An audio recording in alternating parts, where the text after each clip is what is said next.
Chapter 1 Recruitment Conference. Central Continent of Zhongyuan. East Wilderness Wuji Sect, Mountain Gate Square. The square of the sect was bustling with activity, as young individuals from various regions flocked in hopes of joining one of the 12 caves of heaven, the Wuji sect. At the center of the square stood a high platform where the 8 peak masters of the Wuji sect were assembled. These 8 individuals were either weathered middle-aged men or elderly figures exuding an ethereal aura. Amidst them stood a strikingly out-of-place figure, Qin Tian, a youthful man of approximately 18 years, clad in tattered robes with disheveled hair and a wandering gaze.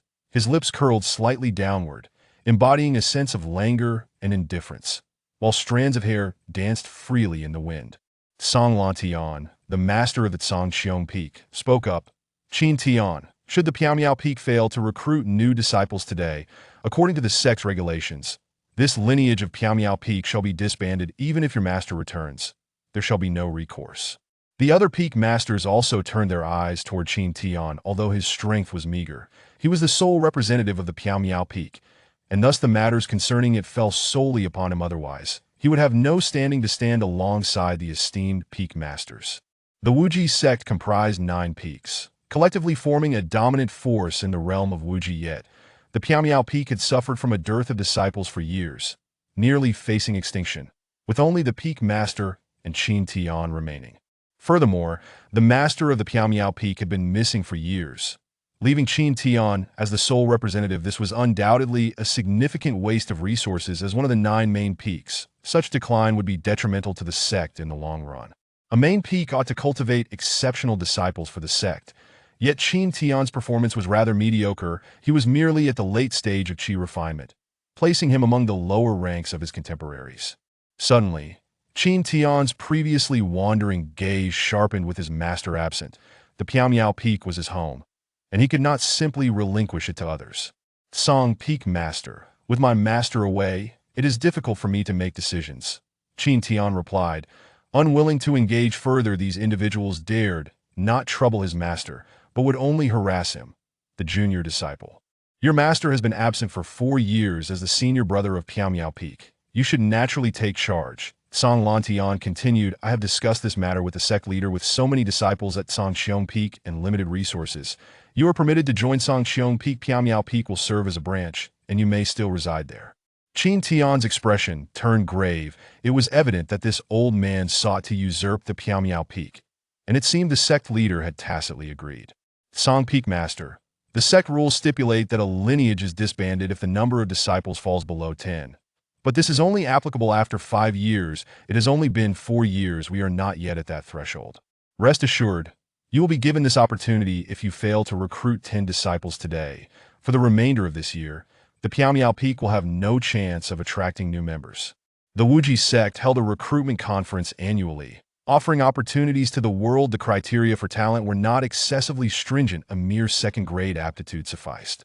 To join the Wuji sect outside of this conference, one needed to possess an aptitude of 4th grade or higher. Talented individuals of 4th grade were scarce, and it was considered fortunate to recruit 3 to 5 during a single conference. How can one know the outcome without trying? Delaying for another day was preferable. When his master returned, they would likely refrain from coveting the Piaomiao Peak. As for recruiting, he had not given it much thought over the past few years. He had attempted to enlist several disciples for the Piaomiao Peak, yet without exception, no one was willing to join. Song Lantian chuckled lightly. Let me thoroughly extinguish your hopes. The recruitment conference is about to commence. Had it not been for his concern regarding Qin Tian's master, he would have forcibly taken over the Piaomiao Peak. However, abiding by the rules, even if his master returned, what could be done? Today marks the annual disciple recruitment conference of the Wuji sect. Anyone with adequate innate talent may join our Wuji sect. Song Lantian's voice was calm, yet resonated clearly throughout the square. As one of the 12 caves of heaven, the Wuji sect spans several human dynasties. With its population exceeding 100 million today, over 300,000 youths had come, yet those meeting the requirements were exceedingly rare. The path of cultivation was a feast for the few, and if they could recruit 1,000 today, it would be considered a tremendous success. Yet historically, they had only managed to recruit a few hundred. Qin Tian raised his eyes to scan the square, hoping to entice a few disciples to return with him. Ding, the system for summing up the strength of junior brothers and sisters has been activated, limited to 9 slots, requiring Imperial-grade aptitude. Currently, there are no junior brothers or sisters. Strength remains unchanged. Name: Zhoumu. Age: 16. Aptitude: unranked. Realm: mortal. Biography: the only son of a wealthy merchant from Jiangcheng, he lived a life of ease for the first 16 years. Being a stubborn youth from Jiangcheng, after witnessing an immortal riding a sword, he sought to pursue immortality at the Wuji sect, but due to low aptitude, he failed to enter the sect and was subsequently robbed and killed by bandits on his return journey. Evaluation: unsatisfactory. Qin Tian stared at the glowing panel before him. Momentarily stunned as a trans-migrant from Blue Star, he was quite familiar with this sort of thing. He casually glanced at others, noting that no one paid attention to his panel, and he promptly patted his chest. The sum of strengths meant that from now on he need not cultivate as long as he had junior brothers and sisters. He could thrive. But where could he find individuals with Imperial-grade aptitude? Such characters were rare, not to mention in the Wuji sect. Even the entire East Wilderness might not have one. Qin Tian's gaze shifted once more. Name: Lu Guang. Age: 16. Aptitude: unranked. Realm: mortal.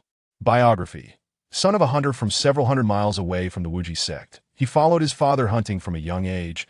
Learning the ways of the hunt, he sought to pursue immortality at the Wuji sect, but failed and returned to continue his father's path as a hunter. Evaluation: unsatisfactory.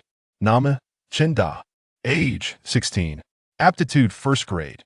Qin Tian continued to check dozens of individuals, finding that without exception, they were all unremarkable. Not even one second-grade aptitude to be found. With the highest being merely first grade, it seemed the path of cultivation was indeed arduous. Yet Qin Tian did not cease his search with so many individuals present today. What if he could select even one? In the past, he had been aware of his mediocre aptitude.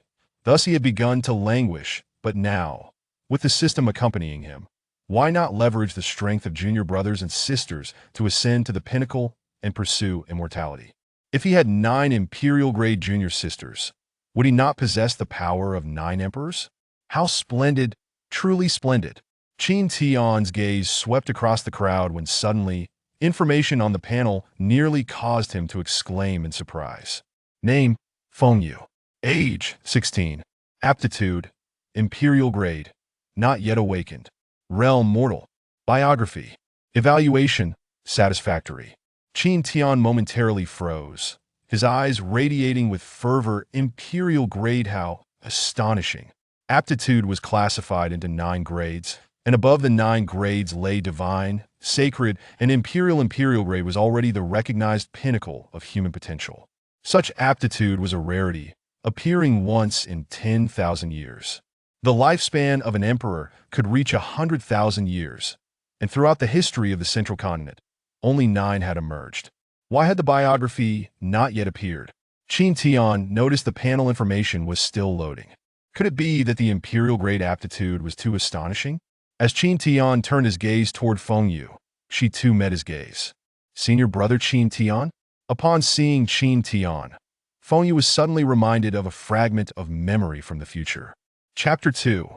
The Return of the Empress, my junior sister. In her past life, her aptitude had initially been mediocre, merely second grade. However, she possessed the Phoenix divine body. During an outing, she found herself engulfed in a raging inferno and successfully activated her Phoenix body. The Phoenix body, what a terrifyingly unique constitution. From that moment, her cultivation soared at an unprecedented rate, becoming the foremost pride of the Wuji sect. She even triumphed over many powerful factions in the East Wilderness, venturing into the Central Continent, where she became the strongest among the 10 emperors of the Central Continent. The Central Continent was vast and boundless, teeming with prodigies, yet she still ascended to the pinnacle. However, when she attempted to breach the immortal realm, she suffered a grievous injury, and the other 9 emperors showed no mercy in their assault. Just when she thought she would perish, she unexpectedly received a second chance at life. Had she returned to the time of her initial entry into the Wuji sect? Could this be the wondrous effect of the Phoenix body? Well then, since heaven has granted me this opportunity, in this new life, I shall once again ascend to the peak and slay those 9 enemies beneath my sword. Ding, the Transcendent System binding has been successfully completed. This system aims to assist the host in surpassing adversaries to avenge deep-seated grievances, with the opportunity to ascend to the immortal realm upon success. Gazing at the panel before her, Feng Yu felt no emotional turbulence. In her previous life, even in a state of ignorance, she managed to reach the highest position in this life, armed with countless secrets and an understanding of the path ahead. Her growth would undoubtedly be several times faster. With this unknown system aiding her, perhaps she could progress even more swiftly. The first target for surpassing is Qin Tian, with the requirement to surpass him in cultivation within 3 months. Success will yield rewards, while failure entails punishment. Surpass Qin Tian? Feng Yu smiled lightly. This system was clearly offering her rewards. Qin Tian's aptitude was mediocre, and he was a lazy individual. She recalled that in her previous life, when she first entered the sect, Qin Tian was merely at the initial stage of foundation establishment. It wasn't until she became the foremost figure among the younger generation of the Wuji sect that he barely broke through to the late stage of foundation establishment. Moreover, he was exceedingly despicable before she had awakened her phoenix body. He often withheld resources that rightfully belonged to her, all while flaunting his status as senior brother. Ultimately, he met a tragic end during an outing, hoarding numerous spirit stones that he never had the chance to spend. Thoroughly miserly. He had also expressed his affections for her multiple times, all of which he had coldly rejected. Such a person was unworthy of her regard. Feng Yu harbored no animosity towards him, merely perceiving it as a fleeting interlude along her journey of life. After all, she was the Phoenix Empress. Why would she stoop to quarrel with an insignificant ant at the foundation establishment stage? Ignoring him was all that was required. Resume of life successfully loaded.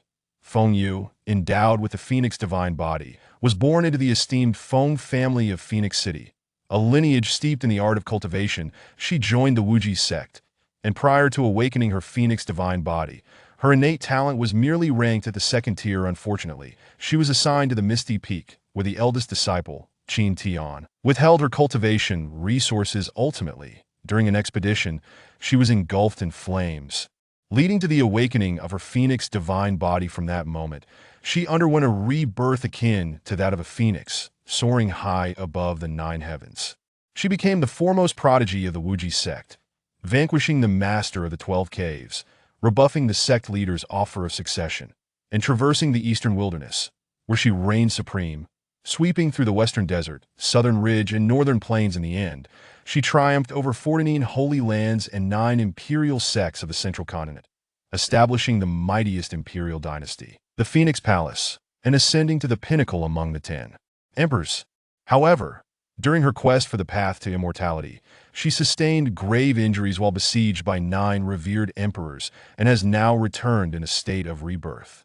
Qin Tian furrowed his brow, realizing that she was indeed a reincarnated emperor, and the strongest among them. The crux of the matter was that in Feng Yu's previous life, he had been a foolish figure who withheld resources. This situation must be reversed. Could he still deceive the Misty Peak in this lifetime?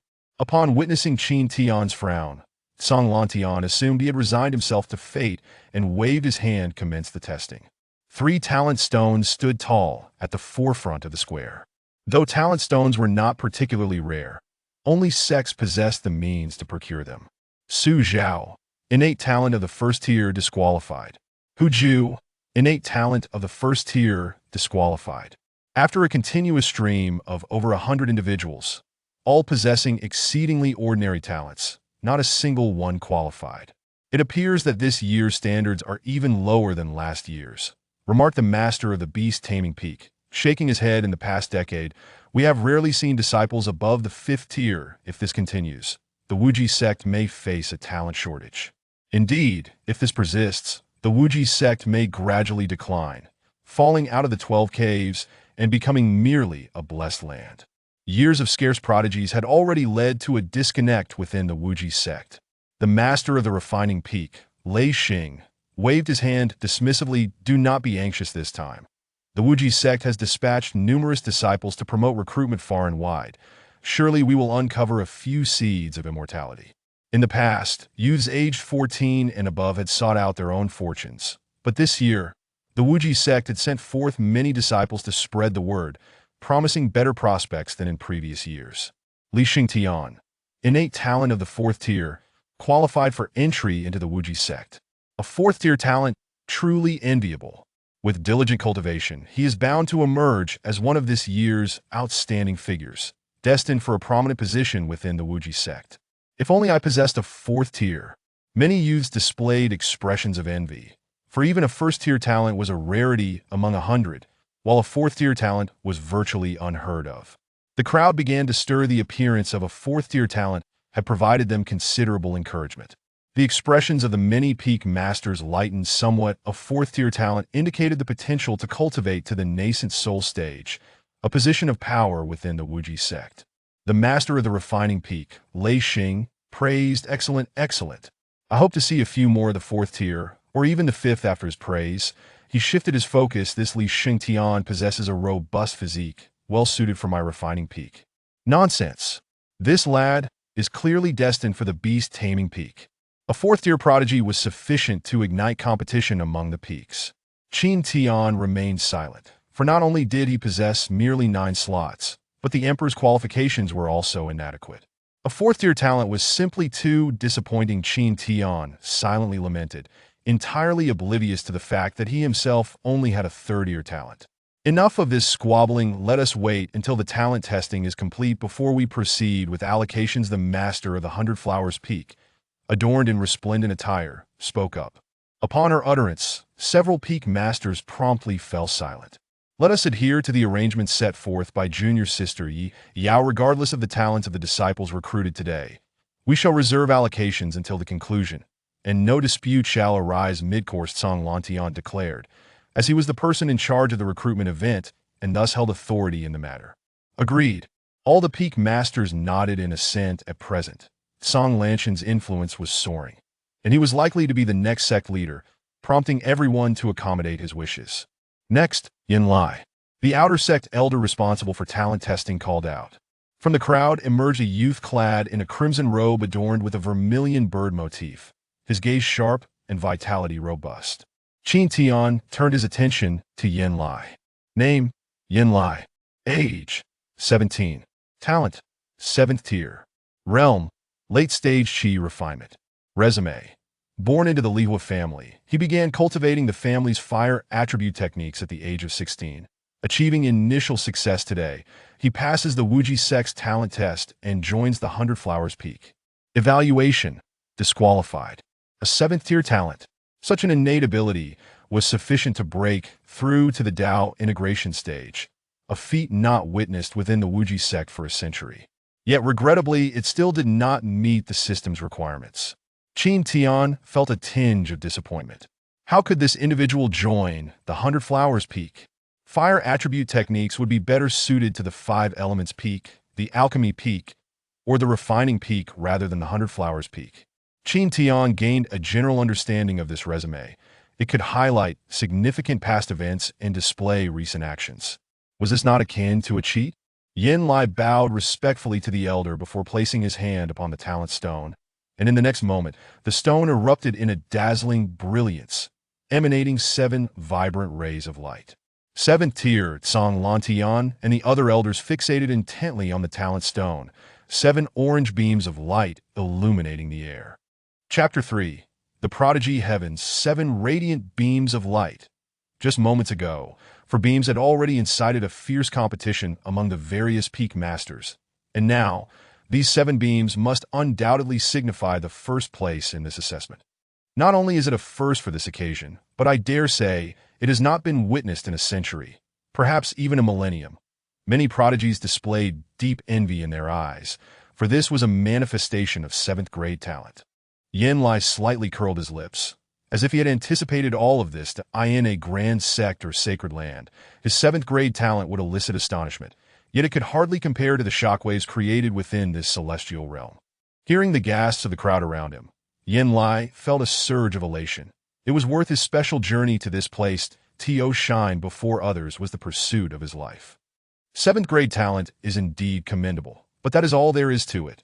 Feng Yu remarked in a tone devoid of enthusiasm that in her previous life, she might have been astonished, but having witnessed prodigies with divine, sacred, and even imperial talents, as well as individuals bearing extraordinary physiques, the mere 7th grade talent no longer captured her interest. Feng Yu cast a sidelong glance at Qin Tian, a hint of peculiarity in her gaze. He exhibited no signs of surprise at all. This young man should join my Tsangxiong Peak, Song Lantian exclaimed excitedly, completely forgetting his earlier statements. What matters of post-assessment distribution? All of that was mere pretense. Once a disciple with 7th grade talent joins Tsangxiong Peak, he is destined to become a sect leader in the future, perhaps even propelling Wu Ji sect to greater heights, possibly even into a grand sect. Young man, would you be willing to join my Tsangxiong Peak? Song Lantian inquired directly. Song Lantian, you just stated that the distribution would occur after the talent assessment is complete. Have you forgotten so quickly? Lei Xing retorted, displeased. Although Song Lantian currently wielded great influence, even the sect leader would have to contend for a 7th grade prodigy. Boom. A golden pathway, a meter wide, unfurled from the mountaintop, and an elderly man donned in a gray robe, with hair and beard as white as snow, descended with an ethereal demeanor. 7th grade prodigy. Splendid, splendid. Just what this old man needs, a closed-door disciple. Young man, would you care to join my sect? Yen Lai was about to speak when Song Lantian interjected. Master, we have already discussed the matter of disciple distribution. It must wait until all assessments are complete. Song Lantian deliberately raised his voice, ensuring that the hundreds of thousands present could hear. He did not wish to lose such an exceptional talent. If the sect leader intervened, the opportunity might vanish. Indeed, indeed. Sect leader, we must adhere to established rules, chimed in Lei Xing, the peak master of the refining peak. The peak master of the 100 Flowers Peak. Yi Yao and several others nodded in agreement. Sect leader Wu Jizi's lips twitched slightly. This group was clearly hypocritical, as Song Lantian had just spoken out of turn. However, as the sect leader, he had to abide by the rules now that the situation was public knowledge. Very well. Then we shall wait until the assessments are complete. The talent assessment continued, with a few individuals displaying 3rd and 4th grade talents, but regrettably, none surpassed 4th grade. Song Lantian's prestige remained high. Next, Juneoshi. Juneoshi, clad in a yellow python robe, possessed a tall and imposing stature. His brows were like swords, exuding an air of nobility as he strode confidently to the talent stone. Isn't he the 3rd prince of the Junlin dynasty? Even a prince has come to Wu Ji sect, murmured the crowd. Though a secular dynasty, the Junlin dynasty had its share of cultivators, with strength only slightly inferior to those of the celestial realms. Ignoring the murmurs, Jun Aoshi placed his hand on the talent stone that I end the next moment.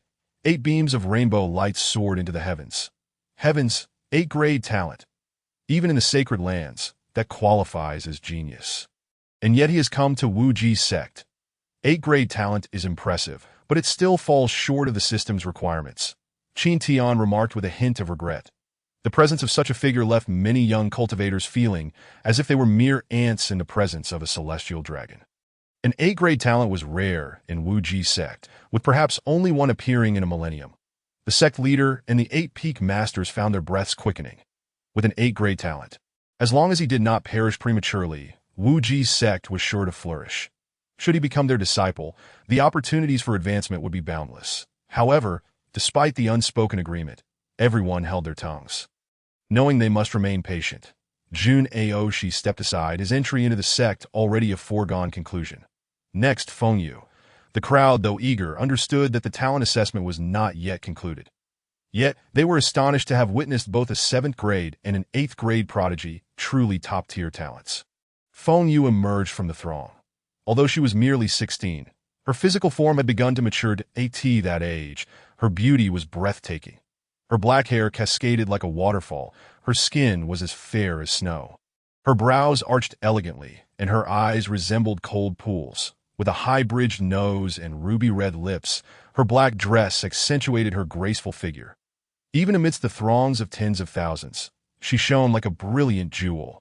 Capturing the attention of Yen Lai and Jun Aoshi alike, is she another celestial beauty? Several peak masters mused, their expressions grave. With 2 prodigies already present, could there truly be another? Feng Yu placed her palm upon the talent stone, and in an instant, 2 beams of light ascended, merely a decorative pillow. Judging by her haughty demeanor, one might expect her to be an extraordinary prodigy, some remarked, relieved that the atmosphere had been tempered. Should another 7th or 8th grade prodigy arise, they would find themselves in dire straits. Qin Tian mused silently, 2nd grade, but it seems Feng Yu has yet to activate her phoenix physique that in her previous life. She joined the mysterious peak. Does she still have a chance this time around? The resources of the mysterious peak are scarce, far inferior to those of the other peaks that he decided to observe if she did not join the mysterious peak. He would have to seek alternative paths that a sister with imperial-level talent was a rare treasure. What a pity. She appears extraordinary, yet her talents are a mere 2nd grade, Song Lantian sighed, shaking his head in disappointment. While her talent may have been lacking, her bearing was exceptional. Despite her youth, she possessed the poise of a formidable warrior. The peak masters lamented the missed opportunity. However, talent was distinct from character and grace. Next, Tang Sun. Though Feng Yu was stunning, her talent was unremarkable, and soon no one continued to pay attention that in the eastern wilderness, beauty was an asset, but without sufficient strength, it could become a hindrance. Boom! Another 6 beams of light ascended. 6th grade talent. Had it not been for the emergence of 2 extraordinary prodigies this time, this would have been sufficient to claim 1st place in any previous assessment. Yet now, the crowd was largely unfazed. The assessments continued, but no one else above 4th grade emerged. Those who have not attained at least 2nd grade talent may depart, the sect leader, Wu Jizi, announced softly. The path of cultivation was thus. Without talent, one could not even cross the threshold. Though many were born into the world of cultivation, they were merely spectators in the grand tapestry of life, destined to be inconsequential parts of this magnificent realm that the talent assessments concluded. Sect leader Wu Jizi spoke gently. I still require a closed-door disciple. Aoshi, would you be willing? His initial focus had been on the 7th grade Yen Lai, but now he shifted his attention to the more fitting 8th grade talent. Jun Aoshi cast a casual glance at the peak masters, who had discreetly conveyed their promises. Becoming the sect leader's disciple would facilitate the achievement of his goals more easily. Master, I am willing. Jun Aoshi replied without hesitation. What a shame. Song Lantian thought to himself that he had already sent word beforehand that should Jun Aoshi agree, he would be appointed as the disciple of the mysterious peak. Lei Xing, the peak master of the refining peak, also shook his head in regret. Such a genius might never be encountered again in a lifetime. Fortunately, I have a backup plan. Song Lantian contemplated that he had just sent messages to both Jun Aoshi and Yen Lai, offering them the positions of peak disciples should they choose to join. Yen Lai, would you care to join Songxiong Peak? Yen Lai, would you prefer to join the refining peak? You may select any magical weapon or artifact you desire. Several peak masters cast hopeful glances at Yen Lai, extending olive branches. Yen Lai smiled slightly. Although Jun Aoshi had momentarily overshadowed him, he remained the center of attention. Disciple wishes to join 100 Flowers Peak. May I inquire if Peak Master you would allow it? Yen Lai spoke up proactively. What better place to shine before others than 100 Flowers Peak? Chapter 4. A Successful Acceptance 100 Flowers Peak. The crowd was momentarily taken aback, for this peak was exclusively for female disciples and never accepted male students. This fellow harbored ulterior motives, daring to seek entry in 100 Flowers Peak. Everyone knew that the peak only admitted female disciples. And over the years, many male aspirants had been turned away. Numerous disciples cast their gazes upon Yen Lai, who wore a sincere smile on his face that Yao, the peak master of 100 Flowers Peak, was momentarily stunned. Among the 8 peak masters, she had yet to extend an olive branch. 100 Flowers Peak does not accept male disciples. Yao responded firmly, "It is the rule of 100 Flowers Peak." Song Lantian and the others breathed a sigh of relief. Having finally attracted a 7th grade prodigy, if they could enroll him in their main peak, it would ensure their prosperity for centuries. Since 100 Flowers Peak is unwilling to accept you, why not come to my Spirit Plant Peak? The number of female cultivators in my peak is second only to that of 100 Flowers Peak. The esteemed leader of Lingji Peak, Chu Lingxue, began to speak. Who among us does not understand the thoughts of these young men? They are merely drawn to the female disciples. The 9 peaks of the Wuzhizong comprise the 6 arts peaks: alchemy, weapon forging, beast mastery, formation, talismans, and spiritual plants, alongside the celestial peak, which specializes in various cultivation techniques and swordplay, and the declining Piao Miao Peak and Baiwa Peak, Among these 9 peaks, Baiwa Peak's strength is only marginally superior to that of Piamiao Peak, placing it second to last in the rankings. Which disciple would willingly choose to join the second to last main peak? Is the system accurate? It is evident that Baiwa Peak does not accept male disciples. Could it be that the future resumes of this system are unreliable, merely estimations? Qin Tian pondered silently. Wait a moment. Baiwa Peak has not accepted male disciples for many years. It would not be out of the question to take in one. Yi Yao contemplated, feeling that a 7th grade genius should not be missed. Given Baiwa Peak's current weakness, change was necessary. Junior Sister Yi, isn't there a peak rule that prohibits the acceptance of male disciples in Baiwa Peak?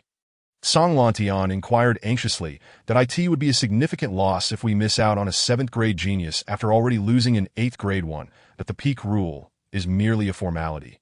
It is ultimately at my discretion. Moreover, for a 7th grade genius, such a minor regulation can certainly be bent, Yi Yao declared without a hint of shame.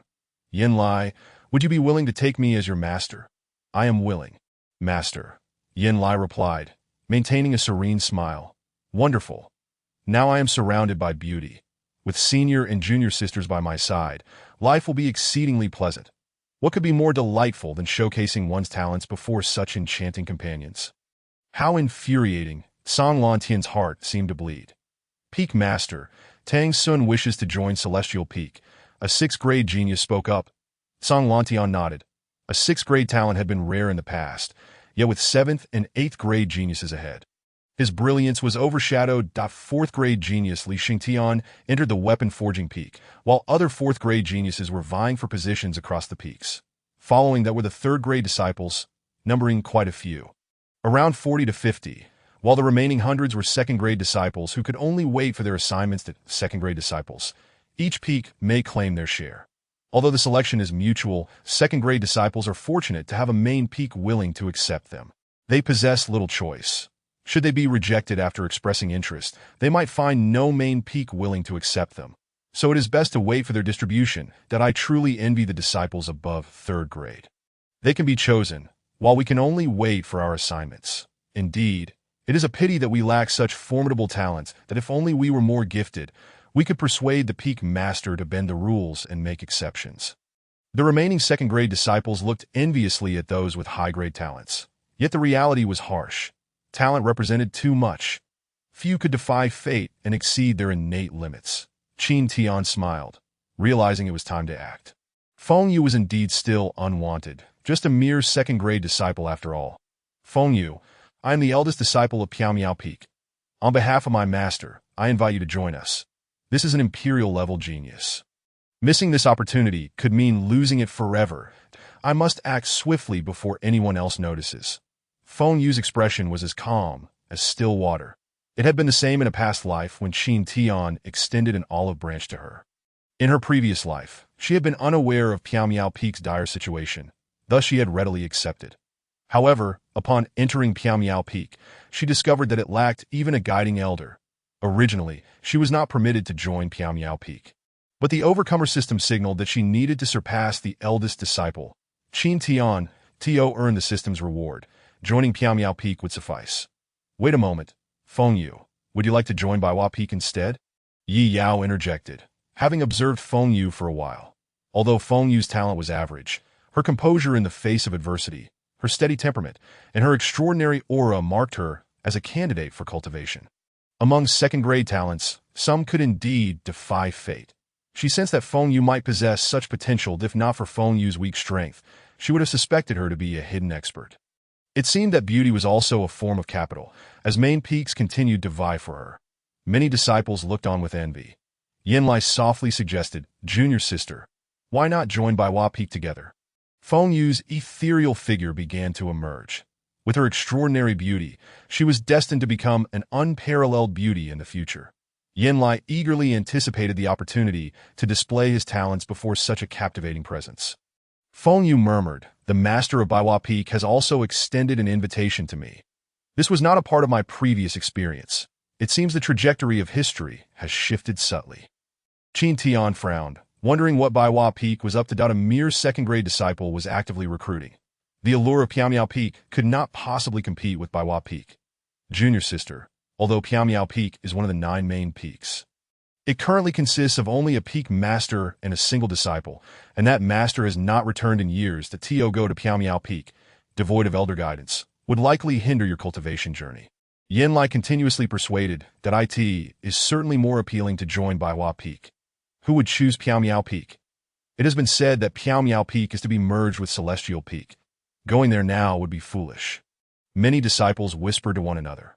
Piao Peak had been in decline for over 100 years, but the situation had never been as dire as it was now, a fact well known to anyone with a slight connection. Master Yi, I was the first to extend my invitation to junior sister Feng. Qin Tian quickly interjected, as an unexpected variable emerged in what had seemed a settled matter. Each peak master was allowed to select one disciple. Aside from high-grade talents who attracted competition, second-grade talents were typically taken at will. Senior brother Qin, the acceptance of disciples is indeed based on merit. Currently, Piao Peak lacks even a single golden core disciple. Taking in disciples on your behalf would be misleading them. Song Lantian, the eldest disciple of Celestial Peak, remarked with a chuckle that Yi Yao remained silent. Although Baihua Peak was not strong, Piao Peak was not worthy of competing with her. As long as Feng Yu had a sound mind, she would choose Baihua Peak. Feng Yu cupped her hands towards Yi Yao, and those present understood. This was an agreement to join Baihua Peak. Eliciting no surprise from anyone, Yi Yao nodded in acknowledgement. Thank you, Master Yi, for your kindness. I wish to join Piao Peak, Feng Yu stated with a bow. The ultimate reward from the system was the Immortal Realm. If she could not surpass her first target, Qin Tian, then that reward would be lost at AS for guidance. She was the reincarnation of the Phoenix Empress, who was worthy of instructing her. What? To join Piao Peak? Is she out of her mind, or is she unaware of Piao Peak's circumstances? Even the disciples entering together were astonished that Yi Yao was momentarily taken aback, caught completely off guard by this turn of events. My apologies, Master Yi. Qin Tian thought to himself, secretly delighted. It seemed his initial fears were unfounded. She had been prepared to use her phoenix form as leverage, yet it proved unnecessary. How splendid! Yi Yao observed without acknowledging Qin Tian.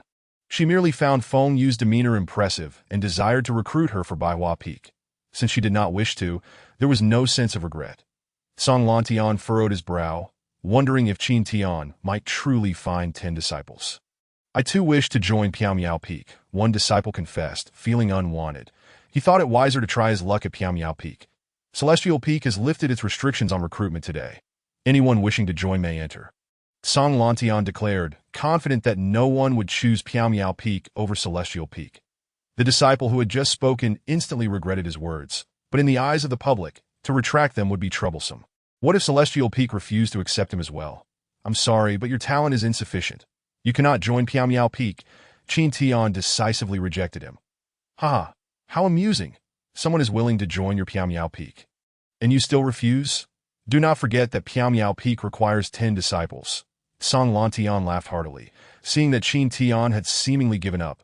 Given that Celestial Peak already had many disciples, if they occupied Piao Peak, Celestial Peak would effectively control 2 main peaks that in the future. Barring unforeseen circumstances, Celestial Peak would undoubtedly become the foremost peak of the Wuzhizong, fulfilling his promise to his master to strengthen Celestial Peak. Do not worry, Peak Master Song. Time is still on our side, isn't it? There remains a year, Qin Tian replied casually. Once Feng Yu joins Piao Peak and activates her Phoenix Divine Body, let us see how you will swallow Piao Peak whole. Qin Tian felt no concern over this matter. As the sect's recruitment event concluded, the vast majority of disciples were accepted into Celestial Peak, while others chose according to their preferences, with various peaks also taking in some disciples. With the already crowded Celestial Peak, it became even more densely populated. Cultivation requires spiritual energy, and each cultivator needs a certain amount of space. If 2 cultivators are too close, it could lead to a shortage of spiritual energy. Qin Tian led Feng Yu back to Piao Peak. Along the way, he sought to strike up a conversation, but Feng Yu's cold demeanor left him without a word to say. Junior sister, I'll go retrieve your new disciple benefit shortly. You can find a room to rest for a while. Qin Tian pointed to a nearby wooden house. Currently, the only habitable structure in Piao Peak was the 3-story wooden house where Qin Tian resided. The others had fallen into disrepair and were uninhabitable. All right, Feng Yu replied expressionlessly. She understood that after Qin Tian acquired the disciple initiation gifts, he would likely withhold them, though she had no need for such meager resources. Qin Tian grumbled inwardly. Not only is she aloof, but she also speaks so few words. Yet it is understandable. As the reincarnation of the Empress, her conversing with me at all is a privilege due to her status. Well then, I shall be on my way, Qin Tian expressed, feeling no dissatisfaction. After all, she was the Empress. Chapter 5. Something seems off? No withholding. Half an hour later, Qin Tian returned to Piaomiao Peak, holding a women's Dao robe in his hand, which was the uniform for disciples of the Wuzhizong sect. New disciples of Wuzhizong enjoyed certain benefits. Apart from the standard attire, they also received a low-grade magic sword, 5 low-grade spirit stones, and a foundational cultivation technique, the Xian Yuan Qi cultivation method. Each new disciple was allotted a monthly stipend of 5 low-grade spirit stones. Junior sister, I brought you the benefits of a new disciple. Qin Tian gently tapped on the door. Although Piaomiao Peak only had a 3-story wooden house remaining, the rooms were not lacking. Creak. Feng Yu opened the wooden door, her gaze falling upon Qin Tian. Recalling his past life, Qin Tian had withheld her spirit stones and magic sword, only providing her with clothing and a copy of the Xian Yuan Qi cultivation method. However, she did not care for a low-grade magic sword or a few low-grade spirit stones that its troublesome. Feng Yu replied nonchalantly. Junior sister, these are the benefits for new disciples. A set of standardized Dao robes and a copy of the Xian Yuan Qi cultivation method, as expected. Qin Tian had still concealed the magic sword and spirit stones. Nevertheless, she did not feel surprised. Junior sister, there is more than just these 2 items, Qin Tian said, retrieving the magic sword and spirit stones from behind him. These are also part of the sect's benefits for new disciples. Although 5 spirit stones are not much, they are sufficient to assist in entering the Qi refinement stage, that a low-grade spirit stone is worth 100 taels of silver in the mundane world, and an ordinary person would struggle to earn 100 taels in a year. This is merely the entry-level benefit. The disparity between mortals and cultivators is akin to that between 2 different species. Feng Yu furrowed her brow slightly. Was something amiss? Had Qin Tian actually given her the spirit stones and magic sword? Was this still the miserly Qin Tian? Perhaps it was a minor change resulting from her rebirth. She attributed it to the influence of her new life, that a small event could indeed impact the future. Although she remained immortal now, her demeanor was extraordinary, making Qin Tian hesitant to hide things from her. After receiving her entry-level benefits, Feng Yu said little, directly closing the door and adopting a cool demeanor once more. Qin Tian turned to leave that I end this life. Feng Yu was no ordinary girl. However, he did not seek to curry favor. With the system in hand, regardless of Feng Yu's strength, he could acquire her power if an opportunity arose to strengthen their bond.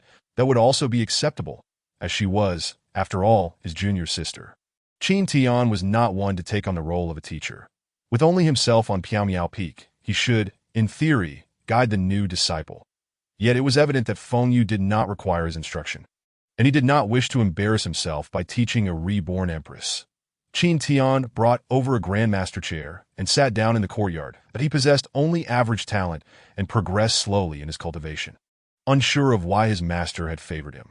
Now he needed only for his junior sister to work hard. He could simply lie back and relax. There was 1 slot in the system currently occupied, leaving 8 more that if he could gather 8 individuals, they could assist him in cultivation, and immortality would be within reach. Qin Tian did not have overly ambitious pursuits. Immortality and invincibility would suffice, just as Qin Tian immersed himself in his pleasant daydreams. A surge of spiritual energy rose outside the wooden house, triggered by someone absorbing the earthly spiritual essence. Was this a reaction from opening the Qi Sea? Qin Tian froze slightly. The spiritual energy surge was powerful. It would manifest during a cultivator's practice, with the intensity depending on personal strength. When he initially entered the Qi refinement stage, he had not caused a spiritual energy surge that if the phoenix body were to activate, it would likely be even more terrifying that a faint smile appeared on Qin Tian's face. Good talent was indeed a blessing. The faster one could cultivate, the better. Qin Tian could sense that his long stagnant cultivation was beginning to advance. His strength would synchronize in real time. Once his junior sister broke through, his own strength would follow suit. Although it was merely the introduction of Qi into the body, Opening the Qi Sea and stepping into the Qi refinement stage had already granted Qin Tian a significant boost in power. Even in the initial stage of Qi refinement, he could feel the enhancement, suggesting that this early stage was anything but ordinary. Once more embarking on the path of cultivation, this time, the Empress would not allow history to repeat itself. In a world where no one could be trusted, the only person to believe in was oneself. Feng Yu opened her eyes, her surroundings enveloped in spiritual energy that is the foremost of the 10 emperors. She had disciples and influence, yet when the other 9 emperors launched a surprise attack, none came to her aid. Had someone been able to hold off the 9 emperors for even a moment, she would not have met her demise. The 5 low-grade spirit stones had long since turned to dust. For an ordinary person, these spirit stones would suffice to open the Qi Sea, but for her, they were insignificant. Feng Yu's Qi Sea was destined to be extraordinary. The Qi Sea of the ordinary was merely the size of a fist, while the larger ones could be as big as a bathtub. Each cycle of spiritual energy could rapidly enhance one's strength in this life. Her goal was undoubtedly to achieve the ultimate Qi Sea. Feng Yu did not pause, though the phoenix body had yet to awaken. The phoenix scripture she had created in her past life dominated the world, making it easy for her to enhance her strength in the Qi refinement stage as her Qi Sea continuously expanded. Within a quarter of an hour, her strength broke through to the mid-Qi refinement stage, finally halting at the late Qi refinement stage. Having exhausted her spirit stones, she would continue her cultivation the following day. Entering the late Qi refinement stage in just one day was enough to astonish Wuzhizong and even the entire eastern wilderness. She had no intention of concealing her talent as the strongest empress. Hiding was not in her nature. Once her phoenix body awakened, the resources required would be vast. Only by showcasing her talent could she attract the sect's resources, allowing her to enhance her strength more swiftly and seek vengeance against those few scoundrels. How could there be such a powerful surge of spiritual energy on Piaomiao Peak? Cang Lantian wore a puzzled expression. As a peak expert in the divine transformation realm, his divine sense could cover thousands of miles. Even though Piaomiao Peak was obscured by formations, he still had a vague perception of it. The spiritual energy surge he had been paying attention to naturally caught his eye. This surge of spiritual energy had the power of the late Foundation establishment stage. Had Qin Tian broken through to the mid-Foundation establishment stage? Never mind. Even if he had broken through to the mid-Foundation establishment stage, it would be of no consequence that it was only a matter of time before Piaomiao Peak became an annex of Sangqiong Peak. Ah, how delightful! Qin Tian let out a soft sigh. His cultivation had broken through to the mid-Foundation establishment stage. He had been at this level for some time, but unfortunately, due to his average talent, his progress was slow. Now that his junior sister had broken through, he had naturally followed suit. Truly, she was a wonderful junior sister. After pondering for a moment, Qin Tian felt he must reward his junior sister. She had inexplicably helped him break through a minor realm, which was indeed a favor. As his junior sister was still in the Qi refinement stage and unable to fast, he decided to prepare a delicious meal to repay her. Once he reached the Foundation establishment stage, he would be able to absorb spiritual energy to sustain his body. However, due to his slow cultivation, he began to explore other interests, one of which was gourmet food. Perfectly, the two of them could enjoy hot pot together. Qin Tian brought out various tools and set up a small table in the courtyard. He had been preparing for hot pot for quite some time. And now that there were two of them, it was just right. How fragrant! What is that smell? Feng Yu pushed the wooden door open with a creak. Outside, a small table and 2 stools were already set up. With an iron pot on the table steaming away, and no wonder, Qin Tian, lacking ambition and indulging in culinary pleasures, was unlikely to achieve much. Chapter 6. Truly fragrant junior sister. Have you finished your cultivation? Come, sit down and eat. Qin Tian looked at Feng Yu with an intense gaze, as if he were gazing upon a treasure of immeasurable value. While diligent cultivation was indeed crucial, it was also important to relax appropriately. Balance was key. Once you're full, you can continue to cultivate. Who knows, you might achieve twice the results with half the effort, he said with a beaming smile, his words of encouragement masking the calculations of how much benefit Feng Yu could bring him. Junior brother, my talent is limited, so I can only choose to lie flat. The future relies entirely on your efforts. This guy, while not cultivating himself, constantly urged others on, truly leaving one speechless at an own need. I'm not hungry. The iron pot was a peculiar item she had never seen in her past life, and its strange appearance suggested its flavor might be equally mediocre. Moreover, in this life, she did not wish to have excessive entanglements with Qin Tian. Sharing a meal was best avoided. A gurgle that as the special hot pot-based Qin Tian had prepared melted. It released a rich aroma that made Feng Yu's stomach betray her, grumbling in protest. Though her consciousness had been reborn, her body had not. Junior sister, you still say you're not hungry. Don't be shy. Qin Tian grasped Feng Yu's hand and pulled her toward the hot pot. Feng Yu's beautiful eyes instantly turned cold. Her blood seemed to quicken, and even the phoenix body hinted at awakening. For tens of thousands of years, her hand had not been touched by another, yet she was unexpectedly grasped by Qin Tian. Come, sit down. After helping Feng Yu take a seat, Qin Tian continued, Junior sister, with our master absent, it's just the two of us. There is no need for formality, that I am quite amiable. Feng Yu, as if possessed, sat down to no. This scoundrel actually dared to take advantage of me. Come, have some lamb. Qin Tian, oblivious to her inner turmoil, nonchalantly picked up a piece of snowflake lamb, a spirit beast of the Peak Foundation establishment stage, costing 40 low-grade spirit stones per pound. Had it not been for your arrival, I could never have afforded to buy this. The monthly benefits for those in the Foundation establishment stage amounted to only 80 low-grade spirit stones, meaning Qin Tian's monthly allowance could barely buy him 2 pounds. Wait, this guy's eyes are clear. It doesn't seem like he is trying to take advantage of me. Could it be that I'm overthinking? Yet in her past life, Qin Tian had always schemed to possess her. Perhaps this person was simply adept at disguise, and she had been too easily deceived back then. Her delicate nose twitched. The combination of hunger and the lamb's fragrance made her instinctively reach for the chopsticks. This is my brother's special dipping sauce. Qin Tian smiled as he pushed the prepared dipping sauce toward her. Feng Yu instinctively let out a soft that I in her previous life. She had long since renounced her cravings for food, having abstained from nourishment for countless millennia. Yet the perfectly cooked lamb, accompanied by a unique dipping sauce, surprisingly made her find the meat before her utterly delectable, that if you enjoy it, then indulge a little more. Qin Tian chuckled, continuing to cook the meat for Feng Yu. One slice after another before long. The 2 pounds of lamb that Qin Tian had purchased were completely consumed by Feng Yu. That it's all gone. Next time, senior brother will prepare hot pot for junior sister. That I asked this delicacy called hot pot. Feng Yu, thoroughly satisfied, glanced at the empty plate and then at Qin Tian, seemingly having altered her impression of him. Perhaps this incarnation of Qin Tian was different from the last. He had not withheld her spirit stones and magic sword. And he even generously spent 10 low-grade spirit stones to buy her snowflake lamb. Indeed, now that junior sister has finished eating, it's time to resume cultivation. The path of cultivation demands not only talent, but also diligence. The lamb in the foundation building stage is rich in spiritual energy, making it beneficial for her practice at this moment. Watching Feng Yu devour the 2 pounds of lamb brought immense joy to Qin Tian. Consuming high-grade food significantly contributes to the enhancement of one's cultivation. Were he to partake, he would likely absorb no more than a tenth, but with Feng Yu's phoenix physique, her capacity for absorption far surpassed his own.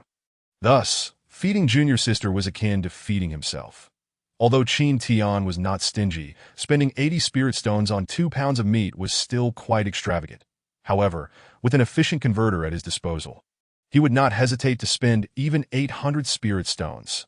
Well then, Feng Yu stood and made her way to her room. The snowflake lamb at the Peak of Foundation building contained abundant spiritual energy, perfect for her to refine. Junior sister, give it your all.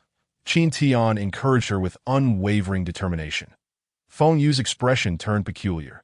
This fellow, who was indifferent to his own cultivation, was rather enthusiastic about hers.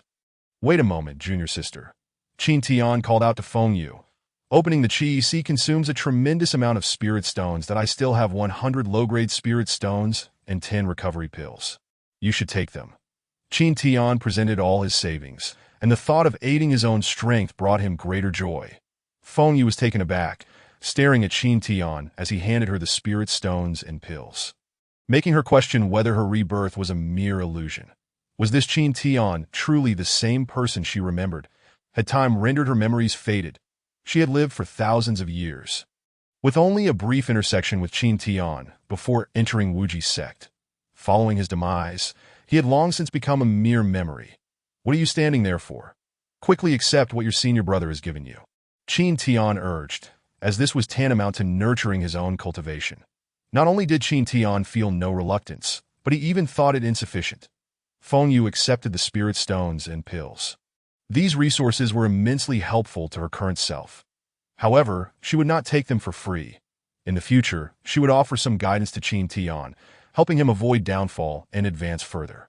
With her assistance, even if Qin Tian possessed mediocre talent, he could become a formidable figure within Wuji's sect, altering his destiny. Junior sister, go cultivate. Feng Yu resumed her practice. What a pity, the phoenix physique has yet to awaken. Otherwise, my cultivation speed would be even faster, Feng Yu murmured. Awakening the phoenix physique could harness the power of blazing fire, but that process was excruciatingly painful, and she had no desire to undergo it unless absolutely necessary. Besides the flames, the fire pill could also achieve similar results. Though the fire pill was of low grade, merely a 5th-tier pill, it was invaluable to her current self, who was only at the qi refining stage. As it was a medicinal item reserved for those at the nascent soul stage, that a single 5th-tier pill was worth over 100,000 low-grade spirit stones, an astronomical figure for her at present, necessitating a gradual approach. The sensation of cultivating is truly delightful. Once Feng Yu began her practice, a warm feeling continuously surged within her. Time flowed, and in the blink of an eye, 10 days had passed. She had already reached the pinnacle of qi refining, yet her qi had not reached its limit, so there was no rush to break through. Feng Yu softly remarked, feeling the robust spiritual energy within her. A smile gracing her lips. The initial stages always bring excitement.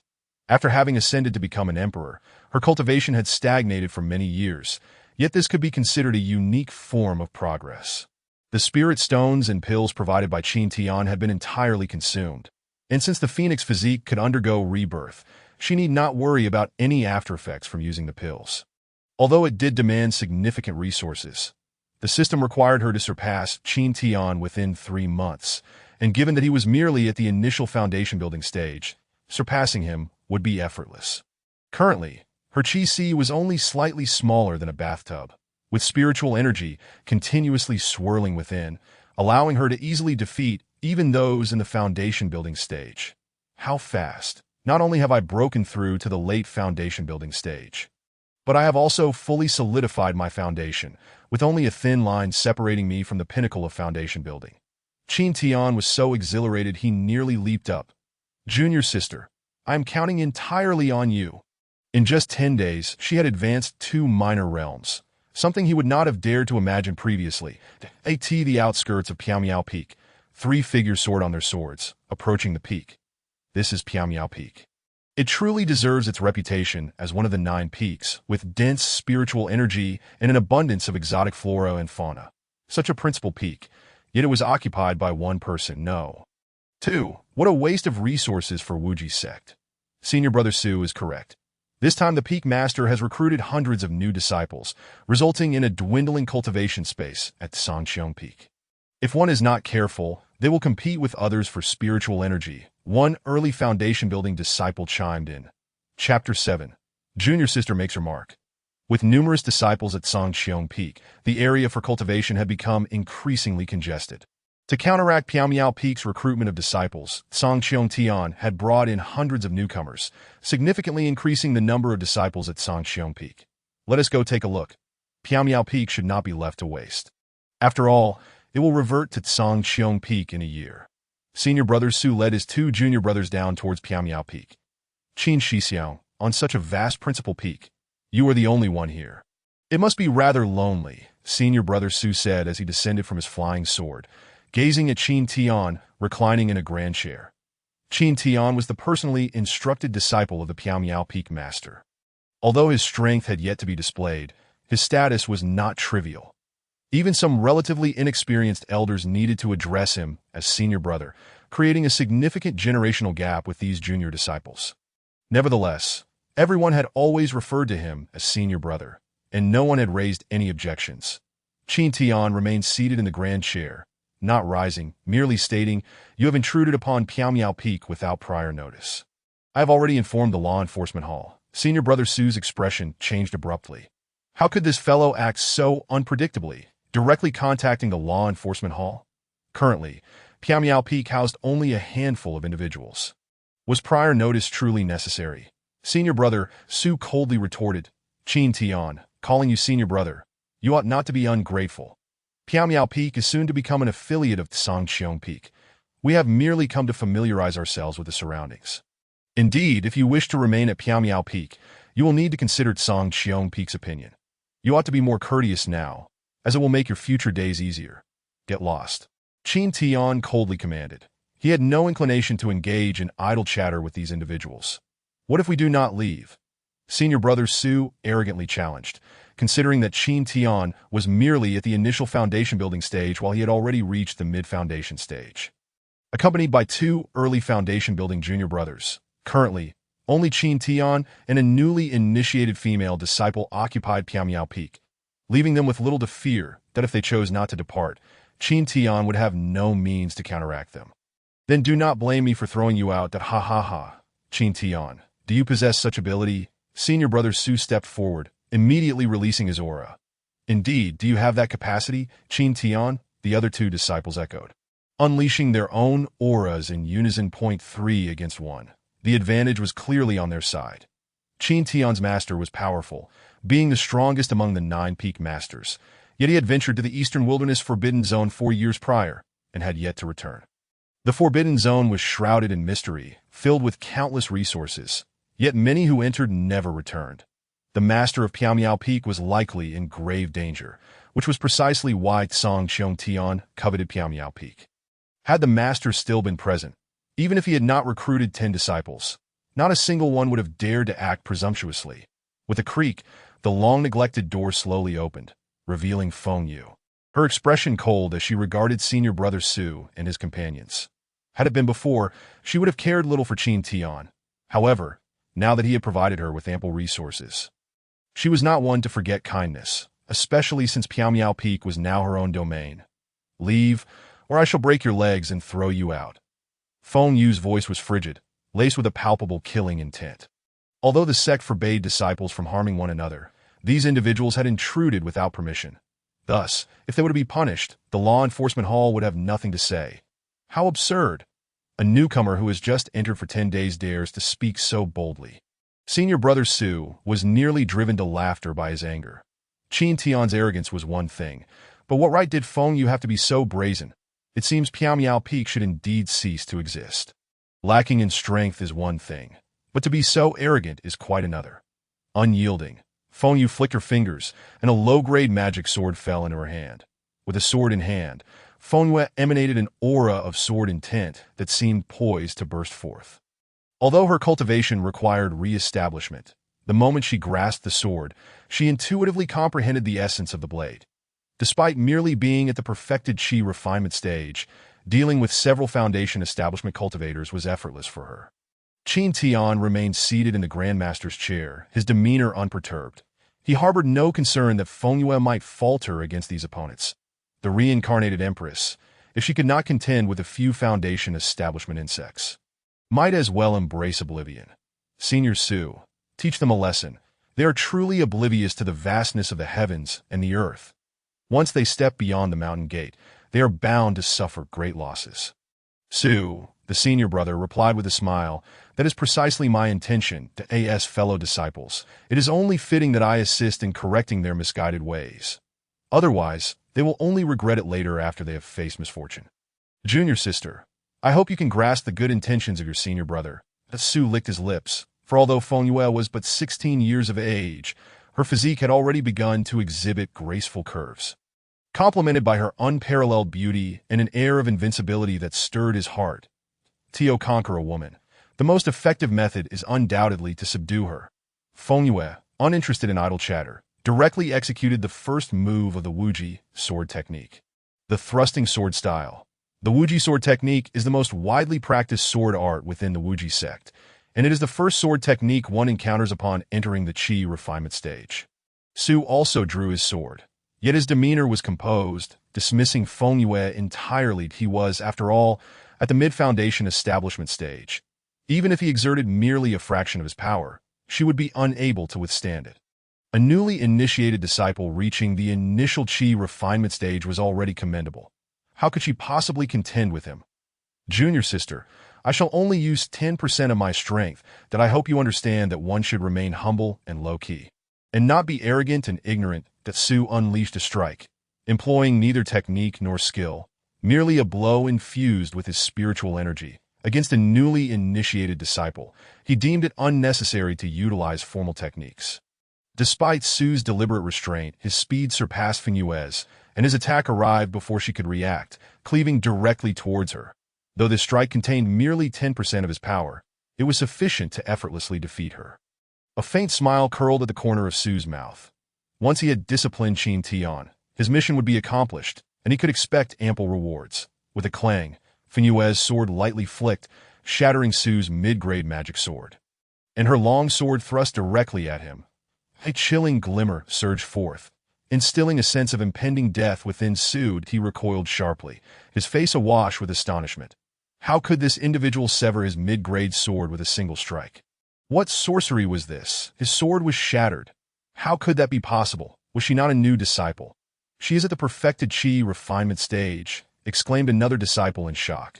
The moment Fengyue acted, her cultivation was unmistakably revealed, leaving no room for concealment. Had she not only joined the Wuji sect 10 days prior, how could she have already reached the perfected chi refinement stage? Indeed, during her aptitude assessment, she had been rated as possessing only second-tier talent. Such feats were beyond the capabilities of second-tier talent. Even Jun Aoshi, with his 8th-tier talent, and Yin Lai, with his 7th-tier talent, had only just reached the perfected chi refinement stage. Fengyue did not respond, yet the abundant energy within her meridian spoke volumes about her current strength. She did not conceal her cultivation. Rather, she sought to showcase her brilliance, for only in doing so could she obtain the sect's resources. Stabilizing himself, Su's astonishment exceeded that of his 2 junior brothers. Indeed, the perfected chi refinement stage was a testament to terrifying talent, yet the manner in which he severed his sword left him deeply shaken. It was as if she were born for battle, possessing rich combat experience. Facing Fengyue made him feel like the novice. Trouble loomed. It seemed that Piao Peak had acquired a genius. However, a genius not yet fully matured was hardly to be feared. Today, he must discipline Qin Tian and claim Piao Peak for himself. Chapter 8. The true prodigy junior sister Feng possesses extraordinary talent. It appears there was an error during her initial aptitude tests, resulting in an injustice to her. Su, the senior brother, contemplated, would you be willing to join Sanxiong Peak? He believed that should such a talent join Sanxiong Peak, it would undoubtedly flourish further, as for the unfavorable implications of poaching disciples. He was confident that the Peak Master would not be overly concerned with such trivialities. Moreover, Piao Peak had lost much of its value and could hardly compare with a thriving Sanxiong Peak. Securing a genius like her would be a significant achievement. I refuse. Junior sister, the current resources at Piao Peak are scarce, while Sanxiong Peak boasts numerous senior brothers and sisters, as well as powerful elders who can provide guidance at any time. Ensuring you traverse the path of immortality with greater ease, that Su began to entice her, firmly believing that any seeker of immortality could not turn down resources and the guidance of the strong.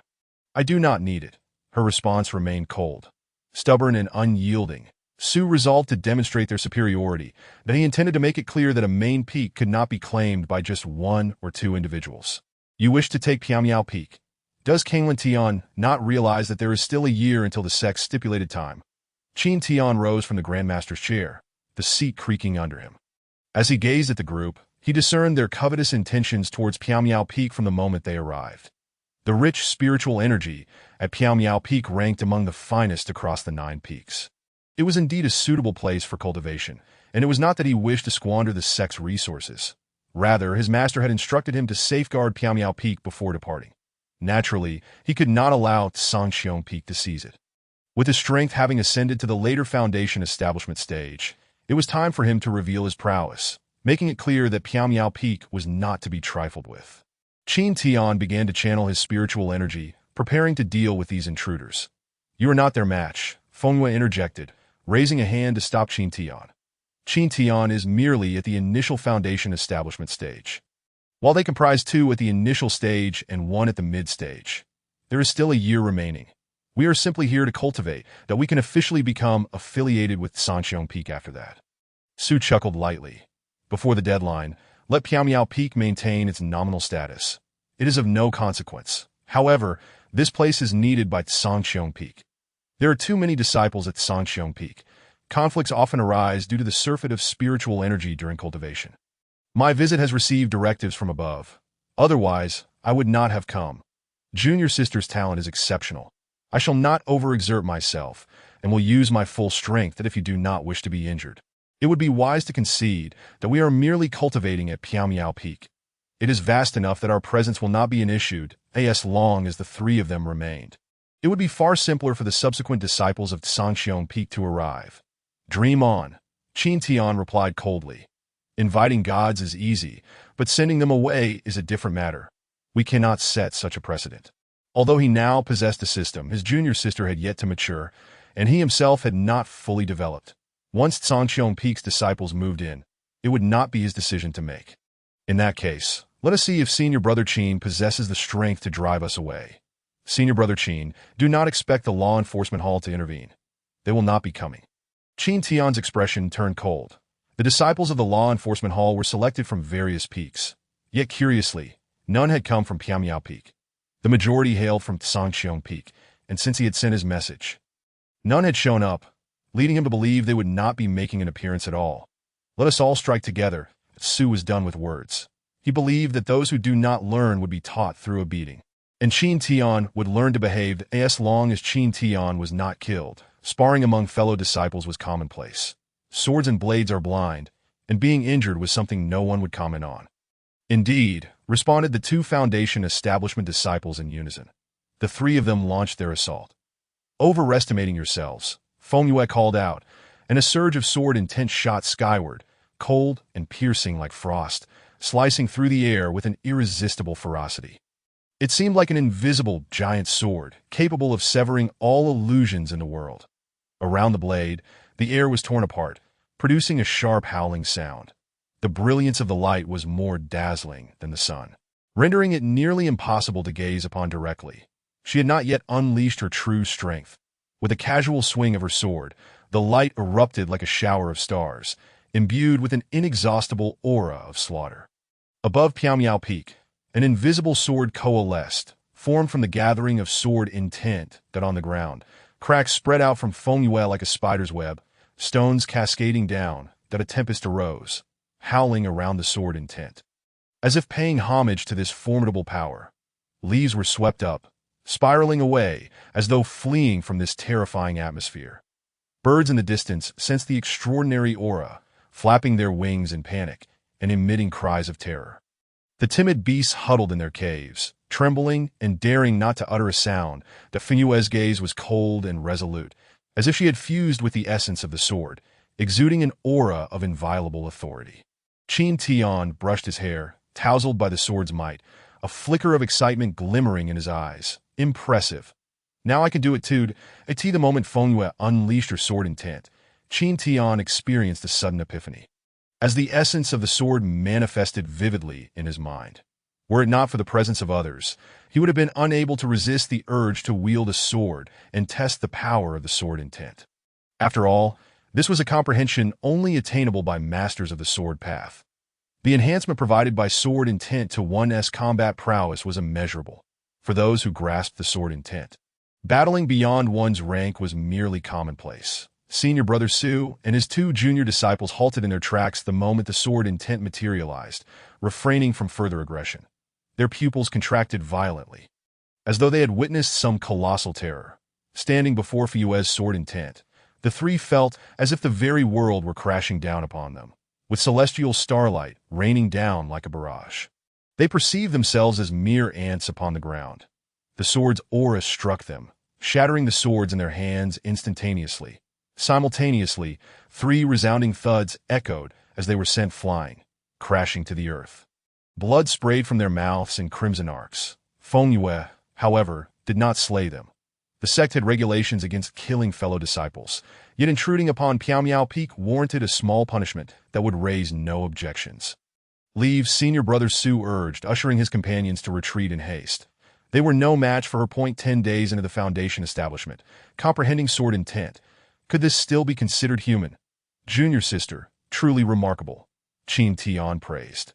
Giving a thumbs up, Feng Yue cast a glance at him, but did not respond, turning back to her room. With 2 months and 20 days remaining, should she successfully establish her foundation, she would surpass Qin Tian. She wondered what rewards the system might bestow upon her. The ultimate reward was entry into the celestial realm. Although Qin Tian was merely her first target to surpass, the reward could hardly be trivial. Ideally, it would be the coveted fire spirit pill. Chapter 9. Descent from the mountain. Did you hear? That girl achieved the pinnacle of qi refinement in just 10 days, and even comprehended sword intent. Song Lan Tian remarked in astonishment. Having lived for a millennium, he had encountered numerous prodigies, but even among the great sects and sacred lands, such talent was rare. The legendary 9-rank aptitude, or even those beyond, had never been reported to reach qi refinement in just 10 days. This was an extraordinary genius, a true prodigy, and he never expected the Wujizong to have acquired such a marvel, for now. Let's keep this matter under wraps. With the master of Piao Peak absent, if we could bring her under our wing, we would gain a genius disciple. What did it matter if she possessed an 8th-rank aptitude? At this recruitment conference, he had failed to secure an 8th-rank prodigy, and a 7th rank had joined by Hua Peak, leaving him with only a 6th-rank talent, Tang Sun. The difference in standing between 6th rank and 7th or 8th rank was negligible. This had long irked him, but now fortune smiled upon him, mercifully delivering an unparalleled genius that Su Kai, for discovering a talent, reward him with 5,000 low-grade spirit stones. Song Lan Tian waved his hand, and a storage ring on his finger glimmered. A pouch of spirit stones materialized. His system of rewards and punishments was clear-cut, and this was why, despite the numerous disciples at Songqiong Peak, everything remained orderly. Thank you. Peak Master Su Kai hurriedly clasped his fists, a hint of joy on his face that he had bungled the mission assigned by the Peak Master. Yet fortune had turned in his favor, leading him to discover an extraordinary prodigy. Not only had he escaped punishment, but he had also gained merit point 5,000 low-grade spirit stones. He had only earned 160 pieces a month. So this sum was equivalent to 2.5 years of benefits. With this wealth, he could support himself through the late stages of foundation establishment. Su Kai shook the Qinkuan pouch, the melodious sound of colliding spirit stones reaching his ears. You may leave, Song Lan Tian gestured. Yes, Su Kai replied, quietly exiting the Zhongqiong Hall. He hung the Qinkuan pouch at his waist. The storage ring was of considerable value, not something a foundation establishment cultivator could possess. Upon opening the Qinkuan pouch and seeing it filled to the brim with spirit stones, Su Kai felt a wave of relief wash over him. In stark contrast, Qin Tian sat at the door of his wooden cabin, his pockets empty, anxiety enveloping him. This is troublesome that a penny can hinder a hero. I have given all my spirit stones to Feng Yue. With my master absent, I am left with only a meager portion of sect benefits. Previously, my expenses were manageable due to my mediocre talent, so my consumption was low. But now, having a sister, especially one with a phoenix body, what if I cannot maintain enough resources and she decides to leave? I wonder if the system will disengage if personnel depart after binding. Yet I dare not gamble. Previously, he had been content with his average talents and had little desire for improvement. But now that an opportunity to strengthen himself had arisen, he could not let it slip by. Who would not wish to soar through the skies, commanding respect and becoming a figure of awe? Inside the wooden cabin, Feng Yue paused her cultivation. Her current goal was to eliminate those 9 enemies. Damn those 9 emperors. When I return to my former strength, I will annihilate you all. Her words brimmed with murderous intent as she exited her room. To swiftly enhance her power, she required abundant heavenly materials and spirit stones, relying solely on the spiritual energy of heaven and earth for cultivation. Even with her awakened phoenix body, would demand a lengthy period. If only I had a fire spirit pill, Feng Yue murmured. With the awakening of her phoenix body, her cultivation speed would increase significantly that in her previous life. She had possessed unparalleled talent, ascending to the position of emperor over the course of a millennium. This time, she aspired to achieve the same within 500 years, becoming the strongest prodigy recorded in history. Throughout the long annals, she ranked 3rd. The first, the Flame Emperor, attained enlightenment in 600 years, while the second was also a woman, though her imperial title had long been lost to time, leaving only vague accounts of her existence. Creak. The familiar sound of the door opening drew Qin Tian's attention. "Junior sister, do you need a fire spirit pill?"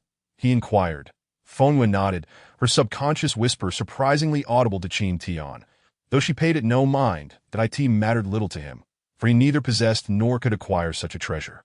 After all, it was a fifth-rank pill, beyond the reach of someone like him at the Foundation establishment stage, that he would have to rely on his own strength. Once he became more formidable, he could descend the mountain for resources. To expedite her quest for vengeance, obtaining the fire spirit pill was imperative. 10,000 low-grade spirit stones were not unattainable. Assisting his sister was tantamount to aiding himself. It was indeed necessary for him to venture down the mountain. After some contemplation, Qin Tian resolved to descend. "Junior sister, I will be going down the mountain for a while," Qin Tian informed Fengyue before making his way down. Could Qin Tian be seeking the fire spirit pill? Fengyue pondered this sudden thought. With a clear objective, Qin Tian headed straight for the immortal city at the foot of the mountain. The Wuzhizong had a long history, spanning several millennia, and at its base lay a grand immortal city, Wuji City. The name of Wuji City derived from the Wuzhizong, serving as its affiliated immortal city, renowned even in the eastern wilderness, with a population exceeding 100 million and cultivators present in abundance. Prominent families, blessed lands, and minor sects all thrived within this Wuji City. Qin Tian, arriving on his flying sword, paused before a magnificent, colossal city sprawling across the plains, its towering walls reaching dozens of meters in height. The walls shimmered with runes, forming the city's protective array, the city gates. A diverse array of common folk lined up to enter, while cultivators made their way through a separate entrance. This was Qin Tian's first descent. Previously, he had never ventured down due to his lackluster abilities and aversion to risk. After all, he had heard too many tales of the immortal realm, both from past internet novels and this life's spoken legends. Employing a disguise, he landed and stowed his exquisite sword, a gift from his master, for such a prized weapon was beyond his financial means. Flying was prohibited within the city, though it was his first visit. He was aware of this rule. 5,000 spirit stones. I can acquire quite a number of pills this time, perhaps even procure herbs for a breakthrough to the golden core stage, and request the sect's alchemist to assist in refining them. Su Kai murmured, his eyes filled with anticipation for the future. With a third-rank aptitude and a methodical approach to cultivation, he harbored hopes of breaking through to the golden core stage. Yet, who did not desire an earlier breakthrough? After all, achieving early success was a universal dream. Moreover, an early breakthrough would invigorate his vitality, potentially allowing him to reach even higher realms. Talent was merely theoretical. Few exceeded its limits, but he believed he was not without the chance to become one of them. Wuzhizong disciple. Su Kai stepped forward upon seeing Qin Tian, who was adorned in the sect's attire, clasping his hands in greeting. "Fellow disciple, are you also here for the immortal city?" Seeing a fellow disciple outside the sect felt particularly comforting. Qin Tian turned, a glimmer of recognition flashing in his eyes before quickly retreating. This fellow disciple seems familiar. I wonder from which peak he hails. That's Su Kai, junior disciple. Qin Tian called out, his excitement palpable. Su Kai was taken aback. "Duh. Do you know me, senior brother?" "Of course. I am Qin Kai from the Beastmaster Peak, a year ahead of you." Senior brother Su Kai is quite the figure among the fourth-generation disciples of the Wuzhizong. It has come to my attention that Su Kai, the junior disciple, is deeply favored by the master of Tsongfeng, causing considerable envy among many fourth-generation disciples. Qin Tian's eyes brimmed with admiration, as if Su Kai were a remarkable figure of great significance. "Haha, senior brother, you flatter me," Su Kai replied modestly. "Indeed, the master of Tsongfeng holds me in high regard, but has this news spread even to the fourth-generation disciples of the Beastmaster Peak?" Su Kai gazed at Qin Tian with a hint of anticipation. Unaware that this matter was already known. How could there be any doubt? "If I, Qin Tian, were to deceive you, may the heavens strike me down," Qin Tian declared earnestly. "Such exaggeration, senior brother. There's no need for oaths." "I trust you completely," Su Kai interjected, feeling a growing fondness for Qin Tian, appreciating his straightforward nature. "Senior brother Qin, what brings you to Xianqing this time?" Su Kai inquired. "Naturally, to earn spirit stones," Qin Tian teased. deliberately holding back the full details as they began to walk into the city, with Su Kai hurriedly following. The pursuit of spirit stones is indeed a universal desire among cultivators, with merely a display of the disciple token from Wuji sect. They were granted smooth passage into Wuji city. "Step aside. Make way," came a voice from behind them, as a lavish carriage, adorned with a multitude of jewels, approached, pulled by two magnificent unicorns, each possessing a single horn and cloaked in pure white. Inside the carriage, a girl donned in exquisite robes, her eyes sparkling with mischief, peered out towards Qin Tian. "It's the Zhang family of the Eastern Wilderness. Senior brother, step aside," Su Kai urged, yanking Qin Tian to the side. The Zhang family is a prominent lineage in the Eastern Wilderness, their power exceeding that of Wuji sect, not something mere junior disciples like them could afford to provoke. The Eastern Wilderness is vast, teeming with countless races and intersecting forces, many of which surpass Wuji sect in strength. The Zhang family has even produced an emperor, their might unfathomable. As the carriage rolled past, Qin Tian remained cautious. "Watch out, lest you be struck by the carriage," the gem of the Zhang family giggled. Truly, the prestige of the Eastern Wilderness is evident. Even their steeds are formidable beasts. These unicorns must be powerful creatures of the nascent soul realm. Su Kai remarked, patting his chest, his heart racing. Qin Tian's gaze fell upon the stunning young woman within the carriage. To name: Jiang Se, age 17, talent, celestial spirit body realm, nascent soul life summary, jewel of the Jiang family. Began cultivation at 8, foundation established by 9, golden core at 12, nascent soul at 16. According to family secrets, relics are soon to appear in Wuji city, hence her arrival to seek opportunities. Evaluation: unsatisfactory indeed. The world below is fraught with peril. Qin Tian mused, truly grasping the essence of the cultivation world for the first time in the several years he had spent here. Previously at Wuji sect, despite the decline of the Misty Peak, he had still been the solitary eldest senior brother, leading a harmonious and prosperous life. Yet upon descending the mountain, he encountered a 17-year-old nascent soul cultivator. Was she even human? He mused that she could likely crush him with a single hand. What a pity she is merely of saint-level talent, falling just short of the imperial level that his system demands. Having encountered individuals of imperial-level talent before, Qin Tian was not overly astonished. "Relics," he silently noted. "Senior brother, what are your next plans?" Su Kai inquired, recalling Qin Tian's earlier statement about earning spirit stones. "To rent a shop," Qin Tian replied with a smile. "Is earning spirit stones truly that challenging? It depends on the methods employed." With his sister's consumption being immense and their master absent, Qin Tian felt a responsibility to provide resources for her. It was certainly not for his own sake, but for his sister. With only one sister now, should more come in the future, the expenses would escalate further. At least those of imperial-level talent would require even greater resources. And a single imperial cultivator could easily drain Wuji sect's resources. The pressure was immense, each one feeling like an insatiable pit. "Senior brother, what kind of business are you planning?" "I would like to join in," Su Kai proposed, having developed a favorable impression of Qin Tian after their brief conversation. He believed that Qin Tian would not deceive him and was eager to seize the opportunity to earn spirit stones. Especially since he currently had some to invest. Of course, Su Shidi can certainly participate. Qin Tian responded with a gentle smile, welcoming more participants. "Thank you, senior brother Qin." Su Kai bowed slightly, sensing that this business venture could indeed be fruitful. "Senior brother, I know where we can rent a shop," Su Kai continued, eager to lead the way, having visited Wuji city numerous times and possessing some knowledge of it. Qin Tian glanced at the earnest Su Kai, a smile gracing his lips, relieved to have found someone willing to provide startup capital. Although his business did not require much initial investment, shop rental fees were still necessary. In no time, they arrived at a bustling street, where passers-by donned opulent attire, each undoubtedly a cultivator. "Senior brother, this market is specifically designed for cultivators, but the rent is steep. 500 low-grade spirit stones per month, totaling 6,000 for the year. That's the income of an ordinary foundation cultivator over several years that we need to find partners. After all, one person's energy is limited. I shall consult the brothers within the sect," Qin Tian stated, producing a communication talisman to send a message. "Wait a moment, senior brother Qin. Since you seek collaborators, why not allow me to join as well?" Su Kai interjected. Are you not worried that I might not earn spirit stones, or that I might deceive you?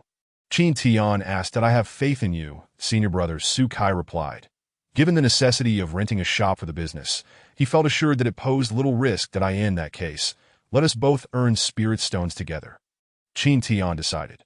Then we shall each contribute 1,000 low-grade spirit stones to secure a shop. By the way, senior brother, what kind of business do you plan to conduct? It is a grand venture. One that promises substantial profits, Qin Tian replied, withholding specifics for the moment. Although Su Kai was curious, he refrained from pressing further.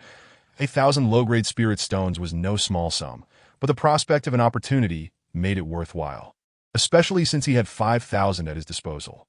Shitty, you go ahead and secure a shop, Qin Tian instructed, as he himself possessed not a single spirit stone to contribute. Yes, senior brother, as Qin Tian began to formulate his plans. A massive poster appeared at the entrance, boldly proclaiming the joint development project of the Eastern Wilderness Spirit Mine. Senior brother Qin, do you know where there is a spirit mine? Su Kai asked, intrigued. How could I possibly know? Out here, one must weave tales. Qin Tian replied nonchalantly. That of course, I know. However, the extraction of this spirit stone mine is quite challenging and would require substantial manpower and resources at the outset. Thus, we must seek investors to facilitate the mining. Why not turn the spirit stones over to the sect?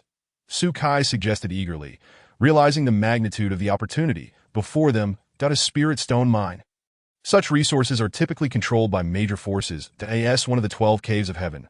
Wuji sect possesses only one upper-grade vein and lacks any top-grade ones. That if Qin Tian has indeed discovered a vein, it represents a tremendous resource, and reporting it to the sect would be an immense contribution. Fool! Turning it over to the sect would earn us little more than a token reward if we develop it ourselves. Why would we ever be short of resources in the future?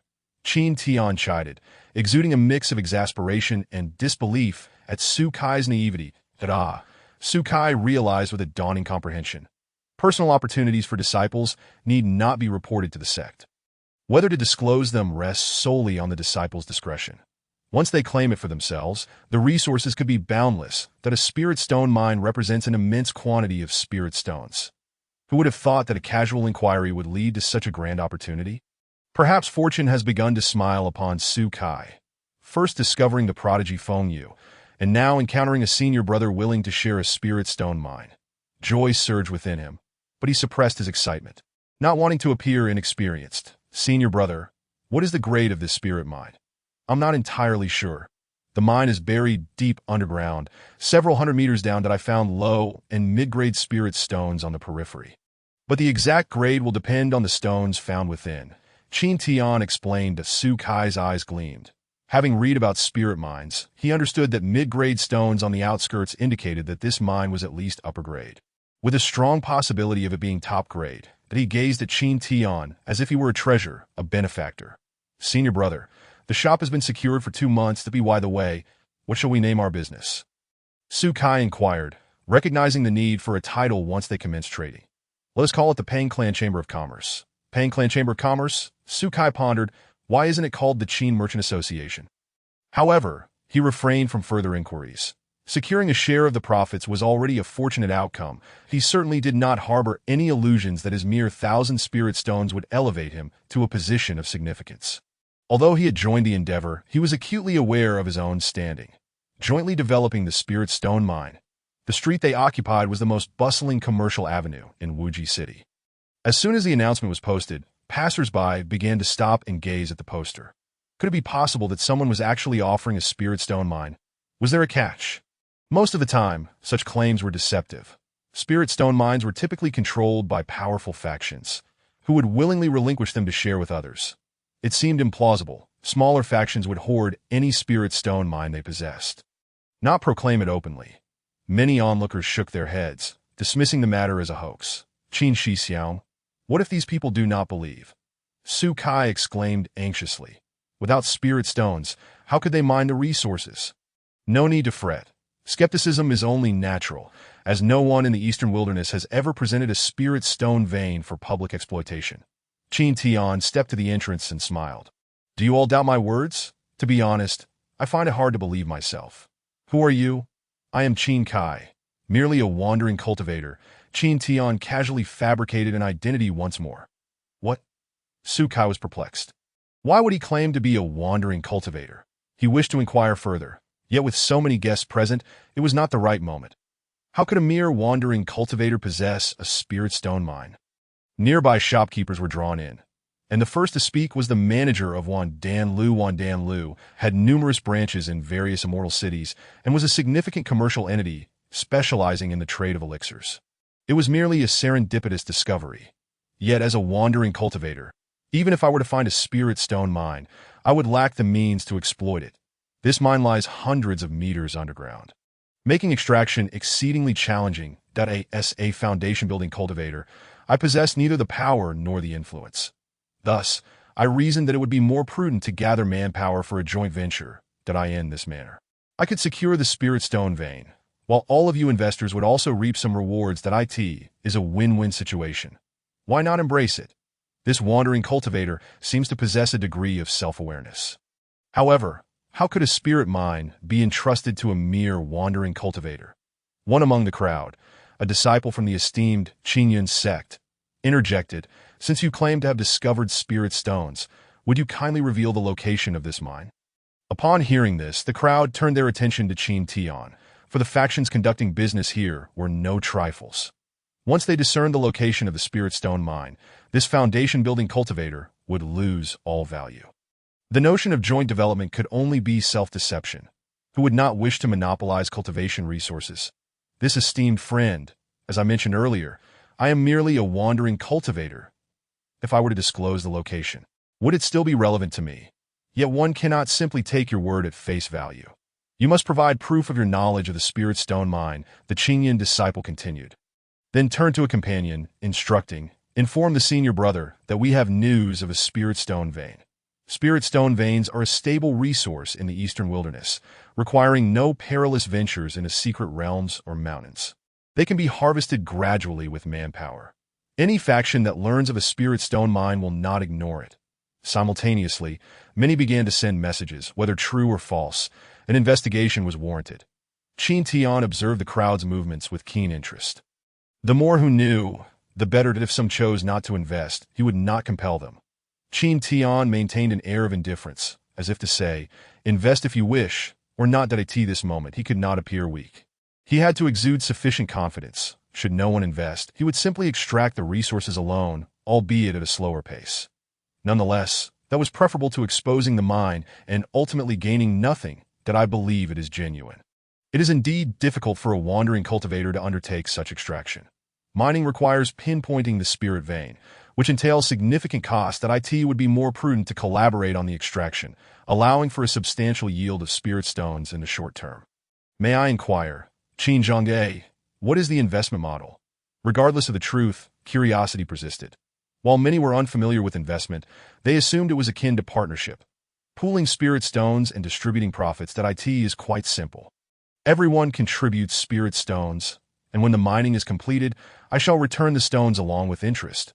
What does that mean? Upon hearing this, the crowd paused, puzzled by Qin Tian's intentions. They must provide him with spirit stones, and in return, he would return them with interest once the mine was extracted. Qin Tian sensed that their understanding was limited to partnerships, failing to grasp the true essence of investment. Naturally, they were unaware that investments carried risks and should be approached with caution. However, Qin Tian had no intention of elucidating this point. If he mentioned risks, who would still consider investing? He needed to present the opportunity as entirely secure. The meaning is straightforward. Everyone lends spirit stones to me. And with those stones, I will recruit personnel for mining. Once the extraction is complete, I will return the stones to you all. This process is not the collaborative business you envision. It is merely an arrangement where I lack the funds and require your investment to proceed. Absurd! Partnering to extract a spirit stone mine, yet you want us to lend you our spirit stones. Are you dreaming? This truly was a peculiar notion. Did he think everyone was a fool, lending him spirit stones for the extraction?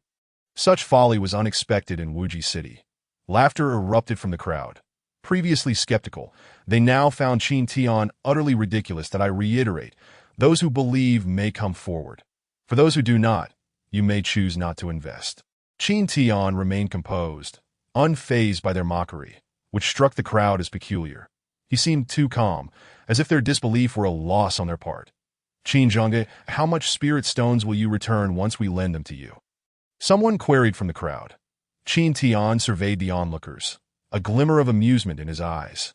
Indeed, it was the collective response that would propel the narrative forward. Spirit stones will yield a 10% return every 10 days for those who lend them. In truth, I too aim to generate profit from the spirit stones. Only with your contributions can I proceed with mining, thus enabling me to return your rewards. That asked for why he wouldn't allow everyone to partner. As previously stated, he was merely a wandering cultivator. Should the location become known, the consequences would be apparent. Once powerful factions learned of it, most present would likely lose the chance to profit from the spirit stones. Silence enveloped the crowd. Indeed, if discovered by a powerful faction, it would concern them little. Investing a small amount now might yield considerable returns later. 10 days equals a 10% return. Imagine the potential gain over a year. Someone began to calculate. Heavens! If one were to invest 100 spirit stones, and should the mine be operational for a year, the profit would be substantial. Someone exclaimed loudly that he had not factored in compound interest, but merely calculated 100 spirit stones in a linear manner, which would amount to 365 stones. 3.6 times return in a year. Many who had previously doubted now felt their interest peaked. 3 or 4 times the profit was enough to entice anyone to take the risk. Greed flickered in the eyes of several. If true, they could seize the opportunity for wealth. Many began to stir restlessly, eager to learn more, unwilling to let anyone discover the spirit stone mine's location. If powerful factions caught wind of it, they would miss their chance at wealth. You have miscalculated, Qin Tian interjected, waving his hand, that if you invest 100 spirit stones for a full year, it would not yield 365 stones, but rather 3,000 stones. However, as extraction progresses, the timeline may change. The first 100 would become 110, and the second would grow to 121, with the figures increasing progressively. Qin Tian's voice resonated like a spell, captivating the crowd. What extraordinary profits! It seemed too good to be true, yet many yearned for its validity. Some were seen swallowing hard, their anticipation palpable. However, the demand for spirit stones was finite and would fluctuate according to the mining progress. Initially, the demand would be high, but as the mining continued, it might diminish. Qin Tian needed them to recognize that this opportunity would not last indefinitely, urging those hesitant to take action. Extracting from the spirit stone mine required funds up front, while the stones extracted later would serve as the capital. This was a straightforward reality. Thus, those eager for spirit stones would inevitably rush to participate. Let him impart the first lesson to the Eastern Wilderness. The initial investment requirement was merely 10,000 low-grade spirit stones. Those interested may now commence their investments. Once again, he reiterated, those who believe may invest. Those who do not may choose otherwise. Will you invest? A 10% profit every 10 days. Many felt torn yet tempted. The allure of such high profits clashed with the fear of being deceived. At Su Shidi, please prepare a registration for those willing to invest. He commanded that very well. That Sukai had remained silent throughout, merely observing Qin Tian's performance, that he was there to facilitate the arrangement, entirely unaware of the plan's intricacies. Yet Sukai's heart was still filled with uncertainty. Could this truly procure spirit stones? Furthermore, 10,000 low-grade spirit stones seemed insufficient. Once a spirit stone vein begins to be mined, it will inevitably start to leak. Thus, it is essential to secure its spiritual pulse to prevent loss. The extraction of a spirit stone vein is no trivial endeavor. It often spans several years, if not decades, with some large-scale veins being mined for over a century. To avoid depletion, meticulous arrangements are typically made. And for veins located hundreds of meters underground, precise positioning and the establishment of a mining passageway are no easy tasks. While 10,000 spirit stones is a considerable amount, it is but a pittance in the grand scheme of mining operations. Senior brother, could it be that 10,000 spirit stones is too little? Sukai voiced his doubts. The do not fret. Simply register. Qin Tian replied, offering no further explanation. Sukai was merely a tool in this endeavor and did not need to be privy to such details. Initiating a collection of 100,000 spirit stones, or even 1,000,000, would surely incite concerns about potential flight with the funds. Trust must first be established. Very well. After all, we are from the same sect. I believe Qin Tian will not deceive me. 10 days will yield a 10% return. That a young man in the crowd observed Qin Tian thoughtfully. Presently, the Shao and Mu families were embroiled in conflict.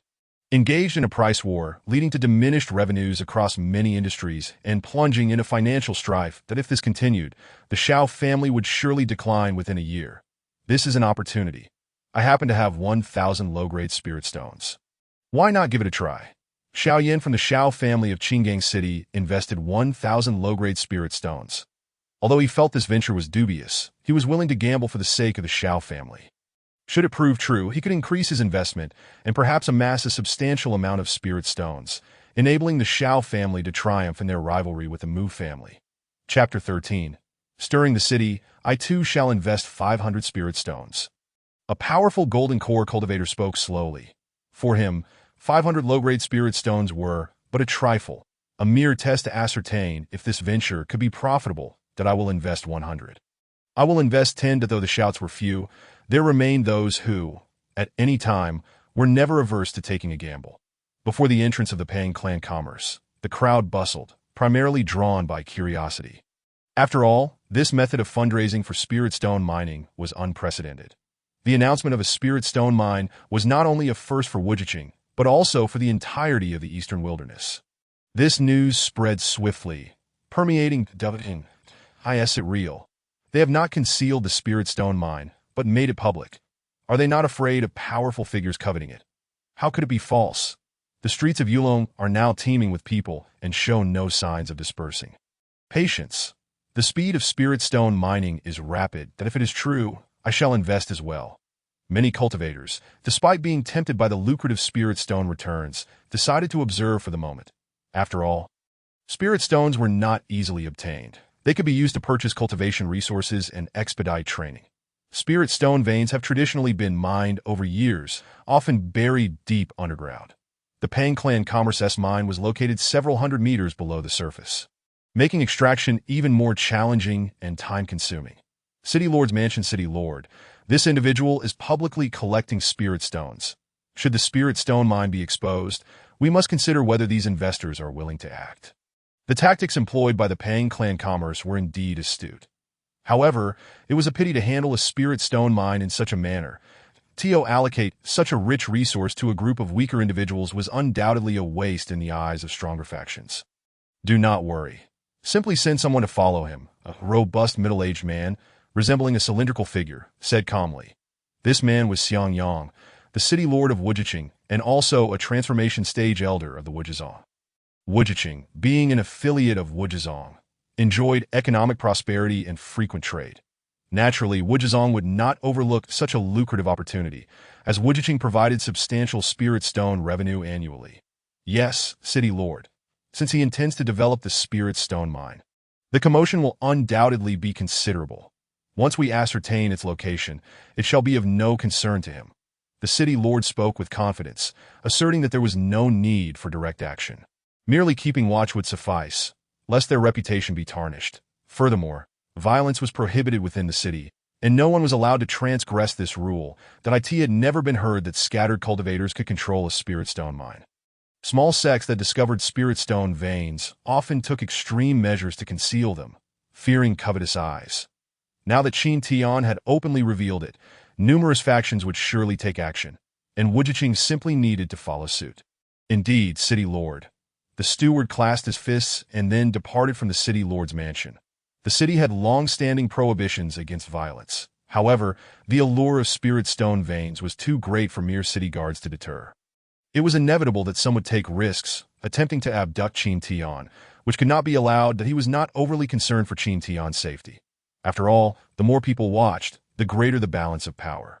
His worry lay in someone potentially breaking the rules of Wujiqing. Under the city lord's steward's direction, elite guards were gathered near Yulong Street, ready to intercept anyone who dared to act. Fortune favors me. In the Qingyang sect's Wujiqing office, the fourth-generation senior brother, Qin Yun, clad in a robe of azure and white, with a dark green belt around his waist and handsome features, laughed heartily that he had just returned from Yulong Street. He had managed to gather quite a number of spirit stones and was astonished that upon stepping out of the sect, he encountered news of a spirit stone mine. For the Qingyang sect, One of the 12 caves of heaven, a spirit stone mine, represented an immense opportunity. Senior brother, the Pang clan commerce has already gathered 10,000 low-grade spirit stones. The steward of the commerce will surely head to the spirit stone mine. Once he leaves the city, our chance will come that a fellow disciple of the Qingyang sect spoke up. Senior brother, this individual is rather ostentatious. Surely many are now aware of the news. The 12 caves of heaven have offices in Wujiqing. I fear they have all received word. Qin Yun waved his hand dismissively. Given the current situation, it won't be long before the powers of the eastern wilderness learn of it. However, we hold the advantage. Once the crowd disperses, we shall directly seek out the Pang clan commerce. Such a mere scattered cultivator, that I should personally seek him out for a discussion, is indeed a favor to him. Had it not been for the throng of people present, I would have approached him much sooner. Individuals from the various caves and heavens began to relay messages to their respective factions, all believing that scattered cultivators were unworthy of controlling a spirit stone mine, which they could easily manipulate. Due to the spirit stone mine, many factions flocked to Wujiqing. However, they were not there to invest, but rather to seize control of the mine. Senior brother, 10,000 spirit stones have already been raised. I am astounded at how easily we obtained such a sum. Su Kai exclaimed in disbelief. The To think, we have not even seen the shadow of the spirit stone mine. Simply relying on a few words. If someone were to fabricate a spirit vein and run off with the spirit stones, that would be quite the windfall to NAV. It's merely 10,000 low-grade spirit stones. Qin Tian reclined within the shop, exuding an air of composure. This amount is merely to gain trust. Otherwise, it would be far greater. Senior brother, what shall we do next? Su Kai beamed. For now, Qin Tian could command him to head east, and he would not dare to venture west. This was a golden opportunity. As long as he could cling to it, a bright future awaited. By the way, senior brother, why did you publicly declare you are not a disciple of Wujizong? This could help reduce the number of covetous eyes. Su Kai was not foolish. The moment the news of the spirit stone mine spread, countless individuals in the crowd had their hearts ignited with greed. Fool! If we claim to be disciples of Wujizong, what would happen if they found out? Wouldn't that label us as ungrateful wolves that do not give back to the sect? Are you willing to bear that infamy? Ah, indeed. Su Kai realized too late and hurried to the back room to change his attire, but it was too late. Many had already seen him. What is there to fear? You are not the mastermind. You are merely a partner in this venture. Qin Tian reassured him that Su Kai still had considerable value. Although Qin Tian was not well versed in the intricacies of the cultivation world, he understood that spirit stones were coveted, even by major factions. However, this posed no significant concern for him, as he did not possess a spirit stone mine. Coveting it would yield no fruit that as for his safety, as long as he remained within the city. Wujiqing would likely ensure his protection, that he had no intention of leaving the city. Venturing out would be far too perilous, that he sought to acquire spirit stones but had no desire to tread the edge of a blade. If he were unafraid of death, he would not have devised such a scheme. This was certainly a matter that could offend many, but fortunately, he had concealed his identity, even if things went awry later. No one would be able to trace it back to him. Chapter 14. Talents from all walks of life. The first step had been accomplished, the project successfully established. However, currently, no one truly believed in it. The initial 10,000 spirit stones had attracted many participants, most of whom merely harbored a gambling mentality. To fully instill confidence in the crowd, it was essential to return the spirit stones to the first batch of investors and to assure them of his genuine possession of a spirit stone mine. This task was quite troublesome, as he was now under the watchful eyes of countless individuals. Fortunately, my master left behind a treasure for me. Qin Tian withdrew a translucent garment that the sole disciple of the master of Piamiao Peak. He naturally had his own advantages. He recalled that before his master departed, he had entrusted him with this item, which was an unparalleled treasure for stealth and subterfuge. The garment in Qin Tian's hands was known as the illusory spirit garment. According to his master, during her weaker days, this garment had provided significant aid and was passed down by her master.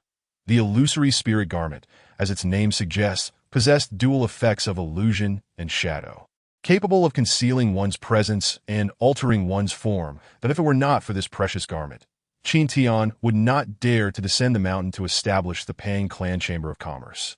Su Shidi, you guard the shop, and I shall step out for a moment. Brother, Are you planning to visit the Spirit Stone Mine? The outside world is filled with people waiting for you. You must exercise caution. Su expressed his concern, for the current Qin Tian was of utmost importance to him, representing his bridge to greater heights. Rest assured. Just as Qin Tian was about to leave, Qin Yun and his entourage arrived at the entrance of the Pang Clan Chamber of Commerce. Shopkeeper Qin Yun clasped his fists. Are you preparing to head out? Indeed, is this guest here to invest? However, the first phase of the Spirit Stones has already been arranged. Esteemed guests will have to wait for the next phase. Qin Tian issued a dismissal order, having discerned that this individual harbored ulterior motives. That I am Qin Yun, the senior brother of Qingyang sect, and I have matters to discuss with shopkeeper Qin. Qin Yun smiled, his charming demeanor prompting an instinctive trust in him. I have urgent business to attend to, brother Qin Yun. Perhaps you might return in a few days? Qin Tian was disinterested in engaging in idle chatter, as he awaited the completion of the final step. Once that was achieved, he could begin to profit effortlessly from the Spirit Stones. That in recent days, the feedback on his cultivation had diminished significantly. Feng Yue's junior sister must be solidifying her foundation, and as her senior brother, he ought to lend a helping hand. Otherwise, why would he risk descending the mountain? Foundation establishment is categorized into 3 types: heaven, earth, and human. The heavenly foundation not only requires talent, but also considerable resources to assist in the process. Feng Yue, being of the phoenix physique, naturally possessed talent, but she lacked resources. Moreover, the 5th grade fire elixir exceeds 100,000 low-grade spirit stones. All of this is for my junior sister. Shopkeeper Qin, if you leave now, I'm afraid there will be no chance left.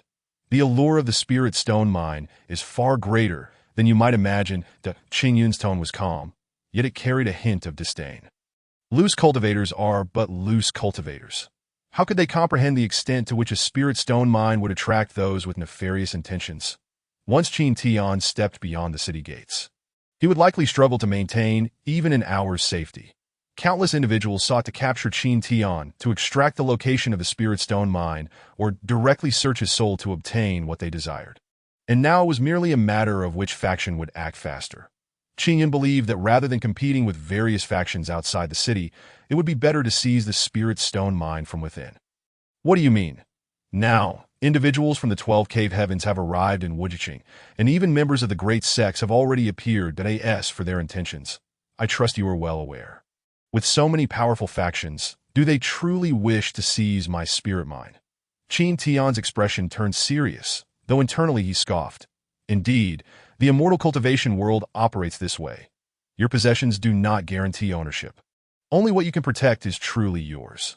Shopkeeper Qin, are you still a child? The survival of the fittest is the norm in the realm of cultivation. Qin Yun shook his head, surprised that such naivety still existed. I have come to assist Shopkeeper Qin. May we discuss matters now? Qin Yun's words exuded confidence, dismissing the loose cultivator's limited experience. The 12 Cave Heavens were revered by loose cultivators, let alone the presence of great sections. Now, it seemed Qin Tian would likely regret his choices, as the limited understanding of loose cultivators led them to believe they were clever, unaware that they were merely inviting disaster. Wait a moment. A soft voice interjected. Qin Yun Daoist, this is quite unseemly. You dare to come alone seeking Shopkeeper Qin? Before Qin Tian could finish speaking, 4 or 5 women clad in sheer, revealing gowns appeared, their alluring figures partially obscured. Their snow-white bosoms dazzling to the eye, and their long, slender legs igniting a sense of fervor. Especially the leading figure, whose fiery physique was complemented by an innocent visage, captivated hearts with every smile. As a pure-hearted young man, Qin Tian had never witnessed such a spectacle. He felt his blood quicken. Who would have thought that cultivators of the female persuasion could be so bold and uninhibited? Qin Tian mentally acknowledged that this journey was indeed worthwhile, as he had glimpsed the diversity of cultivators in the eastern wilderness. Young Master Qin, I am Xiao Ruyan from the Huan sect. And these are my junior sisters. The leading girl, a blend of innocence and allure, performed a slight bow. Ahem. Qin Tian coughed twice and returned the gesture. Miss Xia, is there something you require? Young Master Qin, your talent is unparalleled, and your demeanor exceptional. Ruyan has long yearned to meet you, and I have come out of admiration, Xiao Ruyan said with a smile, akin to a blooming peach blossom, drawing all eyes toward her. Qin Tian could hardly muster a rebuttal. Was this merely about the spirit mine? The notion of long admiration was laughable. His identity was fabricated, rendering the very notion moot. Lecherous vixen, you exude your allure wherever you go. Another crisp female voice chimed in. A figure in sleek attire approached, her exquisite features radiating an aura of valor despite her femininity. You Yiming of the Moonlight Palace, Sue exclaimed. These individuals were among the elite youth of the 12 Cave Heavens. It was unexpected for three to converge on this day, likely all drawn by the spirit mind, that Sue suddenly regretted his involvement in this venture. With the emergence of these young elites from various factions, he, an ordinary disciple, risked becoming collateral damage. Between spirit stones and his life, he deemed his life more precious. Esteemed ladies, you have come for me, I presume? Or rather, for the spirit stone mine. Indeed, Yu Yiming replied straightforwardly, her forthright nature evident. All major factions have dispatched their young talents here. If you disclose the location of the spirit stone mine, the Moonlight Palace promises you 10% of the mine. For a mere loose cultivator, receiving 10% of a spirit stone mine would suffice for a lifetime's needs. Given that Qin Tian was a loose cultivator, one might assume he lacked the talent to fully exploit even that share. The Hahuan sect is willing to offer 20% and grant young Master Qin the status of a disciple. The Hahuan sect has never accepted male disciples before. Should you agree, you would become the sole male disciple, surrounded by countless senior sisters who would be at your beck and call. Xia Ruyan swayed her hips, releasing a faint, enticing fragrance. Qin Tian's vision momentarily clouded, and upon reopening his eyes, he found himself surrounded by women, their modesty shrouded by a veil of ethereal mist. Ha, come my lord! A throng of hazy silhouettes exuded an unmistakable feminine fragrance, gracefully swaying their slender waists as they approached Qin Tian. Their light-footedness seemed to tread upon clouds, each step laden with boundless temptation, illusion. As Qin Tian gazed at the enchanting figures, he suddenly grasped that this was indeed an illusion conjured by Xia Ruyan. Yet he could not deny the artistry of the illusion. It was simply irresistible that he inwardly marveled, feeling a flicker of attraction. Just as these women were about to close the distance, their shrouded forms on the verge of being unveiled, a gentle breath brushed against Qin Tian's ear. His ear twitched slightly, and in the next moment, he awoke from the dreamlike haze. Damn, so close. A surge of intense frustration welled up within Qin Tian, akin to waking from a delightful spring dream just as he was about to cross the threshold. It was deeply unsatisfying. Young Master Qin, do you fancy it? Xia Ruyan's alluring voice whispered in his ear, her presence drawing closer. Qin Tian felt the warmth of her fragrant, soft body, stirring a flutter of excitement within him. He was no paragon of virtue. When confronted with beauty, he neither shied away nor hesitated, but rather welcomed it with open arms. Miss Xia, what is your intention? Qin Tian suppressed the tumult within him, feigning calm as he inquired. Young Master Qin, should you acquiesce to Ruyan's terms, then that earlier scene could become reality. Those women were manifestations based on the junior sisters from my sect. Xia Ruyan's voice dripped with temptation. How insufferable! If it weren't for the spirit mind being a ruse, I would have truly considered her. Qin Tian understood his circumstances all too well, thus he could only decline with a sigh. Miss Xia, I cannot concede the spirit mind to the Hahuan sect. Lecherous filly, it seems your charm is lacking.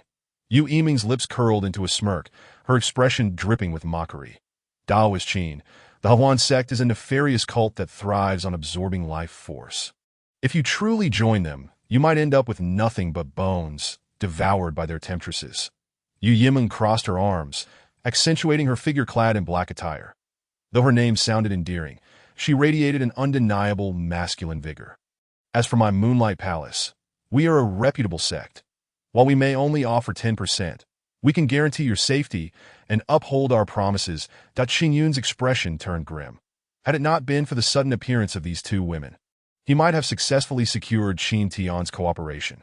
Now, the situation had grown increasingly complex, introducing numerous uncertainties.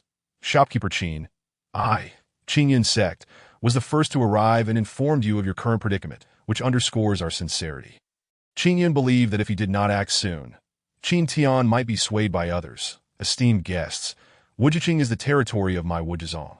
Such actions may be ill-advised. A composed figure approached, Songfeng, the fourth-generation senior brother of Wujizong. followed by more than a dozen disciples of the same generation. His steady steps and resolute gaze exuded authority, indicating his stature. Naturally, news of the Spirit Stone mine had reached Wujizong as well.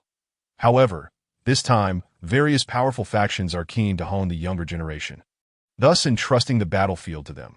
Upon seeing the arrival of the master Tsongfeng, Su Kai suddenly felt a surge of intense security within him that in the face of the young prodigies from various influential sects. Only the talented youth of the Wujizong can stand a chance against them. The leaders of the fourth-generation disciples from each faction are, without exception, formidable cultivators at the Golden Core stage, a realm far beyond his mere mid-foundation cultivation level. Qin Tian cast a sidelong glance at Su Kai, signaling him to refrain from speaking recklessly. Su Kai understood the implication. He had no desire to bear the reputation of an ungrateful wretch. Junior brother, I unexpectedly encountered Daoist Qin and was invited to assist at the Pang Family Chamber of Commerce. Tsongfeng was in high spirits, surprised that the Pang Family Chamber actually had disciples from the Wujizong.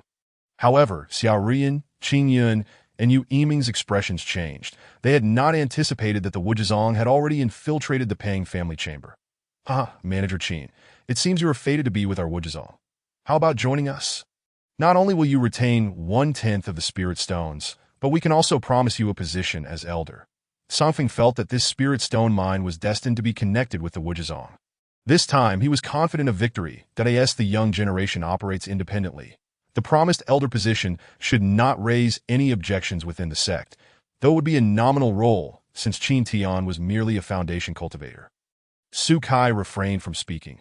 This Spirit Stone vein, truly, could not be given to the Wujizong, lest they expose themselves and solidify their reputation as ungrateful wretches who do not give back to their sect. No need. I will mine it alone. Although I must provide substantial returns to the investors, I still intend to keep 40 to 50% for myself. Such matters must remain in my own hands. Relying on others to uphold their promises is unreliable. Qin Tian once again declined. Why be so stubborn, Daoist Qin? You should know that as a mere loose cultivator, without any backing, you cannot occupy a Spirit Stone mine. Tsongfeng reminded him that in the Eastern Wilderness, one had yet to hear of a loose cultivator successfully claiming a Spirit Stone vein. How can one know without trying? Besides, I have no intention of monopolizing it. When the time comes, aside from the Spirit Stone investors, they will all be the mine's owners. Qin Tian spoke with profound meaning. The others naturally understood Qin Tian's intent. He sought to bind a multitude of investors to safeguard his own security. If the number of investors grew too large, it might indeed deter the various factions from taking action. After all, the Eastern Wilderness is filled with numerous powers, and should too many factions participate, none would wish to risk offending a multitude to seize control. This individual possesses considerable cunning. However, the current Pang Family Chamber has few investors. This is their opportunity to expand. Qin Tian stood with his hands clasped behind his back, exuding an air of calm as if everything lay within his control. Gentlemen, it would be best for you to take your leave, that I must prepare for the spirit mine matters and cannot accompany you further, lest I incite dissatisfaction among the investors. With that, Qin Tian turned to depart. Since he seeks his own demise, let it be. Qin Yin sneered, knowing that once Qin Tian stepped beyond the city gates, he would realize that the Eastern Wilderness is no place for reasoned discourse. Follow him. We shall act once he exits the city. Qin Yin commanded, and several disciples from the Qingyang sect swiftly followed suit. Xiao Ruyan, Yu Yimeng, and others were not willing to lag behind, hastily pursuing as well, leaving only Tsongfeng behind. Junior brother Su, do you have any news about the Spirit Stone veins? Su Kai shook his head. Master brother, Manager Qin was exceedingly cautious and did not reveal the location of the Spirit Stone mine. I only just met Manager Qin, so I currently possess no information. Tsongfeng nodded, recognizing that Qin Tian's reliance on the masses to confront the various factions was ample evidence of his astuteness, a fact that Su Kai was oblivious to. Let us catch up to him, that if Qin Tian refuses to yield to persuasion, then we must resort to force. However, this complicates the matter of who shall seize the prize. Whoever captures Qin Yu first and extracts his soul will uncover the secrets of the Spirit Stone mine. Qin Tian blended into the crowd, and in the next instant his figure suddenly vanished. As if evaporated into thin air, This exemplified the formidable power of the illusory spirit garb, which not only concealed one's aura, but could also completely render one invisible. Not good. That fellow has disappeared. Chapter 16. Sudden wealth. This man possesses a treasure that can conceal his whereabouts. No wonder he dares to brazenly leave the city. The first disciple of the Qingyang sect to pursue Qin Tian wore an expression of helplessness as he stared at where Qin Tian had vanished. They had expected to easily follow a foundation-level loose cultivator, only to be taken aback by the miraculous item he possessed, to the city gates. King Yun hastily ordered, feeling a wave of intense frustration wash over him. He had never anticipated losing track of their quarry. To the city gates. Xiao Ruyan, Yu Yimeng, and the others also rushed toward the gates to ask the foremost young talents of the various caves. It would be a significant embarrassment if they could not keep up with a mere foundation loose cultivator. The entrances of the city were already guarded by disciples from the 12 caves, ready to spring into action the moment Qin Tian made his appearance, while fighting within the city was prohibited. There were no such restrictions beyond its walls. The bloodshed of the eastern wilderness is notoriously unrelenting, and it is only due to the rules of the various celestial cities that a semblance of peace is maintained. He must not escape.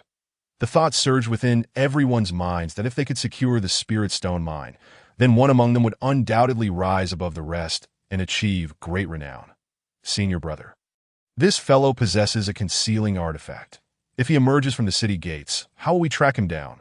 A disciple from the Qingyang sect voiced his concerns anxiously. Just moments ago, Qin Tian had vanished right before their eyes.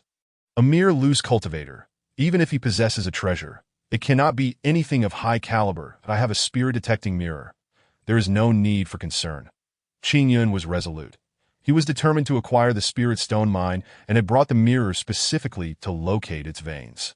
The spirit-detecting mirror is a top-tier spiritual artifact, one of the few treasures possessed by the Qingyang sect, more than sufficient to uncover Qin Tian's whereabouts. Qin Yun strode directly to the city gates and, upon exiting, aimed the mirror towards the entrance. While it was inconvenient to use within Wujiqing, once outside, he felt no qualms. You think a mere spiritual artifact can detect me? Qin Tian, now fully concealed, shook his head in disdain. He then boldly stepped outside the city. This artifact was a gift from his master, and although Qin Tian knew not its exact grade, it was surely above the level of a mere spiritual tool. Daoist Qin Yun, is this item reliable? We must not let that fellow escape, someone questioned. Rest assured, he cannot escape.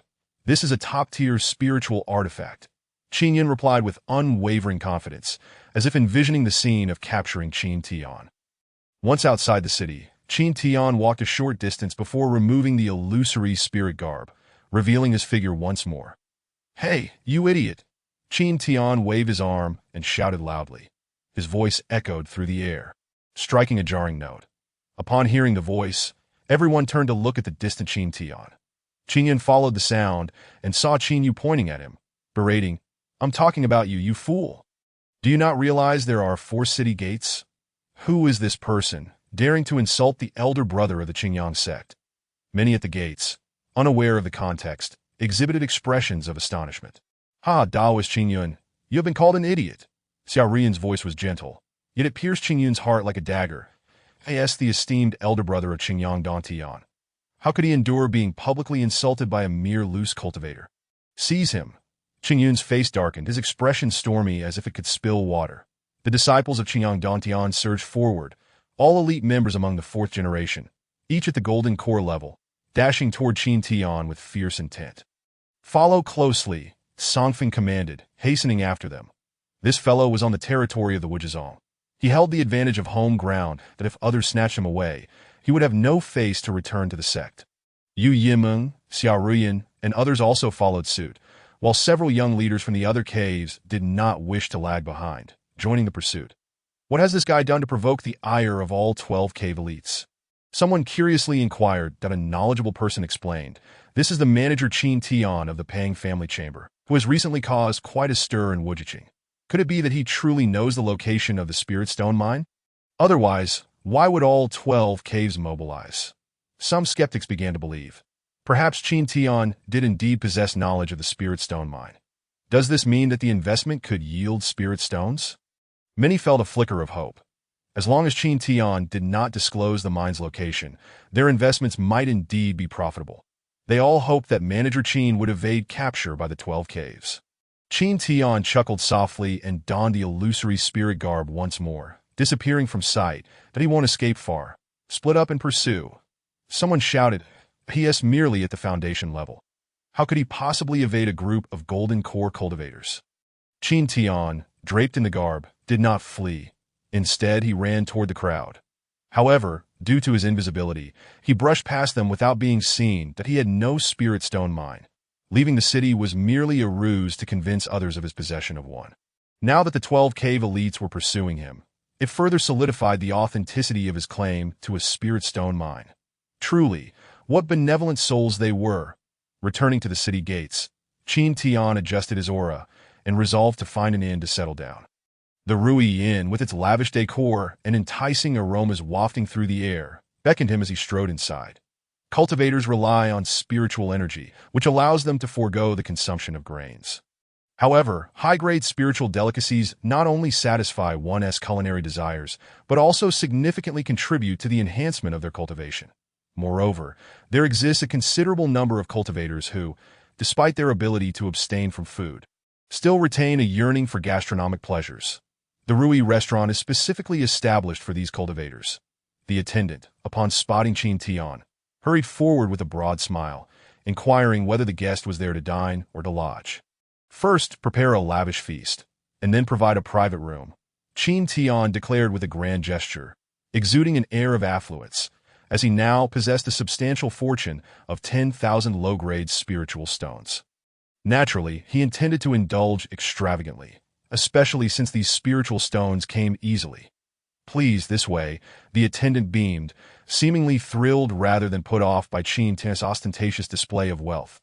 The more prosperous the business, the greater his earnings, and such affluent patrons were the ideal customers he wished for every day. Qin Tian was led to the second floor, and as he glanced around, a familiar figure caught his eye. Jiang Xie, the jewel of the Jiang family, a prodigious young lady in her teens, was present. This restaurant had recently gained a reputation of being the finest establishment in Wuji City. One of Jiang's servants whispered to her. Let us settle here for now. We have yet to discern when the ruins will open. It has been several days, and there has been no response from them. Jiang Xie crossed her arms, displaying a look of dissatisfaction, her delicate features inviting glances from passers-by.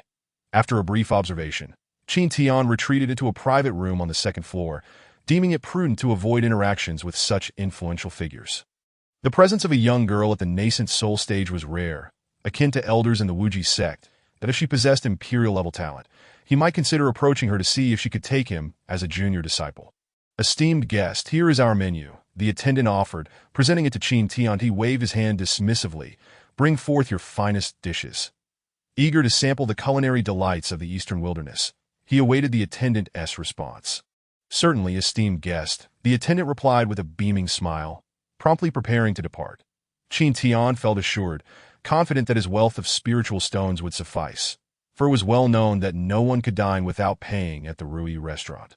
Wait a moment, Qin Tian called out as he hastily scanned the menu, his eyes widening in shock that a signature dish was priced at an astonishing 4,999 low-grade spiritual stones.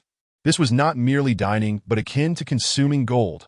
Other dishes reached prices of 1,999 and 999 stones that if he were to order a full spread, his 10,000 stones would barely suffice. Damn it, the expenses for cultivators are exorbitant. Qin Tian inwardly cursed, realizing this was his first true encounter with the extravagant spending habits of cultivators, which was utterly outrageous. Yet upon careful reflection, it made sense that in this realm of cultivation, resources were highly concentrated, and the wealth possessed by the strong was unfathomable to the weak. The finest restaurant in a renowned large immortal city of the eastern wilderness. Prices were naturally steep. The attendant, witnessing Qin Tian's astonishment, merely smiled knowingly, accustomed to such reactions from newcomers. Each dish here was unattainable for many, a luxury beyond their reach. For instance, that dish priced at 4,999 stones was reserved for patrons at the nascent soul and transformation stages. I'll have one of this and one of that, Qin Tian declared, selecting 4 or 5 dishes totaling approximately 4,000 to 5,000 stones. Curse my poverty, but one cannot suffer in silence, he thought, choosing 5 dishes priced at 990 stones each. After consuming the meal, Qin Tian felt an intense heat coursing through his body. "Attendant, is the room ready?" he inquired, sensing an impending breakthrough. This sumptuous feast had acted as a potent tonic, filling him with spiritual energy to the brink of overflowing. "Esteemed guest, the room is prepared. It is equipped with a formation for safe cultivation," the attendant noted, recognizing Qin Tian's significant progress and his need to assimilate the spiritual food. Truly, he was a perceptive individual.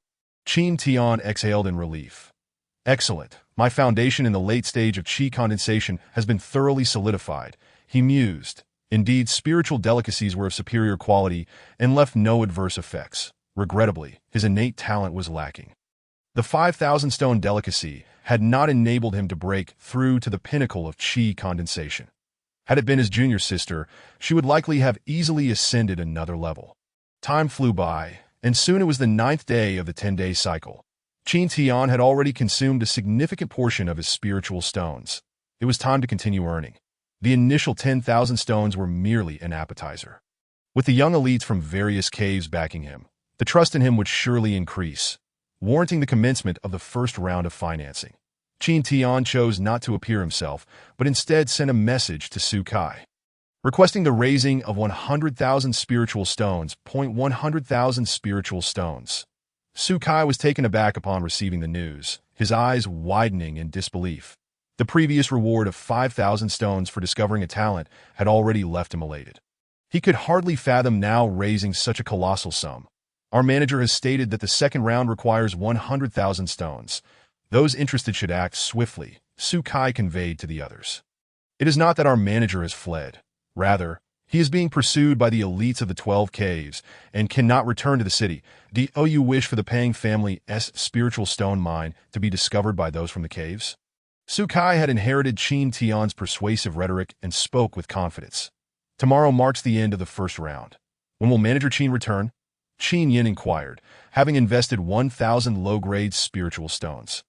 Though this was not a significant sum for him, he was concerned about the reliability of the venture. Su Kai waved his hand, soothing the increasingly restless crowd outside the shop. "Tomorrow, our manager will undoubtedly return. However, he has instructed that in order to avoid detection by the 12 caves, we must accelerate the extraction of spiritual stones and increase the financing. Those willing to invest may proceed." Could it be that the Pang family's manager has fled? It is quite possible. The promised returns from the first round have yet to be fulfilled, and he is already soliciting for the second round. The crowd buzzed with skepticism, many expressing doubt. After all, the spiritual stone mine still existed solely in Qin Tian's claims. None had witnessed it firsthand that Su Kai scanned the crowd, and a middle-aged Taoist called out, "I believe in Manager Qin. The 12 cave elites are present. If it were a hoax, would they have mobilized?" He declared, "I will invest 500 spiritual stones. If I delay, there may be no opportunity left. I will also invest 500 stones that I shall invest a few hundred as well. Fortune favors the bold, that if one wishes to earn spiritual stones, they must take some risks." Voices of agreement resonated, and the crowd was stirred into action. Many hesitant individuals resolved to invest once more. Reasoning that they would soon see the results, that a smile crept across Su Kai's face as he reflected. Manager Qin's influence is remarkable. It seems one must always have a leader. Under the fervent investments arranged by Su Kai, many chose to invest again, including several who had missed out previously. The first round had only solicited a mere 10,000 low-grade spiritual stones, a significant sum for those at the qi condensation stage, but a mere annual yield for golden core cultivators. In the thriving Wuji city, there were numerous golden core cultivators and even quite a few nascent soul experts. In just a few hours, over 50,000 spiritual stones had been raised. Many still opted to wait and see if the first round investors would receive their returns and whether Qin Tian would indeed return. On the 10th day, Qin Tian stretched lazily as he exited the restaurant, but he then transformed his appearance to that of Su Kai and made his way to the Pang family shop. If he could deliver the promised returns from the first round, many would surely be enticed. Manager Qin has returned. As soon as Qin Tian appeared, someone shouted jubilantly that a crowd had gathered outside the shop, comprising first-time investors eager for news, as today marked the day of returns. "Gentlemen," Qin Tian inclined his head slightly, I apologize for the delay. I had intended to return within 6 or 7 days. But I was pursued by the elites of the 12 caves, which caused some delay. However, I am pleased to report that the spiritual stone mine remains undiscovered and has already commenced operations. Excellent.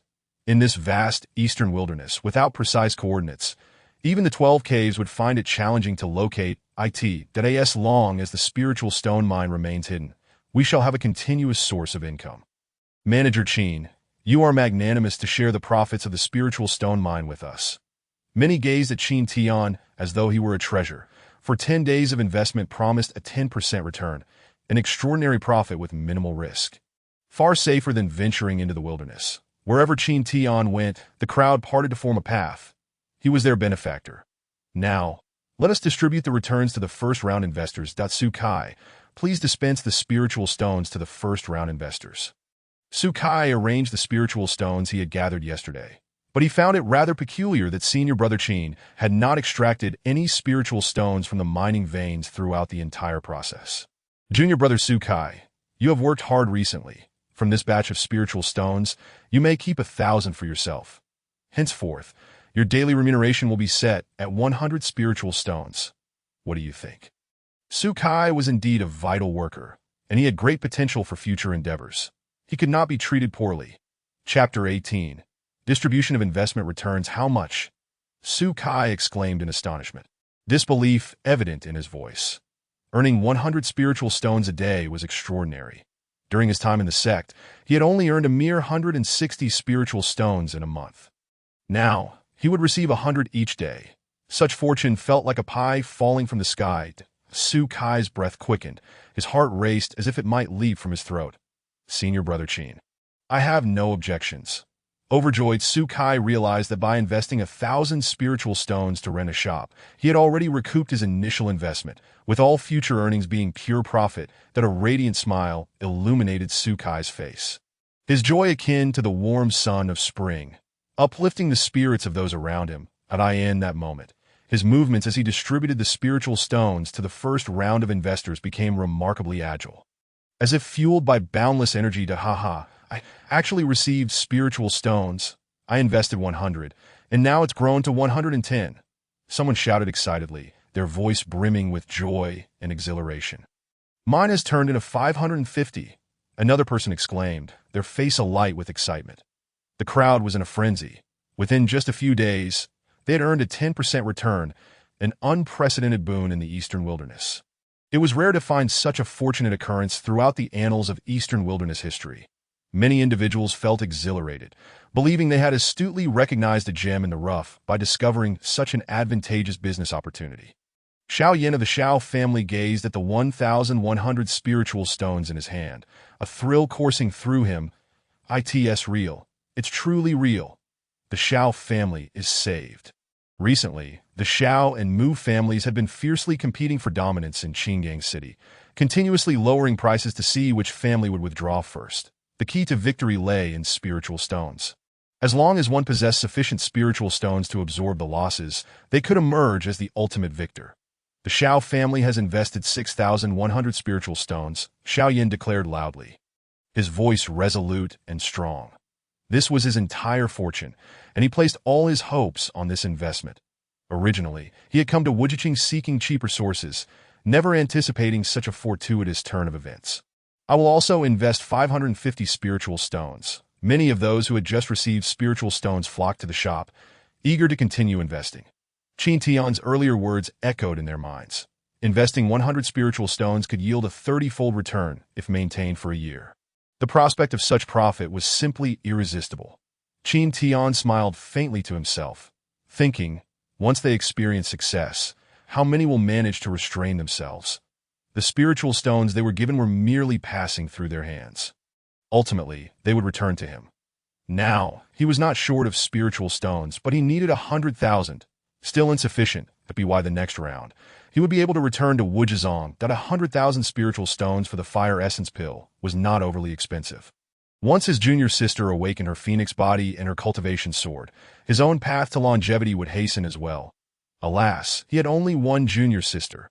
Finding someone with imperial-level talent was no easy feat. Qin Tian surveyed the crowd. scanning for any potential geniuses that a multitude of panels appeared before his eyes. But regrettably, they were all mediocre talents, with not a single one above the 5th rank. It seemed he would have to rely on fate or devise a means to attract top-tier geniuses. Though he could not think of any effective strategies at that moment. Damn it. That scoundrel is back in the city again. Quickly report to the senior brother. The disciples of Qingyang sect, upon spotting Qin Tian, hurriedly sent messages to Qin Yun, their eyes filled with fury and resentment, as if Qin Tian were their mortal enemy.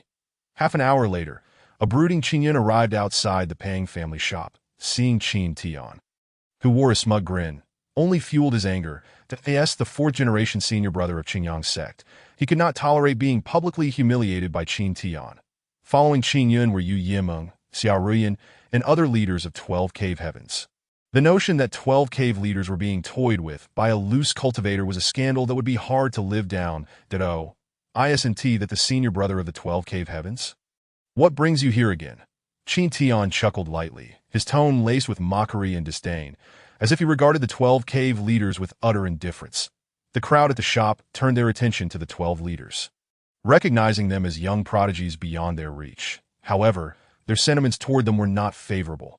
Many had invested considerable spiritual stones, and if the cave heavens discovered the location of the spiritual stone veins, their investments would be rendered worthless. Hundreds of cultivators stood together, unwilling to part ways. For the 12 leaders that in the past they might have acquiesced, but this matter now concerned their interests. Clear the way. Qin Yun snorted coldly, his eyes blazing with fury. How dare this rabble obstruct his path? How many could Qin Tian bind now? With all 12 caves present, he would not let a mere loose cultivator deter them. Although there were numerous forces in the eastern wilderness, from major sects and sacred lands to ancient clans, each of the 12 cave heavens was a dominant power in its own right. If they could not handle a loose cultivator, it would be better to find a rock to die under. Faced with Qin Yun's reprimand, the crowd, though reluctant, complied and parted ways. After all, they lacked the courage to confront the 12 cave leaders. Xiao Yin's expression was particularly grim. He had invested the most spiritual stones, 6,100. If the 12 cave heavens seized the spiritual stone veins, he would be left with nothing. As a mere small family in a fairy city, he could not afford to offend the 12 cave heavens. That he could only hope that Qin Tian would be resilient and not easily yield. Manager Qin, I shall advise you one last time. Voluntarily disclose the location of the spiritual stone veins, or the consequences will be beyond your capacity to bear. Qin Yun threatened openly, leaving no room for pretense. The mask of civility had been discarded. Young Master Qin, even a single cave cannot monopolize the spiritual stone veins now that all 12 have arrived. You might as well hand it over willingly. Xiao Ruyan softly suggested, a subtle smile gracing her youthful countenance. With all 12 caves present, even if one family obtained the spiritual stone veins, it would be impossible to monopolize them alone. That I'm afraid you've been misled. There are no spiritual stone veins to speak of. You might as well return and not waste your time. Qin Tian replied, spreading his hands in feigned helplessness, his expression one of mock innocence. Even now, you still think to deceive us? Qin Yun scoffed dismissively. Perhaps Qin Tian was regretting revealing the existence of the spiritual stone veins due to the overwhelming interest it had garnered. Unfortunately, there was no remedy for regret. His words could not be retracted. Surround his shop. He cannot leave until he reveals the location of the spiritual stone veins. Disciples of Qingyang sect moved swiftly. Although Qin Tian possessed hidden treasures, they could not allow him to vanish from their sight. Stop. The city lord of Wujiqing, Xiang Yang, appeared in midair above Yulong Street that no one had seen when he arrived, but when his voice rang out, everyone realized the Lord had already suspended above them that a transformation realm expert. He was a figure of dominance in the eastern wilderness, even among the 12 cave heavens, a leader of peak stature. Greetings, City Lord, the crowd bowed in unison. Regardless of who they were, everyone knew to show respect to a transformation realm expert. Qin Tian also slightly cupped his fist in salute. The city lord was also an elder of Wujizong, which was why Qin Tian had chosen to operate in Wujiqing. At worst, my identity will be exposed, but at least my life will be spared. My reputation may suffer, but that is a minor concern. Violence and revenge are prohibited within the city. All grievances must be resolved outside the city limits. The city lord's voice was authoritative and powerful, instilling a sense of fear in those who dared to defy his command. Chapter 19. The Affairs of Humanity. The city lord's voice resonated like thunder, reverberating in the air as if capable of penetrating every ear. The matter of the spiritual stone veins had stirred up quite a commotion. It was common knowledge in Wujiqing and had even reached the ears of the major caves, blessed lands, and even the great sects that asked the foremost fairy city of Wujizong. Wujiqing could not afford to tarnish its reputation. After all, the reputation of a fairy city was of utmost importance. If it lost its credibility, who would come to do business in Wujiqing? As long as Qin Tian remained within the city, he was naturally obliged to adhere to the rules of Wujiqing. Wujizong is indeed a prestigious sect. Even we loose cultivators are willing to offer protection.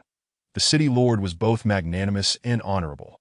Qin Tian, handsome and radiant with a beaming smile, harbored a glimmer of admiration in his eyes. As long as one conducts business within the city, they will naturally receive the protection of Wujizong. The city lord wore a proud expression, somewhat pleased by the public praise he received. The city lord's righteousness is well understood by the younger generation. Su Kai deliver the taxes for the first and second periods, totaling 11,000 spirit stones, to the city lord. Qin Tian instructed. The tax rate in Wujiqing is 1 out of 30, but given his current position in the financial sector, he thought a rate of 1 out of 10 would suffice. Might this be a bit excessive? The city lord was momentarily taken aback, not expecting Qin Tian to be so astute as to submit 1/10 of the tax revenue. The sect's requirement was merely 1 out of 30, which wasn't excessive at all. The Pang clan's Chamber of Commerce was just beginning, and their current earnings were modest. One could only hope the city lord would not take offense that I end the realm of human affairs. Such considerations are never in short supply. Despite the city lord's duty to maintain order, who is to say he wouldn't turn a blind eye? Moreover, the spirit stones submitted to the city lord would ultimately benefit Wujizong, serving as a sort of compensation for their tarnished reputation. There's no rush. The Chamber of Commerce has only just begun, and having this intention is already commendable. Time is on our side.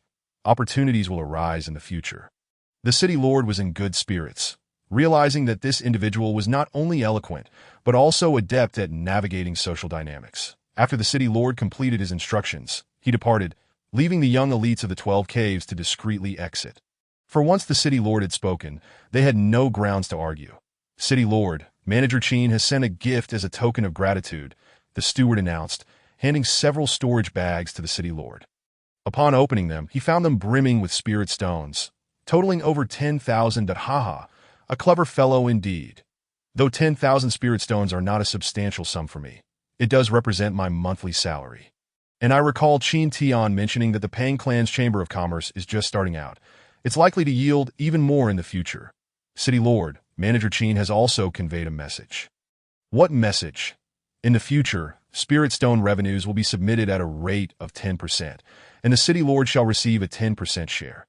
The steward's expression was one of astonishment. This person certainly possessed remarkable cunning. How thoughtful that a subtle smile graced the city lord's face. Relinquishing a full 20% of the revenue was no trivial matter. With the emergence of the 12 caves, even if he were to seize the spirit stone veins, Wujizong might not secure a full 20%. Moreover, given Qin Tian's current strategy of widely distributing spirit stones, it was likely that he would end up with no more than 20 to 30% himself. With that in mind, informed Song Feng that we need not exert ourselves too much in the spirit stone competition. The city lord decided against directly transferring Song Feng, preferring to keep him close to avoid inciting suspicion from other factions.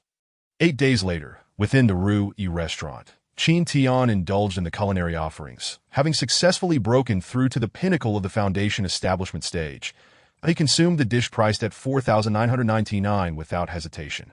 After accounting for the 10,000 spirit stones he had dispatched and the 10,000 he had submitted to the city lord, he still had nearly 70,000 spirit stones remaining. More than sufficient for a lavish feast at Ru Yi restaurant. Since delivering spirit stones to the city lord's residence 8 days prior, the young elites of the 12 caves had been unable to accompany him. With the city guard present, aided by his illusionary spirit garb, Qin Tian effortlessly altered his appearance and slipped away from the crowd. That should suffice. Following this round of financing, things should stabilize, and it is time to return to Wujizong. The spirit stones acquired from this financing should be sufficient to purchase the fire essence pill. The foundation establishment materials. The foundation establishment can be achieved through three methods: heaven, earth, and humanity, with heaven being the most superior, albeit requiring exceptional materials that MY Junior sister possesses imperial-level talent. She must not be squandered. Qin Tian returned to the shop. Senior Su, from now on, the new round of Spirit Stone fundraising will take place 2 days prior to the distribution of Spirit Stone returns. And the third round's target will be raised to 100,000 Spirit Stones. Senior, we are raising such a substantial amount. Su Kai exclaimed in surprise. Indeed, although future fluctuations should be minimal.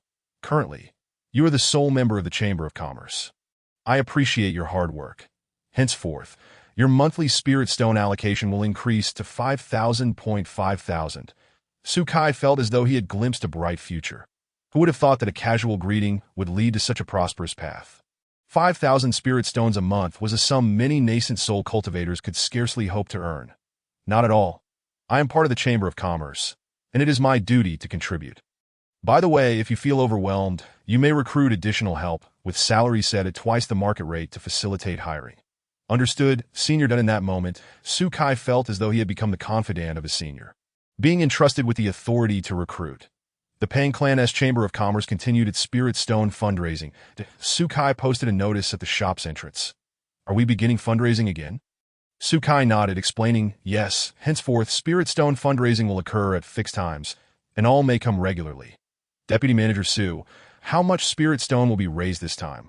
With the rapid development of Spirit Stone mining, we aim to raise 100,000 Spirit Stones this round. 100,000 Spirit Stones is no small sum. But the more we recruit, the greater our opportunity to earn Spirit Stones. Those wishing to invest may begin submitting Spirit Stones now. As Su Kai's words fell, the crowd surged forth. The success of the previous Spirit Stone distribution had alleviated many concerns. What is this? A foundation establishment cultivator who had just submitted 100 Spirit Stones looked perplexed at the paper in hand, which bore the inscription Spirit Stone Voucher, along with the amount of 100 Spirit Stones. This is the latest offering from the Pang Clan's Chamber of Commerce, a Spirit Stone Voucher. From now on, the Chamber will recognize the voucher rather than the individual. Simply present the voucher to exchange for Spirit Stones.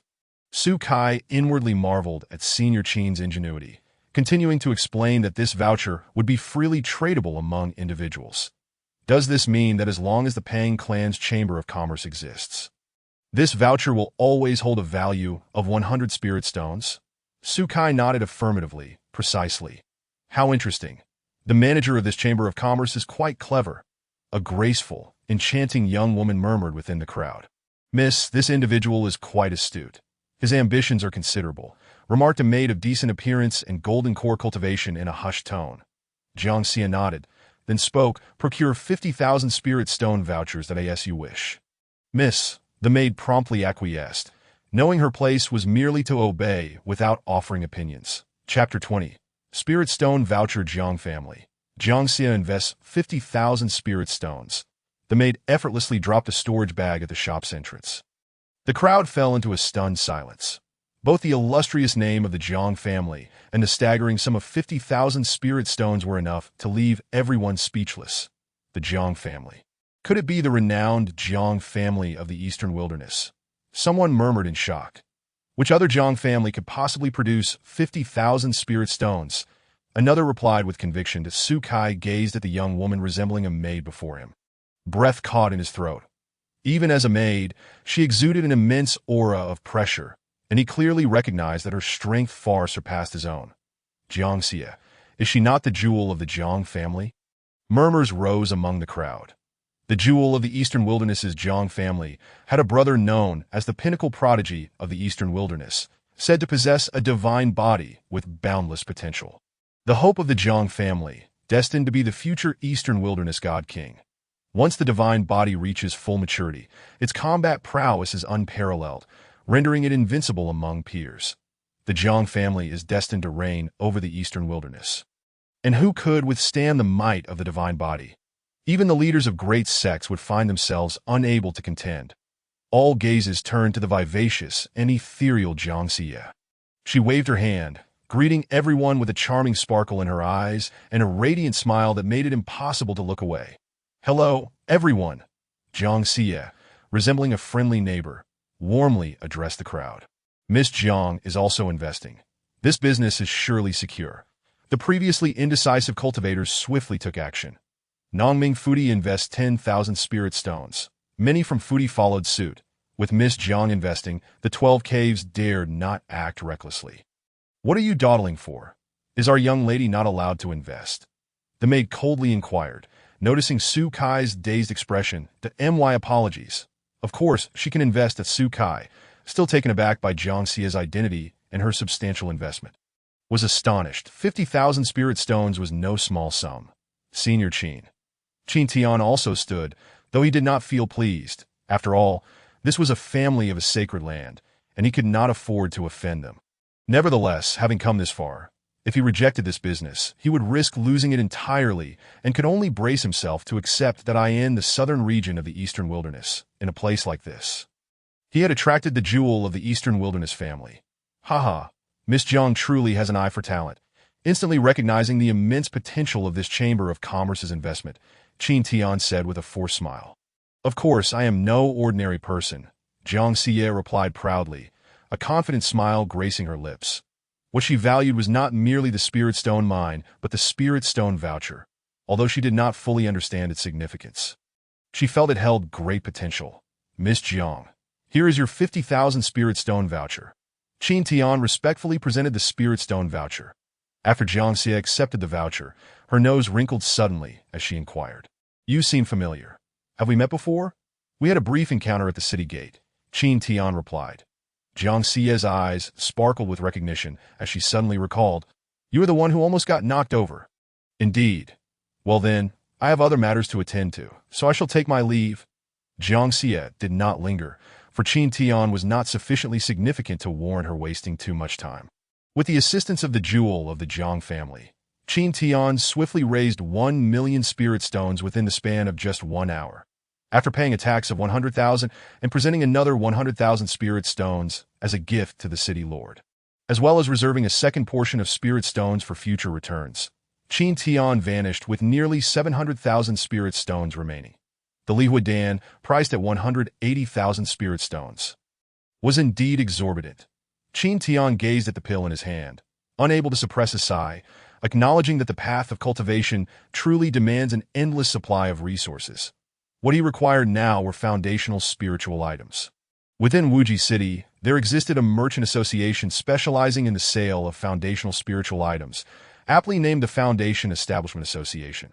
This association spanned the Eastern Wilderness, reportedly reaching the Southern Ridge, Northern Plains, Western Desolation, and even Central Continent. The influence of the Foundation Establishment Association was unimaginable, with its presence felt across various regions. As Qin Tian entered, he observed hundreds of spiritual items displayed in the shop showcase.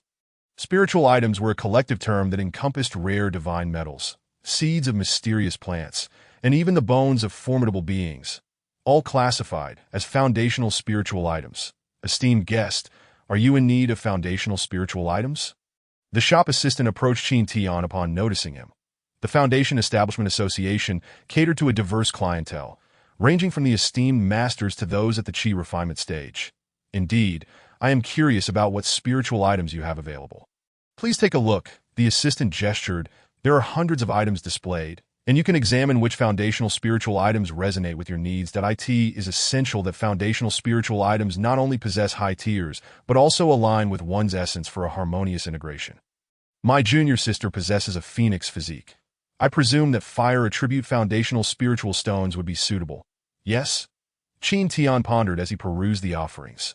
Among the displayed items were human-level foundational spiritual item, inner core of a fish demon, valued at 688 spirit stones. Human-level foundational spiritual item, seeds of the fire sunflower, valued at 888 spirit stones. Earth-level foundational spiritual item, spirit iron, valued at 9,688 spirit stones. Earth-level foundational spiritual item, spirit turtle shell, valued at 10,688 spirit stones. With each tier increase, the prices surged tenfold. Suddenly, an eye-catching branch priced at 480,000 spirit stones captured his attention. Heaven-level foundational spiritual item. Branch of the Fusang tree, 480,000 spirit stones. Even though it was a heaven-level spiritual item, it was merely suitable for those at the peak of the Qi refinement stage. Who could have imagined such a price?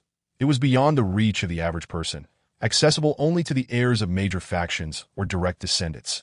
Even a formidable being at the god transformation stage might hesitate to part with nearly 500,000 spirit stones for a foundational spiritual item. In the past, he had only utilized human-level spiritual items. The more solidly one established their foundation, the greater their future achievements, potentially breaking through the limits of innate talent. However, those with inferior talent would not possess abundant resources, perhaps lacking even human-level spiritual items, let alone heaven-level ones. Yet, it was all for his junior sister. The Fusang tree was said to be an ancient tree where the golden crow resided, containing fire attributes, which should resonate perfectly with his sister's phoenix lineage. That I will take this, Qin Tian declared, pointing at the Fusang tree branch. The previously silent shopkeeper rose. Esteemed guest, this item is indeed a branch of the Fusang tree and is priced at 480,000 spirit stones. While the Foundation Establishment Association did not look down upon anyone, Qin Tian, being relatively unknown, did not seem like someone who could afford such a sum. Heaven-level foundational spiritual items were typically reserved for major factions and their exceptional disciples. Qin Tian glanced at the shopkeeper, and the information panel manifested. Name: Yanghua. Age: 1066. Talent: Level 5 Realm. Peak of nascent soul life. Resume. After surviving the massacre of his village by demon beasts, he was taken in by the Foundation Establishment Association. His innate talent was revealed to be 5th grade, and he was cultivated to become the shopkeeper of the Foundation Establishment Association in Wuji City. Today, the gem of the shop will be sold, and upon learning of this, he was infuriated to the point of coughing up blood thrice. Evaluation: unqualified, true phoenix feather. Qin Tian was momentarily taken aback. The phoenix was a legendary divine bird, having not appeared for countless years, yet this humble shop contained a true feather. That I'm just joking. I cannot afford it, he chuckled, continuing to browse the shop. Chapter 21. The 8 gather at the misty peak. Upon catching sight of a dull feather, Qin Tian abruptly halted. Upon closer inspection, he realized it was a Qinghuan eagle feather, valued at 990 spirit stones. A human-level foundational spiritual item. After scrutinizing it for a moment, he contemplated that this was the only feather-like spiritual item he had encountered thus far, and it was likely what he sought. Thus, he decisively stated, I will take this item. The shopkeeper slightly raised his gaze, casting a brief glance at Qin Tian, and replied in a neutral tone, 990 spirit stones. Initially, the shopkeeper had anticipated a significant customer, only to feel disappointment upon realizing that Qin Tian was merely purchasing a single human-level spiritual item. Holding the spiritual item, Qin Tian promptly exited the city and he soared through the sky on his sword, moving like a streak of lightning. Before long, he returned to Misty Peak. This outing had lasted 20 days, and Qin Tian's thoughts were consumed with concern for his junior sister, wondering how her cultivation was progressing. However, recently, the system had not reflected much advancement in her cultivation, indicating that she had likely made little progress in her training. That as Qin Tian approached the wooden cabin, he felt a wave of intense heat wash over him. The Phoenix Scripture was a fire attribute technique, but regrettably, the Phoenix physique had yet to awaken. Otherwise, she would have already reached the peak of Qi refinement. What a pity, Finyue's voice carried a hint of regret. Unfortunately, I cannot afford the 5th grade Lihuadan for the time being. Qingkong Peak had extended multiple olive branches to her, yet she had resolutely declined each offer, although she desperately needed resources to break through. She refused to betray her principles, as betrayal was what she despised most. With only a few days left before reaching the peak of Qi refinement, she needed to resolve her foundational spiritual item situation promptly. It seemed she would have to venture outside again. Fengyue had already formulated a plan. She was aware of where to find foundational spiritual items and could procure them at will. The higher the tier of foundational spiritual items, the greater the potential achievements in the future. That I end this lifetime of recultivation. It was natural to choose the finest options. That I in her previous life, she too had initially relied on human-level foundational spiritual items, only later awakening her phoenix physique through the fire that consumed her, allowing her to rectify her shortcomings. Otherwise, relying solely on human-level foundational spiritual items would have never sufficed to propel her to the pinnacle of the Emperor realm. If her memory served her correctly, within Wuji City, there existed a prized phoenix feather, a remnant of an ancient true phoenix. Due to the passage of time, its brilliance had been obscured, leading many to misinterpret it as an ordinary beast feather. Obtaining the phoenix feather would not only allow her to complete her heaven-level foundation establishment, but also achieve perfect resonance with her phoenix physique, that if she remembered correctly, the phoenix feather was located within the Foundation Establishment Association in Wuji City. Priced at 1,000 spirit stones. Though 1,000 spirit stones was not an exorbitant sum, to her current self, it represented a considerable financial burden, now that she had broken through to the peak of chi refinement. Her monthly stipend amounted to a mere 40 spirit stones, making it a lengthy endeavor to gather the necessary 1,000 spirit stones. The sex grand competition. Fengyue suddenly recalled a potential solution. If her memory served her right, the sex grand competition was merely a month away. With her strength and the new disciples competing, she was confident of securing the first place, with a prize worth no less than 1,000 spirit stones. At that time, she could descend the mountain, purchase the phoenix feather, complete her heaven-level foundation establishment, and perhaps even surpass Qin Tian to claim additional system rewards. With her plans set, Fengyue ceased her training. She was on the verge of reaching the limit of chi refinement, and her strength would struggle to improve further. What she needed now was to expedite her foundation establishment. Qin Tian had already been down the mountain for over 20 days, and she wondered where he had gone. It seemed he had ventured out after hearing about her need for Li Huidan. But Fengyue did not believe Qin Tian would be able to procure it. Currently, Misty Peak was in dire straits, lacking the support of its peak master. With only a single disciple, it was likely that without the sex foundational stipend, Qin Tian would struggle to acquire even basic cultivation resources. Junior sister, you've emerged from seclusion. Qin Tian had already prepared a hot pot, and this time he had purchased a considerable amount of high-grade spiritual food. Nourishment through food was also a method of cultivation. Given his limited talent, ordinary physique, and restricted absorption capacity, he was aware of the necessity for sustenance. However, his junior sister was a phoenix physique, and her attraction to spirit stones was likely far greater than his own. Fengyue merely nodded slightly. Even when Qin Tian spoke to her, she refrained from addressing him as senior brother. Although Qin Tian had not only refrained from withholding her spirit stones in this life, but had even provided her with a substantial amount. Her perception of him remained unchanged as the memories of her past life were deeply etched in her mind. Junior sister, please sit down and eat. Despite Fengyue not referring to him as senior brother, Qin Tian felt no offense. People inevitably change over time. Having seen Fengyue's life resume, he understood that she likely bore no fondness for a senior brother who had restricted her resources when she first embarked on her cultivation journey. Were he in her position, he might have wished to eliminate such a figure. How fragrant! Fengyue's nose twitched slightly. Even at the chi refinement stage, she still required sustenance. The aroma of the hot pot was exceptionally rich. As if an invisible force was enticing her taste buds, spirit wind deer, black fire bowl, spirit feather chicken, and century-old spirit. Fengyue gazed at the ingredients on the table, her expression one of disbelief. These items were not rare to her.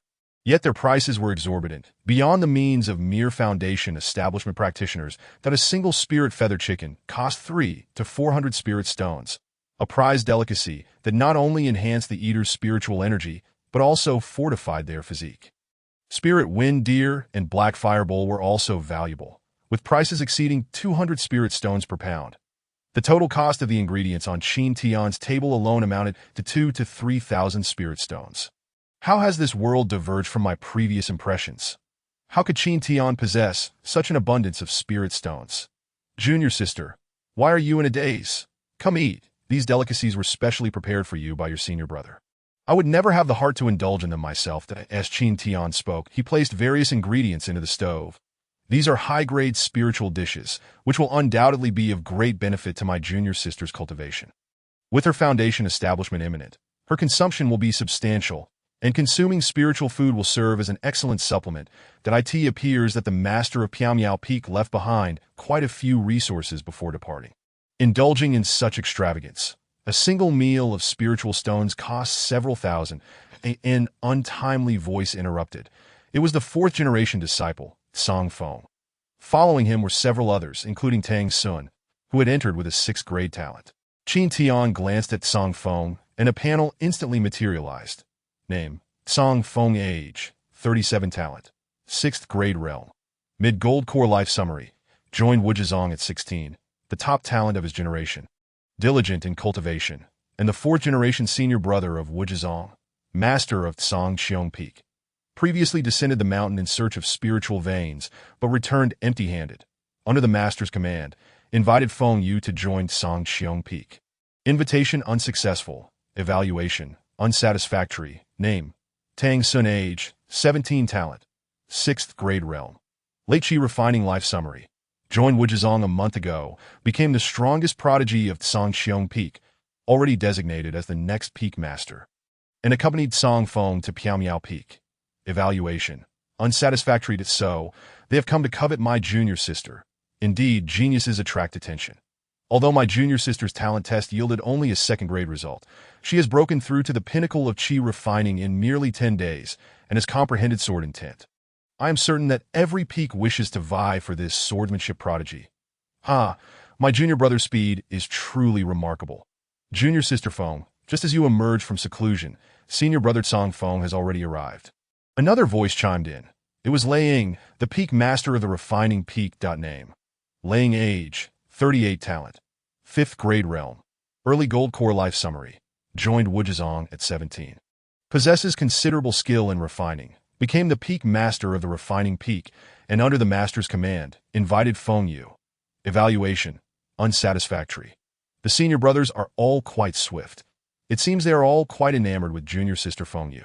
As a silvery bell-like voice rang out, a figure clad in a flowing long dress appeared, her long, delicate hands subtly visible, her alluring waist captivating, complemented by an exquisite countenance, possessing the beauty to topple kingdoms. Sister Qin Ryue, is the Hundred Flowers Peak also interested in junior sister Feng Yu? Song Feng chuckled lightly, his demeanor elegant and composed, resembling a graceful nobleman. Indeed, Qin Ryue replied in a flat tone. Her visit was at the behest of her master. Upon learning that Feng Yu had achieved Qi refining perfection in 10 days and comprehended sword intent, her master regretted for quite some time. Had she insisted during the recruitment conference, this talented disciple might have already joined the Hundred Flowers Peak, but if not for Feng Yu's continuous seclusion, she would have come long ago.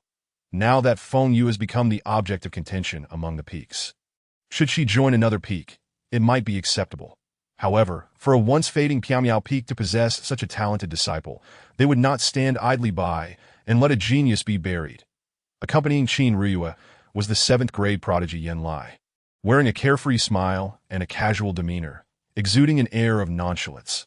The masters of the 8 peaks, both male and female, began to arrive in succession. Even the sect master dispatched someone, notably the 8th-grade genius Jun Aoshi from that day. Though unaware of Feng Yu's true talent level, her 10 days of Qi refining perfection and comprehension of sword intent are enough to demonstrate her exceptional gifts. It seems that everyone is quite interested in my junior sister. Qin Tian chuckled softly. Piaomiao Peak has not been this lively in many years. Qin Tian, with Piaomiao Peak in decline, there are no resources left to cultivate a genius like junior sister Feng Yu. You should refrain from obstructing us, Song Feng said coldly, a hint of authority glinting in his eyes. The resources consumed by a genius far exceed those of ordinary individuals, yet how can the current Piaomiao Peak provide such conditions? If junior sister Feng Yu remains at Piaomiao Peak, it would only tarnish her brilliance. Senior brother Song is correct. A genius like junior sister Feng Yu has enormous consumption needs, and only my affluent refining peak can sustain her. My alchemy peak is never short of resources. She ought to come to my alchemy peak. Nonsense. Who doesn't know that my talisman peak is the wealthiest? Junior sister Feng, my 100 Flowers Peak is exclusively established for women. It will surely suit your cultivation. The peak masters and mistresses spoke one after another, all vying to draw Feng Yu into their ranks. The competition is quite fierce, but my junior sister can only choose one. Which peak will she go to? Qin Tian raised an eyebrow and suggested, how about this? Whichever peak offers the most valuable items, my sister will join them. What do you all think? Certainly, everyone agreed. The 8 peaks gathered, and even the sect master sent someone to compete fiercely. Feng Yu was enveloped in spiritual energy, her celestial physique and extraordinary aura shining like the radiant moon in the sky. Having reached the limit of qi refining, auspicious signs manifested around her, a phenomenon that only occurs when one reaches the pinnacle of a certain realm. However, at this moment, her brows were furrowed, clearly displeased by Qin Tian's words. She was not a commodity to be bartered for the highest price. Any prior fondness she held for Qin Tian vanished in an instant. This person was indeed as greedy as she had suspected. Junior sister, the venison is ready. Do taste its flavor. Qin Tian offered Feng Yu a thick slice of venison. Turning to the crowd, I apologize, but due to limited space, I cannot invite you all to sit. Spirit deer, black fire meat, 100-year-old ginseng? Wasn't it said that Piao Peak had fallen? Why such extravagance? This meal alone costs several thousand spiritual stones. Even among peak masters and mistresses, such a luxury is hard to justify. It is merely a show of grandeur. With Piao Peak currently lacking a master or elders and no properties under its command, how could they possess such wealth? They must be preparing to change hands. Liquidating their final assets, Song Feng scoffed, his tone laced with disdain, that a starving camel is still bigger than a horse. Even if Piao Peak has been in decline for years, it must still retain some value. Depleting resources for show, how much better it would be to use these spiritual stones for cultivation rather than for mere appearances. The onlookers shook their heads, their expressions filled with contempt. Once one of the 9 peaks, Piao Peak was on the verge of disappearing entirely from the annals of history. Perhaps in the future, Wuzhizong will exist without the legacy of Piao Peak. Yet this is the nature of the cultivation world. How many powerful beings and flourishing forces have been buried beneath the wheels of history, and Piao Peak is destined for the same fate. Everyone, please make your bids. There is no need to waste time. Qin Tian's words shattered the reverie of the crowd, that to outsiders. He might appear as a spendthrift, selling off his own family's assets, given that Piao Peak's impoverishment was already well known. Feng Yu shot a glance at Qin Tian. Was he eager to sell her off at a high price? Nevertheless, she was unconcerned. Since she had joined Piao Peak, she had never contemplated leaving, but if Qin Yu were to push her away, she would not hesitate to depart. Piao Peak's resources were scarce, making it a poor environment for cultivation. The refining peak's laying was the first to speak. The refining peak offers a low-grade spiritual stone worth 10,000 and a low-grade spiritual weapon. The spring breeze sword. Qin Tian, you should understand that a single spiritual weapon can enhance your strength by over 30%. This is something you may never possess in your lifetime. The recruitment conference allowed you to gain a substantial advantage by receiving junior sister Feng Yu. Now, exchanging her for a spiritual sword is also a significant benefit. This was a gift from his master. Originally intended to attract Feng Yu, now with all 8 peaks gathered, he had no choice but to bring it out for trade. Believing that Qin Tian would find it hard to resist the allure of a spiritual weapon. Brother Lei, you dare to offer just one low-grade weapon. Don't you know that junior sister Feng Yu has attained qi refining perfection in 10 days? Qin Tian Peak's master, Qin Yu, scoffed that I offer a peak-level spiritual stone worth 20,000 from the Foundation Establishment realm. He continued, Junior brother Qin's talent is average, and the path of cultivation is fraught with danger. Possessing such a spirit beast will significantly enhance your safety, that all. Junior sister Feng Yu is a genius who has comprehended sword intent. My alchemy peak offers a 3-grade high-level pill worth 10,000 spiritual stones. A breaking golden core pill valued at 50,000 spiritual stones to AT this declaration. A hush fell over the crowd. Many peaks ceased to bid, as this price rivaled that of numerous 4th-grade pills. Yet breaking golden core pills were renowned for their exorbitant prices. Qin Ryu sighed. The item she brought this time could not exceed 50,000 spiritual stones. 50,000 spiritual stones. What a hefty sum. The alchemy peak clearly aims to secure junior sister Feng Yu. Qin Tian took a bite of beef and glanced at the speaker. Name: Li Cc age: 35 talent. 5th grade realm. Early gold core life summary. Daughter of the master of the alchemy peak. Possesses exceptional alchemical talent, capable of independently refining 3rd-grade pills. A genius in alchemy, and has come forth with 3rd-grade pills to attract Feng Yu. Evaluation: unsatisfactory. An alchemical genius. No wonder such audacity. The alchemy peak is indeed affluent. as the costs of alchemy surpass those of weapon refinement and are more expensive than talismans, making them daily consumables, that I asked there anyone else willing to bid. Qin Tian stood up, surveying the crowd. Song Feng looked displeased. Qin Tian, are you not satisfied with a breaking golden core pill worth 50,000 spiritual stones? This item offers you a chance to break through to the golden core stage. Otherwise, with your third-grade talent, breaking through will take you considerable time. Though Changqiong Peak cannot secure her, it would still be acceptable for her to remain at Piaomiao Peak. Not enough. A mere third-grade pill cannot possibly entice my junior sister to follow you. Since you are unwilling to bid, then I shall make my offer. Chapter 23. The surprise of Feng Yue and the million spirit stones. What? The crowd was momentarily taken aback. What offer did Qin Tian just make? Wasn't Feng Yue already at Piaomiao Peak? Was Qin Tian not asking others to bid? Yet he himself placed an offer. What do you mean, Qin Tian? Someone inquired. Qin Tian waved his hand dismissively and clarified. Have you misunderstood something?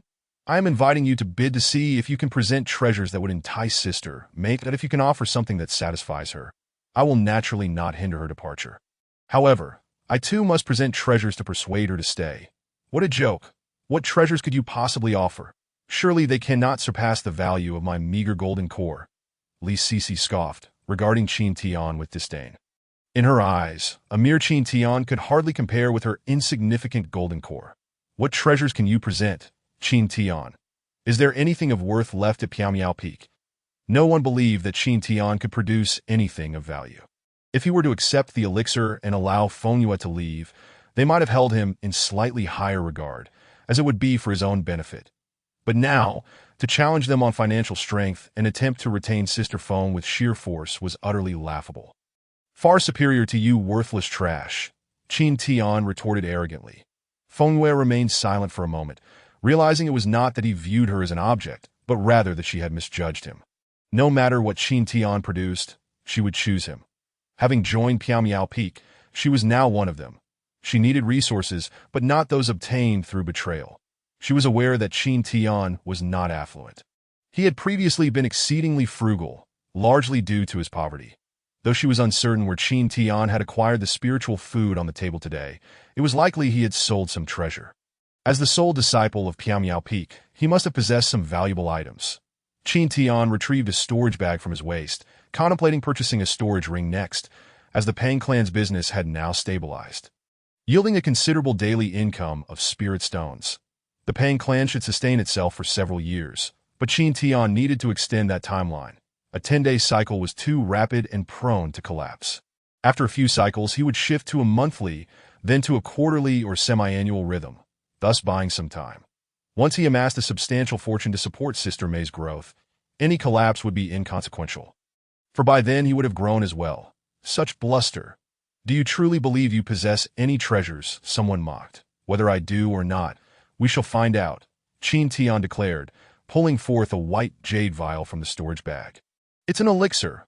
What could Qin Tian possibly have? I hope he doesn't embarrass himself by producing a few first-tier pills, Li Sisi remarked derisively, her eyes filled with scorn. There was no way Qin Tian could present anything superior to her golden core. After all, she was from the pill refining peak. How could she be outdone in the realm of elixirs? Stop with the theatrics. Let us see it. Very well. I shall meet your expectations. That as Qin Tian uncorked the vial. A rich aroma of elixir wafted through the air, and a white and gold pill floated forth, suspending itself in mid-air. The elixir hovers on its own. This is a fifth-tier pill. Qin Ryu exclaimed, astonished, being the female leader of the 100-flower peak. She had indeed seen fifth-tier pills before. ITS the fifth-tier initial-grade fire pill, worth over 100,000 spirit stones. That LICC's pupils widened, her eyes filled with disbelief. As a pill master, she could not concoct fifth-tier pills. Yet she recognized their value. To be precise, it is worth 180,000 spirit stones, Qin Tian added with a smile. Qin Tian actually produced a fifth-tier pill. How could he possibly have such a treasure? The crowd was shocked. How could a mere foundation establishment cultivator possess a fifth-tier pill? It must be a counterfeit. Song Feng scoffed in disbelief. That IT must be fake. The aroma is potent, and pill patterns are visible. That cannot be a forgery, Li Sisi reluctantly explained, despite her skepticism.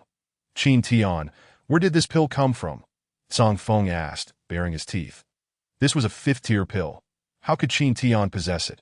It was known that among the Dantian powers, only one person could refine fifth-tier pills, the leader of the pill refining peak. Qin Tian replied proudly, I purchased it with spirit stones the other day. The do you expect me to have found it lying around? Impossible. How could you possess 180,000 spirit stones? Not for you to know. Qin Tian thought silently. Did they expect him to divulge the profits from the Pang Clan project? This was something he intended to keep close to his chest, as it was his greatest secret. Feng Yue paused, her breath hitching. That in her past life as an emperor, she had thought little could stir her emotions. Yet now her steadfast heart stirred with ripples. Qin Tian, no, Brother Qin, actually went to the trouble of acquiring the fire pill for her. While others were merely astonished that a Foundation establishment cultivator possessed a fifth-tier pill, she understood that this was a seemingly casual remark that Qin Tian had taken to heart. And it was precisely this offhand comment that had led him to assist her so earnestly. Was it possible that Qin Tian was not the person she remembered? To procure a fifth-tier pill with merely Foundation establishment cultivation was a perilous endeavor. Even she found it challenging to acquire such a pill at her level. Yet Qin Tian had achieved it effortlessly. Sister, catch. Qin Tian tossed the fire pill to Feng Yue without a hint of hesitation, as if it were nothing more than a worthless elixir. His nonchalant demeanor left the other disciples of the peak in stunned silence. If it had been them, they would have been reluctant to part with a fifth-tier pill for their junior sister. Thank you, brother. Feng Yue acknowledged, her heart already accepting Qin Tian, but the proud Feng Yue could not bring herself to address him as brother. No need for thanks. I am your brother. As long as you require something, I will find a way to help you. Qin Tian refrained from revealing the phoenix feather, for its allure was too great. With so many people around, he would wait until they were gone to present it to her. Everyone, is there anything of greater worth than the fire pill? If not, please take your leave. Do not covet my sister any longer. Piamiao Peak can nurture a genius. I, Qin Tian, can also support my sister. Standing tall, he surveyed the crowd, now the eldest brother, resolute in his duty to protect Piamiao Peak and his sister. Should anyone attempt to snatch her away, he would feel he had betrayed his master's trust. Humph. Song Feng snorted coldly and vanished from Piamiao Peak.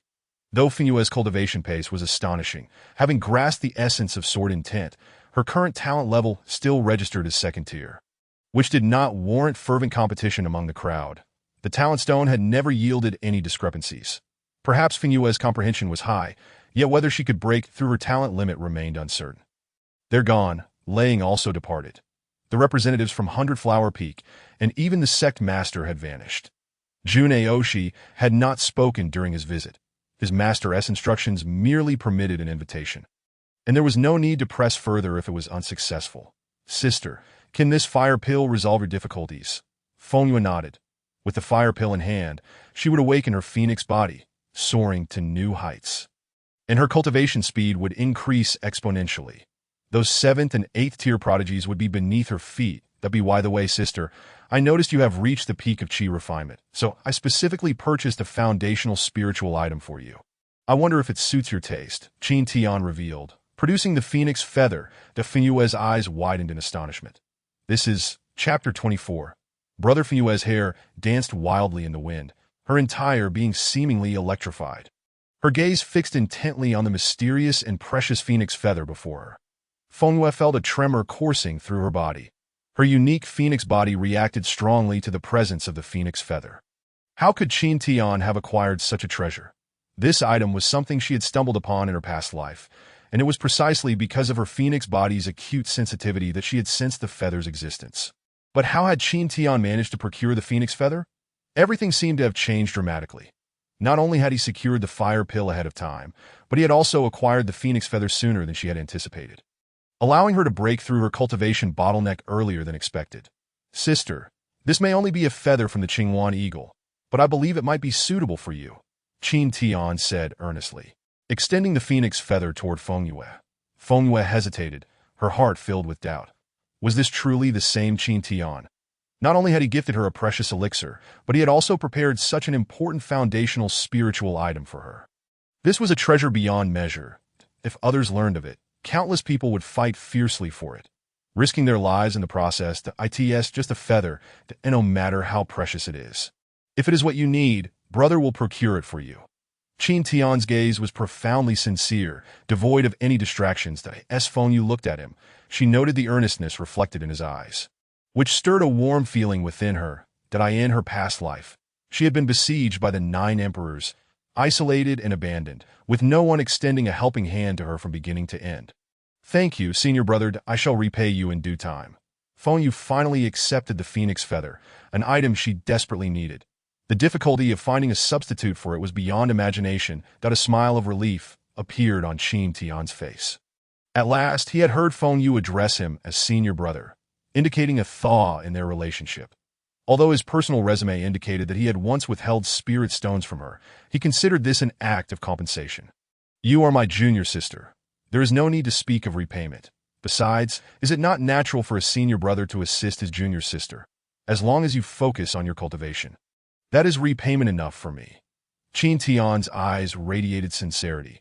Feng Yu observed him closely and realized that he genuinely wished for her to cultivate diligently and enhance her abilities. This sentiment felt strange to her, as it was rare for someone to treat her so selflessly. Junior sister, let us eat first.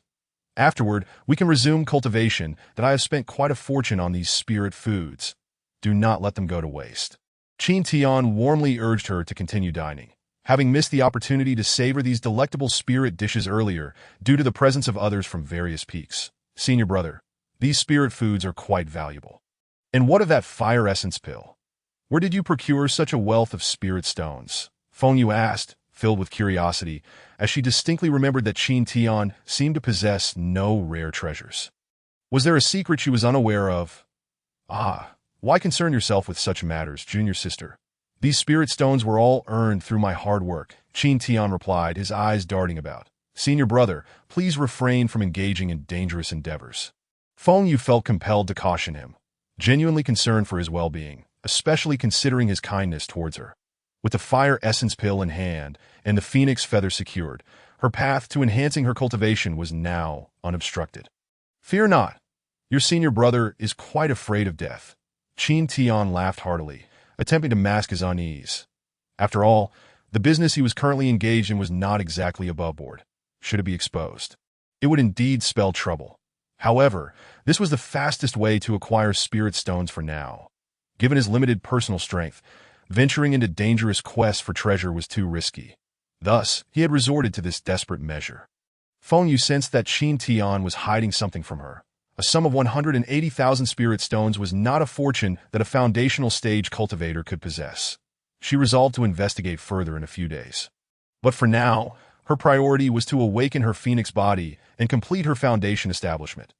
Once she succeeded in her foundation, surpassing Qin Tian would be a natural progression, allowing her to reap the rewards from the system.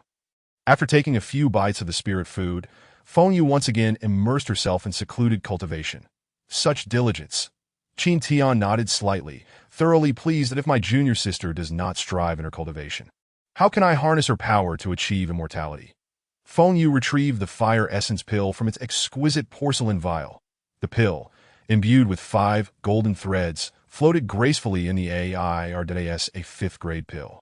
It belonged to the mid to high tier of alchemical creations, possessing mysterious and formidable powers, including the ability to levitate. Feng Yu decided to awaken her phoenix body first before proceeding with her foundation establishment. The awakening of the phoenix would undoubtedly be a grand event. After today, her path to cultivation would likely never be tranquil again. Previously, she had merely revealed a hint of sword intent, which had drawn the envy of various peaks. Once her phoenix body awakened, it was likely that major factions would extend olive branches to her. As the fire essence pill was ingested, a surge of potent yang energy coursed through her body. Igniting like a blazing flame within her meridians, the disciples from various peaks gradually returned to their respective summits. Did you say that Qin Tian actually produced a 5th-grade pill? Song Lantian's expression darkened as he spoke coldly. Indeed, Master, we are uncertain of how Qin Tian acquired such a pill. Song Feng echoed, baffled. 5th-grade pills were treasures reserved for those in the god transformation stage. How could they possibly be in the hands of a foundational stage disciple? Although Song Lantian felt a tinge of regret, he did not dwell on it, for in his eyes, Qin Tian was merely a disciple with 2nd-grade talent. Even if he comprehended sword intent, it would ultimately amount to little. Sword intent may render one invincible among peers, but without innate talent, the path ahead remains short. Ultimately, one cannot become an extraordinary powerhouse, as cultivation realm is the foundation of everything. Enough. There is no need to pursue this further. Song Lantian waved his hand dismissively. It is a waste of time to linger on a second-grade disciple. Perhaps he has encountered some fortuitous opportunity. Yes, master. Song Feng bowed respectfully and withdrew. Chapter 25. Awakening of the Phoenix Body, a fifth-grade pill, should not be held by mere foundational or chi refining practitioners. A flicker of ruthlessness flashed in Song Feng's eyes. That pill, valued at 180,000 spirit stones, was undoubtedly a treasure to him, but he pondered darkly. Although he was unaware of Qin Tian's source, it sufficed as long as it fell into his hands. However, given the number of people aware of Qin Tian's pill, seizing it would require careful planning. Bai Hua Peak, very well. If that is the case, let her remain at the mysterious peak, Bai Hua Peak Master Yi Yao remarked with an indifferent expression, showing no excessive regret. Currently, Bai Hua Peak boasted a seventh-grade genius, Yin Lai, and thus the urgency for talents was somewhat alleviated. Moreover, Feng Yu's talent was merely second-grade, and her ceiling was already evident. The peak masters from the refining peak and alchemy peak, upon learning of this, merely nodded slightly. They naturally desired a sword intent genius, but a second-grade talent in sword intent did not seem as significant that it was acceptable to pursue the opportunity, if it could not be secured. It was not a great loss either. Meanwhile, the person in question, Feng Yu, was diligently operating the Phoenix Scripture, guiding the potency of the fire essence pill as it surged through her body, preparing for the final awakening of her Phoenix body. It is here. Qin Tian felt the rising heat within the wooden cabin, realizing that Feng Yu's Phoenix body was on the verge of awakening. Wonderful. My strength will surely grow by leaps and bounds now. Qin Tian felt elated, reflecting on the worthiness of establishing the Pang Clan Merchant Association. With the awakening of the Phoenix body, his junior sister's cultivation speed was bound to escalate significantly. He hoped to attain sufficient self-defense capabilities before the Pang Clan Merchant Association faced turmoil. How hot! I hope this wooden cabin does not catch fire. Qin Tian worried as he sensed the temperature rising around him, anxious that the three-story wooden structure might be consumed by the intense heat. The energy fluctuations within the cabin intensified. Feng Yu's eyes were tightly shut, and the awakening process of the Phoenix body was fraught with challenges. She distinctly felt the potency coursing throughout her body, and her temperature was soaring rapidly. The sensation of rising body heat was quite uncomfortable. At present, she was merely in the chi refining stage, while the fire essence pill was a fifth-grade concoction with immense potency. Had she not possessed the Phoenix body, she likely would have been overwhelmed by the pill's immense power. Despite the discomfort, it was far more bearable than the agony of being engulfed in flames.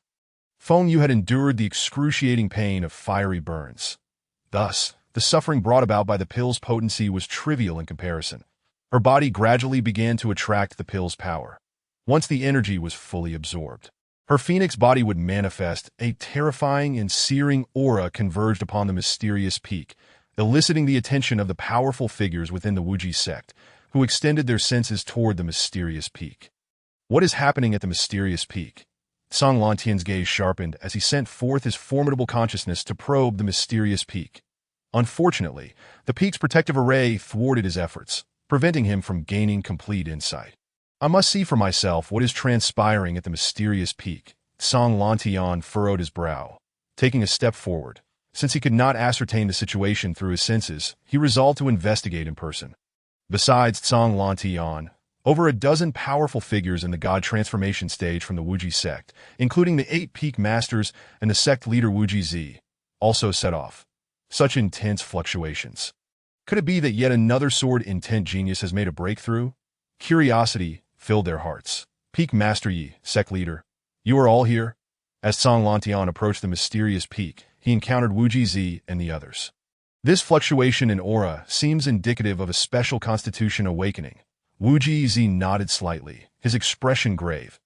The sect leader's conjecture is likely correct. When the divine body of the Qingyang sect awakened, it caused an uproar with a phantom of the white tiger appearing. Yi Yao added, recalling her fortunate experience witnessing the Qingyang sect's divine body awakening. This young girl exuded an extraordinary aura upon entering the sect, radiating the presence of a formidable being. However, with only second-grade talent, it is surprising to discover that she possesses a unique constitution. That it remains unclear what type it is, Wu Ji continued, noting that the constitution had yet to fully awaken, making it difficult for them to discern its nature. That in the eastern wilderness, those with special constitutions were invariably regarded as exceptional talents, with limitless potential for future achievements as long as they could develop normally. They would undoubtedly grow into godly figures capable of dominating the eastern wilderness. Within the wooden cabin, Feng Yu sensed a surge of intense power awakening within her, heralding the long-dormant phoenix body's emergence. Her body began to heat up, and mysterious patterns gradually surfaced on her skin, akin to ancient and enigmatic totems narrating endless legends. That a brilliant light erupted from Feng Yu's body, illuminating the entire mysterious peak in an instant. Immediately thereafter, a resounding cry reverberated through the heavens, its clangor seemingly echoing from the mists of antiquity, imbued with an unparalleled majesty and sanctity. The wooden cabin was shattered by this radiant burst, and Feng Yue, seated in a lotus position, found herself suspended in midair. As the divine body of the phoenix awakened, the space surrounding Feng Yue began to distort, and searing flames surged from beneath her feet, enveloping her in their embrace. Within the flames, her long hair danced wildly, and her gaze transformed into one of unwavering determination. She appeared to embody a true phoenix, poised to take flight. That a formidable aura emanated from Feng Yue, causing the flora and fauna around her to bow in reverence. The creatures of the valley, sensing this overwhelming power, fled in terror. Above Feng Yue, a fiery phoenix apparition materialized, spiraling majestically in the sky. "Oh, my wooden cabin!" Qin Tian exclaimed in despair, for this was the only habitable place on the Miao Peak. Other locations had long fallen into disrepair and ruin. "What is that?" The disciples of the Wuzhizong looked up to behold the colossal phoenix apparition. "It is a phoenix. No, it is merely the illusion of a phoenix. Why has such a vision appeared atop Miao Peak?" Countless disciples were filled with bewilderment, unaware of the awakening of the divine body. The vast expanse of the eastern wilderness was unfathomable, yet how many possessed a divine body? The fortunate few who could witness such an awakening were exceedingly rare. It is junior sister Feng. The leaders of various peaks quickly ascended towards Miao Peak, their eyes drawn to the bearer of this extraordinary vision. This moment, Feng Yue was ablaze with divine fire, radiating an extraordinary brilliance that rendered her almost unapproachable. The phenomenon of the phoenix body awakening was too astonishing. Atop Miao Peak, some stood in mid-air, others on their swords.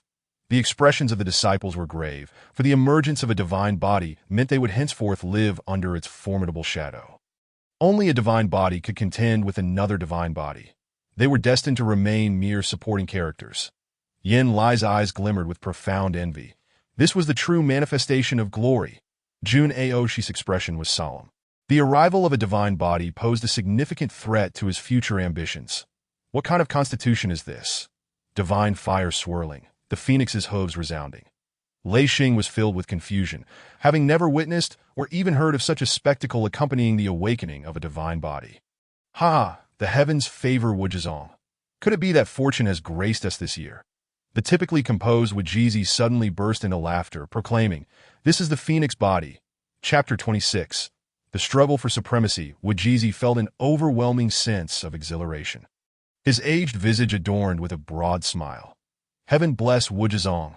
The phoenix body, a constitution of extraordinary intricacy, possesses boundless might. Once it reaches maturity, it will dominate the eastern wilderness, elevating Wuzhizong to new heights, achieving the renown of a great sect or even a holy land. The phoenix body harbors the power of the phoenix, commanding the true flames of the phoenix, and possesses the force of rebirth. Teeming with vitality, in battle, it can continuously rejuvenate, rendering its strength nearly inexhaustible, inherently placing it in an invincible position. Not only can it contend with peers, but it can also triumph over cultivators of a higher realm. The phoenix body had not graced the world for several millennia, and yet it had manifested on Miao Peak. Song Lan's expression turned peculiar, but he had plotted for years against Miao Peak. Would Feng Yue's emergence thwart his ambitions? No, once the time was right, Miao Peak would still belong to the disciples of Tsangxiong Peak, and the lineage of Miao Peak would be absorbed in Tsangxiong Peak. Did this not mean that Tsangxiong Peak was on the verge of welcoming a phoenix body? The leaders of various peaks were all beaming with radiant smiles, their faces aglow that a prodigy had emerged, and Wuzhizong held great promise. Now, the world boasted 9 great emperors. Yet these emperors remained enigmatic, hidden high above in the 9 heavens or slumbering in ancient forbidden zones. Mortals could hardly catch a glimpse of their true forms for millennia. Presently, there remained one vacant position among the emperors. The path of the great Tao is ever-changing, and the heavens can only accommodate 10 emperors, a truth established since antiquity, unbreakable by any. However, from ancient times to the present, the era of the 9 emperors in the heavens was undoubtedly the most prosperous. Historical records proclaim it a golden age, unprecedented in all of history. In the annals of antiquity, only during times when the heavens were unblemished could there be a surpassing of the 9 emperors that in other eras. Having 2 or 3 emperors was already exceedingly rare. If Wuzhizong could secure an emperor's position, it would dominate the eastern wilderness for 100,000 years. The longevity of an emperor is vast, capable of witnessing the rise and fall of dynasties and clans over 100,000 years. In such a protracted span, an emperor could cultivate an extraordinary lineage. All eyes turned to Miao Peak, where the phoenix apparition had now vanished, and the searing true flames of the phoenix had retreated. Only Feng Yue remained, tall and ethereal, her skin as pristine as snow, her form enveloped in endless divine radiance. Mysterious patterns appeared on her brow, her eyes a striking crimson, imbued with extraordinary power, the essence of the phoenix swirling within her. Not only was she blessed with exceptional talent, bearing the phoenix body, but her beauty was also unparalleled, akin to a celestial maiden from the Guanghan Palace, exuding an aura of purity that ignited envy in the hearts of countless women. In this moment, the so-called disciples of various peaks were rendered dim in comparison, for they stood before a true gem of the deep sea. With divine fire swirling and phoenix clouds manifesting. She possesses unparalleled talent. From this moment on, Feng Yue shall be our foremost disciple in Wuzhizong. Wujizi exclaimed joyously, his laughter echoing heartily. Now, when he reunited with old friends, he could finally hold his head high. As the chief disciple, I shall stand alongside the progeny of great sects and holy lands. The sect master is wise. With the phoenix body present, what fear do we have of the great sects and holy lands? Wuzhizong stands undaunted. The divine body had already instilled fear in all beings, ruling over the world. Now, with the phoenix body, how many could stand against it? Even the remaining position of emperor might well fall into the hands of Wuzhizong. The leaders of the various peaks were all elated, none feeling any discontent. The emergence of the phoenix body as Wuzhizong's foremost disciple was not merely an advantage for Feng Yue, but rather a treasure unearthed by Wuzhizong. While the leaders were filled with joy, the disciples of various peaks felt no joy at all. With the phoenix body in existence, they could no longer shine, destined to become mere embellishments to the phoenix body, towering mountains that they could never surmount. Perhaps they would spend their lives in its shadow, an unspoken oppression that left them devoid of any resistance. Song Feng's expression darkened, his silence betraying his turmoil. As the disciple of Tsangxiong Peak, he had aspired to become the chief disciple. Yet now all hope was extinguished. He would fade into obscurity beneath the resplendent radiance of Feng Yue. The expressions of Lei Ying from the Forging Peak, Qin Ryu from the Hundred Flowers Peak, and Li Sisi from the Alchemy Peak were all somber. Though they were distinguished among the 4th-generation disciples, Feng Yue had already ascended to the 5th generation. Yet at this moment, they all understood, it would not be long before the brilliance of the phoenix body became apparent. Those with special constitutions were all dazzling, unparalleled prodigies shining brightly in the world. Currently, Feng Yue merely needed time, and that time would not be long. Yanlai's countenance revealed envy. He had no intention of competing for supremacy, but the captivating brilliance was something he desired, that if only he too possessed a divine body. Perhaps he could attain such luminosity, that in his youth, he had encountered a young prodigy with a partially awakened divine body, and wherever he went, he drew all eyes. This had planted a seed of hope within Yanlai, longing to become a radiant sun one day. Today, he had once again witnessed such a person. One day, I, Yin Lai, shall also shine with brilliance. Jun Aoshi maintained a composed demeanor, a necessary skill for a prince. If he could not even manage his own emotions and expressions, how could he aspire to be the successor of a dynasty? Yet deep within his eyes, a profound unwillingness betrayed his true feelings. Now, with the lineage of Miao Peak nearly severed, and his junior sister having vanished for years, her fate unknown, it fell upon him to guide this disciple in her stead. Wujizi nodded, growing increasingly satisfied with Feng Yue's potential. Like a resplendent pearl, she required a master to guide her. Otherwise, if she were to become tarnished, it would be a tragic loss. Senior brother, you already have a distinguished 8th-rank disciple. Your energy must be limited. Why not allow junior sister to take on the role of instructing her? Yi Yao spoke directly. During the recruitment conference, she had already recognized Feng Yue's extraordinary temperament, but had not persisted, and now she felt a wave of regret. This time, she could not afford to let go so easily. Junior sister, there is no need for concern that I have recently encountered a bottleneck in my cultivation, making it difficult to progress. This is the perfect opportunity to teach my disciples. Wujizi chuckled lightly, his eyes fixed on Feng Yue with determination. Such a talent, should she become his disciple, would undoubtedly bring him glory. When he gathered with old friends, he could boast with pride. Senior brother, when you accepted Aoshi, did you not say that he would be your sole disciple? How can you go back on your word today? Yi Yao pierced through Wujizi's words. This was a contest for the disciple of the Phoenix body. And she would not yield. How infuriating. Not only is she a genius of sword intent, but she also possesses a special constitution. Song Lan lamented bitterly. He was the first to recognize Feng Yue's remarkable talent. Yet he had not given it the importance it deserved, merely dispatching disciples to her. After all, her initial assessment had revealed a second-rank talent, which had led him to underestimate her. But now, with the awakening of the Phoenix body, he suddenly understood she must have been harboring her true potential, which the talent stone failed to reveal. Had he come personally, he might have already taken her as a disciple. Regret was now too late. This was the final opportunity. Artsangxiong Peak is robust and resource-rich, with numerous elders. Should she come to Artsangxiong Peak to cultivate, we could surely nurture her into the top prodigy of the eastern wilderness. In the 27th chapter of Kanglan Tian, it is proclaimed that in the current landscape of the Wujizong, when it comes to resources and manpower, that Sangxiong Peak stands unrivaled, that it is a mere jest to claim that the refinement peak lacks wealth.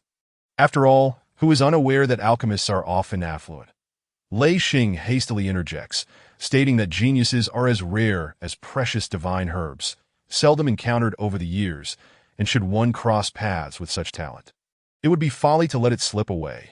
The leaders of the Pill Refining Peak, Beast Master Peak, and Spiritual Herb Peak find themselves once again embroiled in a fierce competition for their disciples. The Peak Masters lament internally, regretting their failure to personally visit before the awakening of the Phoenix body. They had regarded Feng Yu merely as a prodigious swordsman, a genius of sword intent. And although they had intentions, they had not given her the attention she truly deserved. In hindsight, it is indeed a narrow-minded view. How splendid it is that an individual with such extraordinary talent can compel the Peak Masters and the sect leader to lower their pride and compete for her. This world has always been unjust. Some are born like dragons, while others are akin to ants. Many disciples display envy, pondering why they have never received such treatment. Why was I not endowed with a divine constitution? The heavens are indeed unkind. Countless individuals lament, questioning why, despite being human, there exists such disparity. Talent is inherently determined, and transcending one's innate capabilities is an arduous endeavor. Throughout history, few individuals of mediocre talent have ever reached the pinnacle of the world. As the Peak Masters begin to fervently debate matters concerning the sect, each believes that Feng Yu should rightfully belong to them. Their arguments become heated, with many disciples witnessing for the first time such a spectacle from these exalted figures. May I offer a perspective? Qin Tian boldly speaks up. Have these individuals forgotten that Feng Yu is now his junior sister and not an unclaimed treasure? His words manage to pull the increasingly agitated crowd back to focus. What do you wish to convey? Kanglan Tian responds coldly that if not for Qin Tian's lack of cooperation, the Miao Peak would already be his. Feng Yu is my junior sister, esteemed Peak Masters. Why must you fight over her? Qin Tian wishes to express that the emperor's urgency pales in comparison to that of the eunuchs. Only now do the crowd realize that Feng Yu has indeed joined the Miao Peak. But what of it? After all, she possesses the phoenix body. Even with the Miao Peak's master present, they would still covet her, let alone in the absence of the master. Do you truly believe that the Miao Peak is worthy of the phoenix body's presence? If she remains, it will only hinder her progress. Without a distinguished mentor to guide her, how can she become a formidable powerhouse? Kenglin Tian scoffs. Indeed, the Miao Peak cannot retain her. As it stands, the Miao Peak, lacking even an ordinary disciple, will inevitably see her talents squandered. Qin Tian, I understand your desire to keep such a remarkable junior sister, but you must recognize that the Miao Peak, at present, cannot provide her with adequate mentorship or the resources she requires. Yi Yao counsels. Regardless of who is entrusted with her, no one would willingly part with such a prodigious sister-disciple. Yet, reality dictates that the weak cannot safeguard their treasures. Then you need not worry. I am confident in my ability to mentor my junior sister. Qin Tian asserts, patting his chest with conviction that my junior sister is a reincarnation of an emperor, so mentorship is not a concern. And as for resources with the Pang Clan's Merchant Association, I believe supporting a junior sister is certainly feasible. Moreover, I intend to take on several more junior sisters in the future, if I cannot even support one. What is the point? This matter is not yours to decide. You, a mere foundation establishment disciple, cannot fathom the demands of the phoenix body. Even our Wujizong can only accompany the phoenix body for a limited time. Wujizi dismisses Qin Tian's assertions. Had she been an ordinary genius, it would be one thing, but the phoenix body is a top-tier existence in the East Wilderness and even across the entire central Yuan continent. How can we allow Qin Tian to act on his whims? Qin Tian grows anxious. If Feng Yu is taken away, what will become of his path to immortality? Should she be taken away and the system unbinds? He cannot afford to gamble on that probability. He must keep Feng Yu with him. The emperor-level talent is a rarity, perhaps only seen once in a millennium. Missing out on Feng Yu may mean he would struggle to find another throughout his lifetime, especially given his own mediocre talent, a mere third grade, at best reaching the golden core stage. Sect leader, I cannot allow you to take my junior sister away, since she has joined the Miao Peak and has become my master's disciple. Unless my master consents, it is absolutely out of the question. Qin Tian firmly states. Feng Yu opens her eyes, her physical constitution awakened, her strength significantly enhanced, having reached the pinnacle of the Qi refinement stage. Poised to use the phoenix feather to establish her foundation and step into the foundation establishment realm. The Qi refinement stage is merely the beginning. Only after establishing her foundation can she truly set foot into the world of cultivation. However, there is no rush. Now that her phoenix body has awakened, she must comprehend its profound mysteries and make it her not act rashly. Wujizi's tone carries a hint of irritation. Were it not for Qin Tian being the sole disciple of his sister, he would have already intervened. The phoenix body represents the hope of Wujizong, and no one must obstruct its path. Absolutely not. Qin Tian grits his teeth, holding his ground despite the sect leader's displeasure. He knows the leader will not take drastic measures against him. After all, he is the sole disciple of his master. While they may not regard him highly, none dare to harm him. Feng Yu's expression shifts. Why does her brother in this life differ so greatly from the one in her memories? He is so fiercely protective of her. Sect leader, I have already joined the Miao Peak and shall not choose to depart. Once a disciple, forever a child. Although my master is not present, senior brother Qin has provided me with much assistance, and I will not abandon the Miao Peak. Feng Yu's voice resonates. Xiao Yuera, you are the phoenix body. Currently, the Miao Peak lacks anyone capable of aiding you, Wujizi responds urgently. Though he may disregard Qin Tian's opinion, Feng Yu's must be taken into account. Indeed, Xiao Yuer, do not act impulsively. The various peak masters chime in, their words filled with affection, as if she were their beloved junior. This moment, everyone seeks to forge a connection. After all, this is the phoenix body, destined to lead Wujizong and dominate the East Wilderness in the future. A host of elders also express their opinions. Though they are strangers to her, their eyes radiate warmth. The blossoms attract the butterflies. This group of elders embodies this adage, when she had merely a second-grade talent. Aside from Yi Yao, who sought to take her in due to her exceptional demeanor, few others had approached her. Yet now, with the awakening of the phoenix body, elders and peak masters alike expressed their goodwill.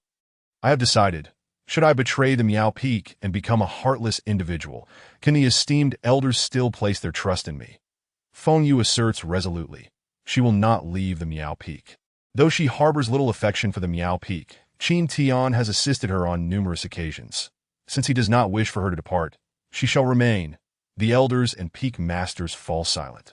Feng Yu's determination brings them comfort, believing her to be a disciple of loyalty and righteousness.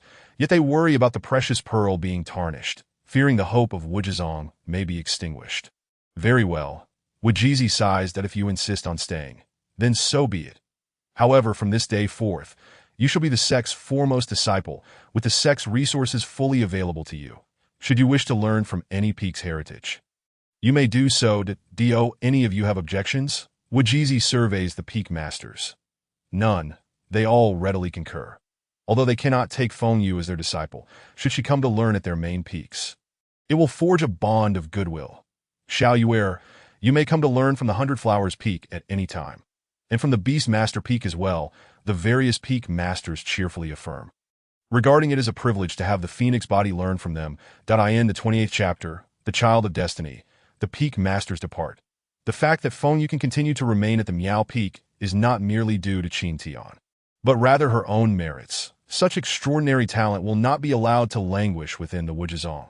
The peak masters and elders will surely come to impart their knowledge, with the unparalleled talent of the Phoenix body. Perhaps by integrating the strengths of many, her power will become even more formidable. From this day forth, any individual with the Phoenix body within Wujizong may come and go freely in the days that follow. Peak masters continue to visit every other day, as if they had made a mutual agreement, one day after another. Although Feng Yu has no such need, in order to conceal her identity, she diligently studies the unique skills of the various peak masters and sect leader. Her comprehension speed leaves everyone astounded. 3 days later, Feng Yu breaks through to the Foundation Establishment stage, achieving the pinnacle of the Heavenly Tao Foundation Establishment. Haha, you have already reached the pinnacle of Foundation Establishment, and the golden core is within your grasp. Sister, you must continue to strive forward. Qin Tian laughs heartily in a secluded spot. After years of struggling to barely reach Foundation Establishment, she has now attained the peak of the Foundation Establishment stage in just over a month. My sister is truly remarkable. Alas, I have but one such sister. Qin Tian revels in the rapid rise and cultivation brought about by his sister, an experience he finds utterly addictive. Where would he find a second sister? Qin Tian muses, pondering the slim chances of finding one at Miao Peak. Must he descend the mountain to seek her? A notification appears. A child of destiny has been discovered 30,000 miles away. A child of destiny.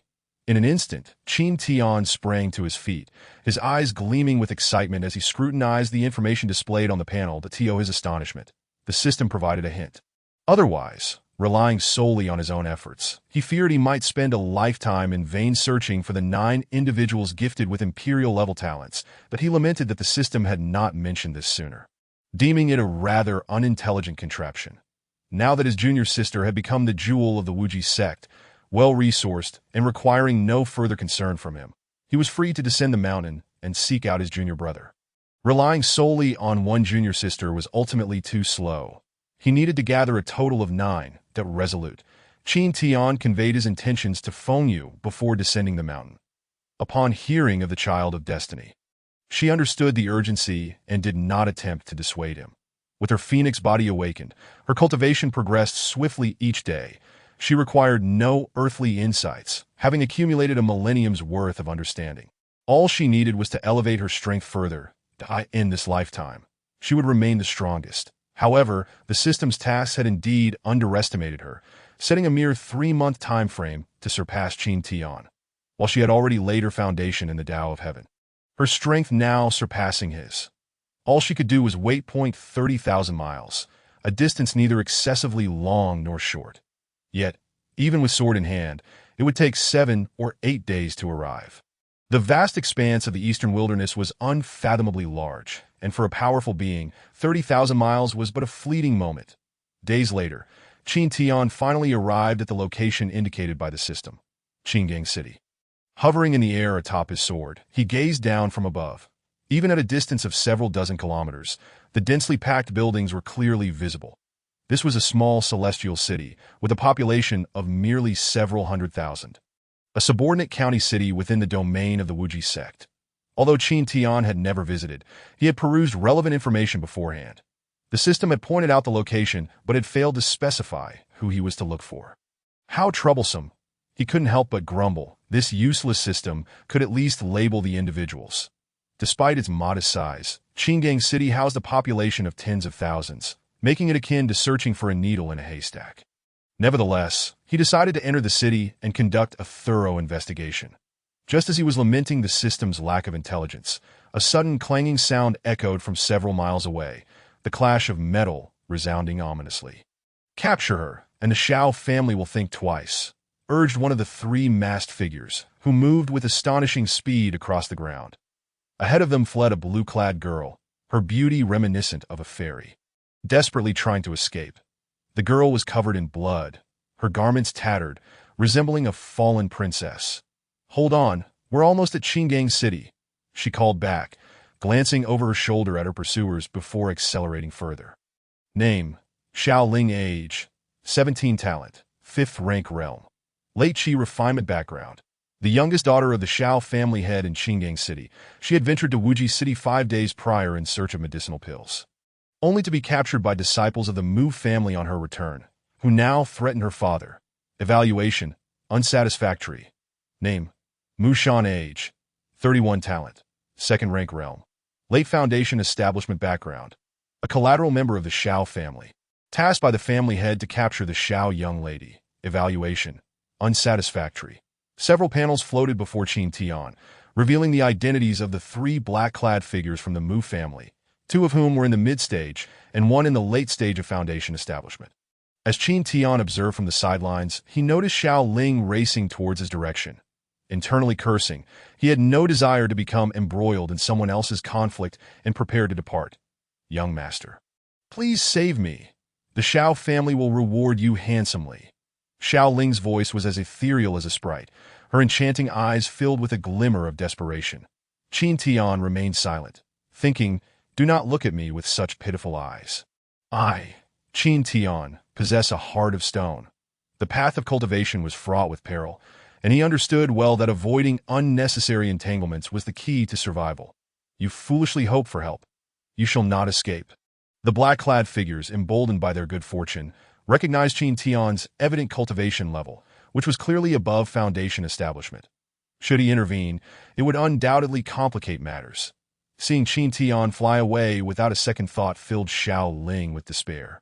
There remained several dozen kilometers to Qingang City, and her spiritual energy had evidently been depleted, rendering her unable to flee any longer. "Brother, I am so sorry you are..." Tears streamed down her cheeks as she lamented the impending loss of the precious medicinal pill that her father had sacrificed so much to obtain. Her 2 accompanying uncles had already perished in battle. "I am utterly powerless." Exhausted, Xiao Ling collapsed to the ground, the city looming near, yet feeling insurmountable. "Your useless brother has lost all his cultivation, falling from genius to waste, and even if you retrieve this 4th-rank medicinal pill, what difference will it make?" The black-clad man guffawed. "The Xiao family produced a genius, which is precisely why the Mu family is eager to act against them. If the Xiao genius were to mature, the Mu family would find no foothold in Qingang City. Who could have anticipated that after months of conflict, the Xiao genius would experience a devastating decline, plummeting from foundation establishment back to the early stages of Qi refinement? Truly, the twists of fate are unpredictable. Yet the Mu family had already initiated their offensive, and there was no reason to halt their advance.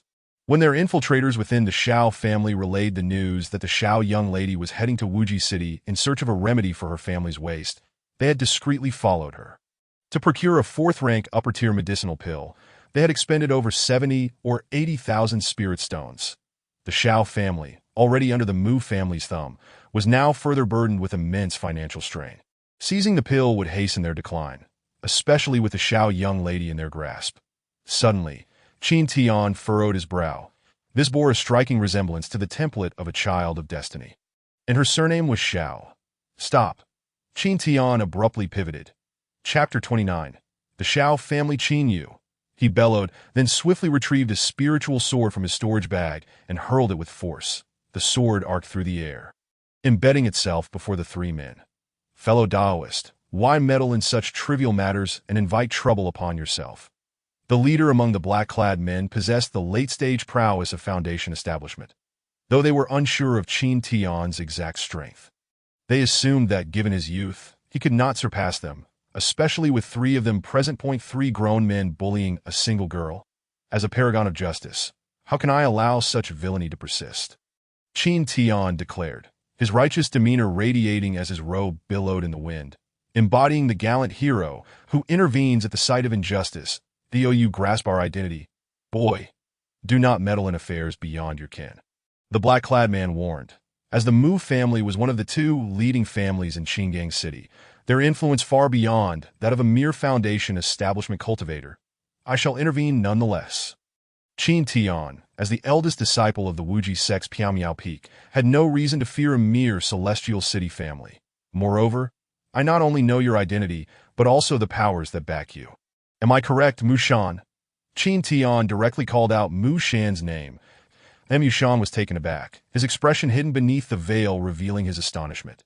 This fellow actually recognized him and knew his name, despite his secretive outing and the veil he wore. Indeed, and also Mu Shi and Mu Shui, Qin Tian continued, naming the other 2 black-clad figures. Sure enough, they are from the Mu family.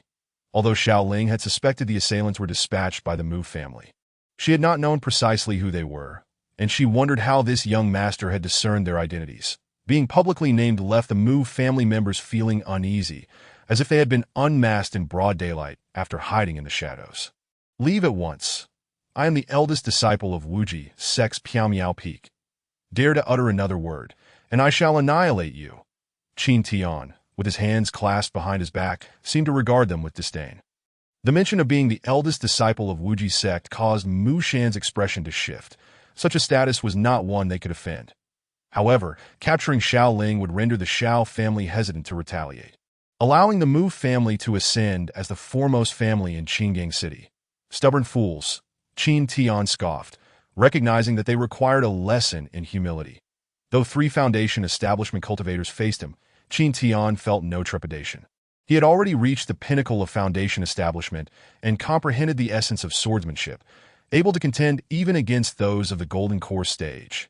With a flourish of his sword, a fierce gust of sword energy erupted forth, as if attempting to cleave the heavens asunder. As the sword light sliced through the air, a tempest rose, sending sand and stones swirling. With a resonant clang, a chasm several meters deep and dozens of meters long appeared before the 3 men. Haha, truly worthy of my junior sister's strength. It is indeed terrifying. This was but a casual strike, were I to unleash my full power. Who knows how formidable it would become? Qin Tian felt immense satisfaction, for he now possessed all his junior sister's strength. His original abilities were nearly negligible in comparison. Resolutely, Qin Tian was more determined than ever to locate his second junior brother. The child of destiny, he surmised, would likely not pale in comparison to his junior sister. Mu Shan's eyes widened in fear. The power of this attack rivaled that of the Golden Core cultivators he had encountered. Depart at once. Qin Tian bellowed, his singular focus on longevity, not bloodshed. Thank you, noble sir. We shall take our leave. The group bowed deeply before hastily retreating, for at that moment, familial interests were overshadowed by the instinct for self-preservation. Truly formidable. Xiaoling's eyes widened in astonishment. The formidable strike had been unleashed by a youth of comparable age to her. Is this truly the prowess of the elder disciple of Wuji sect? As for the prefix Miao Miao Peak, it had long since been selectively forgotten by her.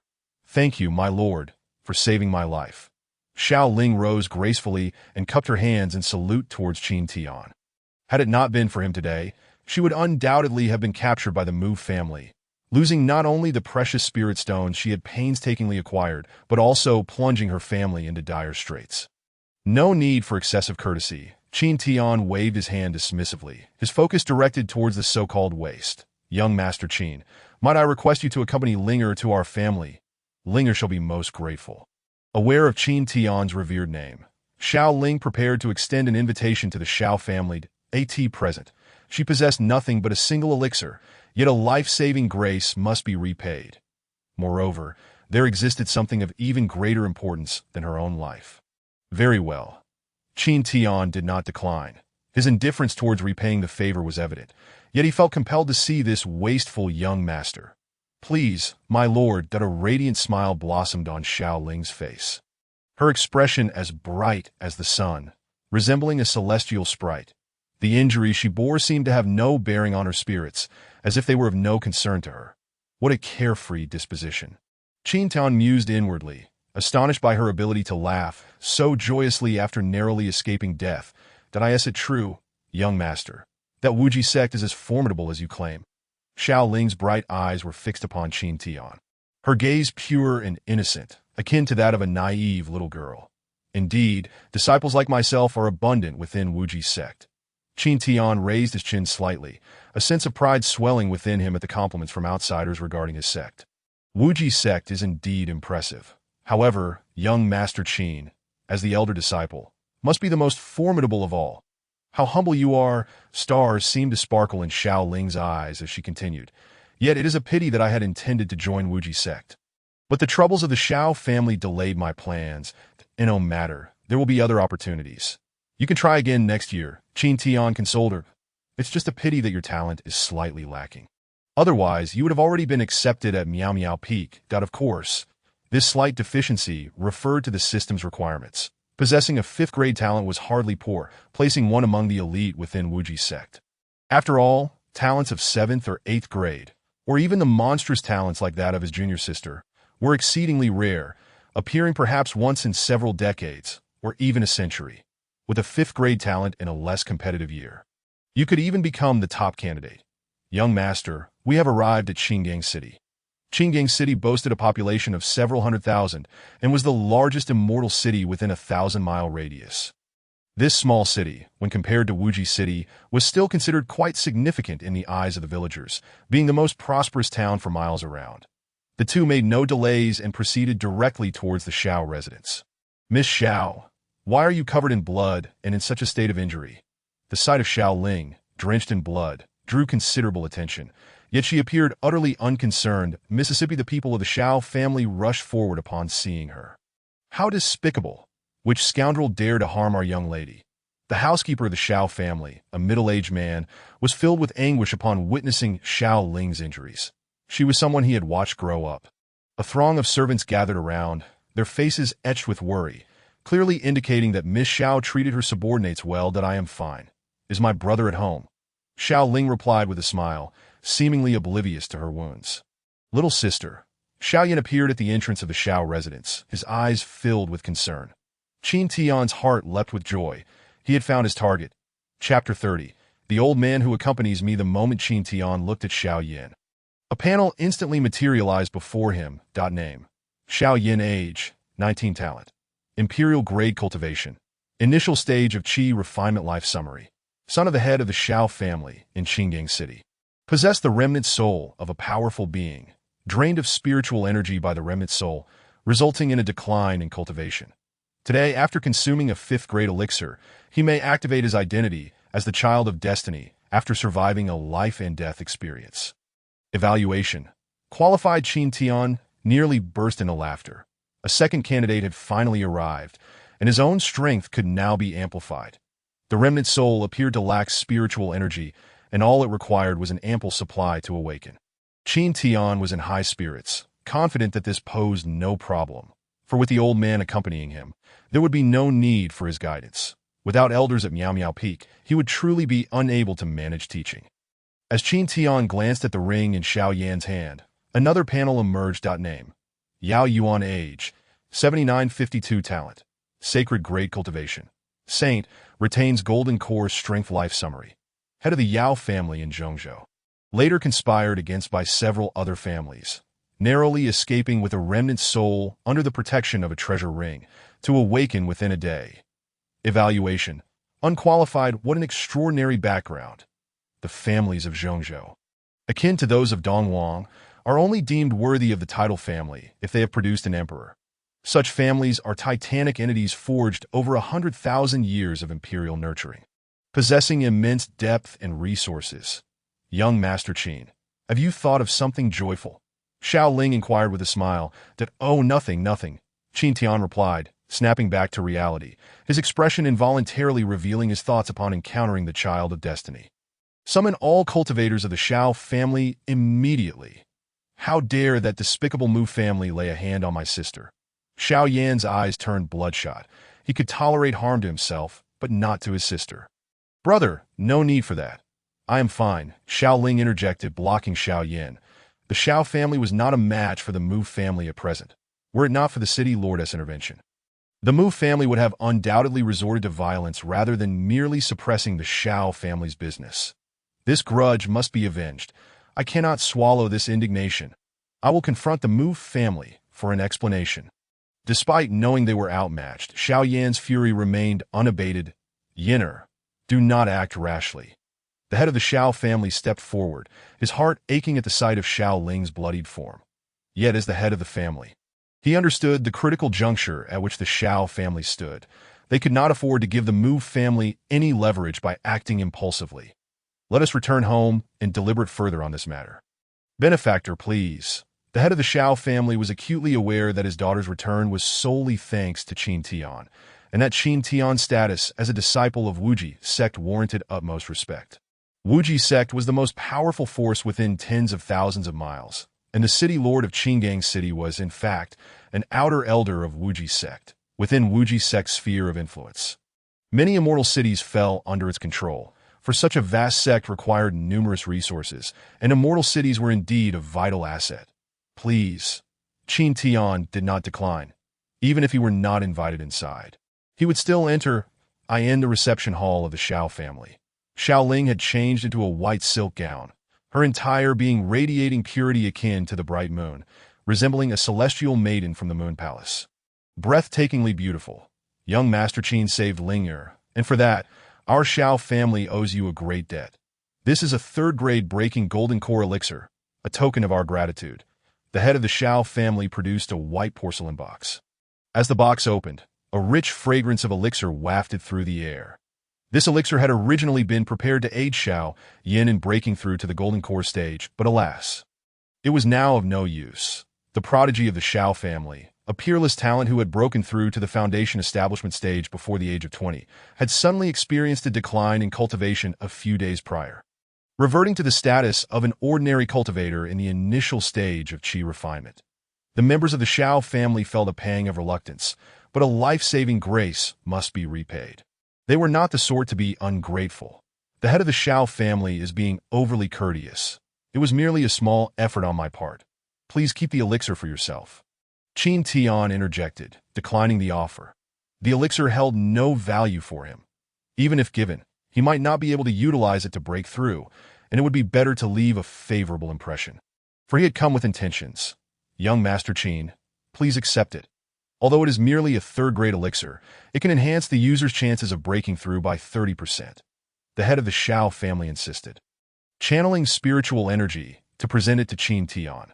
Young Master Qin, you must accept it that if you refuse, it would spread the word that our Xiao family is ungrateful, echoed the elders of the Xiao family in agreement. Very well, I shall accept it, Qin Tian decided, planning to later gift it to Xiao Yan. However, this child of destiny appeared to differ from his expectations. He should have been looked down upon by the family and ridiculed. Yet upon entering the estate, he found that it was not the case at all. Ling, did you retrieve the elixir? Father, I have, Xiao Ling replied, producing the elixir, which was a 5th-grade revitalizing spirit elixir, with Xiao Yan's sudden decline in cultivation. After consulting renowned physicians, it was concluded that the spiritual energy within him had been inexplicably drained and required a substantial amount to restore. Thus, the Xiao family had expended their last reserves to procure this 5th-grade revitalizing spirit elixir, which contained terrifying spiritual energy and might enable Xiao Yan to recover. Xiao Yan was the hope of the Xiao family. Though his precise talent remained unknown, everyone in the family believed he represented their opportunity. Our Xiao family still has hope. As long as Yinner can regain his cultivation, the Mu family will eventually become no match for us, and Ling'er's grievances can be avenged, the head of the Xiao family exclaimed, taking the elixir with excitement. This had depleted the last of the Shao family's spirit stones, yet as long as Xiao Yin could restore his cultivation, it would all be worth it, even if they lost their family assets. Everything hinges on Yinner now. Let the Mu family revel for a few more years. With the talent of our young master, it won't be long before they learn to fear us.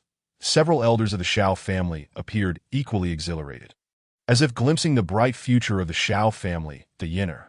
The head of the Shao family entrusted the elixir to Xiao Yin, who accepted it with a grave expression. Once a prodigy, he had suddenly fallen to the status of a mere qi refinement practitioner, a stark contrast that was difficult for anyone to bear. Now he finally had an opportunity to reclaim his former glory.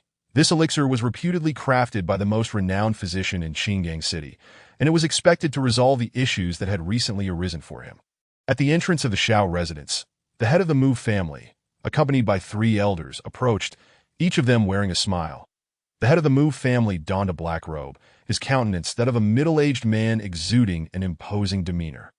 One elder wore a gray Taoist robe and was of ample build. Another, clad in blue, was tall and formidable, surrounded by an aura of golden core energy, indicating extraordinary strength. The last elder, short of stature at less than 5 feet, also emanated a golden core aura. Head of the family, Shao family's expenditure on elixirs has completely depleted their spirit stones. Consequently, they will be unable to rival us, one of the Mu elders remarked with a laugh. Indeed, there can only be one family in Qingyang City, and that is the Mu family. After competing with the Shao family for centuries, it is high time for them to withdraw, the head of the Mu family replied. Feeling quite pleased. What brings you here, Mu family?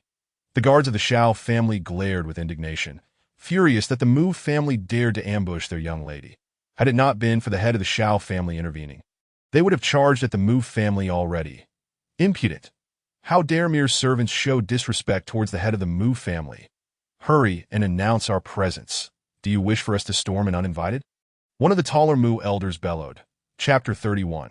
Reduced to a wretch, the Mu family boasted 4 powerful golden core practitioners, while the Shao family had only the head and the elder. The disparity in strength was vast. Had it not been for Qingyang City's prohibition against private duels, the Mu family would have likely obliterated the Shao family long ago. Who dares to act recklessly at the Shao residence? The head of the Shao family snorted, revealing himself at the entrance. The elder and other members of the Shao family appeared in succession. Even Qin Tian stepped out alongside them. Then Mu Li, the head of the Shao family, radiated an aura of murderous intent. His daughter had been assaulted by the Mu family, and had it not been for his responsibilities as the head of the Shao family, he would have already stormed over. The audacity of these scoundrels to come seeking confrontation was infuriating.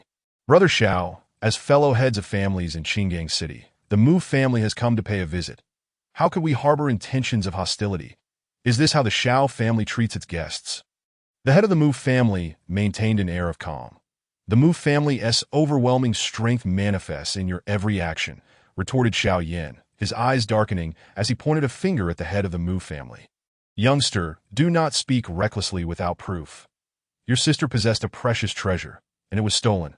You cannot blame the Mu family for this. The portly Mu elder laughed. Ambushing residents of Qingyang City is a violation of city regulations. If you have evidence, feel free to report it to the city lord's manor.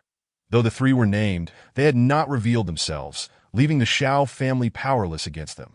Everything must be substantiated by evidence. The elder continued. Even if you had proof, what of it? In the event of a conflict at the city gates, the city lord's manor would not intervene. The path of cultivation is fraught with conflict.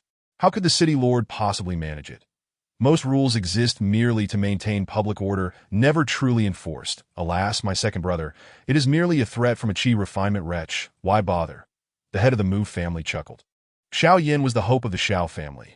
Stepping on that hope would provoke them, that if the Shao family took action, it would play into the Mu family's hands, allowing them to eliminate their rival. My young master has procured the renowned elixir said to restore his power. Soon, he will recover. You Mu family, wait and see. With my young master's talents, it won't be long before your family meets its demise. Ha! Who can say? What if this elixir fails to restore him? The head of the Mu family laughed heartily. You will find out soon enough. Xiao Yin produced the elixir, and as the 5th-tier elixir emerged, a fragrant aura enveloped the scene. This single fifth-tier elixir had consumed the last of the Shao family's resources. Xiao Yin felt uncertain, but before his enemies he could not show weakness. Anyone can boast. That elixir cannot save you. The head of the Mu family sneered. If you manage to restore your cultivation, the Mu family will reward you with 100,000 spirit stones. Did I ask that true? Xiao Yin responded, realizing that the Shao family had exhausted its spirit stones, that if he could reclaim 100,000 spirit stones, the family's business could continue to function. That of course it is true. The Mu family does not deceive. The head of the Mu family replied, sincerity etched upon his face. Father, should we consume the elixir now? Xiao Yin transmitted his thoughts that it would be best to consume the elixir in private. But the Mu family was pressing hard. Since the Mu family offers spirit stones, we should accept. Father trusts the renowned physician, the head of the Shao family pondered. The physician from Qinggang City had received favors from the Shao family in the past, thus meriting trust. Very well. My Shao family accepts this wager. Wait, should you fail to restore your cultivation, the Shao family will compensate with 10,000 spirit stones. That 100,000 for 10,000 is hardly a burden on the Shao family. Is it? My Shao family accepts, the head of the Shao family declared, as a crowd of onlookers gathered at the Shao residence's entrance, that if the Shao family could not even accept this wager, it would be exceedingly difficult for them to raise their heads in Qinggang City henceforth. Let us begin. Qin Tian watched the spectacle unfold in silence, not interjecting. Brother, you will surely recover, Xiao Ling said with unwavering determination. Clenching her fists in encouragement for Xiao Yin, that I heard the Xiao family went to Wujiqing to purchase an elixir to restore their prodigy, Xiao Yin's powers. Indeed, a fifth-tier elixir. The Xiao family has truly invested heavily. But will it truly be effective? Whether it works will soon be revealed. That I wonder how the #1 talent of Qinggang City fell to the status of a mere wretch overnight. Regressing back to the early stages of qi refinement, akin to a novice practitioner. What a pity, such a talent reduced to a mere wretch. News of Xiao Yin's plight had spread throughout Qinggang City, with the Mu family playing a significant role in this dissemination. Xiao Yin remained unfazed. He had grown weary of such remarks in recent days. Once he refined the elixir, he would reclaim his status as a prodigy. The powerful medicinal energy coursed through Xiao Yin's body. The revitalizing elixir was a potion used by divine transformation practitioners to recover their spiritual energy, rich with abundant energy. Haha, my cultivation has risen. Ive returned to the mid-qi refinement stage. Xiao Yin exclaimed with joy. The Mu family members exchanged startled glances. Patriarch, could it be that he truly has restored his powers? Impossible, a fifth-tier elixir is not something a mere early qi refinement practitioner can withstand. The head of the Mu family remarked coolly. The Xiao family's prodigy will surely be overwhelmed by the elixir's potency, and when that happens, the Xiao family will rage, giving us the perfect opportunity to act. How thrilling! The young master's cultivation is indeed recovering. The members of the Xiao family rejoiced. Late qi refinement, peak qi refinement. He is on the cusp of foundation establishment. The onlookers were left in awe at the rapid increase in strength. Could it be that the Shao family's prodigy was truly on the verge of reclaiming his former glory? Suddenly, Xiao Yin cried out, blood spilling forth from his body, a torrent of spiritual energy gushing from his mouth and nose. Resembling a fountain, the destined child must endure life and death trials. Qin Tian mused inwardly, reflecting on the discomfort caused by the pressure of the medicinal energy. Even Feng Yu, possessing the phoenix body, could only barely digest a fifth-tier elixir. Xiao Yin, lacking any special constitution, could hardly withstand it, but from this day forth, he would rise like a dragon from the depths. The destined child possesses great fortune, and opportunities will undoubtedly present themselves in the future. Yinner, the head of the Xiao family, bellowed, "This elixir is about to burst your body. This physician has harmed my son." The head of the Xiao family snapped back to reality, realizing how a qi refinement practitioner could not endure a fifth-tier elixir. Ha! The head of the Xiao family is flustered. You allowed an early qi refinement individual to consume a fifth-tier elixir. I fear your prodigy may not survive today. The head of the Mu family laughed heartily. The Xiao family had exhausted their spirit stones, and the business war was no longer sustainable. It was time for the Xiao family to withdraw. Otherwise, the forthcoming repercussions would not be so gentle. Yinner, do not absorb the spiritual energy. Disperse it. the head of the Shao family urged, simultaneously employing spiritual energy to stabilize his son's body. The elders of the Shao family also stepped in. However, the terrifying energy contained within the fifth-tier elixir was overwhelming. Shao Yin spat out a mouthful of blood, half of the revitalizing elixir mixed within. "Brother, young master," the members of the Shao family cried out in despair, their hopes dashed. "Father, I am ruined. My energy sea has been shattered by the spiritual energy," Shao Yin lamented, appearing withered. "Emuli, you have conspired against my son." The head of the Shao family wept tears of blood. "Haha, your Shao family is simply foolish for placing such trust in the words of a physician," the head of the Mu family laughed. He had merely bribed someone, yet managed to deplete the Shao family's spirit stones, nearly costing their prodigy his life, rendering him utterly powerless that if there had been a chance for recovery before. Now Shao Yin had no hope left. Wagers must be honored. "Brother Shao, can I count on the 10,000 spirit stones?" The head of the Mu family chuckled lightly. The members of the Shao family appeared ashen. Their losses in the business war against the Mu family had already been significant, and now, with the fifth-tier elixir consuming their last reserves, how could they possibly produce 10,000 spirit stones? "Are you suggesting that the Shao family intends to default? If so, the Mu family may be compelled to take action." "Wait," Qin Tian smiled, sensing that it was nearly time to intervene. Chapter 32. The elder awakens. Qin Tian stepped forward to block the Mu family members, his face radiating warmth and mirth. "Who are you to meddle in our affairs?" The head of the Mu family cast a glance at Qin Tian, observing that he was merely at the foundation establishment stage, and did not take it to heart that in his view, a mere foundation establishment cultivator could effortlessly suppress the Wuji sect and the senior brother of Piao Peak, Qin Tian. Despite this, Qin Tian maintained a smile upon his face. With the destined child nearly within his grasp, his spirits were exceptionally high, for the reason he did not intervene to stop Shao Yin from consuming the precious pill.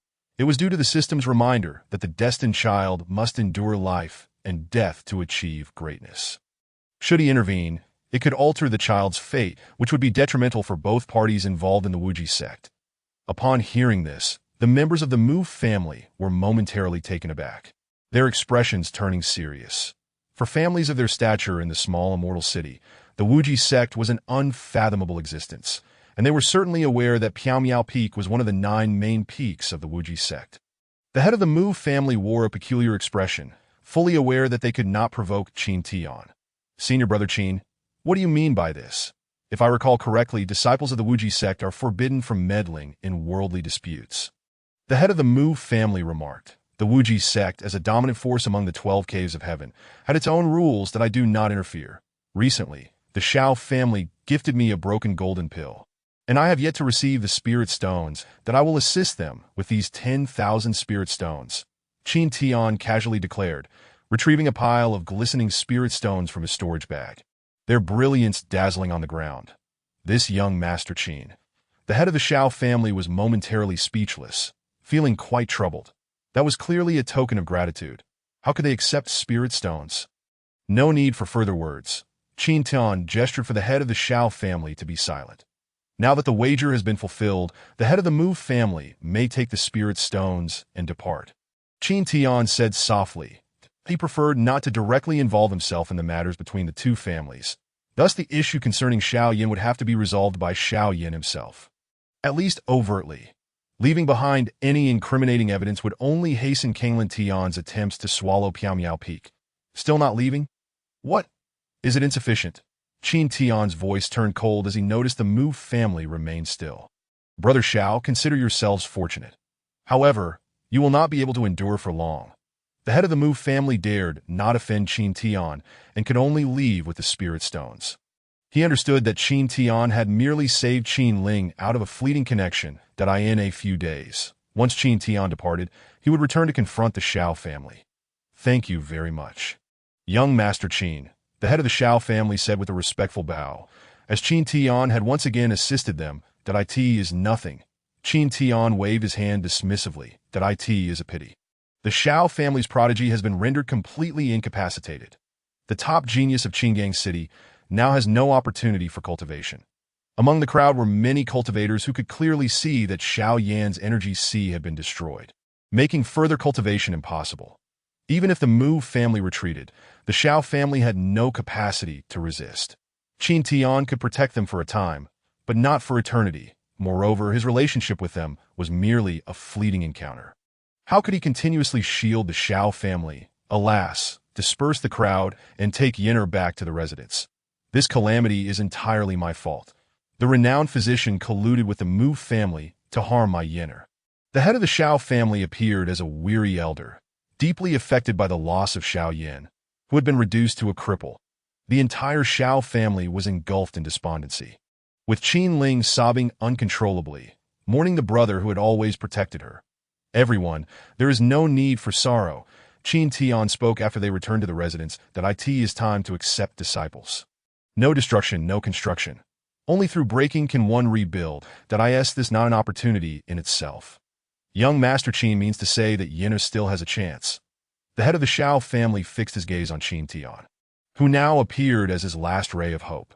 Qin Tian, being the senior brother of the main peak of the Wuji sect, must possess mysterious means that could potentially heal Xiao Yan. Young Master Qin, do you have a way to save my brother? Qin Ling's eyes brimmed with tears as she looked at Qin Tian with hopeful anticipation. Xiao Yan remained pallid, having lost his energy sea, which had led him to contemplate death. Just a few days prior, he had still held hope, but now it had completely vanished, as the top genius of Qingang City had fallen to the status of an irremediable cripple. I have come here to take on disciples for my master, and Xiao Yan is the chosen one. It is merely a matter of a destroyed energy sea. I naturally have a way. Qin Tian raised his head, his gaze clear and imbued with immense confidence. After all, this was the destined child. The more tragic the circumstances, the smoother the path ahead would be. I still have a chance. Xiao Yan, dragging his injured body, stood up and knelt beside Qin Tian with a thud. Benefactor, do I still have a chance to cultivate? Have you not heard? Heaven does not utterly forsake a person. You certainly still have a chance. Your body is severely injured. Rest for the night. Tomorrow, after you pay your respects to your master, you shall accompany me back to the Wuji sect. Qin Tian believed that the probability of successfully taking on disciples at this juncture was still quite high. Thank you, senior brother. Had this been earlier, Xiao Yan's pride might have prevented him from agreeing. But now, the fact that Qin Tian had taken notice of a cripple like him made Qin Tian his benefactor. Go rest now. Xiao Yan was carried away. He could be described as half alive at this point. Head of the Xiao family, since Xiao Yan has agreed to join my Piamiao Peak, I will naturally intervene to assist with the matters concerning the Xiao family. Please accept these spirit stones. With a wave of his hand, a multitude of spirit stones flew from his storage bag, filling the air. Young Master Qin, this is far too much. The Xiao family cannot accept this. The head of the Xiao family was taken aback. The crystalline spirit stones filled the Xiao family's courtyard, likely amounting to nearly 500,000 spirit stones. 500,000 spirit stones constituted an immense fortune. Even before the decline of the Xiao family, they could not have produced such a sum. Head of the Xiao family, does this mean you do not consent to Xiao Yan joining my Piamiao Peak? A senior brother helps a junior brother. Must you refuse even this? Then the Xiao family is most grateful to young Master Qin. The head of the Xiao family respectfully bowed to Qin Tian, recognizing him as their great benefactor, that he had saved his daughter, accepted his son, and now these spirit stones could save the Xiao family. Such a sum of spirit stones would be sufficient for them to outmaneuver the Mu family in business. This matter must remain confidential. I do not wish for junior brother Qin to bear too much psychological burden. Qin Tian cautioned everyone, indicating that they should not speak of the spirit stones. The others nodded in agreement. Qin Tian spent the night at the Xiao residence, in the finest room, as the Xiao family was overly cautious, fearing any oversight. The next morning, Xiao Yan awoke from his slumber, his entire body racked with pain, especially his energy sea, which throbbed with excruciating agony. Awake, are you? A voice, deep and weathered, echoed unexpectedly. Xiao Yan, with vigilant eyes, scanned his surroundings. Who is speaking? It is out at the storage ring of Qin Tian emitted a soft glow. 15 minutes later, Xiao Yan's expression was one of astonishment. Elder Yao, you are a figure from thousands of years ago. Indeed, that I never expected this ring to retain a remnant of my soul. Today, I finally see the light of day. Congratulations, Elder Yao. Xiao Yin, recalling that he too was now a cripple, felt a pang of shared suffering. Speaking of which, your tragic fate is somewhat connected to me. Become my disciple, and I shall ensure you regain your brilliance and break free from the Eastern Wasteland. The voice from the ring was imbued with an air of authority. Chapter 33. You are not of the same world. Though your foundation is shattered, it was merely a rudimentary establishment, quite ordinary indeed. In the future, it shall undoubtedly become a shackle. However, with me here, I shall ensure you reach the pinnacle at each stage and ultimately achieve the status of a supreme being. Elder Yao spoke with unwavering confidence. Under his guidance, Xiao Yan's future achievements were boundless. This was not only to atone for the calamity Xiao Yan faced due to his energy being drained, but also a genuine desire to nurture a prodigy for revenge. Old enemies still thrived, and with only this remnant of a soul, revenge was an impossibility. Xiao Yan found himself in a dilemma, having promised to join the Wuji sect's Piaomiao Peak yesterday. How could he now? What? You are still unwilling. Do you know how many exceptionally gifted individuals sought to become my disciples in the past, only to be turned away by me? Elder Yao said confidently. Xiao Yin recounted the events of the previous day regarding the Wuji sect. But the Wuji sect is merely a small cave. It is insignificant, Elder Yao scoffed, viewing the cave as nothing more than an ant. However, I have already made a promise. How can I go back on my word? Elder, I cannot become your disciple, Xiao Yin stated resolutely, without hesitation that he was not one to forsake his word. Having made a promise, he would honor it. Haha, excellent. I appreciate your character. You may regard me as elder. But I still wish to teach you. Elder Yao was not displeased. How could one not admire a youth who keeps his promises? If Xiao Yin had simply transferred his allegiance to him, he would have been less inclined to share everything. I shall first heal your wounds, that a mysterious energy emanated from Xiao Yan's ancient ring. And soon after, the pain throughout his body dissipated. It is merely your dantian that is damaged. With my cultivation methods, you will recover in no time. However, do not rush. First, go meet your senior brother. Yes, elder. Xiao Yin felt elated, completely shedding the despair of having his energy seed destroyed. Returning to the Xiao family's hall. Qin Tian, the head of the Xiao family, and numerous elders were already gathered. Yin'er, have you arrived? Inquired the head of the Xiao family. Head of the family, the young master is on his way, came the reply. Young Master Qin, Yin'er has suffered grave injuries. Hence the delay that I hope for your understanding. The head of the Xiao family was anxious, fearing that Qin Tian might take offense and refuse to accept Yin'er as a disciple. It is of no concern, Qin Tian thought to himself. Should all go as expected, the elder he carried would likely awaken soon. The revitalizing pill from the previous day was brimming with spiritual energy, and the elder must have absorbed quite a bit. Father, senior brother. Xiao Yin had just entered the hall when he respectfully greeted the two individuals. Yin'er, from today onwards, you shall be a disciple of the Wuji sect. The head of the Xiao family stated with a serious expression. Turning his head, he added with a smile, Young Master Qin, should Yin'er exhibit any disobedience, feel free to teach him a lesson that a brother is akin to a father.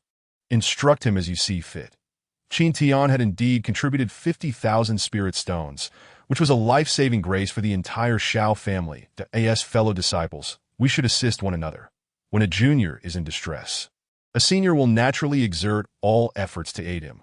Qin Tian replied earnestly. Each junior brother and sister represented Qin Tian's hope, a promise of longevity, that he would certainly not allow them to encounter misfortune and would strive to support their cultivation. The head of the Xiao family nodded with a smile, recognizing that with such a senior brother, Yin'er had turned misfortune into fortune. Is this person your senior brother? Elder Yao inquired. Xiao Yin replied discreetly. Indeed, senior brother Qin has shown great kindness to the Xiao family. Elder Yao shook his head and sighed. This individual possesses average talent. I fear his future achievements will be limited in a few years. He may no longer be on the same path as you. Elder Yao discerned Qin Tian's true capabilities at a glance. Although he was unaware of why Qin Tian possessed the strength of a peak foundation establishment cultivator. His third-grade aptitude was undeniable. With such an aptitude, barring any accidents, he would only reach the golden core stage at most. Perhaps he might be considered decent among ordinary individuals, but to Elder Yao, he was no different from a mere mortal. Xiao Yin responded, Senior brother, Is his aptitude truly only third grade? However, if given the opportunity, I shall repay senior brother. Indeed, it is commendable to understand the importance of gratitude. With a master by your side, you shall surely soar to great heights in the future. He is destined to fall behind you. At that time, a few words of guidance will benefit him for a lifetime. Junior brother, has your injury improved? Qin Tian inquired. Thank you for your concern. Senior brother, my injuries are no longer severe, Xiao Yin replied. Although he had Elder Yao's assistance and was destined to become a prominent figure in the future, he still held great respect for Qin Tian. After all, Qin Tian was the first person to extend a helping hand during his time of peril, and a drop of kindness should be repaid with a fountain of gratitude. Well then, let us set off to the sect. Now that the disciple has been accepted, there is no need for delay, Qin Tian stated, ready to depart. Yes, senior brother, this is indeed beneficial. Training in the sect will better temper your mindset than solitary cultivation. Elder Yao remarked, believing it advantageous for Xiao Yin to join the Wuji sect. Xiao Yin bid farewell to the members of the Xiao family. Brother, I will come to find you at Wuji sect. Xiao Ling said tearfully before he departed. All right, I will await you at Wuji sect, Xiao Yin replied. Now that he had joined the sect, he knew he would not return home often. The news of Xiao Yin becoming a disciple of the Wuji sect soon spread throughout Qinggang. Have you heard? The senior brother of Miao Miao Peak actually accepted a waste as his disciple. Of course, I have heard. Miao Miao Peak is said to be the most dilapidated main peak of the Wuji sect. With the peak master missing, only a lone seedling remains, soon to be dismissed, which is why they began accepting disciples. The rumors about Miao Miao Peak were no secret. Anyone with a modicum of curiosity could learn of them. How infuriating! To think Miao Miao Peak is so pathetic that I was intimidated by the title of senior brother, the head of the Mu family exclaimed. When Qin Tian revealed his identity, the title of senior brother indeed instilled fear. Continue to dismantle the Xiao family. They are now at the end of their rope. It is time to consume their assets, the head of the Mu family declared, having cast aside all reservations upon learning of Qin Tian's identity. Senior brother, are we not heading to the Wuji sect? Xiao Yin inquired along the way. No rush. We shall first make a trip to Wuji City. With your energy sea destroyed, you will require an extraordinary medicinal pill for healing. Qin Tian replied, planning a visit to Wuji City. The fourth batch of spirit stones from the Pang Family Merchant Association had already been collected, and it was time to retrieve them. Repairing a destroyed energy sea is no simple task. However, it is not entirely hopeless, Qin Tian noted, having gleaned insights from the indications. Name. Yao Yuan age. 7952 talent. Saint level realm. Saint still possessing golden core strength life summary. Head of the Yao family in the central state. Later betrayed by several other families, narrowly preserving a remnant soul with the protection of a treasure ring that he has awakened and is now seeking 5 spirit flowers, great recovery grass, and continuity grass to concoct pills for Xiao Yan's recovery of his energy sea. Evaluation, unsatisfactory. They will need to search for themselves, which will take considerable time. Qin Tian still needed the junior brother to provide him with cultivation support, thus he aimed to resolve matters as soon as possible. Repairing the energy sea is no easy feat. Few in the eastern wilderness know the method to restore it, but your senior brother seems to be quite determined, Elder Yao's voice echoed. Regardless of whether my senior brother can assist me, I shall always remember his kindness, Xiao Yin thought, feeling a surge of emotion. Though they had only just met, Qin Tian treated him like family.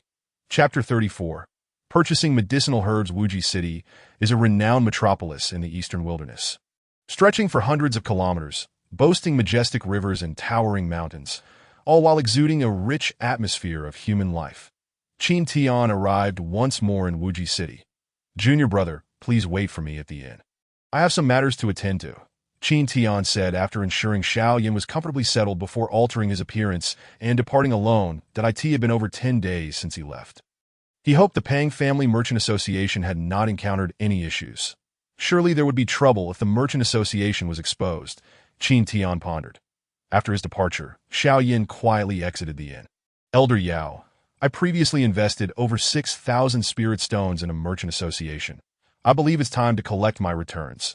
The herbs required for repairing your energy sea are exceedingly expensive. However, with these 6,000 spirit stones, purchasing some herbs to refine into pills and repeating the process may allow you to gather the necessary funds, Elder Yao advised, but I do not know how to refine pills. Xiao Yin lamented. Now that he had a method to restore his energy C, a flicker of hope ignited within him, yet the precious medicinal herbs presented the first insurmountable obstacle. Rest assured, with me here, you need not worry about the pill refining, Elder Yao reassured him, confident that once the herbs were procured, everything would become straightforward. Senior brother, you have arrived, Su Kai exclaimed upon seeing Qin Tian in front of the Pang Family Merchant Association. Su Kai stood tall and beaming, now earning 100 spirit stones daily, with a monthly salary reaching 3,000 spirit stones. His every gesture exuded confidence and composure, as the executive deputy manager of the Pang Family Merchant Association. He was now a person whom many sought to curry favor with. Who wouldn't want to invest in the Pang Family Merchant Association now? After all, a 10-day return of 10% profit and no risk at all. Who wouldn't want to seize such an opportunity? Especially for smaller factions and loose cultivators, it was seen as a golden opportunity for rapid wealth. Qin Tian nodded slightly. How has the Merchant Association been faring lately? Has anyone caused trouble? Ever since the Zhang family's pearl invested 50,000 spirit stones, people from various caves have left one after another. They likely do not dare to provoke the Zhang family's pearl, Su Kai replied. The fourth batch of spirit stones has also been collected. Following your instructions, we gathered 3 million spirit stones, paid 200,000 in taxes, another 200,000 to the city lord, and settled 110,000 from the previous batch. We currently have 150,000 spirit stones remaining. Good, the spirit stone mine is now on the right track that we can slow down the pace. Inform everyone that starting from the next batch, we will switch to a monthly collection, Qin Tian decided, realizing the need to adjust the pace, lest the Pang Family Merchant Association would not survive for long. The current pace is too rapid, primarily due to the substantial taxes and the portion allocated to the city lord. However, this is unavoidable. To conduct business safely, sacrifices must be made, especially given the high-risk nature of the profits that a monthly return of 10% will undoubtedly tempt many. Qin Tian said, taking away 140,000 spirit stones, 0.5 spirit flowers, great recovery grass, and other valuable herbs awaited him. Just as Qin Tian left the Pang Family Merchant Association, Xiao Yin arrived there as well. Elder Yao, this merchant association is indeed rare, offering a 10% return every 10 days, Xiao Yin remarked, seemingly impressed by it. After all, he had genuinely received profits from the previous returns. Such exorbitant profits indicate that something is amiss with this merchant association. Elder Yao stated solemnly. Having lived for thousands of years, he had never heard of such a merchant association. Elder, this merchant association operates on a profit-sharing model to protect scattered cultivators. I see no issue with it. Xiao Yin argued, believing that Manager Qin Kai was not only generous but also exceptionally intelligent. Something feels off. It still feels off, Elder Yao murmured to himself. Although it seemed reasonable, he could not shake the feeling that something was amiss. Manager Su, here is my spirit stone voucher. Please redeem it. Xiao Yin presented his 6,100 spirit stone voucher. Customer, here are your 6,710 spirit stones. Please accept them. Su Kai handed the spirit stones over to Xiao Yin. These spirit stones were set aside, and even if someone did not come to claim them, they would be securely stored. Elder, you worry too much. I have received my returns several times now that if it weren't for my urgent need for spirit stones, I would have preferred to continue saving, Xiao Yin said, believing the Merchant Association to be quite commendable. If allowed to sit for a few years, this sum of spirit stones could turn into an astronomical figure. Elder Yao remained silent, while Xiao Yin's easy acquisition of spirit stones struck him as strange. Though he had yet to discern the underlying issues, he felt that something was amiss, but could not articulate it at the moment. Let us proceed to the medicinal herb shop, with the acquisition of spirit stones. It is time to commence alchemy, for only through this craft can one swiftly amass spirit stones. Once the spiritual herbs are refined into elixirs, their value will multiply exponentially. This is the most prudent course of action that Elder Yao could conceive. Without further ado, Xiao Yin made his way to the herbal shop. Elder, are you suggesting that you cannot concoct elixirs, and that I must learn to do so? Xiao Yin inquired incredulously. But I do not possess the skills required for alchemy. The difficulty of alchemy is not to be underestimated. Alchemists are regarded as a noble profession, not one that just anyone can undertake. Once one becomes an alchemist, they are invariably treated as esteemed guests by all factions. Rest assured, with me here, crafting a mere first-tier elixir is but a trifling task, Elder Yao declared confidently. Xiao Yin returned to the tavern with the herbs, where Qin Tian had also arrived. Finding materials to restore the Sea of Qi was relatively easy. Yet the three essential herbs, Dahuan Chao, Wu Linghua, and Sumai Chao, were rare spiritual herbs that were nearly impossible to find in the apothecary. Qin murmured to himself. Senior brother, Xiao Yin said. Bowing respectfully, Junior brother, you have arrived. Please take a seat. The previously troubled Qin Tian immediately greeted Xiao Yin with a smile. Senior brother, what was troubling you just now? May I inquire? Xiao Yin felt that Qin Tian had treated him well. And with Elder Yao as his support, he believed he could assist his senior brother, though it's nothing that I merely wanted to purchase a few herbs, but I have visited many shops with no success. Are you not from Wuji City? Do you require herbs? Why not visit Baichao Pavilion? It is known to have the most comprehensive selection of herbs in Wuji City. Everything you could possibly need. The shopkeeper suggested with a smile. How much can an ordinary apothecary offer in terms of herbs? Rare herbs are typically only found in large merchant guilds, and many are not displayed openly. Baichao Pavilion? Qin Tian was puzzled, having never heard of this name. His knowledge of the world below was limited. Let's go take a look. After some contemplation, Qin Tian decided to visit Baichao Pavilion. After obtaining directions from the shopkeeper, he and Xiao Yin made their way there. Now, there was no need to avoid the paying merchant guild. As Qin Tian departed, he tossed a spirit stone to the shopkeeper, eliciting a wide grin from the latter. A short while later, the two arrived at Baichao Pavilion. It was a three-story wooden structure, exuding an ancient and natural charm, clearly having stood for many years, with a modest exterior that conveyed a sense of simplicity. Before they even stepped inside, the rich scent of medicinal herbs wafted toward them. Upon entering, they were greeted by transparent compartments lining the walls, filled with an array of exotic herbs and flowers, including Shui Lan Chao, Feng Yuan Gua, and Jin Wenhua. Chapter 35. The Touch Junior Brother. Baichao Pavilion was indeed extraordinary. Senior brother, Baichao Pavilion is an enterprise under the auspices of Yaowang Valley, a prestigious sect in the eastern wilderness. And it boasts an abundance of various herbs, Xiao Yin explained. Haha, it seems your elder brother's experience is rather limited. Elder Yao chuckled softly. Yaowang Valley is a supreme sect that has endured for over 100,000 years. And it remains the pinnacle of the alchemical arts. It is surprising that Qin Tian is unaware of this. That is wonderful. Qin Tian smiled, as he disliked complications. It would be ideal to acquire everything in one go. It was unsafe in the world below. Resolving matters quickly and returning to the sect was of utmost importance. Shopkeeper, Qin Tian called out. The shopkeeper, an elderly man with a white beard and a face lined with wrinkles, possessed keen eyes that suggested considerable cultivation. Please bring me a Dahuan Chao, Sumai Chao, and Wu Linghua, Qin Tian stated directly. What? Elder Yao exclaimed in astonishment. He was intimately familiar with these herbs, as they were the primary components of the elixir for restoring the Sea of Qi. Such a formula should be held by the major sects or even sanctuaries in the eastern wilderness. So how does Qin Tian know of it? Senior, are you saying that the herbs my senior brother seeks are the main ingredients for the Sea of Qi restoration elixir? Xiao Yin could not help but ask upon hearing Elder Yao's musings. Indeed, although I am unsure how this young man came by the knowledge of such a formula, these herbs are certainly the primary ingredients. Senior brother, you are not jesting. You are genuinely seeking a way to restore my Sea of Qi. Xiao Yin was momentarily at a loss for words, feeling incredibly grateful for Qin Tian's kindness. Senior brother, if I am able to achieve great success in this life, I shall never forget your kindness. Xiao Yin said, tears welling in his eyes. Such a favor was beyond compare, even surpassing that of one's closest kin. Dear guest, these herbs are quite valuable. Are you certain you wish to proceed? The shopkeeper inquired softly. The combined value of these three herbs exceeds 500,000 spirit stones.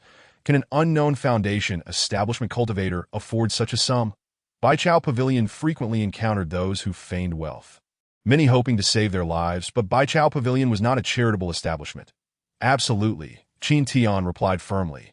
With a flick of the shopkeeper's finger, several transparent doors opened, and the three herbs flew out. Dear guest, the total comes to 530,000 spirit stones, the shopkeeper stated quietly, unperturbed by the prospect of theft. Over the years, no one had dared to rob Yaowang Valley. Fortunately, that is quite reasonable. Qin Tian remarked casually, leaving the shopkeeper momentarily stunned that a substantial amount of spirit stones poured from Qin Tian's storage bag, attracting the attention of many onlookers. Such a vast fortune in spirit stones. A mere foundation establishment cultivator possesses such wealth, spending 500,000 spirit stones on herbs. This is a disciple of Wuji's sect. Some recognized Qin Tian's attire, and upon learning he was from Wuji's sect, the greed in many eyes receded. Wuji's sect was a powerful force, dominant in their region, not to be trifled with lightly. Payment and delivery shall occur simultaneously, Qin Tian stated, taking the herbs and preparing to leave. Junior brother, let us return to the sect, Qin Tian said, in high spirits, having swiftly gathered the herbs. Senior brother, what do you intend to do with these 3 herbs? Xiao Yin inquired, curious if Qin Tian was acting for his benefit. For alchemy, although I, your elder brother, am not well versed in this craft. I need to return to the sect to find an alchemist from the pill refining peak. Qin Tian explained that he was merely collecting herbs, as he lacked the talent for alchemy. Not only was his cultivation talent average, but his alchemical aptitude was equally unremarkable. He could be considered quite ordinary in every aspect, leaving him to wonder what his master saw in him. Perhaps it was his radiant visage akin to the sun. Indeed, Xiao Yin replied, somewhat disappointed. He understood the purpose was alchemy, but he yearned to know what elixir was being sought, concerned it might merely be a coincidence. Holding the 3 invaluable spiritual herbs, Qin Tian encountered no attempts at theft along the way, likely due to the status of a disciple from a significant sect. Days later, Qin Tian returned to Wuji's sect. Junior brother, I must inform you that the peak master of Piao Peak, our master, is currently away from the sect. Additionally, there is your senior sister. She possesses extraordinary talent, with the potential of an emperor. So do not cross her, Qin Tian cautioned. Fengyu was known for her cold and proud demeanor, to the extent that even he, her senior brother, found it challenging to approach her, that it was prudent to warn his junior brother to avoid inciting her displeasure. Senior sister? Xiao Yin had learned about the situation at Piao Peak along the way. However, he was unaware of this senior sister. The potential of an emperor, Elder Yao chuckled. Your elder brother is quite the jokester. Individuals with the potential of an emperor are exceedingly rare, not just in Wuji's sect, but throughout the eastern wilderness, and even across the entirety of the Tianyuan continent's 5 regions. It is uncertain if there exists even a single individual with such potential. An emperor's lifespan can reach up to 100,000 years, but how many can truly achieve that over such a span? Currently, with the 9 emperors reigning, such talent appears once in 10,000 years. Talented individuals are common, but those with the potential of an emperor are almost non-existent. Yes, senior brother, Xiao Yin replied honestly. Though he recognized his brother's tendency to boast, he still regarded him as his elder. The 2 hastened toward Piao Peak and soon reached the summit. The former 3-story wooden structure had been destroyed, replaced by a new 3-story edifice, constructed by the sect's leader, significantly more luxurious than before. Built with spirit wood, your junior sister is truly diligent in her training. I am quite pleased, Qin Tian remarked, in good spirits. What a powerful flame. It must be a special physique, Elder Yao exclaimed, his ethereal eyes sparkling with intrigue. Fengyu suddenly opened her eyes, as if she could perceive the world beyond the wooden structure, sensing a presence. What terrifying spiritual awareness. Elder Yao was taken aback. Such a remarkable girl resided in the humble Wuji sect. While he could not ascertain her exact talent, it was clear that she was extraordinary. Young man, although your elder brother is ordinary, it seems your sister is far from average, Elder Yao remarked. What do you mean, Elder? Xiao Yin was surprised. Throughout their journey, Elder Yao had expressed disdain for everyone, yet this was the first time he had praised someone. Fengyu emerged from the wooden structure, her gaze fixed on Xiao Yin. Sensing an inexplicable aura that seemed different from the youth before her, there a powerful entity residing within this youth. Fengyu pondered. Having once ascended to the rank of emperor, she had encountered countless strange occurrences. Upon seeing Xiao Yin, she quickly deduced that there was something unusual about him. This is not good. This girl is indeed extraordinary. She seems to have sensed me. Elder Yao was astonished, finding the situation beyond his comprehension. Here stood merely a young girl, yet he felt as if he had been seen through. Junior sister, allow me to introduce you. This is my third junior brother, whom I have just accepted on behalf of our master. From now on, we are family, and as your senior sister, I hope you will lend him your support, Qin Tian introduced. Junior brother, come and greet your senior sister. Having met with her senior sister, Xiao Yan could sense the extraordinary nature of her presence, even causing the venerable Yao to express admiration repeatedly. In Chapter 36, Seeking Trouble at the Law Enforcement Hall. Fengyu nodded slightly, without uttering a word, exemplifying her taciturnity to the utmost, seizing the body. Or perhaps, although Fengyu perceived a hint of something amiss, she refrained from voicing her thoughts, recognizing her current limitations and strength and deeming it prudent to remain silent. Junior brother? Why is there a junior brother in this lifetime? Clearly, the trajectory has shifted, she mused, though she did not dwell on it. From the very beginning, her path seemed to diverge. Such were merely minor deviations. Should you encounter difficulties in your cultivation in the future, feel free to inquire, Fengyu remarked before retreating into the room once more. Your senior sister possesses such a character. You ought to grow closer to her in due course, Qin Tian advised, patting Xiao Yan on the shoulder. This woman is extraordinary, as if a celestial being descended upon the mortal realm, surrounded by the aura of a phoenix. Her future achievements are bound to be limitless.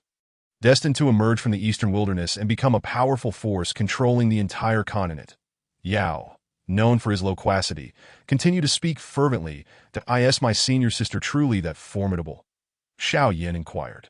Indeed, although I currently exist as but a remnant of my former soul, I can discern that this young woman possesses a mysterious constitution, one that is said to be a once-in-a-century phoenix physique. Yao explained. However, you need not worry. Your own innate talent is equally remarkable, and with great fortune accompanying you, the heights of your future accomplishments remain uncertain. Yao had also recognized the ethereal quality of Xiao Yan's fortune, contemplating the boundless possibilities that lay ahead.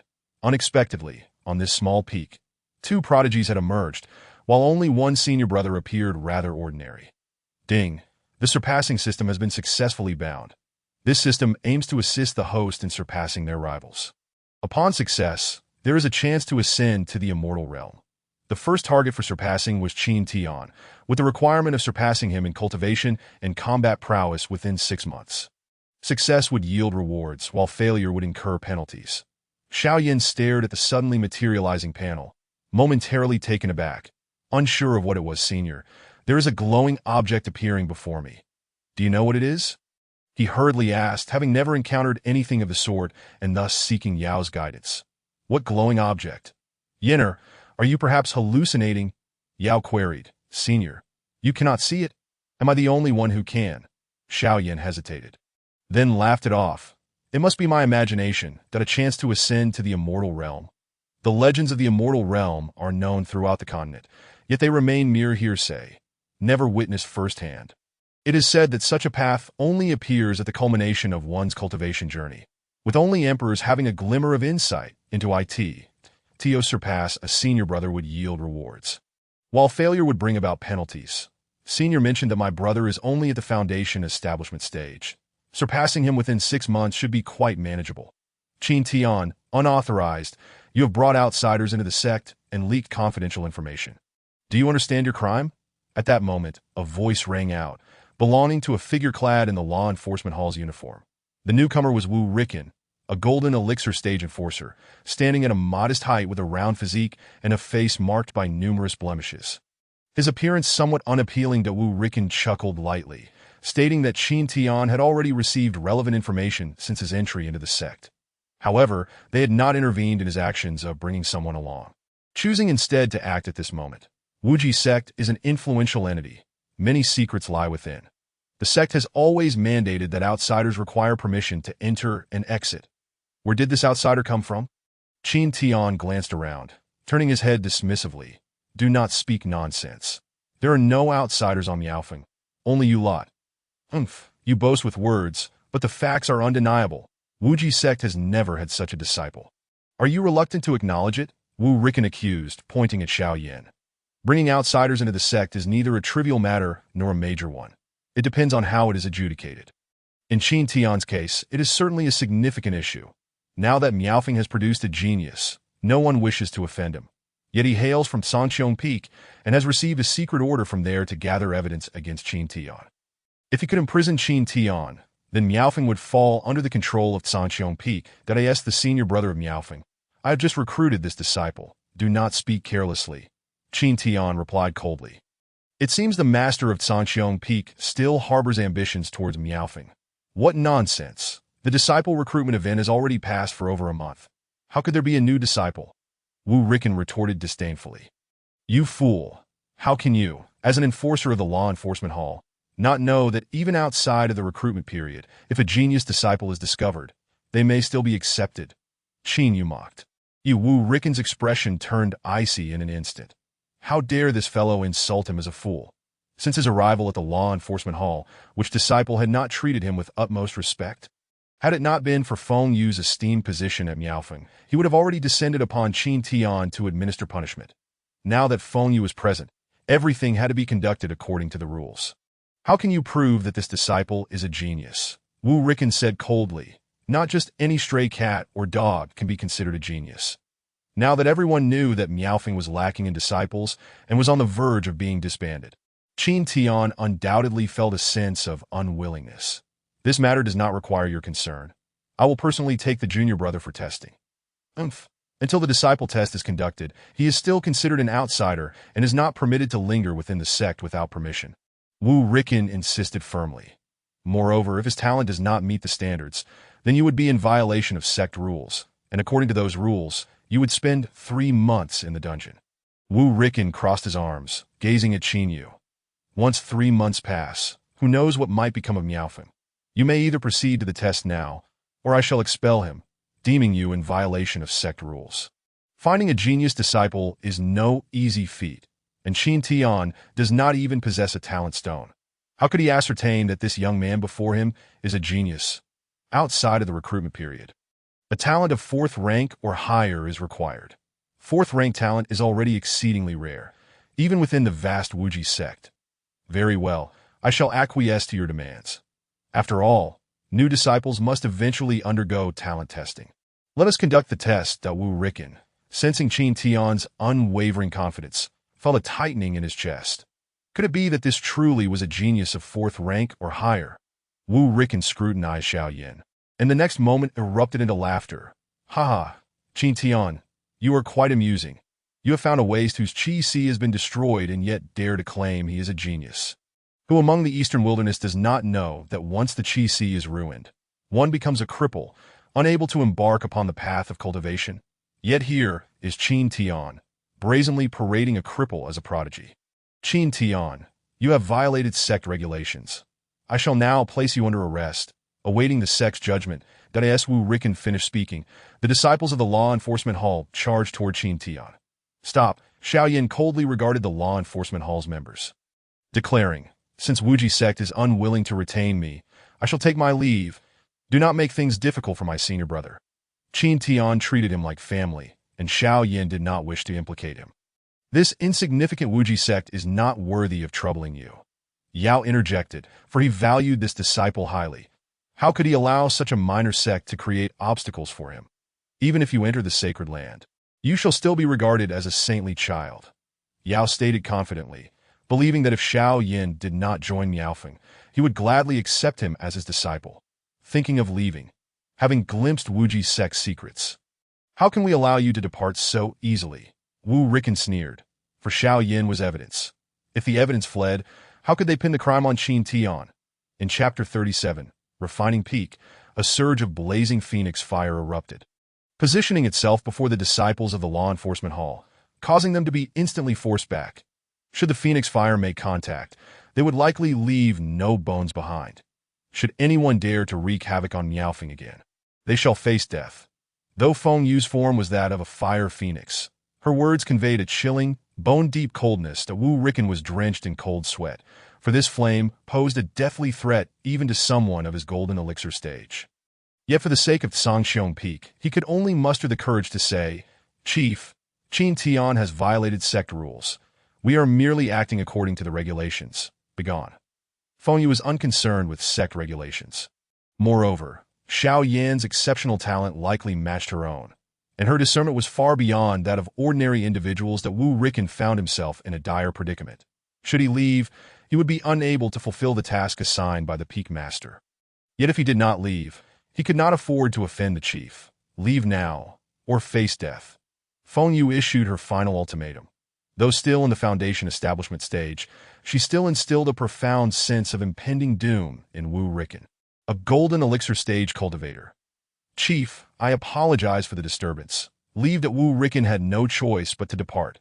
Feng Yu did not appear to be issuing a threat, but he sensed that should he linger further, dire consequences would ensue. Qin Tian, it would be wise for you to remain hidden within Miaofeng.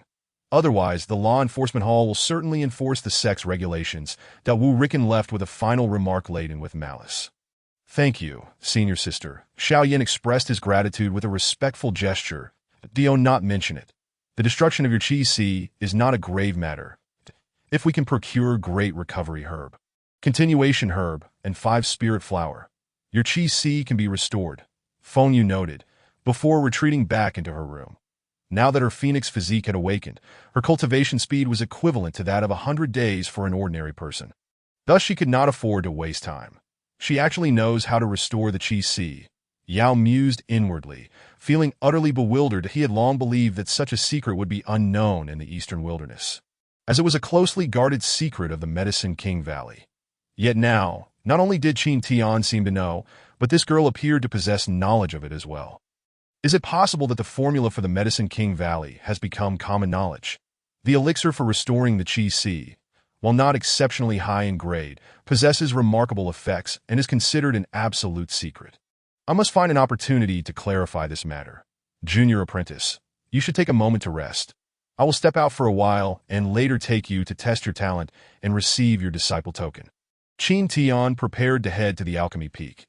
Now that he had acquired some herbs, he needed to find someone to concoct the elixir, as he was not skilled in alchemy himself. Moreover, the elixir for restoring the Qi Si would undoubtedly be of considerable grade. Qin Tian wrote down the elixir's formula and then made his way to the Alchemy Peak, being careful not to specify its purpose. For if others discovered it was an elixir for restoring the Qi Si, it would surely lead to numerous troubles. At the Alchemy Peak, phoenixes soared through the sky, resplendent like rainbows. Orchids flourished on the cliffs, and spiritual herbs took root among the rocks, with spiritual energy permeating the air, reminiscent of an otherworldly paradise. Truly, the Alchemy Peak is comparable to a celestial realm. Even before nearing it, the fragrance of medicinal herbs wafted through the air. Riding his sword, Qin Tian swiftly arrived at the foot of the Alchemy Peak. There were not many disciples at the Alchemy Peak, as alchemy requires innate talent, a rarity even more so than the talent for cultivation.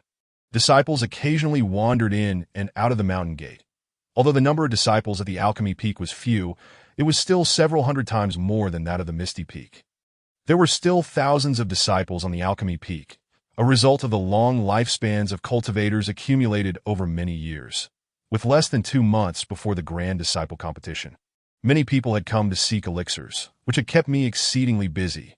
Everyone desires to achieve a commendable ranking in the competition, yet it is we at the Alchemy Peak who bear the brunt of the burden. A few young apprentices, returning from the foot of the mountain, complained as they walked. The leaders from various peaks will likely dominate the top positions once again. However, this time there appears to be a chief with a phoenix constitution, which may introduce some variables.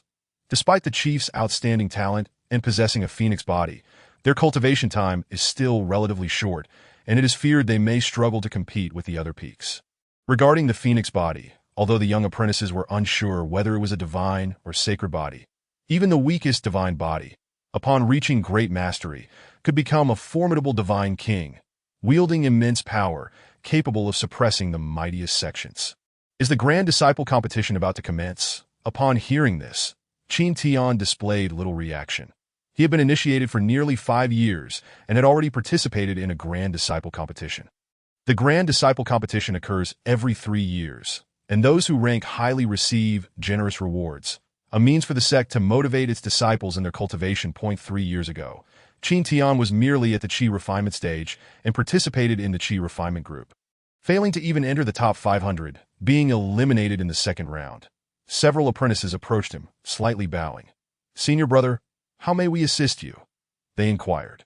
Although Qin Tian held a prominent reputation in the Wuji sect as the only disciple of a main peak, few had truly seen him.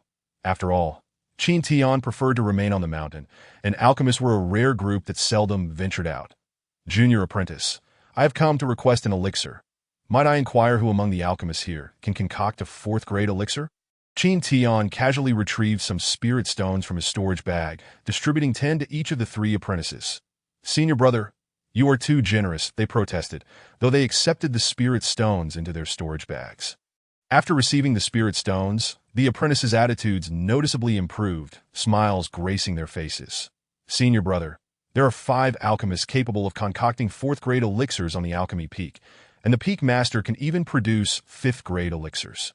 Besides the peak master, the Grand Elder Yang Liang, the 2nd Elder Qin Tianfu, the 3rd Elder Xia Pailan, and the 7th Elder Yang Renjie are all capable of concocting 4th-grade elixirs.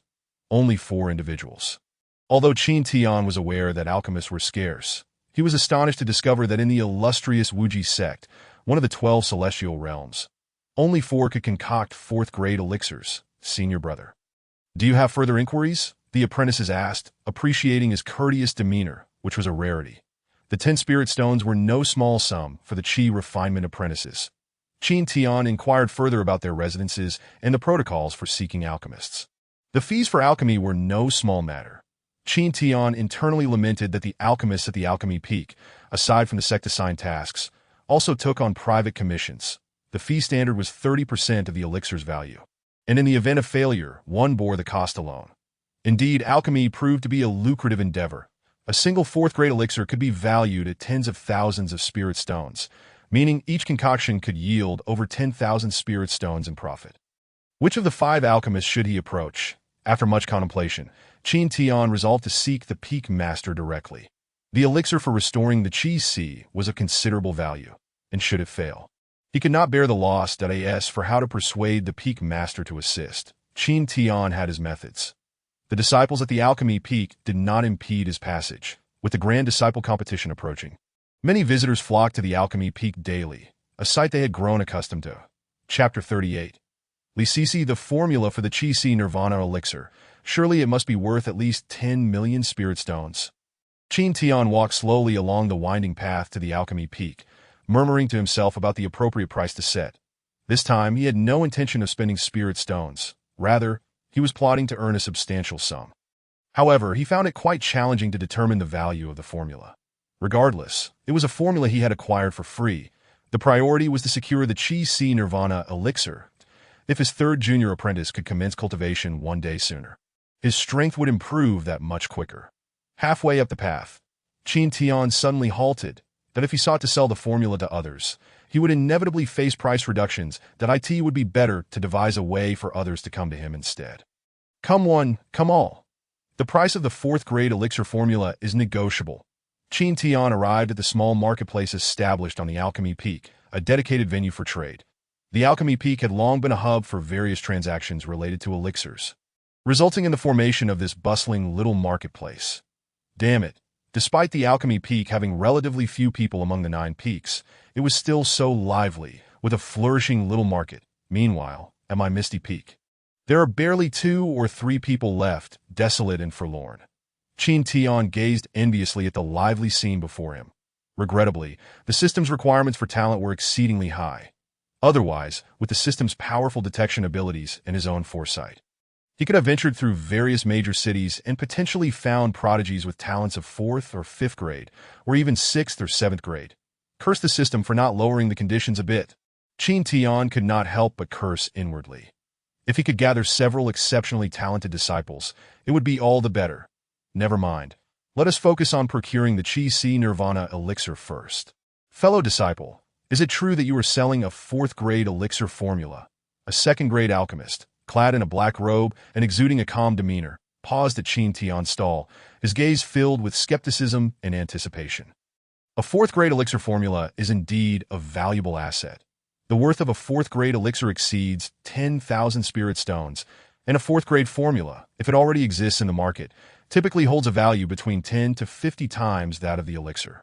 Should it be an unprecedented unique item, its value could soar even higher. multiplying by more than 10 times, that of course it's true.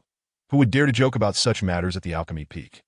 Qin Tian replied with unwavering confidence, his expression assured. What he held was the Nirvana elixir formula, worth a fortune, far surpassing that of an ordinary 4th-grade formula, potentially reaching the rarity of 6th or 7th-grade formulas. The Wuji sect likely could not even afford it, yet Qin Tian urgently needed an alchemist's assistance, so he would offer a bargain to the alchemy peak, which was, after all, his own sect. What? A 4th-grade elixir formula? As soon as Qin Tian's stall was mentioned, a throng of people quickly gathered around. You, a mere foundation-building cultivator, where did you acquire a 4th-grade elixir formula? One disciple questioned skeptically, aware that the value of a 4th-grade formula was substantial enough to trade for a decent quality spirit weapon. A 4th-grade elixir formula. The talented alchemist Li Sisi also caught wind of the commotion in the crowd.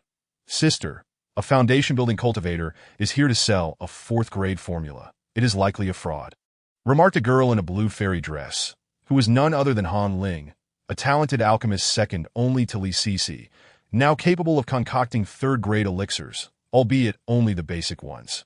Let us take a look at Li Sisi's brows furrowed slightly. The allure of a 4th-grade formula was too great. Even if there was only a 1 in 10,000 chance of it being genuine, it would be worth investigating. As soon as Li Sisi and Han Ling arrived, the crowd instinctively parted to create a path that Li Sisi's figure was graceful and alluring, her flowing gown accentuating her curves, exuding an irresistible charm. Furthermore, she emanated the unique fragrance of an alchemist, making it hard for onlookers to resist inhaling deeply. Itsu. Qin Tian Li Sisi huffed softly, her impression of Qin Tian quite vivid. A mere foundation-building cultivator had managed to present a fire elixir valued at nearly 200,000 spirit stones. Indeed, what of it? Does Miss Li have any interest? Qin Tian chuckled softly, astonished that his arrival had ensnared such a remarkable catch. A stunningly enchanting mermaid, Li Sisi, the daughter of the venerable master of the alchemy peak, was a well-known figure within the Wuji sect. Her lineage was almost common knowledge among the disciples, though she herself might remain blissfully unaware of her own renown. You are Qin Tian, the esteemed senior brother of the mysterious peak. She inquired, her tone revealing a hint of admiration. The mere fact that one could dominate a principal peak implied an abundance of resources, which elucidated how he could present a 4th-grade elixir formula. In the eyes of the disciples of Wuji's sect, although Qin Tian's prowess was rather average, his resources were undoubtedly substantial. After all, a principal peak, irrespective of perspective, was a veritable treasure trove, with only a single individual utilizing it. And now with the addition of Feng Yu, there were merely 2 who reaped its benefits. Initially, many believed the elixir formula to be a forgery, yet if it was indeed presented by Qin Tian, the likelihood of its authenticity soared. The master of the mysterious peak must have left Qin Tian with some invaluable artifacts. Perhaps this 4th-grade elixir formula was one among them. Your master must hold you in high regard, not only bestowing a 5th-grade elixir, but also a formula. Surely there are other treasures as well, Li Sisi remarked, her smile radiant and captivating. Indeed, I am the sole disciple of my master, and thus I have inherited numerous treasures. Qin Tian boasted grandly, fully aware that as a foundation-building practitioner, possessing precious items could raise suspicions. However, with the endorsement of his master, he could mitigate much of the scrutiny. May I have a glimpse of your elixir formula? Brother Qin? Li Sisi inquired, her demeanor devoid of antagonism. Their only previous encounter had been during an attempt to recruit disciples from the mysterious peak, that if Qin Tian possessed a formula not available at the alchemy peak, it would undoubtedly enrich its legacy, and as a disciple he had a duty to fortify its heritage. Certainly. Qin Tian presented the formula, though he had intentionally omitted a few ingredients. This is... Li Sisi's brows furrowed slightly as she instinctively blurted out. Being a 3rd-grade alchemist with unparalleled talent within the Wuji sect, her father had even remarked that her surpassing him was merely a matter of time.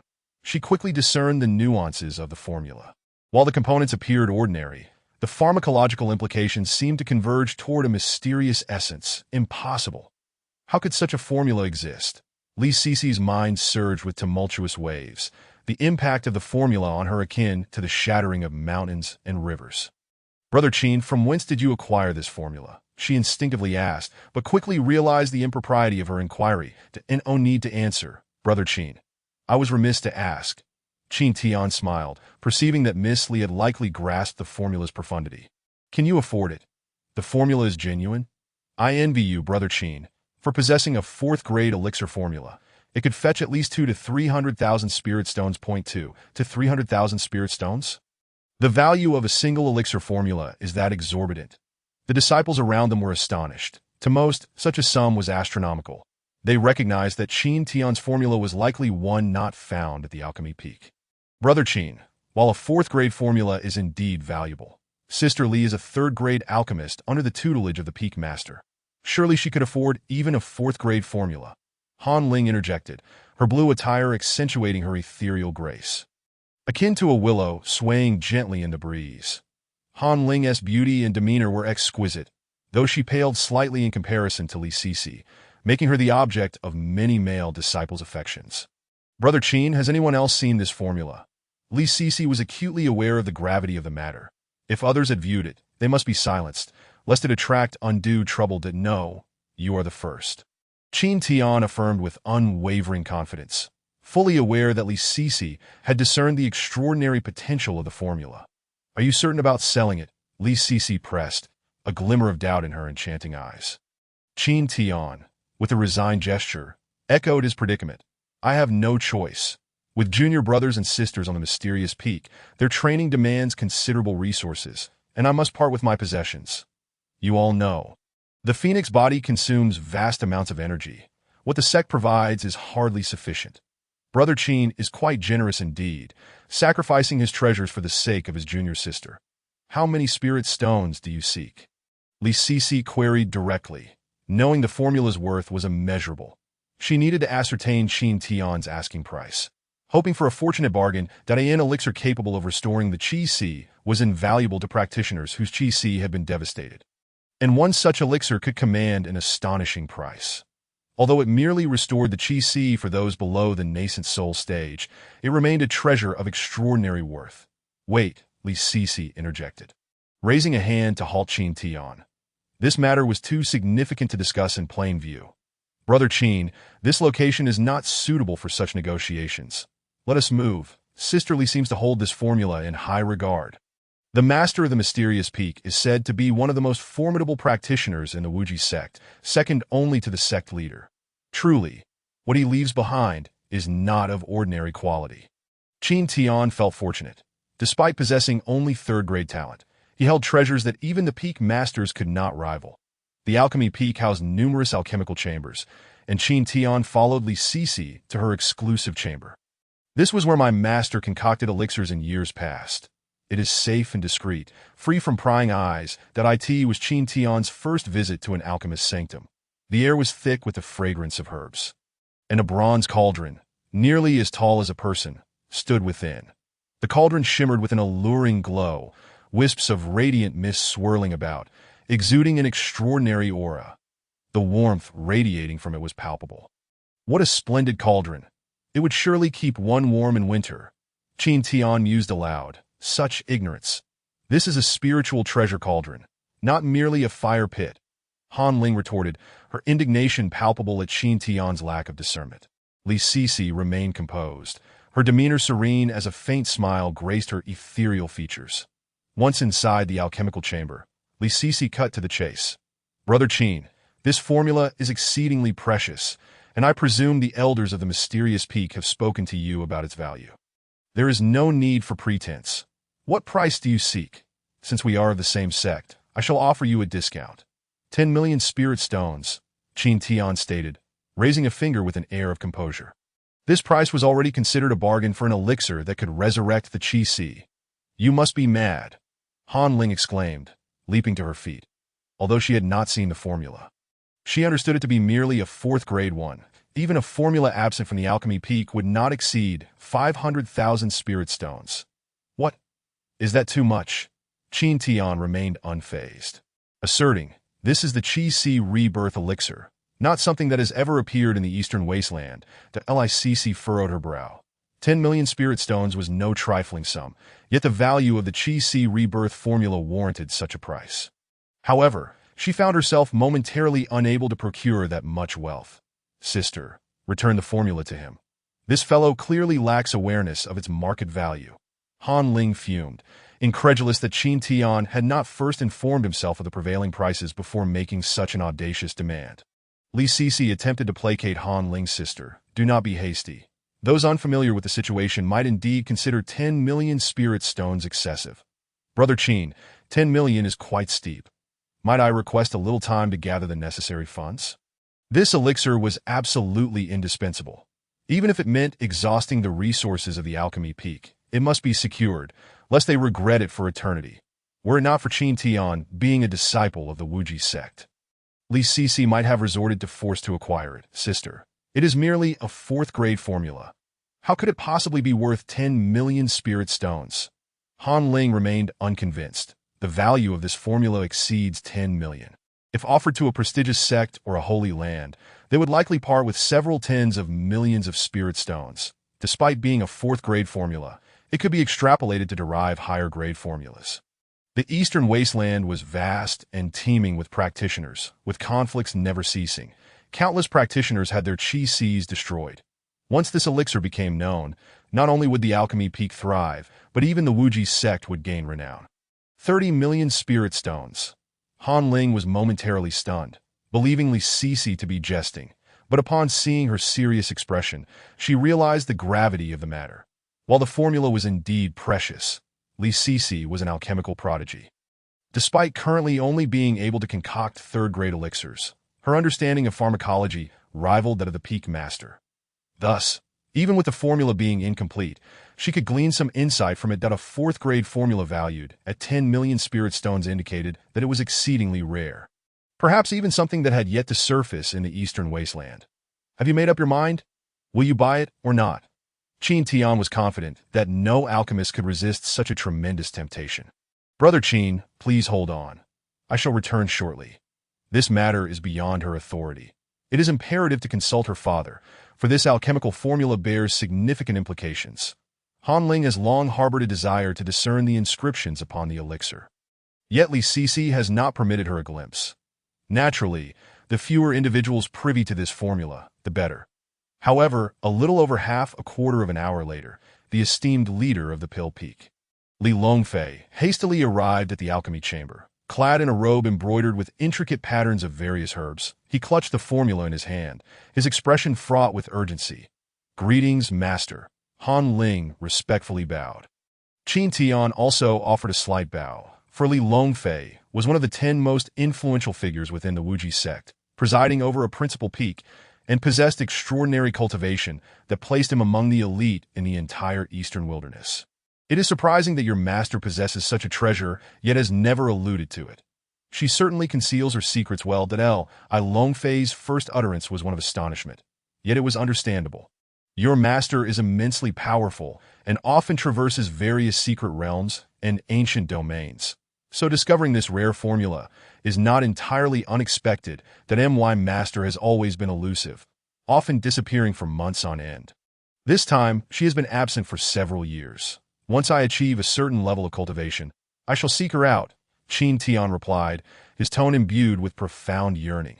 His master had indeed treated him well, albeit her long absences were a source of concern, as she frequently vanished without a trace. Your master, Li Longfei hesitated, ultimately releasing a resigned sigh. Take care of yourself. The Azure Sky's actions against the Miao Peak were not solely due to the latter's leader's prolonged absence. There was also another reason. Li Peak Master, do you have any knowledge of my master's whereabouts? Qin Tian inquired, his voice laced with agitation. His master had been missing for several years, and he only knew that she had ventured into a forbidden zone. With her fate now uncertain, devoid of any further information, as a mere foundation establishment cultivator. Many details eluded his grasp that if you attain the transformation stage, I shall certainly disclose that information to you.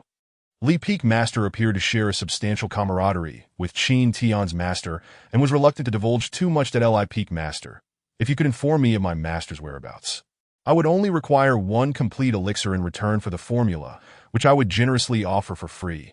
With the addition of senior and junior disciples, Qin Tian was confident that his cultivation would progress swiftly. However, the foremost concern occupying his mind was his capricious master, who relished adventure. Are you truly willing to part with such a fortune?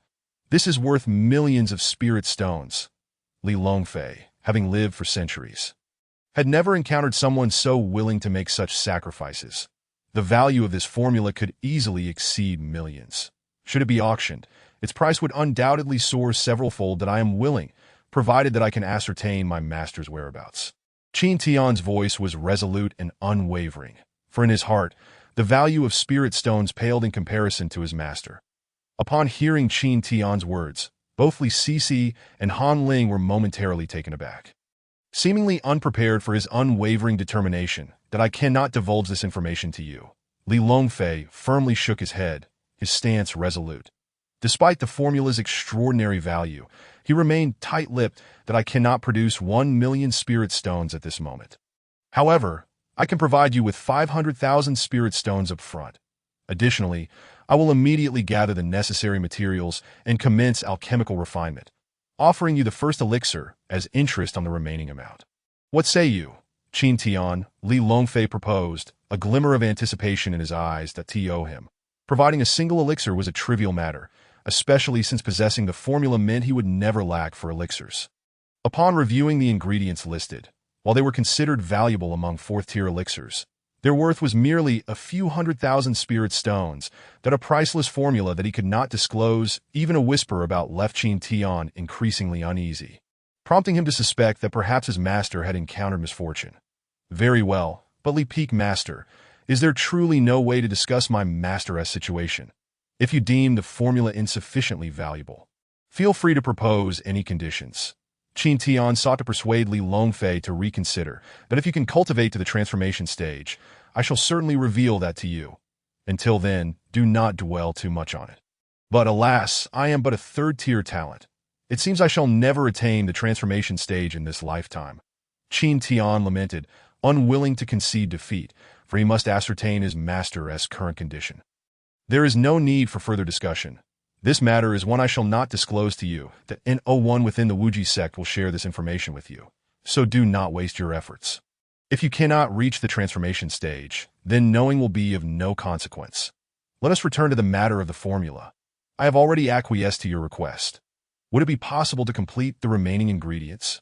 Although Qin Tian lacked only a few herbs, attempting to deduce those herbs alone would likely consume countless resources and perhaps even centuries before yielding any results. That Licc had heard whispers about the Miao Peak Master, but she had only gleaned fragments of rumors, never anticipating that matters had escalated to the point where her father would refuse millions of spirit stones.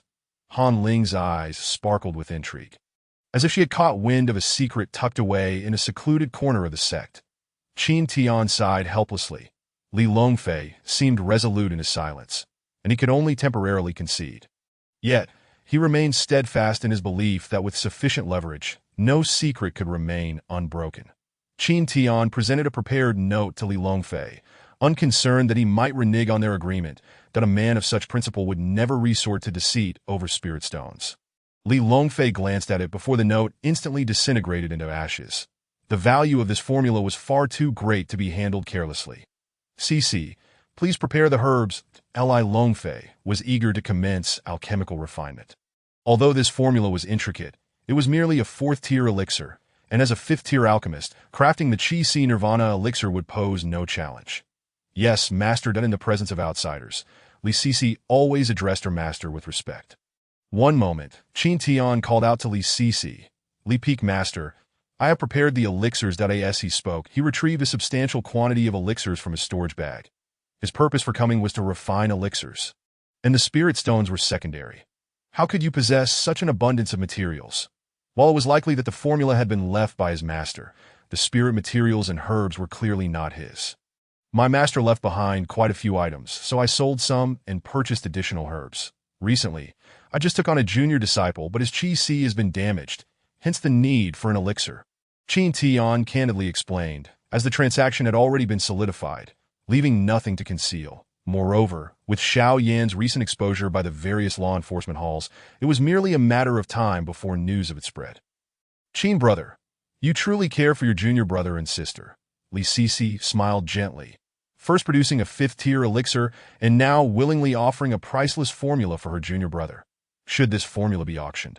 It could yield a vast array of resources, enough to elevate even a cultivator of modest talent like Qin Tian to the Yuaning stage, or even the transformation stage. Even Han Ling, who had just mocked Qin Tian, felt a surge of admiration for him. The path of cultivation demanded abundant resources. For the sake of a treasure, it was not uncommon for brothers to become adversaries, let alone for a father and son to fall into discord. Haha, then let us commence the refinement. I Longfei laughed heartily, expressing his deep appreciation for Qin Tian and deeming him a person of profound loyalty. The elixir is now in hand. There remains the matter of 500,000 spirit stones. Qin Tian departed the Pill Peak, clutching the elixir. Simultaneously, news of his sale of the formula spread like wildfire throughout the Pill Peak. Yet none knew the specifics of the formula. "Brother, you're back," Xiao Yin exclaimed, rushing forward upon seeing Qin Tian's return. Currently, he was unable to cultivate, and while there were means to restore his Qi, it would require a lengthy duration to complete. The valuable herbs were beyond his current means. Qin Tian nodded in acknowledgement, replying, "Yes, junior brother, shortly I shall take you to assess your talent and formally induct you as a disciple of the Wuji sect. But brother, my Qi is destroyed. I fear I may not pass the talent assessment, but if Elder Yao were in a good mood, then even if Xiao Yin failed the assessment, he could still be accepted as a disciple of the Miao Peak. Xiao Yin, if the Wuji sect does not retain you, it is their misfortune that as long as I am here to assist in restoring your Qi, it shall not take long. With but a few batches of elixirs, I can procure the necessary spirit materials to concoct the Qi Nirvana elixir." Elder Yao exuded immense confidence, viewing a destroyed Qi as a mere trifling matter. It seemed this disciple was destined to be his. 5 spirit flowers, continuation grass, great return grass. If you can procure these 3 herbs, I can assist in restoring your Qi. Feng Yu approached gracefully, her presence invigorating the atmosphere of the Miao Peak like a phoenix reborn. "What?" Elder Yao exclaimed in surprise. How could this young woman know the herbs required for Qi restoration? And it seemed Qin Tian was also aware and had already acquired the herbs. "Senior, it appears my sister knows the methods for Qi restoration. Did you not claim this was a unique formula of the Yaowang Valley?" Xiao Yan's tone brimmed with confusion. Elder Yao remained silent, pondering whether the outside world had changed during his millennia of slumber. Had the secrets of the Yaowang Valley's formulas been leaked? "Sister, there is no need to trouble yourself with such trifles. I already have a solution for my junior brother's Qi and my recent excursion was solely to address this issue." Upon hearing this from Qin Tian, Feng Yu furrowed her brow. "Brother, do you not know the Qi Nirvana method?" This elixir was a fortuitous discovery on her part, a closely guarded secret of the Medicine King Valley, unknown to the outside world. "What solutions do you propose?" Chapter 41. Astonished Feng Yu initially believed that Qin Tian was merely spouting nonsense. For the arduous task of restoring one's Qi was nearly impossible for anyone in the entire eastern wilderness, unless one could procure a few exceedingly rare and invaluable heavenly materials, or the incredibly precious Qi Nirvana pill from the Medicine King Valley. Elder Yao wore an expression of peculiar curiosity, pondering that perhaps Qin Tian truly possessed a means to tackle this dilemma, since he had acquired the primary ingredient for the Qi Nirvana pill. As Qin Tian unveiled the Qi Nirvana pill, an intense fragrance wafted through the air, rapidly saturating the entire space. Although the Qi Nirvana pill was merely a 4th-tier elixir, its worth far surpassed that of an ordinary 5th-tier elixir. Due to the exceptionally high quality of the herbs used, which exceeded those employed in many 5th-tier elixirs, the Qi Nirvana pill. Feng Yue's expression turned serious. Her usually placid imperial heart stirred with a hint of turbulence. How could Qin Tian possess such a pill? Even she had only acquired it by chance.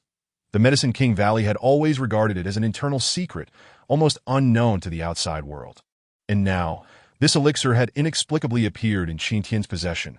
"From where did you acquire this pill?"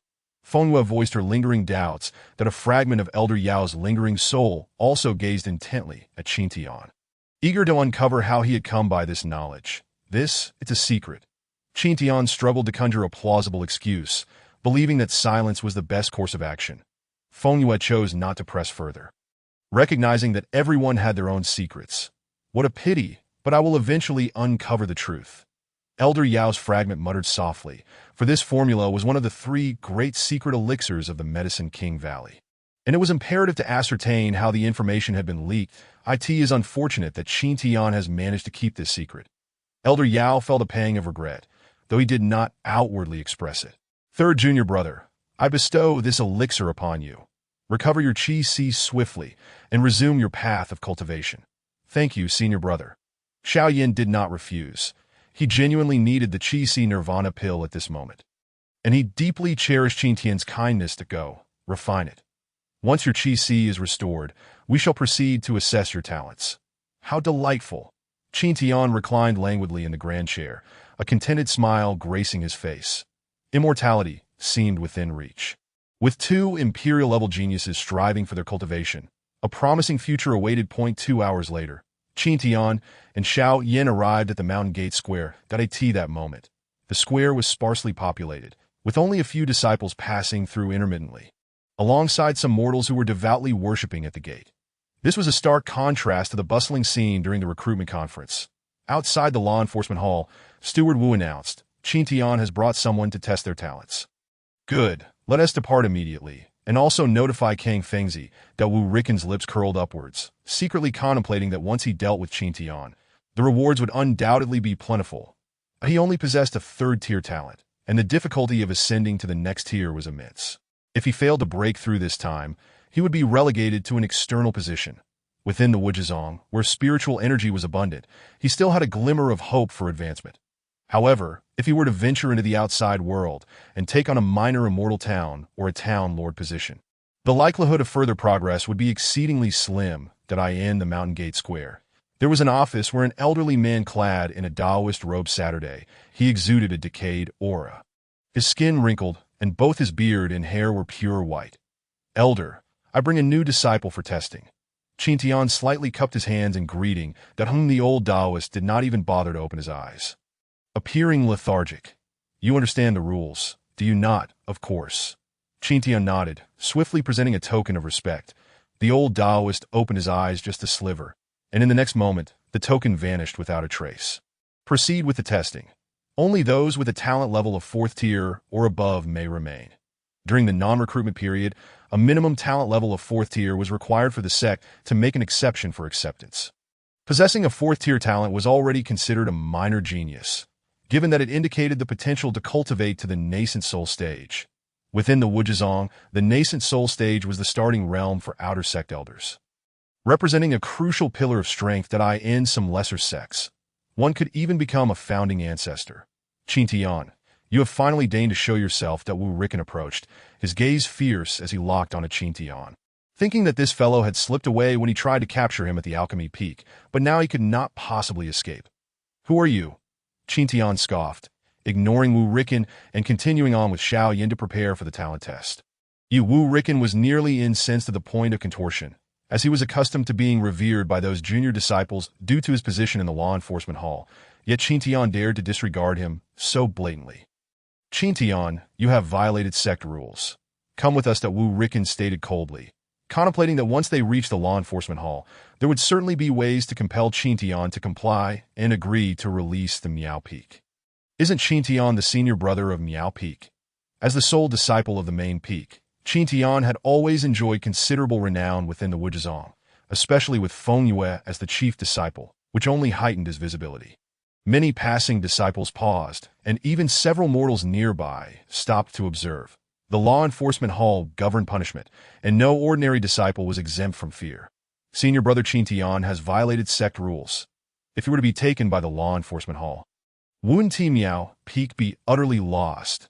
The desire of the Qiong Peak for Miao Peak was not a secret within the Wuzhizong, and many disciples were well aware of it. Oh, steward, may I inquire as to which rule I have transgressed? Qin Tian inquired loudly, thinking that the law enforcement hall was clearly seeking to create trouble for him. You brought outsiders into the main peak and leaked sect secrets. Wu Riken pointed at Xiao Yin, asserting that this youth was not a disciple of the Wuzhizong, yet Qin Tian had brought him to Miao Peak. Fool! This is my newly accepted disciple under the pretense of my master. Do not speak without understanding. Are you aware that there is a rule against slander? Qin Tian retorted without reservation, displaying no regard for Wu Ricken, as he harbored a profound disdain for those who acted as lackeys for others. Qin Tian actually called Steward Wu a fool. The law enforcement hall held a special status, and few dared to show such disrespect. Fool! Wu Ricken's short and rotund figure trembled with rage. Qin Tian's repeated provocations had greatly challenged his authority. And today he must secure Qin Tian without fail. You have brought a waste with a damaged Qi Si into the mountain gate.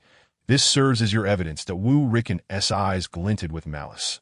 The person beside Qin Tian has a damaged Qi Si. Have your eyes gone blind? Look closely. Whose Qi Si is damaged? Qin Tian continued to mock Wu Ricken, thinking that those who acted as dogs for others deserved to be treated like one. And the best way to deal with a dog was to beat it. That Wu Ricken was momentarily taken aback, glancing at Xiao Yin. What? His Qi Si is intact. Did I make a mistake? Wu Ricken began to doubt himself. Had he misremembered? According to sect rules, slander is punishable by the same sin. Steward Wu, will you go to the law enforcement hall to receive punishment, or shall I take my junior sister to seek out the sect master? This youth, I saw him with a damaged Qi Si yesterday. How could he be well today? Wu Ricken's eyes narrowed, and he accused Qin Tian, claiming that he was intentionally setting him up. That I have no interest in a dog.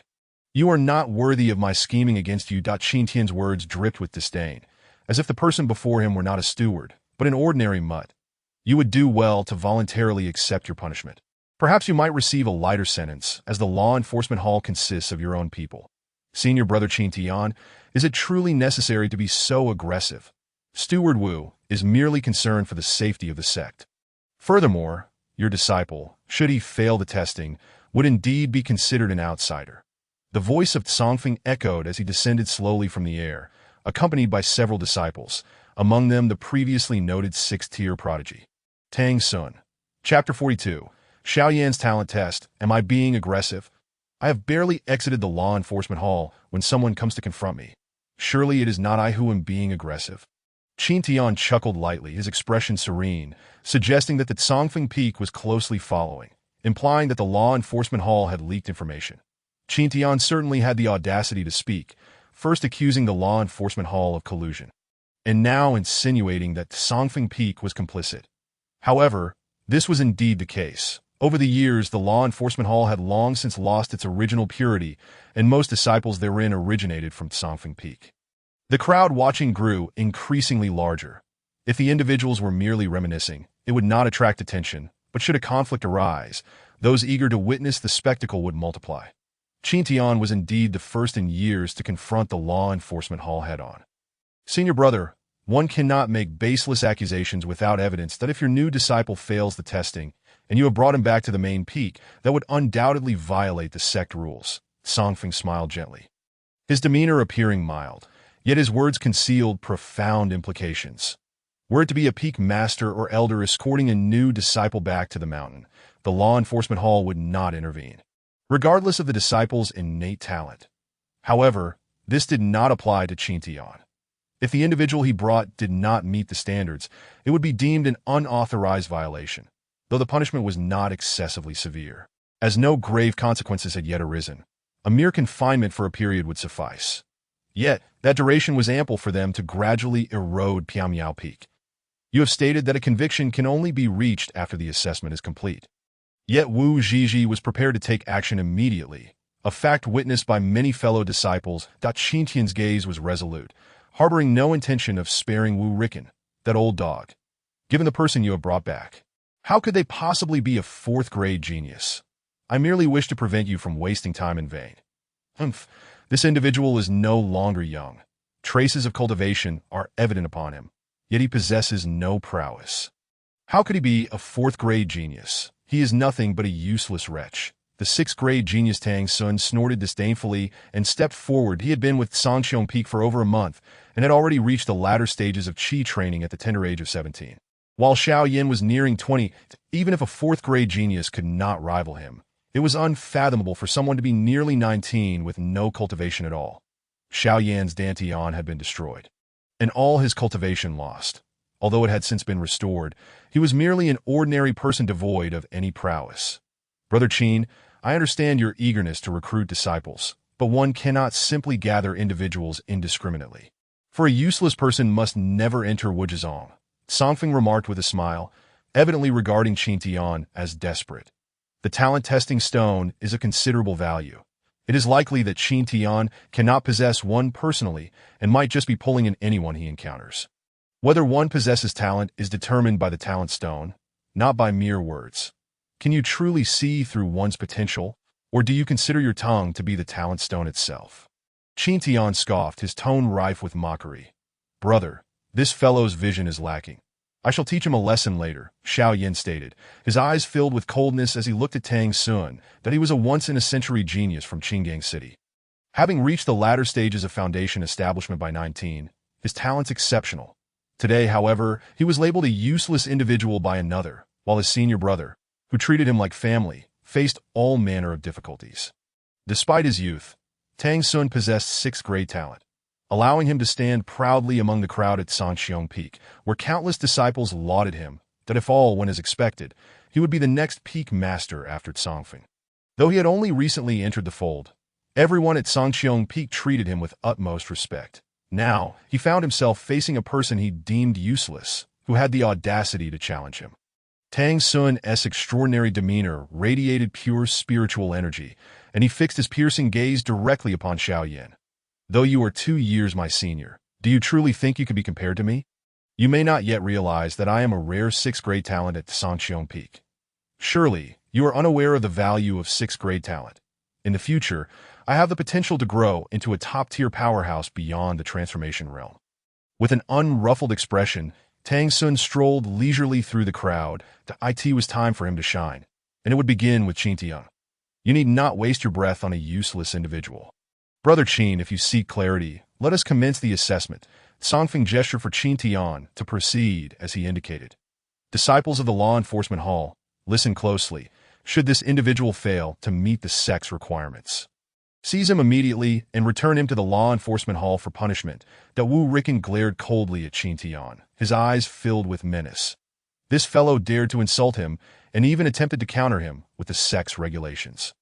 Unaware that the interpretation of the rules lay within the law enforcement hall's jurisdiction. Very well, let us see how this plays out. Qin Tian addressed Xiao Yin, junior brother, let them witness the truth. Yes, brother. Though Xiao Yin had never undergone a talent assessment before, he held considerable confidence in his abilities, believing that achieving fourth-grade talent was absolutely within reach. Qin Tian surveyed the crowd, silently resolving, if they wish to see my folly, let them not be shocked when their jaws drop. Xiao Yin possesses an imperial-grade talent, a peak with dual imperial-grade talents. Such a feat could only belong to Piao Peak, lamentably so. Elder Yao was filled with regret. His Dantian had been destroyed, and even with others obstructing him, he could not prevent Xiao Yin from joining Piao Peak. Was I destined to be forever estranged from this disciple? Though only a remnant of his soul remained, his vision surpassed that of ordinary beings, and he could naturally discern Xiao Yan's extraordinary potential. Upon awakening, he had already conceived the notion of nurturing Xiao Yin to avenge himself. But now what should be done? Xiao Yin approached the talent testing stone. Could this person truly possess fourth-grade talent? It seemed highly unlikely. Fourth-grade talent was a rarity, appearing only once in myriad mortals. This individual could not possibly be a fourth-grade genius. The evidence of years of cultivation upon him indicated that he had been practicing for years, yet had not even entered Qi training, likely lacking even first-grade talent. One must understand that even first-grade talent rarely failed to reach the initial stages of Qi training after years of practice. Xiao Yin gently placed his palm upon the talent stone. Boom! In the next instant, four beams of light shot skyward. Unbelievably, it was indeed fourth grade. Wu Ricken's face turned ashen in an instant. That a 19-year-old who had yet to enter Qi training was truly a fourth-grade talent. Merely fourth grade. What does it matter? Tang Sun scoffed, regarding the difference between fourth grade and sixth grade as akin to that between a sparrow and a rock. While surprised, Tang Sun remained unconcerned, but Wu Ricken's expression darkened. Xiao Yin met the requirements, which rendered Qin Tian's accusations baseless, causing him significant trouble. How could it be merely fourth grade? Qin Tian felt no joy, but rather confusion. Was the system malfunctioning? System, are you experiencing a fault? Or is the talent stone defective? Boom! Just as astonishment swept through the crowd, another beam of light surged forth, indicating fifth-grade talent. It is fifth grade. That a gasp rippled through the crowd. The fifth-grade talent was undoubtedly a genius. even among the major peaks. It was a coveted prize sought after by elders that lo and behold, a fifth-grade genius has emerged. I happen to be in need of a disciple. May I inquire which radiant sun is being tested for talent? An ethereal elder appeared suddenly, hovering in midair, smiling as he gazed at Xiao Yan. Fifth-grade talent is a rare occurrence. I would indeed like to take on a disciple. Suddenly, a rainbow light pierced the clouds. Appearing before the crowd, the newcomer was graceful and radiant, resembling a celestial maiden. It was Elder Xiaolan Ting from Lingji Peak. Chapter 43. The seizure of Xiao Yan. Today, to encounter Elder Xiaolan Ting was remarkable. She was known as the most beautiful woman among the second-generation disciples of Wuzhizong, possessing extraordinary grace that captivated countless elders. "Young man, would you care to join my sect as a disciple?" Xiaolan Ting inquired, her voice as melodious as blooming orchids, elegant and pure, untouched by the dust of the world. Fifth-grade talents were historically rare, often yielding only 2 in a year, and she had not taken on a disciple in many years. Qin Tian had heard tales of Elder Xiaolan Ting, knowing her to be a spirit plant master from Lingji Peak, who consistently avoided worldly disputes, possessing a heart as beautiful as orchids, captivating countless elders and young talents alike. "Esteemed elders, Xiao Yan has already joined Piao Miao Peak, so your efforts are unnecessary," Qin Tian said with a slight bow. In Wuzhizong, whether elder or peak master, upon encountering a talented disciple, they often sought to claim them as their own. "What a pity he has joined Piao Miao Peak." Xiaolan Ting shook her head once more, her expression akin to seeing a pearl tarnished, a prodigy buried. "Indeed, it is a shame. A fine fifth-grade prodigy has embarked on such a misguided path," the elder echoed in agreement. "These individuals underestimate Piao Miao Peak. They will soon learn of its true might," Qin Tian mused inwardly, filled with indignation. Boom! The talent testing stone continued to glow, beams of light shooting upward in succession, and in an instant, 7 beams ascended towards the heavens. Heavens, it is a 6th-grade talent. Wuzhizong has welcomed yet another 6th-grade talent. How could this be? How could he possess 6th-grade talent? Tang Sun's eyes widened in disbelief, unable to fathom that this individual shared his level of talent. The talent testing stone finally ceased its activity, the final determination resting at 6th grade. Damn it, there must be something wrong with this talent stone. Qin Tian firmly believed his system could not err. Only Elder Yao remained calm, fully aware that Xiao Yan's strength lay in his fortune rather than talent. While 6th-grade talent was indeed top tier within Wuzhizong, Elder Yao sighed, resigned to this reality. This disciple was likely fated to be forever beyond his reach. At least in name. "Brother, I am a 6th-grade talent, fulfilling the sect's requirements." Xiao Yan trotted over, his face alight with joy. Now those individuals could no longer trouble his brother. "Indeed, 6th grade is commendable," Qin Tian encouraged, patting Xiao Yan's shoulder. "What a pity." The expressions of regret on the faces of Elder Xiao Lanting and another elder grew increasingly pronounced. From time to time, several elders arrived at the Mountain Gate Square, and upon learning of Xiao Yan's affiliation with the Piao Miao Peak, they all shook their heads in unison. What a pity! If this 6th-grade genius had joined at Sangxiong Peak, his future achievements would undoubtedly be limitless. This disciple was retrieved by Qin Tian, unless this 6th-grade prodigy chose to leave voluntarily. No one could contest for him. It seems that such a scenario is unlikely. Everyone could see clearly that Xiao Yan appeared to hold Qin Tian in high regard. "Esteemed elders, please take your leave," Qin Tian said, cupping his hands in salute at a group of elders sighed and departed one after another. "Disciplinary Officer Wu, I shall reiterate. Will you go to the law enforcement hall to accept your punishment on your own? Or shall I bring my junior disciples to seek the sect master?" Qin Tian's gaze was resolute as he looked at Wu Riqin. It was time to let this old dog understand that serving as a lackey would not lead to a favorable outcome. Wu Riqin panicked. If Qin Tian truly involved Feng Yu and Xiao Yan, he would undoubtedly face severe repercussions. "Disciplinary Officer Wu, you have indeed erred by failing to adhere to the regulations after assessing the talents. Blindly trusting your own judgment, go and accept your punishment. Next time, be sure to keep your eyes open," Song Feng remarked, downplaying Wu Riqin's slanderous actions as mere misjudgment. Brother Song, it seems you are already meddling in the affairs of the law enforcement hall." "One might mistakenly think that the law enforcement hall is under your command," retorted another elder, aware of the grievances between Sangqiong Peak and Piaomiao Peak, which had long since formed. "Brother Qin, am I mistaken in my statements?" Song Feng smiled, exuding confidence. While disciplinary officer Wu had indeed made mistakes, they were not grave. Moreover, as he served Sangqiong Peak, it was only natural for him to find ways to preserve his position. "Serving as a lackey will ultimately lead to no good end," Qin Tian stated languidly, causing Wu Ricken to clench his fists in anger. Being repeatedly mocked by a junior disciple was infuriating. Especially for those who serve such individuals as lackeys, there is even less of a future, Qin Tian added, casting a glance at Song Feng. "What does it matter if one is a sixth-grade genius? It is important to recognize that even among sixth graders, there are distinctions," Tang Sun scoffed, dismissing Xiao Yan's potential. Although Xiao Yan possessed sixth-grade talent, his cultivation speed was evidently slowed, and he is merely at the late stage of qi refinement. "What is there to be proud of?" Xiao Yan forcefully countered. "I am far superior to a waste like you, who hasn't even reached the qi refinement stage. Junior brother, there is no need to waste breath on them." There are numerous examples of geniuses being overlooked. In less than a month and a half, the disciple ranking competition will commence. At that time, let him see the disparity for himself. Now that Piaomiao Peak has a disciple, let us defeat him in the ranking competition, that I fear they may not dare to. Let us compete then.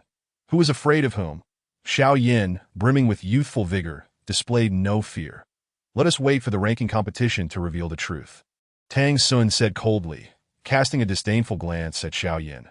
Presently, the sect boasted 2 sixth-grade geniuses. As long as he could defeat Xiao Yan, he would still shine brightly. The people from Sangqiong Peak gradually began to depart. Qin Tian did not intervene in the duel challenge between the two. After all, the child of destiny, with his accompanying elder, was a figure of great promise for the future. "Esteemed elders, the test has been passed. May I kindly request a certificate?" Qin Tian approached the office, where an elderly elder remained slumped in his chair, showing no sign of change even after the emergence of a sixth-grade genius. With a flick of his finger, the aged elder produced a disciple token that appeared before him. "Junior brother, from now on, you are officially a disciple of Piaomiao Peak." After handing the initiation gift to Xiao Yan, Qin Tian adopted a laissez-faire attitude. Teaching him cultivation? That was out of the question. He himself was merely reaping the benefits that he could only encourage his junior brother and sister to strive diligently. Xiao Yan had no desire for Qin Tian to instruct him either. "Xiao Yan, you may join the Wuzhizong, but the scriptures of the Wuzhizong are truly unworthy of your attention, that if you wish to grow stronger, even to the point of attaining the Tao and becoming an emperor, you must absolutely avoid the scriptures of the Wuzhizong." The old man continued, "I possess a sacred text known as the Wan Huafen Tianju." Elder Yao had no other recourse. To seek revenge, or even to reconstruct his physical form, he could only rely on Xiao Yan. Since there was no formal master-disciple relationship, they would solidify their bond through practical means. After days of interaction, he sensed that Xiao Yan was a person who valued gratitude. Qin Tian felt the surging spiritual energy within his body, signaling that someone had broken through. He was unsure whether it was his junior sister or brother. Time flew by, and in the blink of an eye, a month had passed. Qin Tian spent his days leisurely enjoying hot pot, while Fengyu and Xiao Yan worked diligently, each striving to improve their cultivation. Fengyu had already advanced to the mid-foundation stage, while Xiao Yan, who was originally undergoing a recultivation, had received Elder Yao's assistance, and within merely a month had reached the peak of qi refinement, continuously solidifying his foundation with the goal of attaining the perfect qi refinement stage. The sect's grand competition was also underway, in full swing, that on the third to last day, a disciple flew in on a sword. "Senior Brother Qin, the disciple competition is about to commence. Please ensure that the disciples of Piaomiao Peak are prepared." Now, Piaomiao Peak boasted a chief disciple and a sixth-grade genius. It was no longer as it once was. And even if there were only a few, they still came specifically to relay the message. "Understood," Qin Tian replied. Chapter 44. The sect grand competition, the Wuji sect's martial arts arena, was situated at the very center of the 9 main peaks, encompassing a vast expanse of flat ground with a diameter of over 10 kilometers. Thousands of disciples gathered there, spanning the realms of qi refinement, foundation establishment, and golden core. Every face was alight with anticipation. Should one showcase their prowess in this grand competition and secure a notable ranking, They would not only receive immense rewards, but also gain a modicum of fame. To achieve fame and recognition. Who would not desire it? For the younger disciples, it was a dream come true. Elders, peak masters, and the sect leader, Wajizi, all made their appearances in succession. The task is finally reaching its conclusion, Feng Yu mused, gazing at the countdown on the system with a sense of delight. The settlement time coincided perfectly with the end of the grand competition. She had already broken through to the mid-foundation stage. Had she not been intentionally suppressing her cultivation, she could have easily advanced to the late foundation stage. Once the competition concluded, she would smoothly transition into the mid-foundation stage, effortlessly surpassing the senior brother. Feng Yu was keenly aware that exceeding Qin Tian was a foregone conclusion, and thus she eagerly anticipated the so-called rewards that as for punishment. She had not even considered it, as she believed she could not possibly lose. Xiao Yin and Tang Sun's gazes remained locked in mutual confrontation. Tang Sun had already broken through to the peak of qi refinement, achieving this status in merely 3 months since joining, showcasing the terrifying potential of 6th grade talent. Many of his contemporaries were still stagnating in the early qi refinement stage. Meanwhile, Yin Lai, who possessed 7th grade talent, and Jun Aoshi, with 8th grade talent, had successfully advanced to the foundation establishment stage. Among those who attracted the most attention were Feng Yu, followed by Yin Lai and Jun Aoshi, along with the 8 peak disciples. Unfortunately, the current crop of geniuses had only recently begun their training and were not yet able to compete with the peak disciples. Otherwise, the Golden Core group competition would undoubtedly have been a fierce clash. The competition among the foundation establishment disciples was equally thrilling. How fortunate that I was currently in the foundation establishment stage. Regrettably, these few geniuses had just stepped into the foundation establishment realm. Otherwise, they would surely have secured the top 3 positions. The trio of Qi Feng, Jun Aoshi, and Yin Lai truly shone brightly, yet in this foundation establishment group competition. All eyes were on Sangxiong Peak's Miao Ling, who was rumored to have mastered the first 3 forms of the Wajijian technique and possessed peak foundation establishment strength. Sister Jingwan from the Beast Master Peak had already contracted 3 peak foundation establishment spirit beasts. And her own strength had also reached peak foundation establishment, marking her as a leader among her peers in the foundation establishment stage. 3 peak foundation establishment spirit beasts were indeed an exaggeration. Coupled with her own strength, it was tantamount to possessing the power of 4 peak foundation establishment cultivators. While 4 peak foundation establishment spirit beasts were indeed astonishing, my brother Ding Chuan from the Array Peak had already mastered a corner of the Wajiji killing array. Regardless of whether it was 4 or 40 peak foundation establishment spirit beasts, what difference did it make? The disciples from the Array Peak brimmed with confidence. The path of array formation was notoriously challenging among the 6 arts. Yet once mastery was achieved, one could disregard the opponent's numbers and strength. Defeating foes of higher levels was merely a commonplace occurrence. Disciples who were not participating in the competition gathered in groups, animatedly discussing the outstanding figures from their respective peaks. Aside from the 8 peak disciples and the 3 geniuses, the most fervent discussion centered around the leaders of the foundation establishment stage from each peak. Han Ling from the Alchemy Peak, Yun Xian from the Artifact Refining Peak, Zhong Ting from the Spirit Herb Peak, Hu Jie from the Talisman's Peak, and Jiang Xiaoxiao from the 100 Flowers Peak were the names most frequently mentioned by the disciples. As for Qin Tian, he was often mentioned alongside Feng Yu, referred to as the chief senior brother. Senior brother, the Wujizong truly lives up to its status as a formidable power. Such a multitude of people has gathered for a mere disciple competition. Xiao Yin remarked, following Qin Tian and curiously observing the surroundings. Though he was a genius from Qinggang City, he came from a small place in a modest family and had never witnessed such a grand spectacle.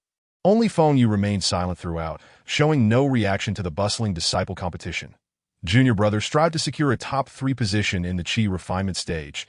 Qin Tian encouraged, rest assured, senior brother, my junior brother will undoubtedly claim first place in the Qi refinement stage. Xiao Yin responded with unwavering confidence. After being tutored by the esteemed senior Yao for over a month, he now possessed the capability to engage in battles that surpassed his current level. Damn it, his cultivation was nearing a breaking point, on the verge of a breakthrough to the Golden Elixir stage.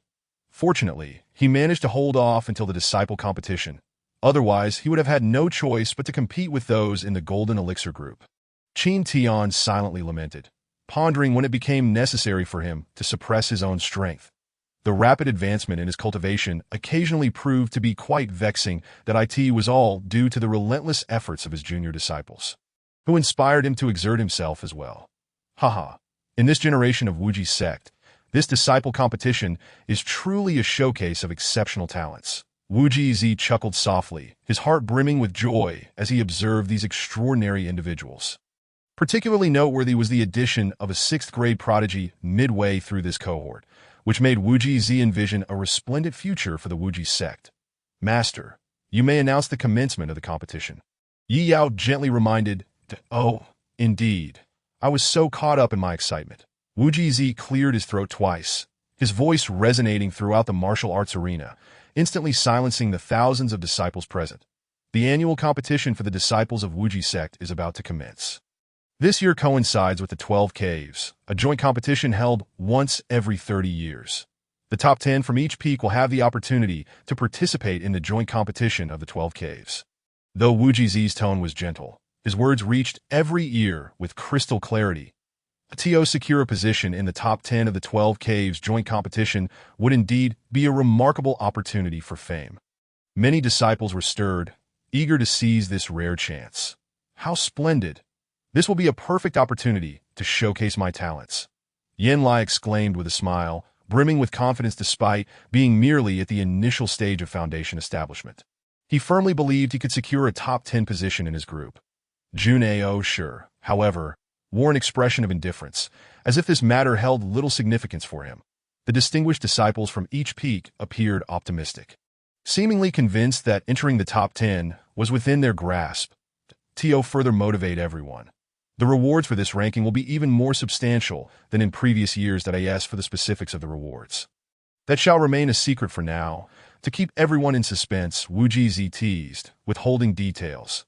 This year, our Wuji sect is poised to stand tall among the 12 Caves. Wuji Zi stroked his beard, his pride palpable.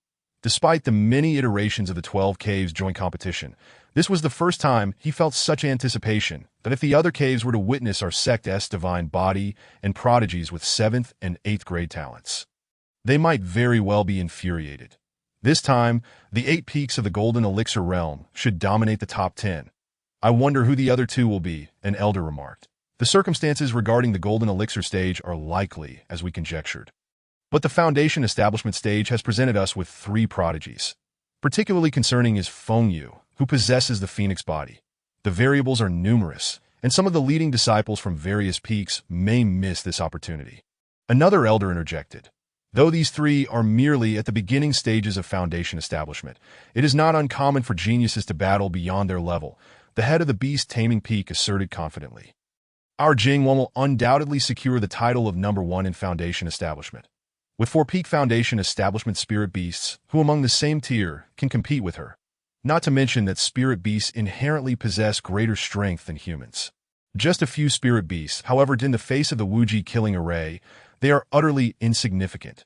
The head of the array peak waved dismissively, as if the first place was already a certainty for his peak. My Cangqiong Peak's Mieling has mastered the first 3 forms of the Wuji sword technique, rivaling even the experts of the Golden Elixir stage. My personal combat prowess is unmatched. No external aid can compare. Song Lan Tian scoffed, looking down upon the reliance on external forces exhibited by the beast-taming and array peaks. This time, first place is destined for my beast-taming peak.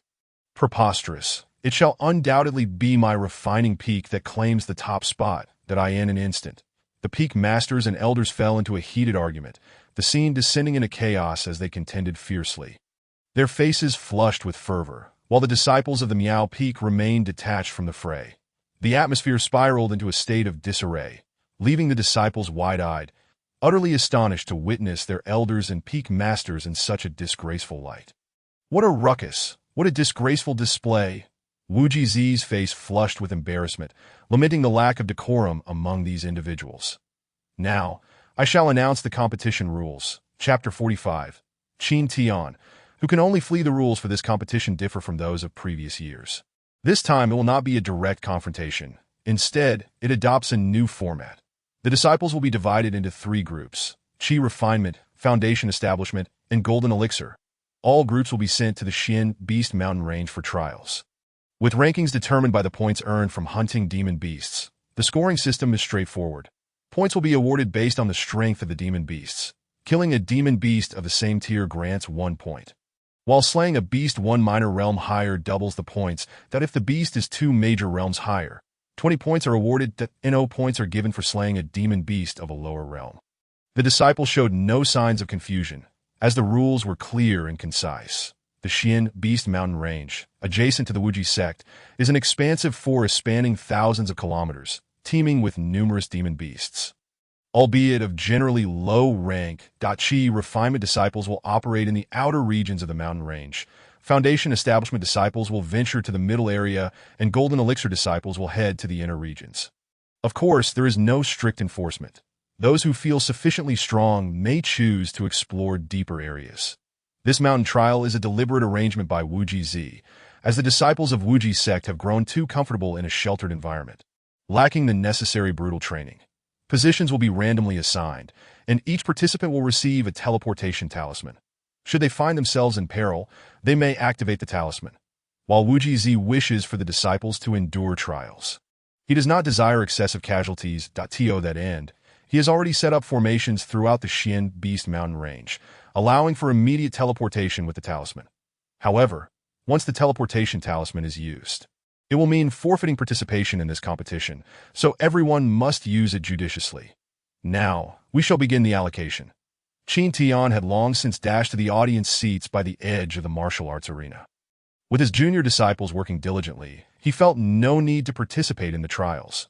As for the rewards from the competition, he held little interest, especially considering he currently possessed 500,000 spirit stones.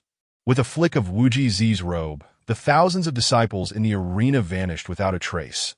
Above the arena, numerous projections materialized, displaying scenes from within the mountain range, each showcasing the figures of various disciples.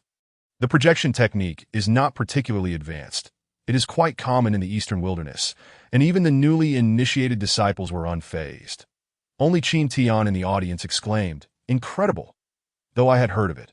Witnessing it firsthand is truly astonishing that I never imagined such remarkable projection technology existed in the eastern wilderness that a group turned to look at Qin Tian, puzzled by his exuberance. Wuji Z furrowed his brow. Qin Tian, why are you lounging in the audience? To observe, of course, that I want to see the splendid performances of my junior brothers and sisters. Qin Tian replied as if it were the most natural thing in the world. As the senior brother of Miao Peak, how could you not participate? You must take part. Wuji Z expressed his disappointment. This fellow had actually chosen to hide in the audience. Wuji Z waved his robe again, a hint of astonishment crossing his face. Pika Foundation Establishment. How has this lad cultivated to such heights? He has only been in the sect for a short time, yet he has reached the pinnacle of Foundation Establishment. Was he truly only of third-grade talent? Did his junior sister not have any tricks up her sleeve? This young man was indeed intriguing, opting not to engage in battle, but rather to retreat to the audience. It seems that Brother Qin is well aware of his own strength and wishes to avoid embarrassment before others. After all, the senior brothers and sisters from each peak possess formidable abilities. A disciple remarked, "Where have I been tossed to?" Qin Tian surveyed his unfamiliar surroundings, feeling utterly lost. The sect leader is truly remarkable. With a mere wave, he scattered thousands of disciples. Such is the power of a master. The might of a sect leader? Qin Tian was profoundly impressed, witnessing such extraordinary prowess for the first time, pondering what realm of cultivation the sect leader truly belonged to that in the mountain range. Towering ancient trees proliferated, their gnarled vines entwined like dragons, while the sounds of cicadas and birds filled the air, punctuated by distant roars of beasts that well, since I'm here, I might as well make the best of it. I have no idea where my junior sister was teleported to. Qin Tian felt no interest in the rankings, viewing this as a chance to simply admire the picturesque scenery of the mountains. In his previous life, it had been much the same. Unfortunately, his strength had been mediocre, confined to the Qi refinement stage. This time, he was determined to seize first place. Feng Yu resolutely ventured deeper into the forest, finding the demon beasts in the outer regions utterly uninteresting. Only through battle can one unleash their potential that in the face of life and death, great opportunities arise. This is a prime opportunity for training. From this moment on, you shall engage in combat with demon beasts. Unless your life is in grave danger, I shall not intervene, Elder Yao advised. This trial was but child's play to him. Hunting demon beasts was far more preferable than engaging in conflict with fellow disciples. Demon beasts hold no regard for your identity. If you seek their life, they shall seek yours in return. Suddenly, a colossal beast, standing over 2 meters tall, emerged from the dense forest. Its black-brown fur shimmered more smoothly than silk, and its muscles were impressively defined. How massive! Is that even larger than an elephant? It's a blood dragon ox. A multitude of disciples in the training arena instinctively gasped at the sight before them. In the bestiary of demonic beasts, the blood dragon ox is considered a relatively common creature. Possessing the bloodline of a flood dragon, the blood dragon ox wields tremendous strength, capable of contending with a flood dragon. Upon reaching adulthood, it attains the pinnacle of foundation establishment, with the king of the oxen able to surpass the golden core stage to become a golden core king. This particular specimen, however, is not yet mature and appears to be still growing. A disciple from the Beast Master Peak remarked, an adult blood dragon ox can reach heights of 3 to 4 meters, and its fur transforms into a golden hue. Brother Qin is quite fortunate to encounter a juvenile blood dragon ox. Capturing it would earn him considerable points. Although the blood dragon ox possesses exceptional strength, it is, after all, a herbivorous demonic beast with a gentle disposition, rarely initiating harm against others. This ox is far too large. It would be prudent to keep our distance. Qin Tian harbored no thoughts of combat, jesting. With such a massive creature, I'd rather not provoke it unnecessarily. Moreover, this ox bears no grudge against me. It's best to let it be. Brother Ox, please proceed. Qin Tian stepped aside, granting passage to the approaching blood dragon ox. The beast cast a glance at Qin Tian, raising its head as it continued on its way.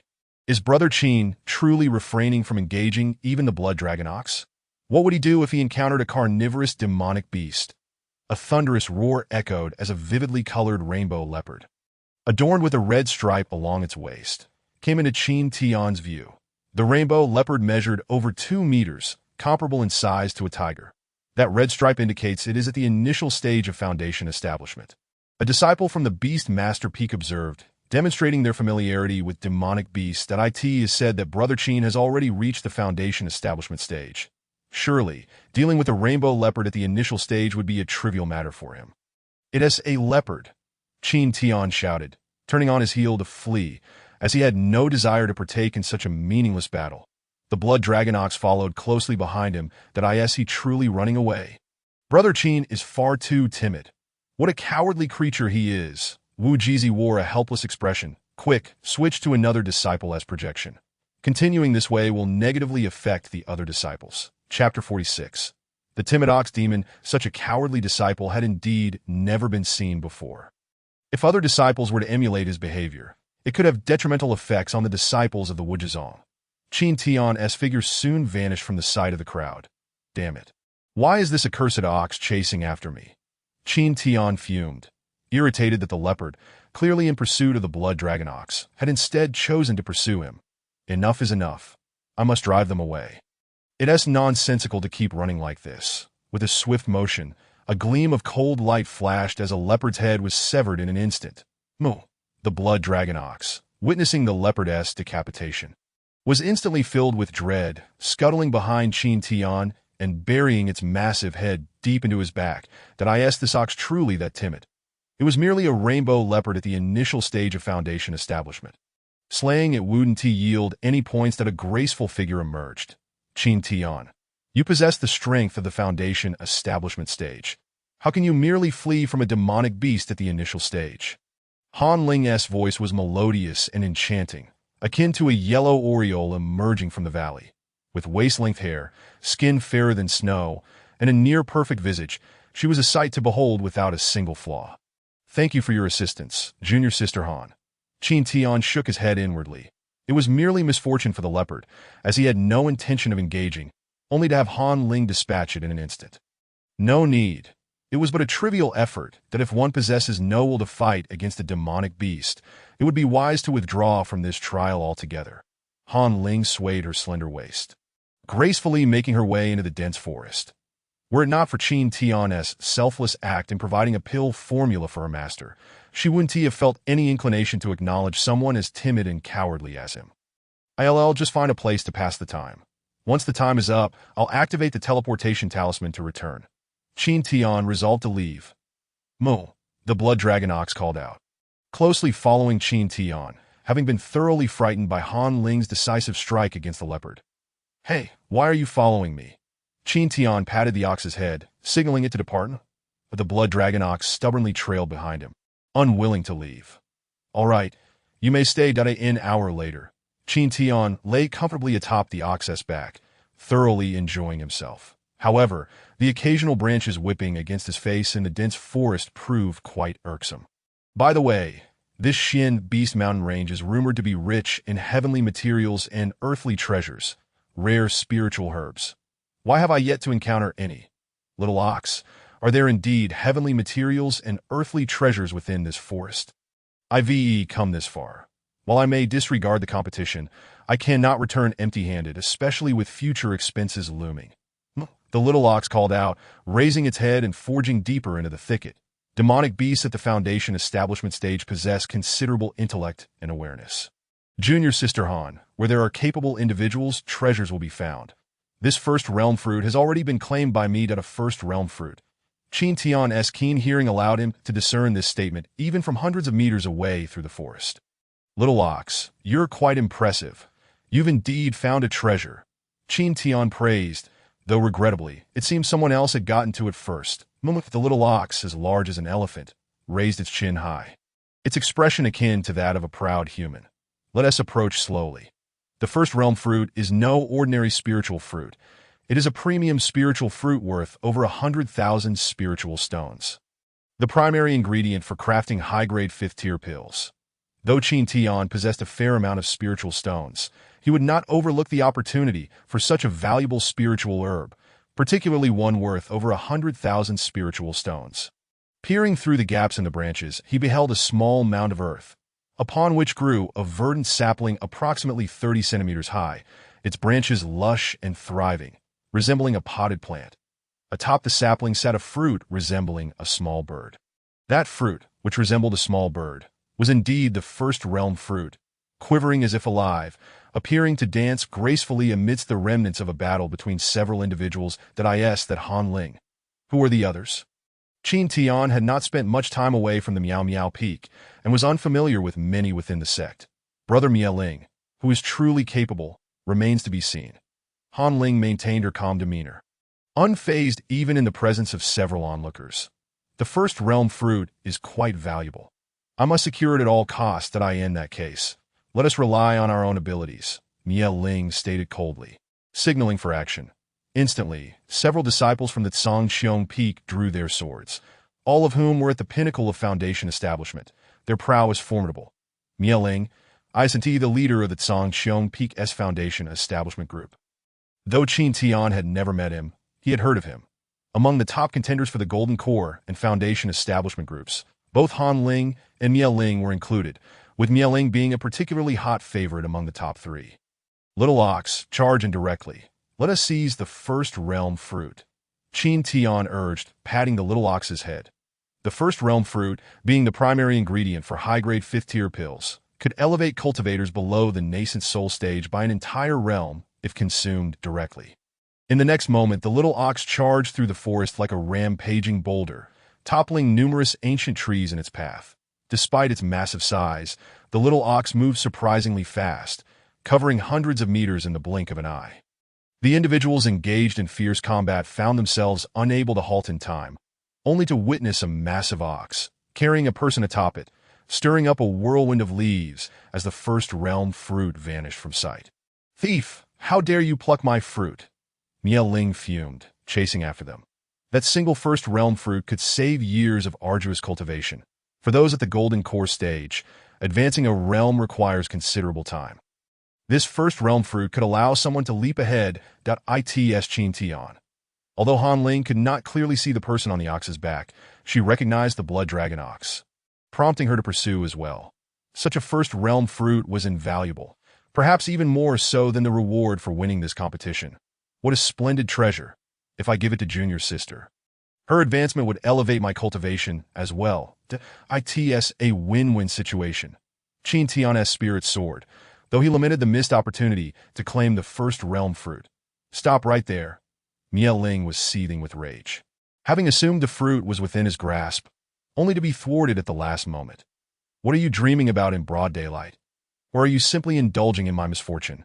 Miao Ling, a disciple of Song Xiong Peak, had endured numerous difficulties at their hands. Were it not for his insufficient strength, he would have retaliated. Let us just collect some interest first, thief. If I catch up to you, you shall pay dearly. Miao Ling erupted like a volcano, infuriated not only by the theft but also by the mockery. How can this damned ox run so fast? A towering giant ape, standing 4 meters tall with thick fur and arms broader than the ox's waist, let out a furious roar beside the first realm fruit sapling, but on the giant ape's back sat a slightly smaller ape. Oh! The little ape, upon witnessing the disappearance of the fruit, leaped down from its back and began thumping its chest, emitting a series of sounds. Who dares? The giant ape spoke, its voice echoing for hundreds of miles. He had merely ventured out for half an hour to hunt, when a creature stealthily pilfered his spiritual fruit. Qin Tian also heard the thunderous roar, and the young bull shuddered, its speed noticeably diminished, clearly aware of the source of the mighty bellow. Indeed, this forest harbored formidable demon beasts. Qin Tian had no desire to entangle himself with such powerful entities. The giant ape sniffed the air, then pursued the direction in which Qin Tian and the others had departed. Chapter 47. Qin Tian takes action. Astonishing, it was the roar of the earth ape. Feng Yu furrowed her brow. The aura of this earth ape was robust and profound, likely at least a peak golden core level beast. The presence of spiritual treasures was inevitable where the earth ape resided. Could it be that the spiritual object it guarded had been stolen? In an instant, Feng Yu vanished, her course evidently set towards the location of the earth, its the earth ape. There must be treasures, Jun Ao, she murmured softly before setting off. The cultivators at the golden core stage hastened towards the source of the sound. The earth ape signified treasures. Anyone possessing even a modicum of knowledge was acutely aware of this. Meanwhile, the instigator, Qin Tian, remained leisurely atop the bull, observing the pursuing Mei Ling. Can you keep up, or not? Qin Tian turned around to face Mei Ling. Qin Tian, don't let me catch you. Mei Ling recognized him instantly as soon as he turned. He had previously observed Feng Yu awakening her phoenix form. Thus he naturally identified Qin Tian standing beside her. Catch me if you can. This fruit I shall gladly accept, Qin Tian declared, placing the fruit into his storage bag. It's a first realm fruit. A disciple exclaimed upon seeing the fruit in Qin Tian's hand. The news of Qin Tian acquiring the fruit rapidly spread among the throngs of disciples. What merits does Qin Tian possess to claim a first realm fruit? It is regarded as a sacred object by all cultivators below the nascent soul stage. Cang Feng remarked coldly, if I could obtain a first realm fruit, I would surely stand out among the many peak disciples. Upon receiving the news, Li Shishi immediately began her search for Qin Tian. This item held even greater value for her, if she could refine it into a pill. Perhaps she could break through 2 realms and emerge as the strongest among the younger generation of Wuji's sect. The immense temptation urged her onward. The first realm pill shall be mine. A disciple, bare-chested with rippling muscles and wielding a massive hammer, suddenly leaped down from the air, blocking Qin Tian's path. This was Yun Xian of the artifact refining peak. Mei Ling halted, recognizing that he, like her, possessed peak foundation establishment strength and was a leading figure in the artifact refining peak. Having joined the artifact refining peak for many years, Yun Xian had honed his weapon forging skills daily, developing a physique comparable to that of a demon beast. The young bull, upon seeing the burly man ahead, abruptly skidded to a stop, trembling uncontrollably. Esteemed guests, this spiritual fruit is already in my possession. Do you intend to forcefully seize it? Qin Tian maintained his composure, regarding the two with indifference. Though he too was merely at the peak foundation establishment stage, there existed disparities within that realm. Having comprehended his junior sister's sword intent, he was unafraid of any adversary of the same tier. Qin Shixiao, I'll offer 1,000 spirit stones. Would you sell this spiritual fruit to me? Yun Xian produced 1,000 spirit stones from his storage bag, letting them hover before him. 1,000 spirit stones? Yun Shidi, Do you think I lack discernment? Qin Tian mused, surprised at Yun Xian's underhandedness despite his robust appearance. Since Qin Shixiang is unwilling, then I must be impolite. Yun Xian chuckled lightly, powerful spiritual energy surging into his giant hammer. This was a trial, and interdisciple competition was permitted by the sect. Yun Xian. That spiritual fruit belongs to me. It was pilfered by Qin Tian. You should not interfere, did I in whose hands it lies. It is theirs. With a powerful push of his legs, an immense footprint sank deeply into the ground beneath Yun Xian. The leap he made radiated terrifying bloodlust, akin to a frenzied giant ape.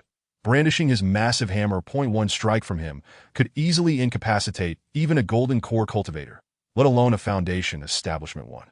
Qin Tian's brow furrowed slightly.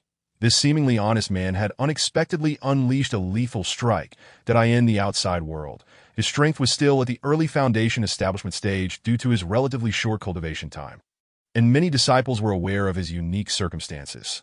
Haha, Mei Ling sneered coldly, not intervening that if Qin Tian were to be slain by Yun Xian, it would alleviate much trouble for the Zhangqiong Peak. Qin Tian leaped down from the bull just as Yun Xian's attack descended. Moo!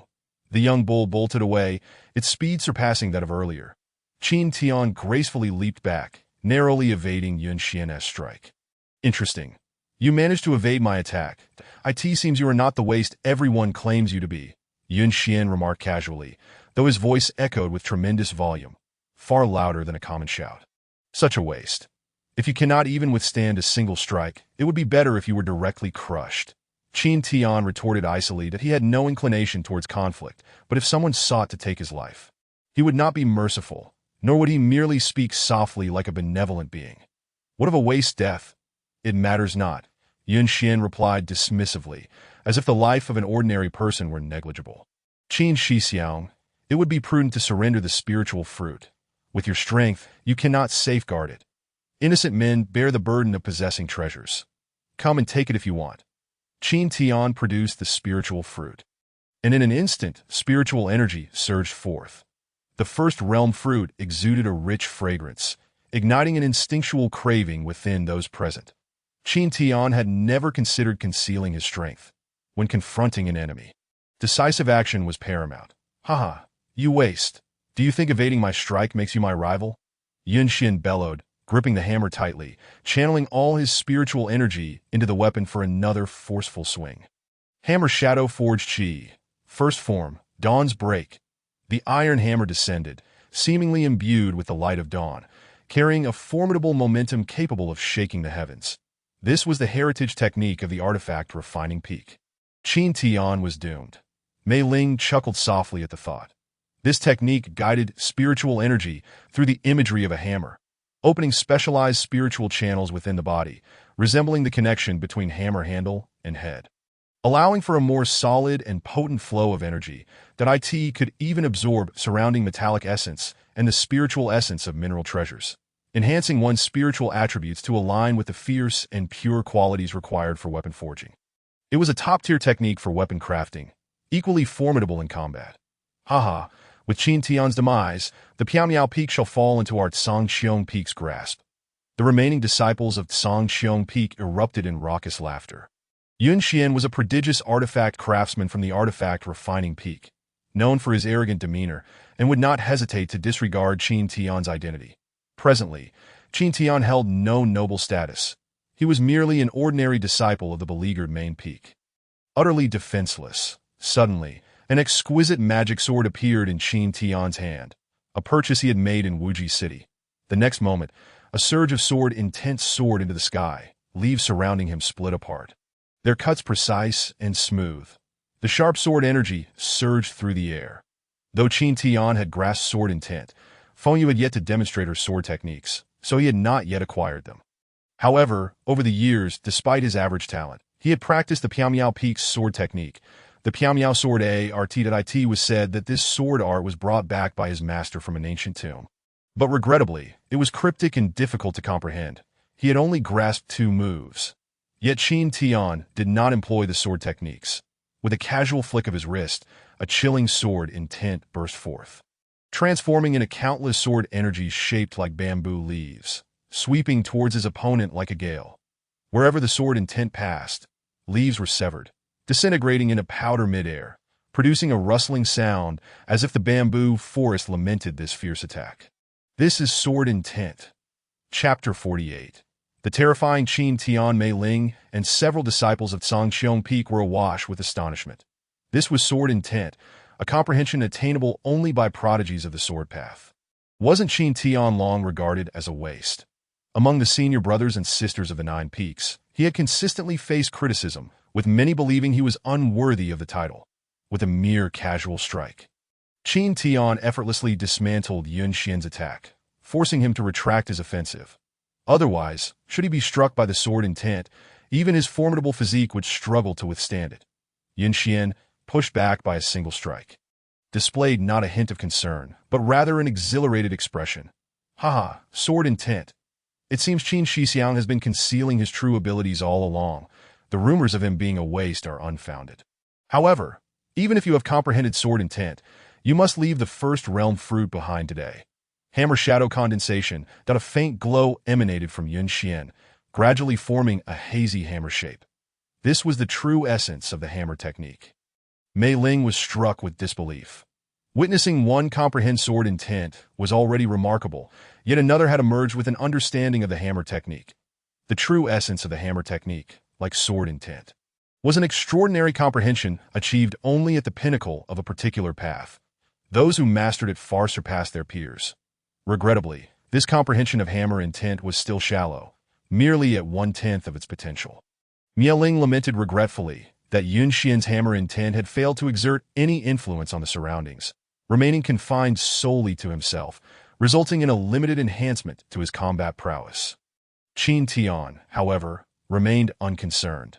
His sword intent was derived from Feng Yu, not merely a nascent understanding of the craft. Umph. Qin Tian scoffed softly. How could you possibly comprehend the disparity that exists among those who wield intent? The difference is akin to that between clouds and mud. With the first move of the mysterious sword technique, sword shadow flowing clouds, Qin Tian's body soared like a feather caught in the wind.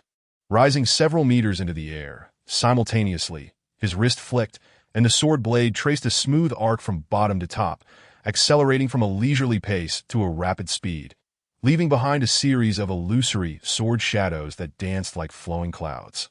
After a brief pause in midair, the sword shadows transformed into numerous strands of sword chi, scattering outward in a breathtaking display. Though the sword chi appeared gentle to Yun Xian, it bore down upon him like the weight of a mountain.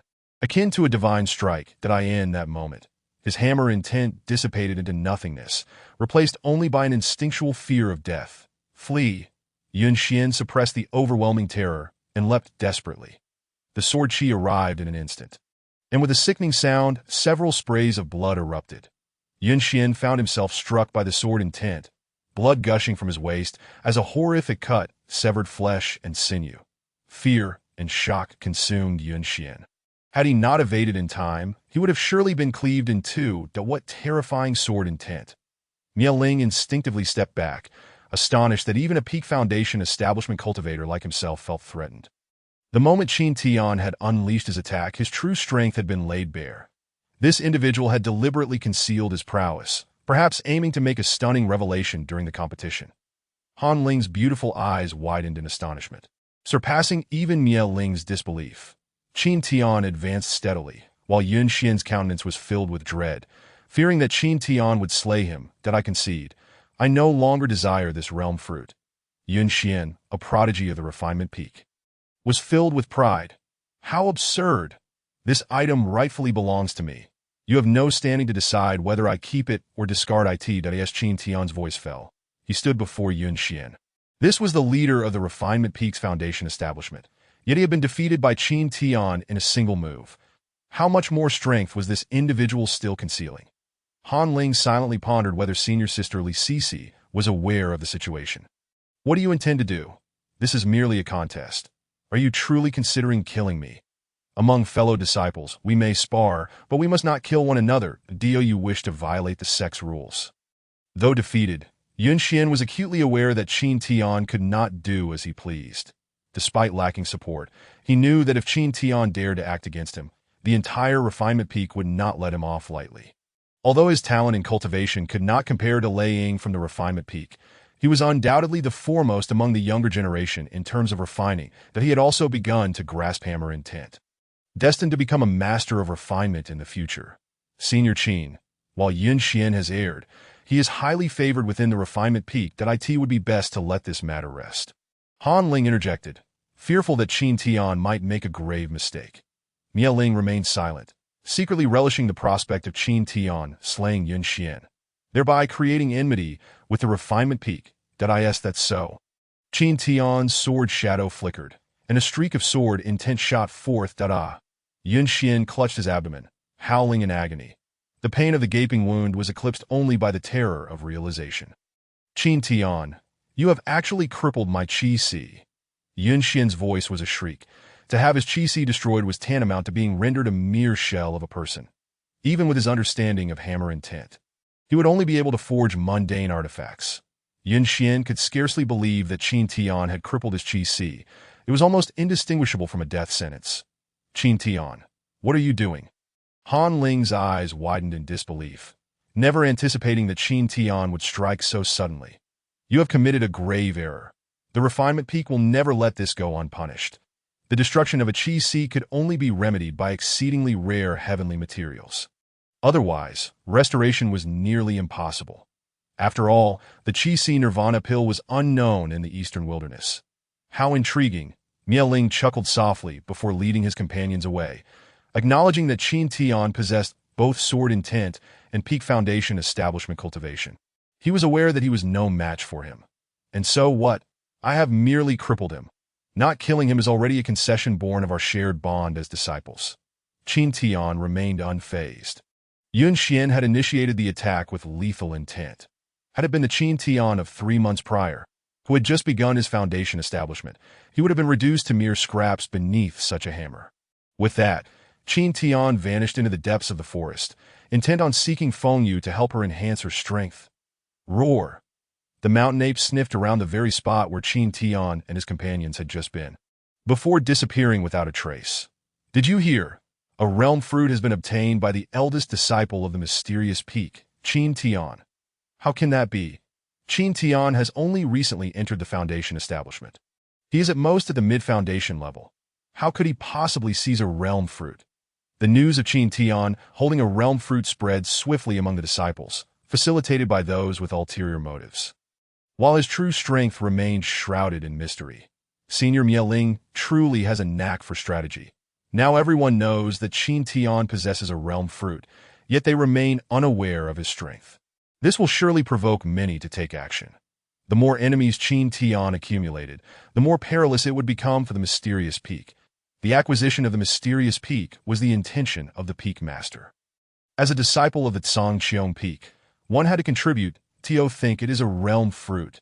This fruit has remarkable effects. I never imagined it would fall into Senior Qin's hands. Feng Yu murmured softly. Were it anyone else, she would have naturally sought to seize it, but faced with Qin Tian, she paused to reconsider, refraining from advancing. Let us secure first place, with a casual swipe of her sword. A golden core beast that had just soared through the air plummeted to the ground with a resounding crash, its head and body severed, crimson blood gushing forth like a fountain. The beasts in the outer region are too weak. Let us venture deeper within. She continued onward, encountering no beast capable of withstanding her sword. Chapter 49. Jingwan Why is everyone converging towards the inner region? The disciples in the martial arts arena, without exception, hurriedly rushed towards the inner circle. Even the peak disciples, both male and female, began to make their way towards the center. Could it be that some rare treasure has appeared? Master, during the formation of the array in the Xian Beast Mountain Range, did you happen to discover any heavenly materials or treasures? The peak master of the refinement peak, Lei Xing, inquired. This situation was indeed unusual.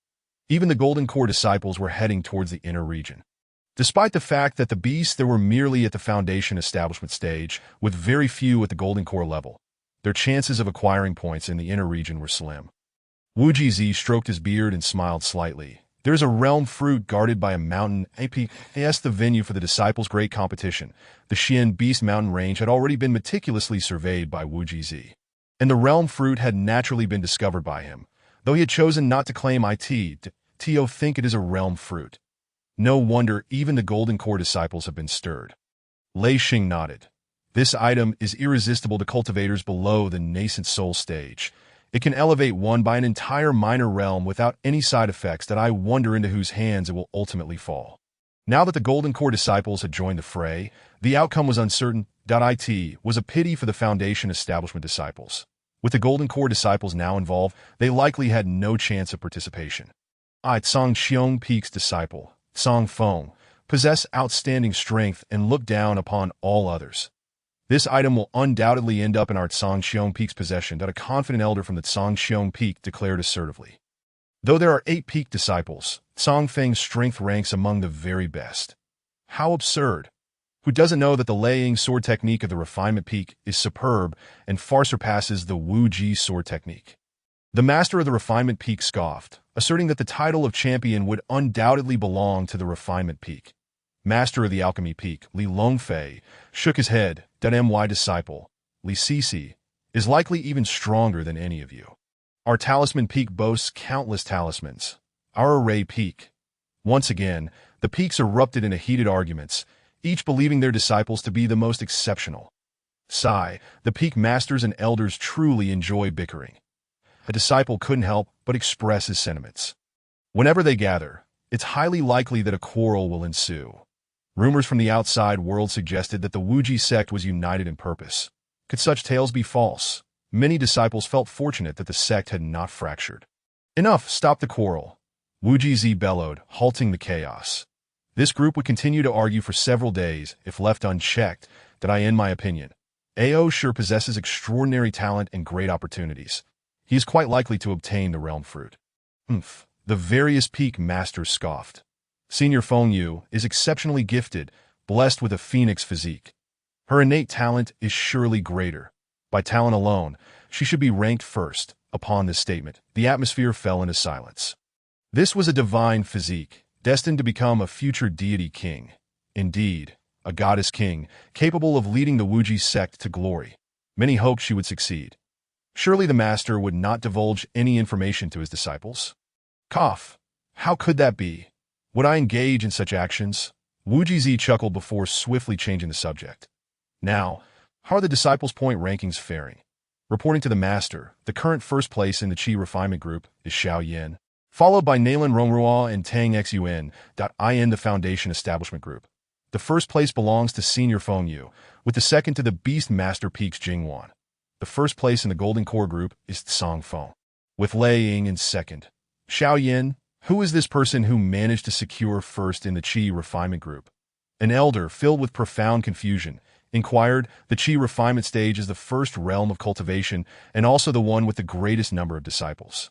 This time, tens of thousands of disciples are competing, with those in the Qi refinement stage surpassing 80%. The intensity of competition is unimaginable, far exceeding that of the Foundation Establishment and Golden Core stages. This individual is a disciple recently accepted by Qin Tian, possessing a 6th grade talent.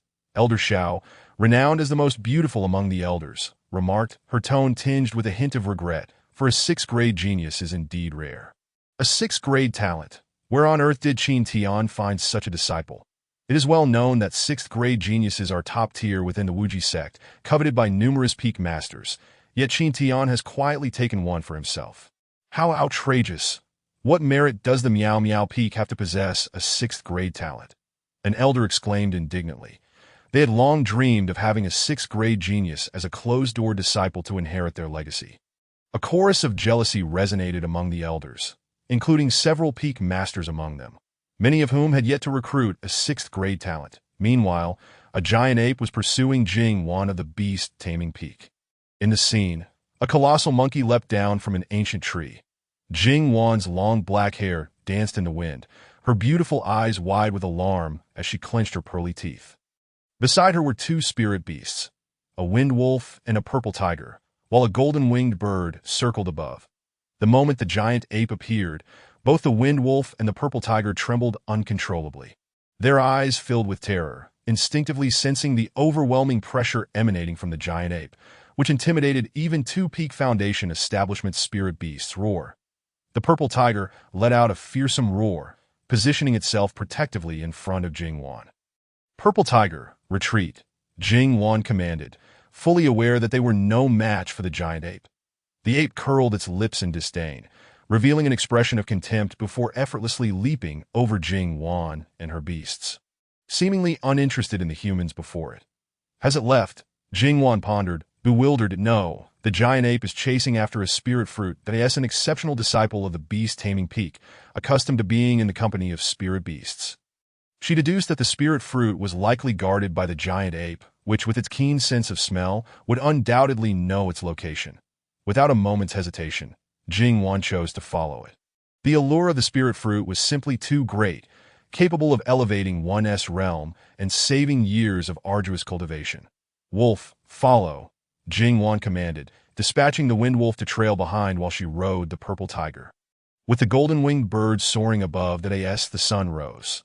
Qin Tian reclined leisurely on the back of an ox, humming a carefree tune. This trial had proven fruitful, and he felt quite satisfied with his gains. I wonder where my junior sister has gone. I've searched so many places without finding her, he mused idly. Useless ox, your nose is of no help. You can't even find a person, Qin Tian scolded, slapping the ox's back. That I'll give you an hour. And if you don't find her, you can leave. Every time there's danger, you run away, and when the threat is gone, you come back. That an ox like you might as well be used for hot pot. The young ox responded with a helpless gaze, having never caught a whiff of Feng Yue's scent, making it impossible to locate her. Roar. The roar of the giant ape shook the heavens, and even from several miles away, Qin Tian could hear it clearly. The blood dragon ox seemed to sense something, immediately bolting away at a speed that would leave even golden core beasts in awe. What a terrifying roar. Qin Tian murmured. That must belong to a beast of at least the mid to late golden core stage. Suddenly, Qin Tian found himself appreciating the young ox. Though timid, its speed in fleeing was impressive, aligning perfectly with his principle of prioritizing safety. Roar. The giant ape reached the spot where Qin Tian had just been, emitting another tremendous roar. Damn thief. You really know how to run. Chapter 50. The chase. The giant ape's voice served as a beacon, drawing those disciples who coveted the spirit fruit closer. What is happening? Why does it seem like this beast is following me? Qin Tian wondered, as he had already heard that roar several times during his journey.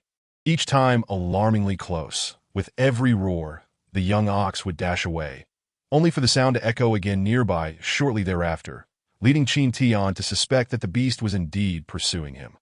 Damn it, could it be that you, stupid ox, have caused this trouble? Qin Tian exclaimed suddenly. Momo, the blood dragon ox protested, voicing its dissatisfaction. Really not you. Qin Tian remained suspicious of the young ox, which certainly did not appear to be an honest creature. Chirp chirp. A golden-winged bird emitted a clear call. The youth riding the ox must be Qin Tian. Jingwan murmured softly, recognizing the figure as the one who had snatched a spirit fruit. Now, nearly every participating disciple was aware of Qin Tian's exploits. Purple Tiger, follow. Having caught wind of Qin Tian's trail, Jingwan understood that it also meant they were on the track of the spirit fruit.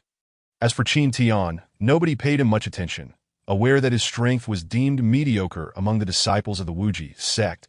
That I've found him.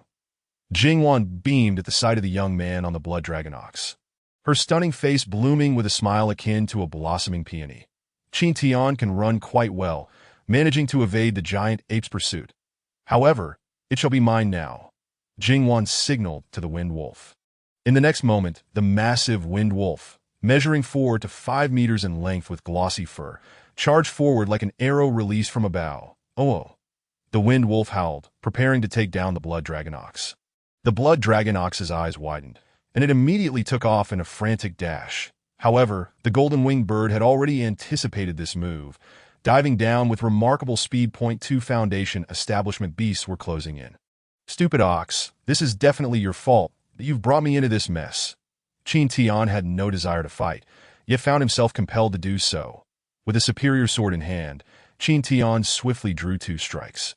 Even without consciously channeling sword intent, the ferocity of his sword strikes forced the 2 spirit beasts to halt in their tracks. Senior brother Qin, it seems you are not the waste they say you are, Jingwan declared as she appeared atop the purple tiger. Qin Tian's casual swordplay had deterred the 2 spirit beasts from advancing, proving his exceptional prowess. Who are you? Qin Tian asked, his expression one of confusion. Jing Wan's face fell. She was the cherished daughter of the beast-taming peak, yet Qin Tian did not recognize her. Jing Wan from the beast-taming peak. Oh, do you need something from me? Indeed. The spirit fruit? Precisely. Although Qin Tian was quite well known, his presence had never been particularly remarkable. That it was only the spirit fruit he possessed that attracted attention, especially from a beauty as radiant as Jing Wan. It was evident that news of his possession of the spirit fruit had been spread by the spirit extinction sect. I want to give it up, Qin Tian replied, turning to leave. Senior brother Qin, you cannot refuse that it would be best for you to hand over the spirit fruit obediently. Jing Wan waved her hand, and 3 spirit beasts surrounded Qin Tian from different directions. Then we shall see if you have the capability to claim it. Qin Tian retorted.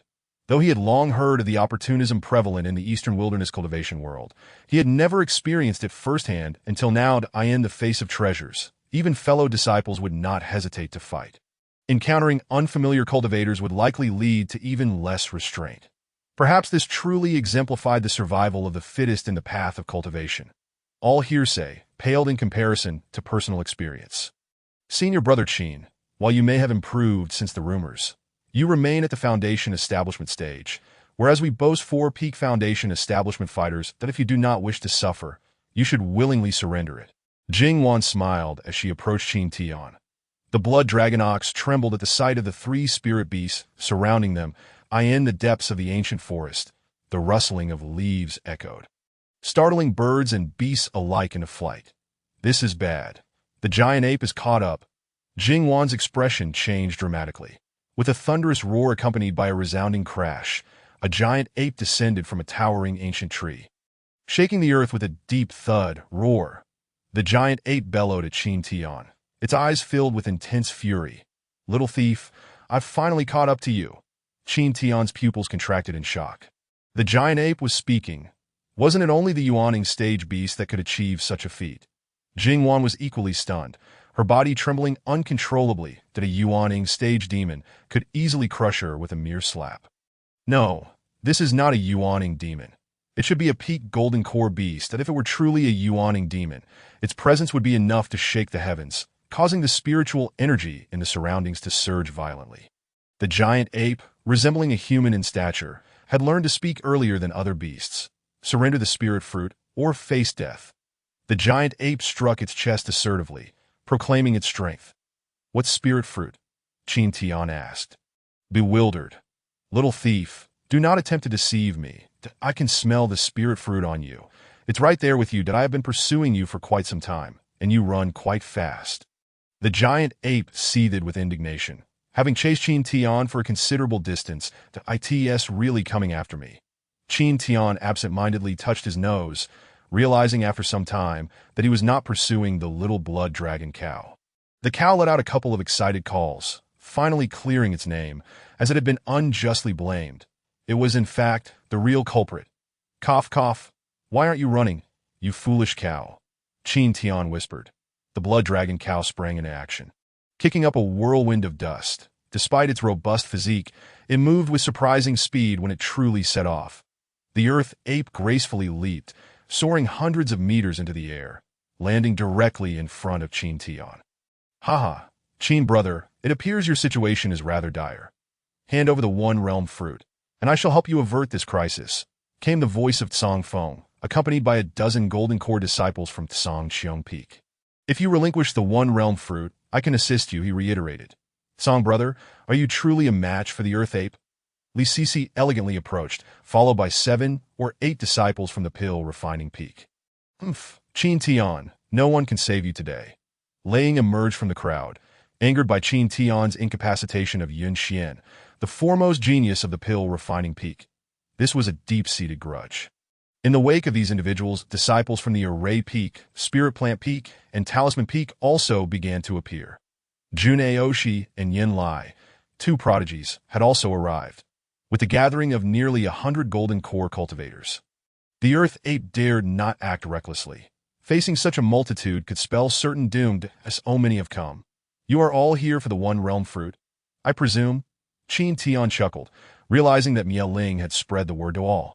No one responded, their gazes fixed on Qin Tian, their intentions unmistakable. Under the Yuaning realm, who could resist the allure of the one realm fruit? However, you number over 100, and there is only one fruit. How shall we divide it? Qin Tian spread his hands, feigning helplessness. You need not concern yourself with that. Simply hand over the spiritual fruit. Song Feng insisted. To whom shall I surrender it? To you? Qin Tian retorted. Producing the fruit. Instantly, a rich fragrance wafted through the air, causing the eyes of the 100 golden core disciples to fixate hungrily on the fruit. The earth ape grew restless, yet the throngs of humans forced it to retreat. This was the fruit it intended to use for breaking through to the Yuaning realm, and now it found itself thwarted. Reluctantly, it began to back away, but no one paid it any mind. A peak golden core earth ape remained the strongest force here, and none dared provoke it. In the martial arts arena, the elders and peak masters observed the unfolding scene with peculiar expressions. The one realm fruit had been seized by Qin Tian, yet his insufficient strength meant he likely could not protect it. The elders intentionally allowed their disciples to compete for the fruit, hoping to cultivate exceptional talent through the rivalry. They believed that if one lacked strength, no treasure could be safeguarded, and the disciples of the great competition ought to recognize this. Wu Jizi stroked his beard thoughtfully. Very well, you are numerous. I shall give this fruit to you. Qin Tian casually tossed the spiritual fruit into the air. The fruit is mine. Laying from the pill, refining peak bellowed, leaping into action. How dare you? This belongs to me. Song Feng, unwilling to be outdone, swiftly joined the fray. To LICC, and the leaders of various peaks followed suit, each vying for the fruit. Foolish cow. Why aren't you running? With the focus of the crowd diverted, the blood dragon cow took the opportunity to bolt, disappearing in a flash. Ha! The fruit is mine. Song Feng, closest to the fruit, was the first to seize it. Wait, this is merely an ordinary spiritual fruit, not the one realm fruit. Song Feng roared in fury, realizing he had been deceived by Qin Tian. Enraged, he smashed the fruit into the ground. What? It's fake. The others halted in shock. That scoundrel Qin Tian had dared to mock them all. Their anger boiled over. They were not just after the fruit now, but also sought to teach Qin Tian a lesson. Over 100 people surged forward in pursuit. Yet, Qin Tian had long vanished without a trace. The elders and peak masters in the martial arts arena furrowed their brows in disbelief. How had Qin Tian managed to escape so easily, while toying with over 100 golden core disciples? It seemed the disciples lacked sufficient experience. A mere trick had left them bewildered, but if they were to venture outside the sect, how would they avoid being taken advantage of?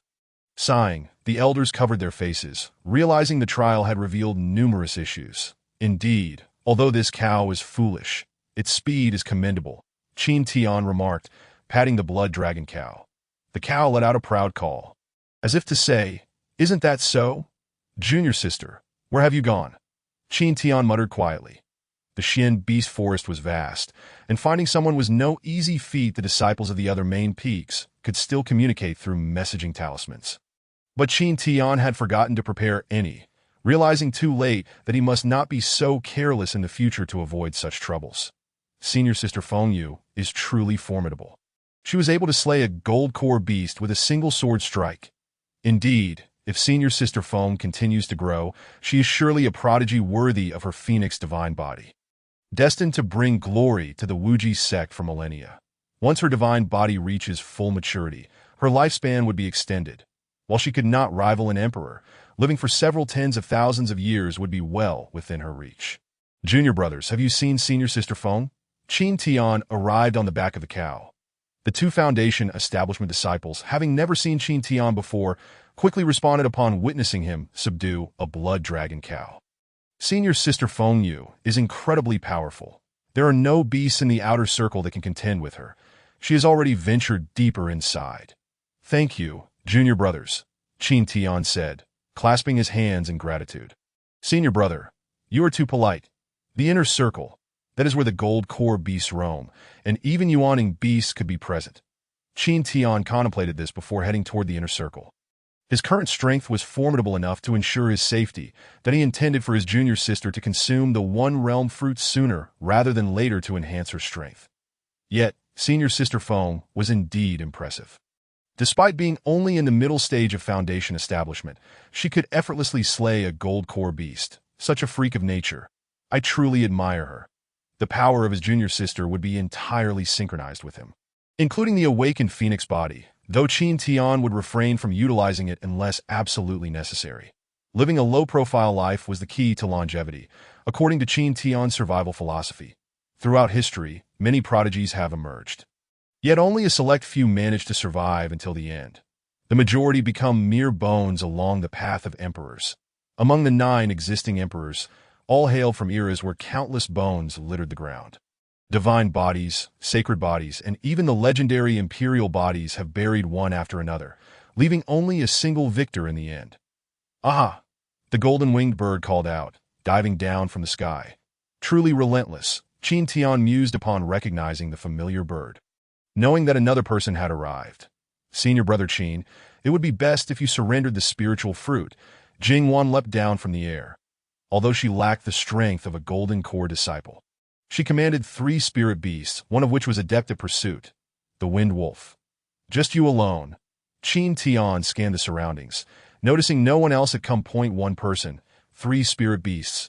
Jingwan corrected him. As disciples from the beast-taming peak regarded their spirit beasts as companions, that if you don't want to be beaten, then leave. I have no time to waste on you, Qin Tian replied coldly.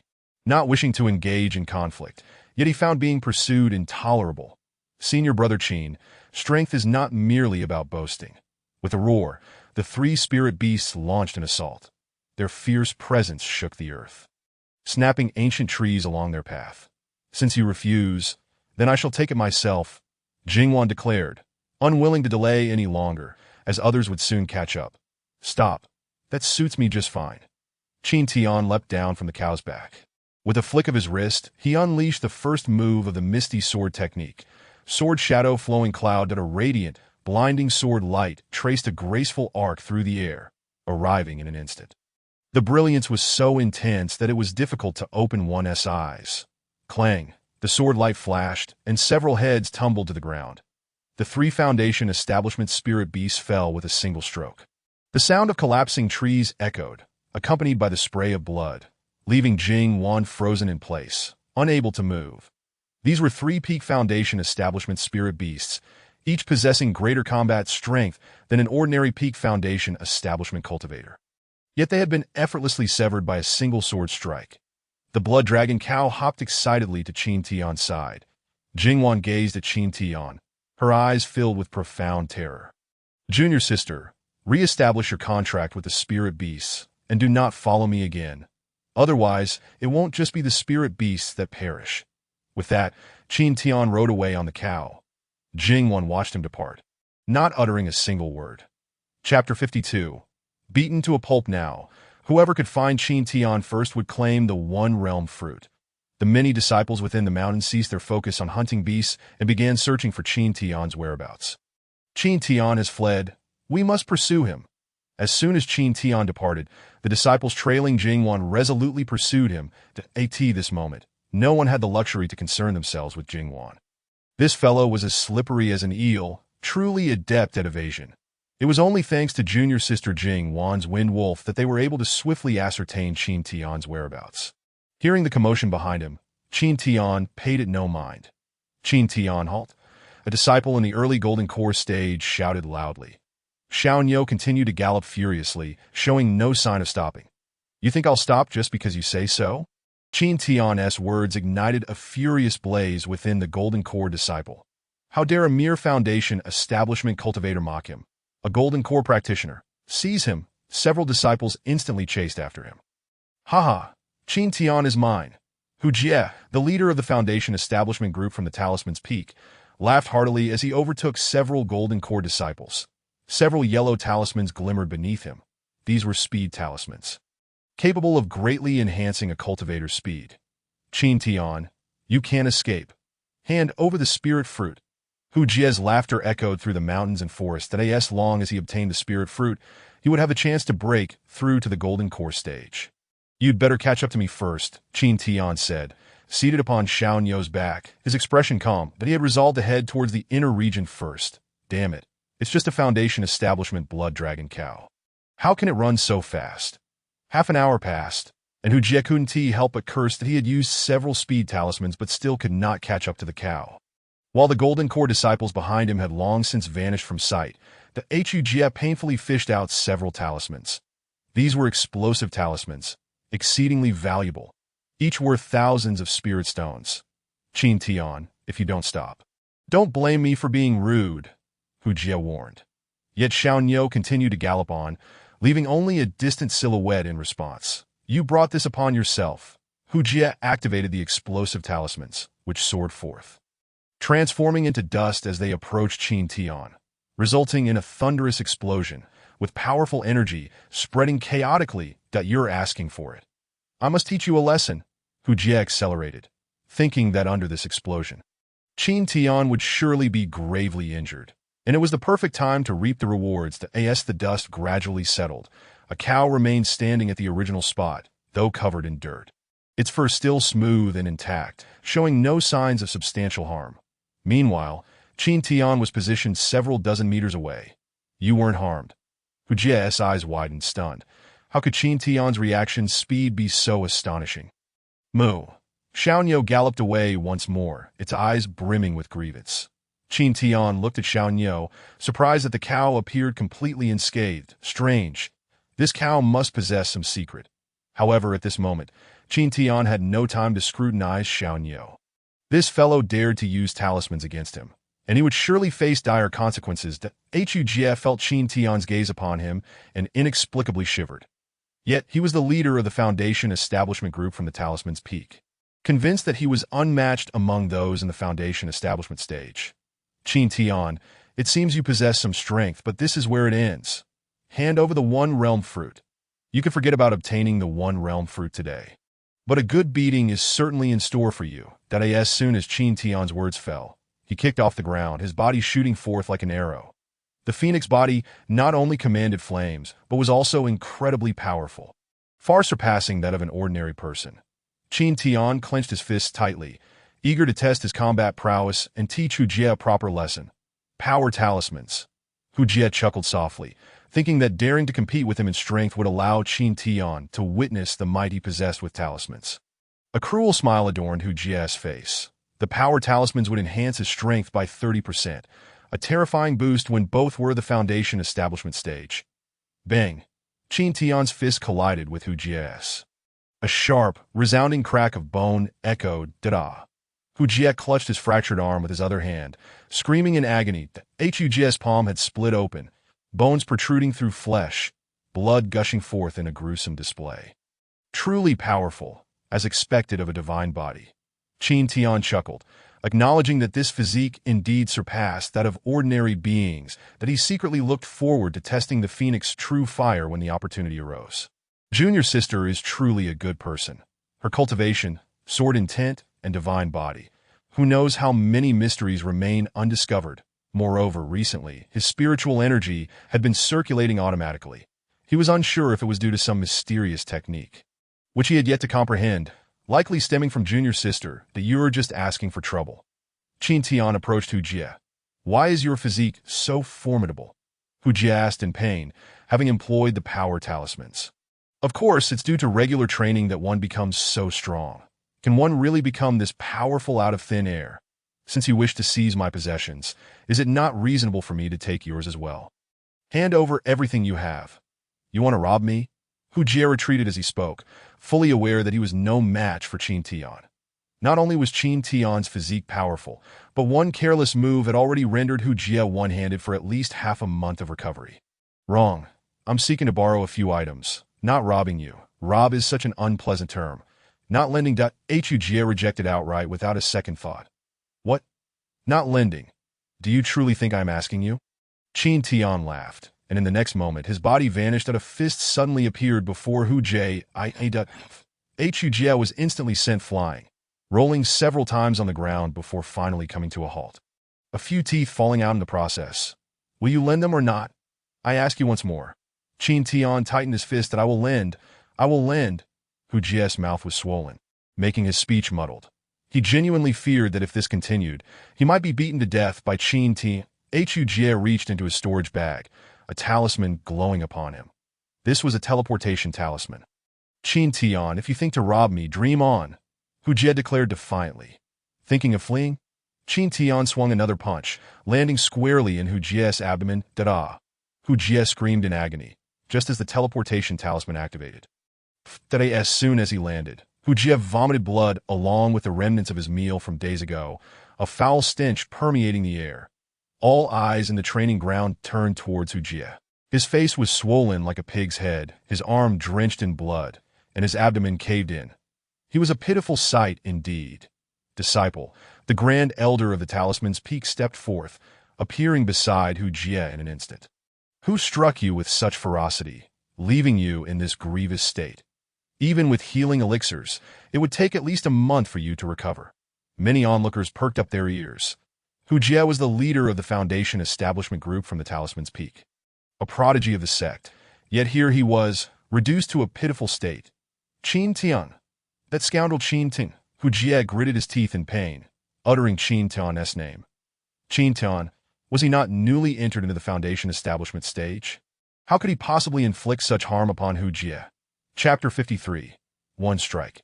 Everyone thought they had misheard. How could Qin Tian possibly defeat Hu Jie? Even the Grand Elder of the Talisman's Peak was momentarily stunned. Questioning, the Qin Tian from the mysterious peak. Hu Jie nodded vigorously, resentment written all over his face. It is truly Qin Tian. Did he not just recently break through to Foundation establishment? Qin Tian had only been in the sect for a short few years. The elders and peak masters were well aware of this. After all, he was the sole heir of the mysterious peak. And even if Qin Tian's performance was mediocre, he would inevitably attract attention. Moreover, when Qin Tian broke through to Foundation establishment, it had caused quite a stir. Many were aware of it. Meanwhile, Hu Jie had been in Foundation establishment for many years. His strength formidable, just a step away from the Golden Core stage. This is impossible. Sect Master, please bring up the footage of Qin Tian. Since Qin Tian had been too low-key, Wu Jizi did not wish to let him affect the emotions of the observing disciples. Hence he had always cut off his footage, but Wu Jizi nodded, his mind also filled with questions. Could Qin Tian truly be this formidable, wandering through the waves? Qin Tian lay leisurely on Xiao Niu's back, cheerily singing a tune. After giving Hu Jie a sound thrashing, he continued deeper into the mountain range. This fellow exhibited no signs of the tension associated with the competition, casually singing atop the cow's back. And he was now nearing the inner region. Qin Tian did not appear to be someone capable of defeating Hu Jie. Qin Tian's demeanor suggested he was nothing more than a slacker with no ambition. What is Qin Tian's current score? Sect Master, may we check Qin Tian's score? A disciple inquired, curiosity brimming. Qin Tian seemed too relaxed, as if victory was assured. Yet this batch of teleportation talismans not only enabled transportation, but also displayed landmarks and recorded scores effortlessly. Though they had come at a great cost, the elder responsible for recording and checking scores couldn't help but twitch his lips. This was not a matter of assured victory, but rather a complete abandonment of competition. Elder Qin, what is Qin Tian's score? Cough, cough. Elder Qin cleared his throat. Qin Tian's score is 0. Ranking last. How much? Only 0 points. The grand competition has already commenced for several hours, yet he has not managed to hunt a single beast. The Xian Beast Mountain Range primarily harbors low-tiered demon beasts, albeit in vast numbers, spanning over tens of thousands of kilometers in diameter, with an astonishing area, while it may not be classified as a large mountain range. Its scale is by no means insignificant. Qin Tian has roamed within for several hours, and astonishingly, he has not slain a single beast. How utterly inept! This fellow seems as if he is merely out for a leisurely excursion. Wu Jizi, filled with frustration, wonders how his junior sister could have chosen such a disciple. Send Hu Jie for healing. He must have been rendered dazed that Wu Jizi waved his hand dismissively, for if Qin Tian had indeed beaten Hu Jie in such a state, his score would not be 0, and he would not be ranked last. Yes, Sect Master. The Grand Elder of the Talisman's Peak had nothing further to say. Qin Tian appeared harmless and devoid of ambition. He certainly did not seem like someone capable of injuring Hu Jie, i.e. Hu Jie must be mistaken, perhaps confused about who had actually harmed him. Indeed, with someone like Qin Tian, it is hard to believe otherwise. Hu Jie was on the verge of exasperation, questioning why he was still disbelieved. Was he to endure such punishment for nothing? Suddenly, figures appeared before Qin Tian, the formidable Miel Ling of the Sky Peak, Han Ling of the Alchemy Peak, Ding Chuan of the Formation Peak, the prodigious Yin Lai, and the proud Jun'eo Shi. Han Ling and Miel Ling were fully aware of Qin Tian's considerable strength. Having defeated Yun Xian, hence they did not rush forward recklessly. They planned to leverage the strength of the others to exhaust Qin Tian first. Although Qin Tian possessed impressive individual capabilities, every individual present was a rising star from their respective peaks. Qin Tian, it would be prudent for you to surrender the item, Yin Lai said with a smile. This was a first realm fruit. With it, he could overshadow Jun'eo Shi, seizing the limelight, although he held no hopes for Feng Yu. Yin Lai was quite vexed. He had anticipated abundant opportunities for glory upon entering a cave heaven. Who would have thought that first there would be the 8th grade talent Jun'eo Shi, followed by the phoenix body of Feng Yu? He might as well have gone to a grand sect instead. The world is ever-changing. Now that he wished to leave, he found it impossible. A traitor who abandons their sect would not only tarnish their reputation, but also find no refuge in a grand sect, leaving only the path of no return. Jun'eo Shi took a step forward. For the first realm fruit held immense value, its market price several times that of an infant elixir. Even as a prince from a kingdom, he would find it challenging to enjoy such extraordinary resources. Brothers, your cultivation levels are still shallow. The effects of the first realm fruit cannot be fully realized in your hands. How about you entrust it to your elder brother? Ding Chuan from the Formation Peak interjected, clad in a bagua robe, with a handsome countenance and a smile. Although Yin Lai and Jun'eo Shi were top-tier talents, Ding Chuan had already grasped a fragment of the killing formation, and his future achievements might well rival theirs. Elder brother, treasure should rightfully belong to the capable. Yin Lai chuckled softly. After all, this was a first realm fruit, and no cultivator would willingly relinquish it. Jun'eo Shi remained silent, but his determination for the first realm fruit was unwavering. Though both were merely at the initial stage of foundation establishment, they showed no signs of retreat in the face of Ding Chuan. Only Han Ling and Miel Ling remained silent, watching to see if the three could subdue Qin Tian. Foolish birds, do you truly think you could defeat me? Qin Tian scoffed. Isn't it simple to find out? Ding Chuan's feet were enveloped in golden runes, spreading outward. This is the Wu Ji killing formation. Although it is merely a fragment, it is more than sufficient to subdue you. Ding Chuan spoke with unwavering confidence. This formation is a top-tier killing array passed down by the ancestor of the Formation Peak of Wu Ji sect. It is said that even the leaders of grand sects can be subdued by its complete form. Qin Tian, if you wish to live, hand over the spirit fruit. Such treasures rightfully belong to the strong. The confidence in Ding Chuan's voice was palpable. Once the formation was activated, even the most gifted cultivators at the Golden Core stage would likely struggle to withstand its might. As the golden runes descended, the formation unleashed a torrent of wild energy, filling the air with a palpable killing intent. In the dense forest, the instant the killing formation activated, the weather changed dramatically. The once tranquil valley was suddenly enveloped in a blood-red glow, surging skyward as if to tint the heavens crimson. A fierce wind howled, stirring up stones and dust, as trees within the valley succumbed to the tempest, their branches and leaves swirling chaotically. Within the formation, countless sharp sword energies materialized, cascading down like a torrential storm. Wherever the sword energy landed, rocks were shattered, and the earth was riddled with numerous deep craters. Yin Lai and the others furrowed their brows, clearly taken aback, having not anticipated Ding Chuan's mastery of formations to be so formidable. This array was indeed capable of annihilating Golden Core cultivators. Miel Ling's brow furrowed. Although he had comprehended the first three forms of the Wu Ji sword technique, if enveloped by the formation, he too would find it difficult to reverse fate. Qin Tian's expression darkened. He had never encountered formations before and was completely ignorant of them. Unlike other transmigrators who seemed to understand everything upon arrival, he was utterly clueless about formations that he could only rely on brute strength to force his way through. Let me first examine this fellow's resume. Name: Ding Chuan, age 28, talent 5th grade realm, peak foundation establishment resume. Hailing from Baiyang City, born into a merchant family, he joined Wu Ji sect at 16, where the peak master of the Formation Peak discovered his aptitude for formations and took him as a disciple. After 10 years of study, he finally participated in a fragment of the Wu Ji killing formation 3 months ago.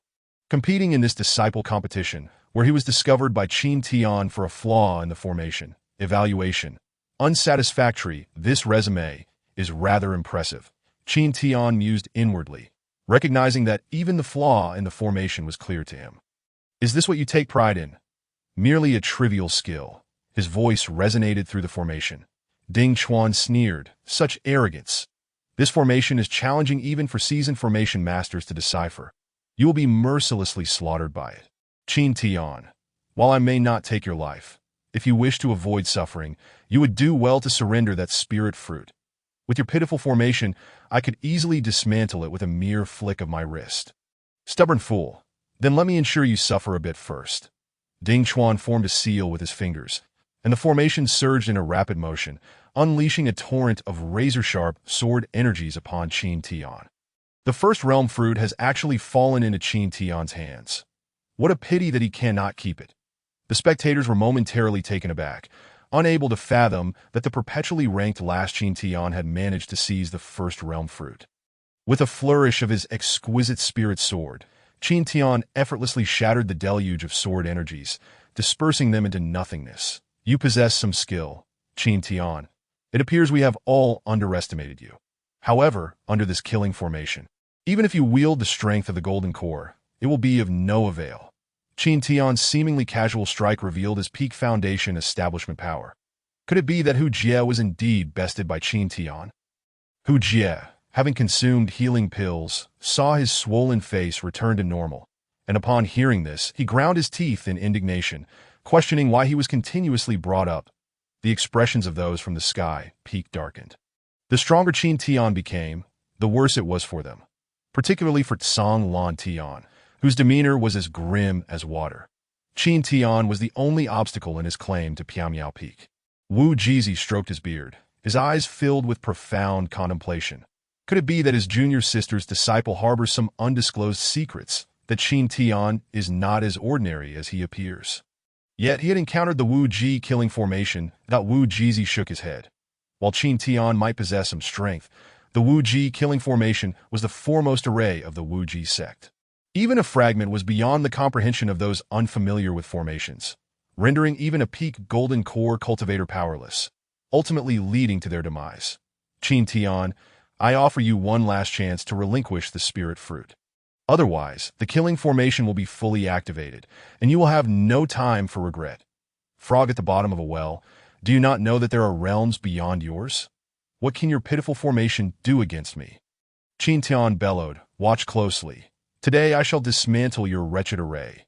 Concentrating his sword intent at the tip of his blade, he thrust forth with all his might. With a resounding crack, the sound of shattering echoed as the runes capable of annihilating golden core cultivators began to rapidly disintegrate. The sword energy dissipated into the ether, restoring clarity to the heavens and earth. Standing tall with his exquisite artifact in hand, Qin Tian radiated confidence, the blood dragon bull's face alight with pride. No longer trembling that you've broken my formation, Ding Chuan gazed at Qin Tian in disbelief.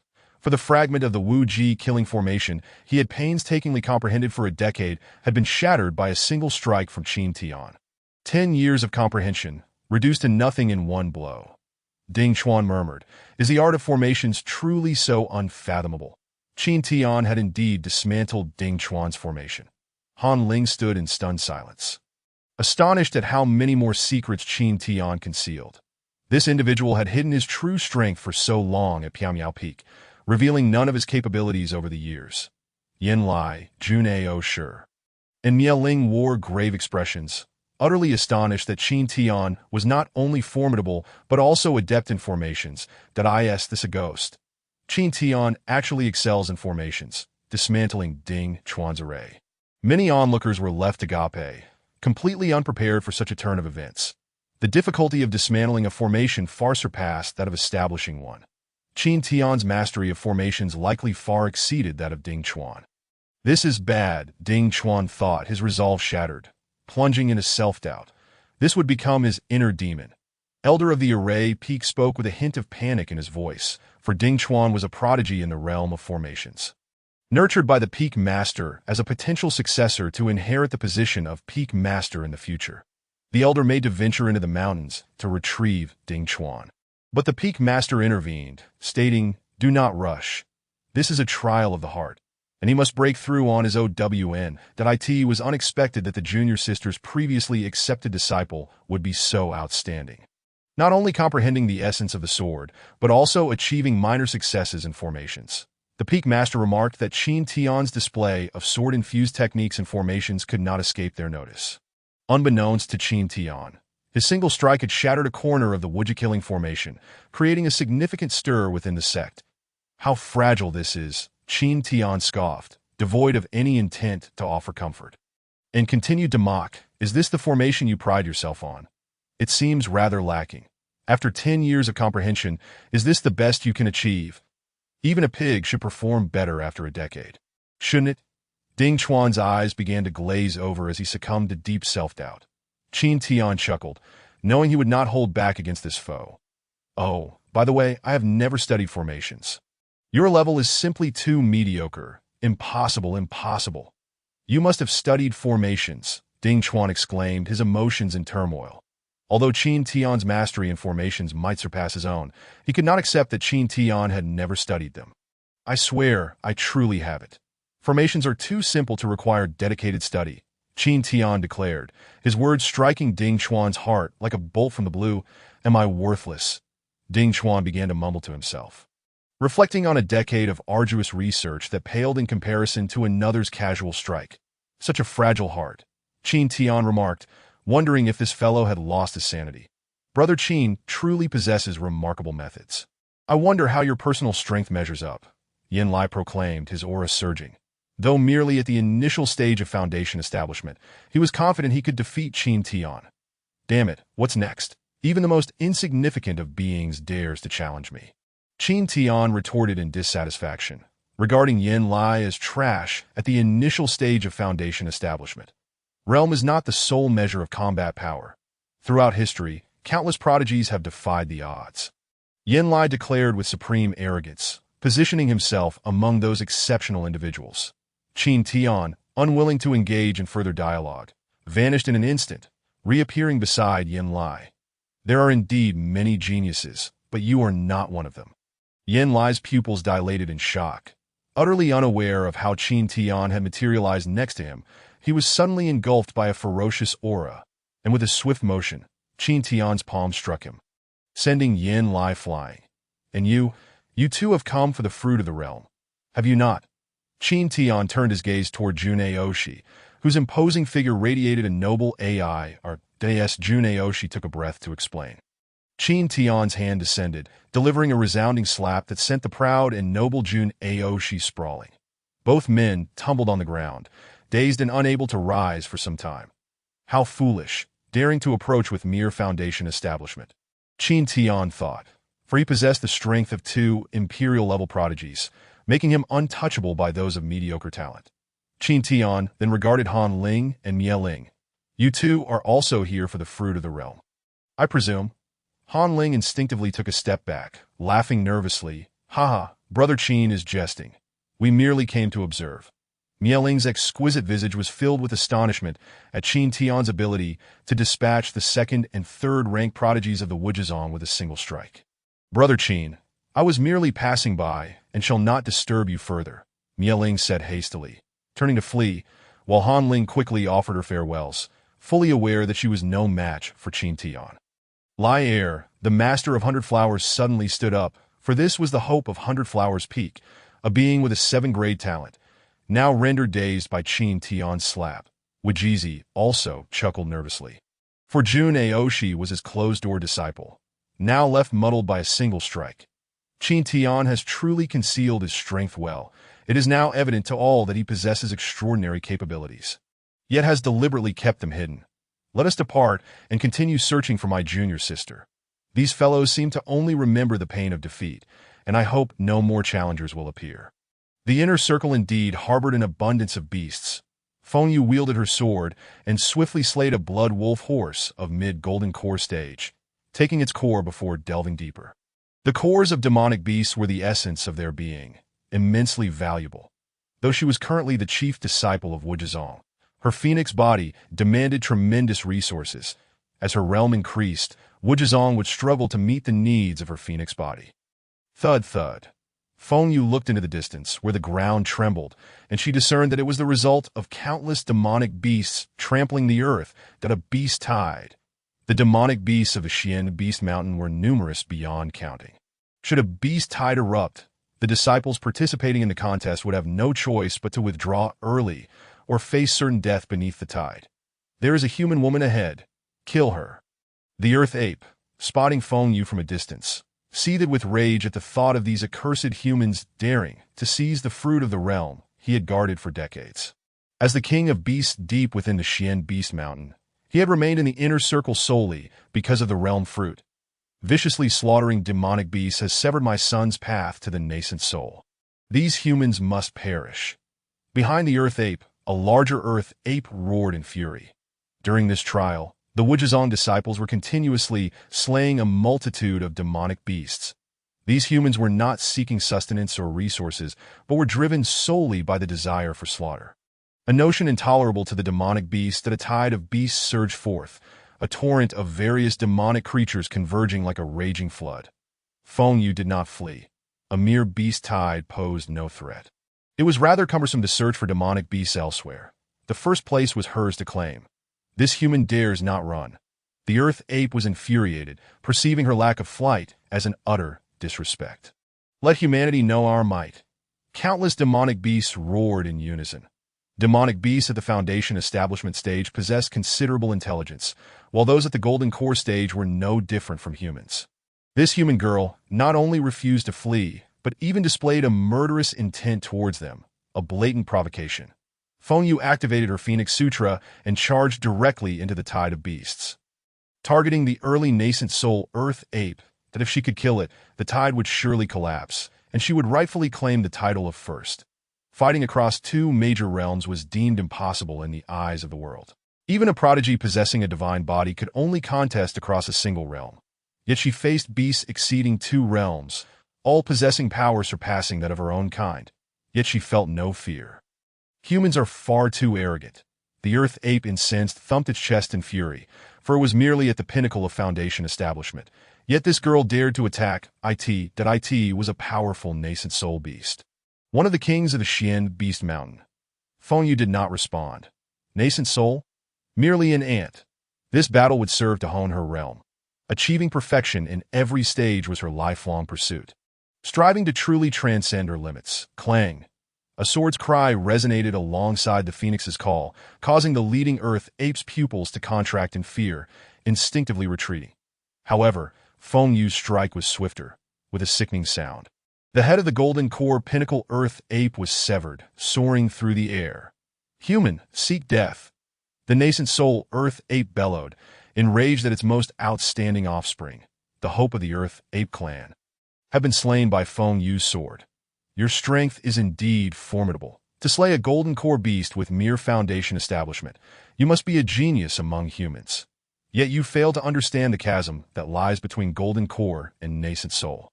Kill her. The nascent soul Earth Ape commanded, sending a multitude of Golden Core beasts charging forward. Having lived for centuries, it understood that caution was paramount. First, it would allow the beast horde to exhaust her spiritual energy, ensuring a foolproof victory. Humans were treacherous, prone to concealing their hidden cards. Feng Yu undoubtedly had her own secret techniques that a seemingly endless tide of beasts surged forth, an overwhelming mass. Feng Yu's sword light flickered, and with each arc of her blade, a demonic beast was precisely beheaded. Although her realm was not high, her combat understanding and experience remained unparalleled, striving to push each stage to the limit. She aimed to forge a perfect imperial foundation. In this life, her goals were revenge, ascension, and seeking the celestial realm. The pursuit of the Tao was her eternal ambition. The ground trembles. The vibrations from the beast tide were felt by disciples of Wujizong within a radius of several dozen to 100 kilometers.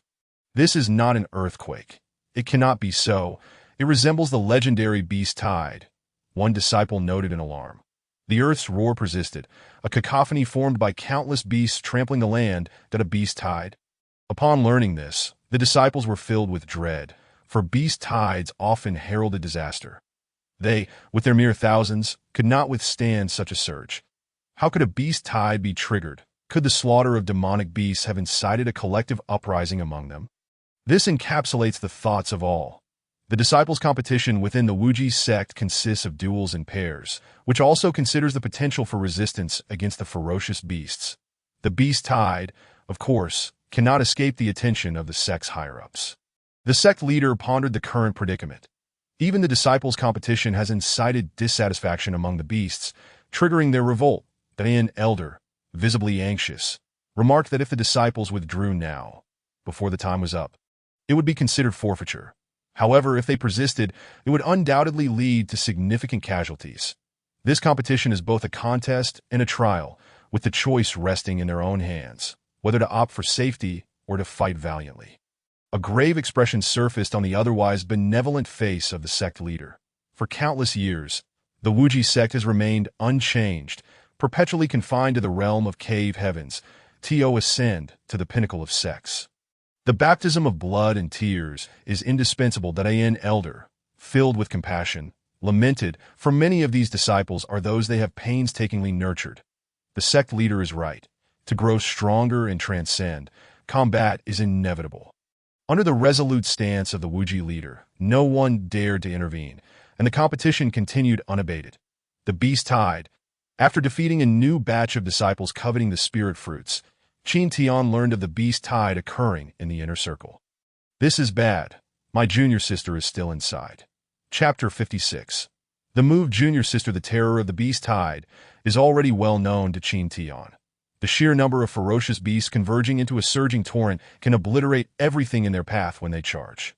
Although his junior sister was formidable in her previous life, she has yet to fully mature in this one, that without a moment's hesitation, Qin Tian prepared to venture into the inner circle, fearing that his junior sister would be reluctant to abandon this competition. Xiaoniao, let's go. Qin Tian patted Xiaoniao, yet it remained steadfastly still. Moo. Xiaoniao let out a cry, unwilling to face the dreadful beast tide. Fool, you are also a beast. Why are you afraid? They won't attack you. Moo. Xiaoniao continued to resist. With no other choice, Qin Tian reluctantly abandoned Xiaoniao and proceeded on foot into the fray. An hour later, Qin Tian finally reached the inner circle. The sounds of the beast tide were now alarmingly close, with the roars of various beasts echoing ominously, deafening to the ears. What is happening? Why has the beast tide halted ahead, and why are there sounds of battle? Qin Tian, filled with confusion, was beset by a series of questions. He then soared into the sky on his sword, eager to discern what transpired ahead. Junior sister. Qin Tian's eyes widened as he beheld a stunning young woman at the heart of the beast horde, fiercely battling with a sword in hand. Surrounding her lay a sea of beast corpses, a gruesome sight that could only be described as a mountain of corpses and an ocean of blood. The blood of the beasts pooled together, resembling a meandering stream. Damn it, my junior sister must not come to harm. With so many beasts relentlessly attacking, she hasn't even had the chance to activate the teleportation talisman. Without a moment's hesitation, Qin Tian hastily directed his sword toward Fengyu. Human, I never expected you to be a human body, and no wonder you can fight for so long. But how much longer can you endure? The old earth ape gazed at Fengyu, his eyes gleaming with surprise, even forgetting about his recently deceased offspring. The human body is enigmatic and brimming with terrifying energy, akin to a colossal medicinal herb.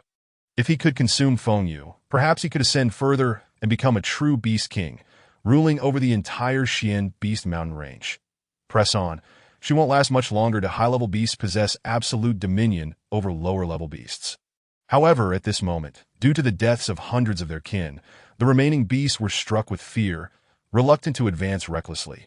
Fengyu fought like a humanoid beast, despite only being at the pinnacle of the Foundation establishment stage. She had managed to battle for a full hour, slaying hundreds of beasts, most of whom were Golden Core level. This instilled terror in countless beasts. Fengyu's expression was grave, although the phoenix body far surpassed an ordinary human. The sustained intensity of the combat had nearly exhausted her spiritual power. What was once a chi larger than a bathtub had now shrunk to the size of a fist. Should this continue, she would surely deplete her energy. Her physical strength was also nearing its limit, that if she did not retreat soon, she might never get another chance. Moreover, a lower nascent soul-level beast king lurked nearby, watching her like a hawk. Forget it. I must withdraw. There are too many beasts. I need to carve a path first. Feng Yu resolved to fight while retreating. Want to flee? Too late. The old earth ape bellowed, shattering a tree that required 3 or 4 people to embrace, but he then lifted the massive trunk like a mighty deity and brought it crashing down. Feng Yu leapt into the air, narrowly evading this thunderous strike. The ancient tree exploded, with splinters flying everywhere, leaving a long scar on the ground. Exhausted of spiritual power and still wishing to escape, had you run from the start, you might have had a chance. But how could a proud human flee in disgrace? The old earth ape chuckled softly that he was far too familiar with humanity. Unlike beasts, humans possess a more complex nature. Some courageous individuals face thousands unflinchingly, while the timid cower even before weaker foes. That a proud individual like Feng Yu would never flee unless absolutely necessary. Feng Yu cleaved through several beasts with her sword and fled frantically toward the mountain's periphery. Human, are you trying to escape? The old earth ape's words dripped with amusement. Feng Yu instinctively hesitated. Her past pride made her unwilling to choose retreat over combat. This beast is quite clever, using provocation tactics. Qin Tian silently scoffed. He knew that Feng Yu, as the reincarnation of a powerful empress, would certainly possess her own pride. Junior sister, do not heed him. He merely relies on the overwhelming numbers of beasts to bully the few. Qin Tian's voice resonated at the right moment. Shadow sword, flowing clouds. Qin Tian unleashed a sword strike, and a sky of sword light cascaded down like shooting stars, slaying several beasts on the spot. Qin Tian's strength was considerably greater than Feng Yu's. Another genius has appeared. The old earth ape's expression darkened instantly. Humanity indeed possesses unparalleled advantages. Qin Tian, though merely at the foundation establishment stage, could slay golden core beasts with a single sword strike, rivaling Feng Yu in strength. Such talent was rare. To have 2 appear simultaneously was unheard of. That if he could eliminate them today, the Wuji sect would undoubtedly suffer great loss. Senior brother, Feng Yu exclaimed in delight, her heart brimming with astonishment. Qin Tian had actually reached the pinnacle of foundation establishment and had slain a golden core beast with a single sword, although his swordsmanship was not yet refined and his combat experience lacking. His strength surpassed that of ordinary geniuses by several folds. Moreover, the nascent form of sword intent astonished her the most. The One Realm fruit's flavor. It seems you stole my offspring's One Realm fruit. The old earth ape questioned furiously. Qin Tian chuckled. You beast, your nose is quite keen. However, I did not steal. I took he produced the One Realm fruit, waving it in his hand. Many beasts regarded it with greedy eyes. This item is effective for all beings below the nascent soul stage, leaving only the old earth ape unperturbed by its allure. Then I shall kill both of you and reclaim the spirit fruit. The old earth ape declared coldly. Junior sister here. Without hesitation, Qin Tian tossed the One Realm fruit to Feng Yu. Feng Yu's beautiful eyes flashed. The One Realm fruit was of considerable value, and Qin Tian had given it to her without a second thought. Senior brother, the effects of the One Realm fruit are miraculous, and you have already reached the pinnacle of foundation establishment. Consuming it would allow you to break through to the golden core stage. You should keep it for yourself. The One Realm fruit has no side effects and offers far greater benefits than the Breaking Golden Core pill, providing numerous advantages for cultivation. The Breaking Golden Core pill often merely ignites potential, with significant side effects. Most users are those who have exhausted their potential, using the pill for one last desperate attempt. Feng Yu was filled with confidence. She had no need for external aids to break through to the Golden Core stage. Junior sister, my talent is limited. Consuming this would be a waste. Qin Tian insisted on Feng Yu accepting it. How ridiculous! Feng Yu's enhancement in strength is equivalent to my own enhancement. This is a mutually beneficial opportunity. Seeing Feng Yu still wanting to refuse, Qin Tian's face turned stern. Junior sister, this is a gift from your senior brother. Do you dare to refuse? Feng Yu paused slightly, fully aware of the precious value of the One Realm fruit. Thank you, senior brother. She accepted the One Realm fruit, resolving to find even more precious spirit items to repay him in the future. That a smile graced her lips, revealing a charming expression. The One Realm fruit was not particularly valuable to her. She had seen countless rare treasures in her past life. Yet this was freely given to her by another. Perhaps the senior brother truly is different from the past, after enduring loneliness for so long. Feng Yu felt a warmth bloom within her heart, an unfamiliar yet delightful sensation that did not push and shove. This spirit fruit is mine. The old earth ape interjected inopportunely that I shall not indulge you any longer. I will kill you both swiftly to prevent the Wuji sect from arriving. Chapter 57. The true fire of the phoenix kill. The old earth ape bellowed, and a multitude of beasts surged forward once more. Launching a ferocious assault, in that instant, Feng Yu's expression drastically changed. She realized that the old earth ape had not even exerted his full strength previously. Roar! The ancient earth ape propelled itself forward with a sudden thrust of its powerful legs. Having resolved to take matters into its own hands this time. Time had dragged on far too long, and it harbored grave concerns that the human race would soon come to their aid. Junior sister, you must leave first. I shall hold the rear. He insisted to no. We shall depart together. Feng Yue replied resolutely, unwilling to allow Qin Tian to face the danger alone. You must go ahead. Your spiritual energy is depleted. And continuing like this poses a threat. Qin Tian urged anxiously that he had already calculated that once Feng Yue was gone, he could activate the teleportation talisman, for this grand competition held little significance for him. That is not an option. Feng Yue remained steadfast. Hurry! Qin Tian suddenly shouted, Are you ignoring your elder brother's words? Feng Yue was taken aback. Never had anyone dared to chastise her in such a manner, and she could scarcely recall the last time she had experienced such a thing. Strangely compelled, she began to flee towards the exit, that if you wish to run, there is no way out. The ancient earth ape was determined not to let Feng Yue escape. The human race was known for its grudges. If Feng Yue were to elude him today, she would undoubtedly seek revenge in the future. With a swift flourish of his sword, Qin Tian unleashed a strike imbued with terrifying sword intent, cleaving out a vacuum in the air. Kill him! The ancient earth ape roared in fury. Qin Tian turned and fled in the opposite direction from Feng Yue, taunting, Come, chase after me. He had no intention of waiting passively for his pursuers.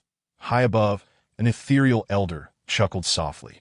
To see two prodigies arise from the Wuji sect is indeed a blessing. The old man's gaze remained fixed on the Xian Beast Mountain range, for Feng Yue represented the future of the Wuji sect. And there were unseen protectors safeguarding her. Though Qin Tian was blissfully unaware, the ancient earth ape leaped into the air, landing before Qin Tian. Since you wish to be a hero, let me deal with you first. Once you are dead, I will take care of that girl. The creature's form abruptly transformed into a golden hue, an embodiment of the ape clan's divine powers that a mere Foundation establishment cultivator has earned the privilege of my personal intervention. You should feel proud. The ancient earth ape radiated a dazzling golden light, and in the next instant, it struck Qin Tian with a mighty palm, a full-force assault from the nascent soul realm, powerful enough to shake the heavens. This is the might of the nascent soul.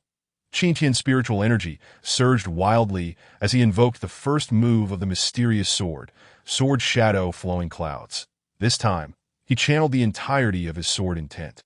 Unleashing it like a tidal wave, the golden giant palm of the ancient earth ape effortlessly shattered the multitude of sword intents. Indeed, you are a genius. You have grasped sword intent, the ancient earth ape exclaimed. Astonished that a mere cave heaven disciple could possess two students who understood sword intent. While sword intent was indeed formidable, he reminded Qin Tian, but you are merely at the Foundation establishment stage. It is time for you to submit to your fate. Ape God descends, roar.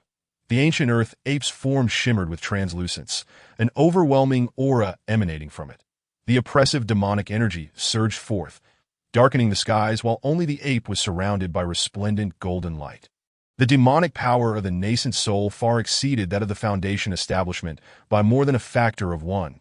The beast horde recoiled in fear, retreating hundreds of meters to avoid the brunt of this demonic energy.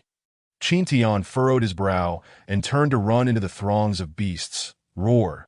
The herd of beasts let out a chorus of roars, cursing the despicable human who sought to drag them into his predicament. Flowing mysterious wind.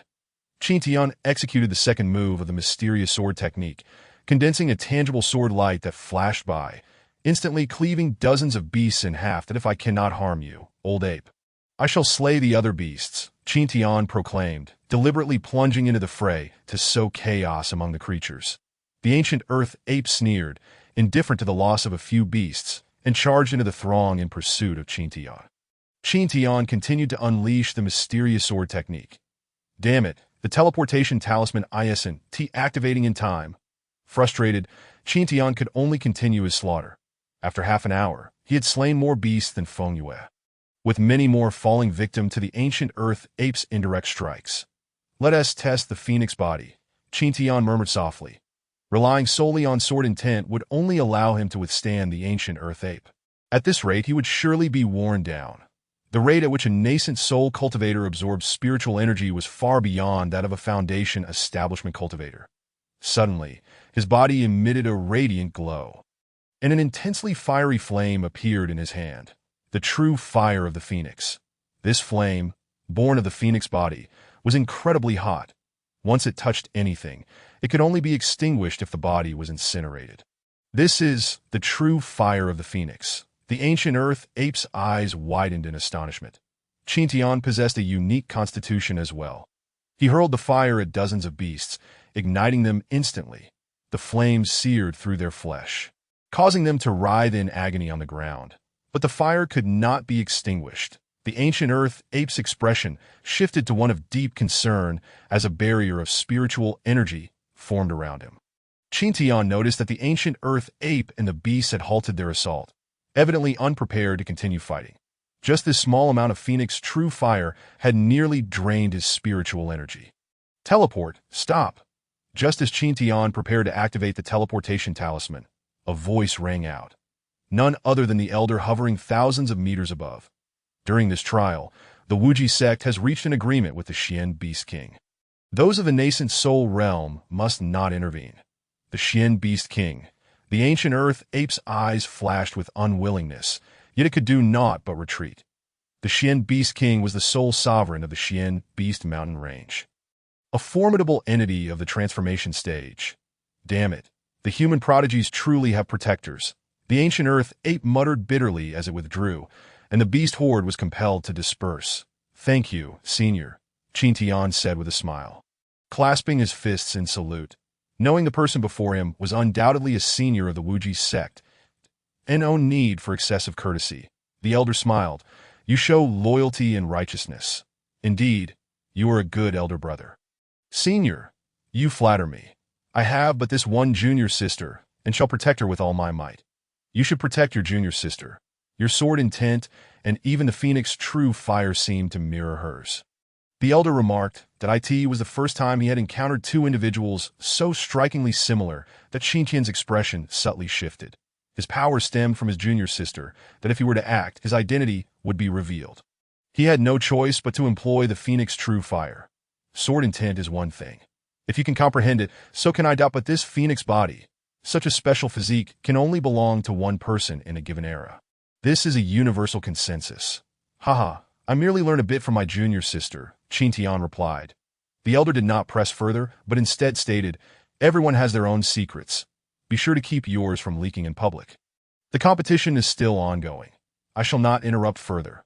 With that, the elder vanished in an instant. Qin Tian wiped the sweat from his brow, relieved that there had been no probing.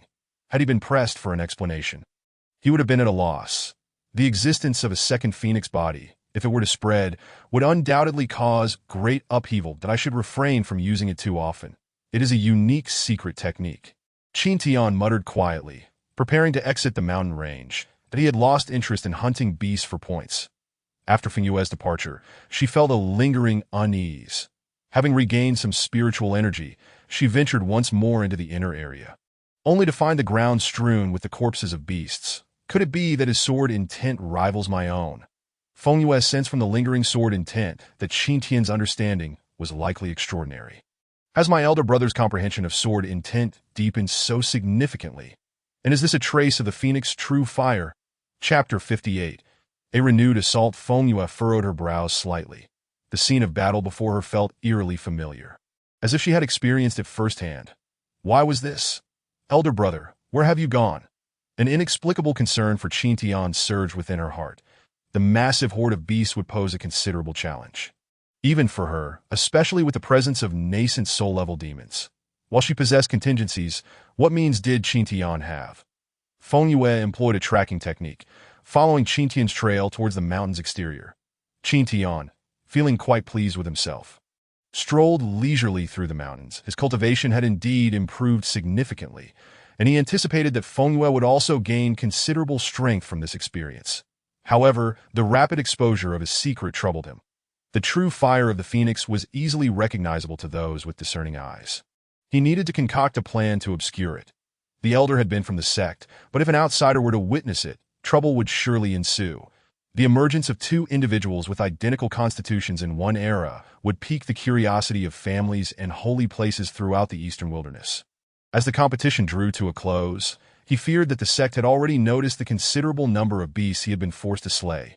Yet, it was not a grave matter. While he preferred to operate discreetly, he bore no fear of revealing his strength. Allowing others to recognize his capabilities could mitigate potential losses, instilling caution in those with ulterior motives and discouraging them from targeting him. Just like the members of the law enforcement hall, Chirp, a large gray squirrel, twice the size of an ordinary one, chirped at Qin Tian's feet. Where did this wild rodent come from? Without hesitation, Qin Tian kicked it away. The little creature soared hundreds of meters through the air before crashing against a tree, finally coming to a halt.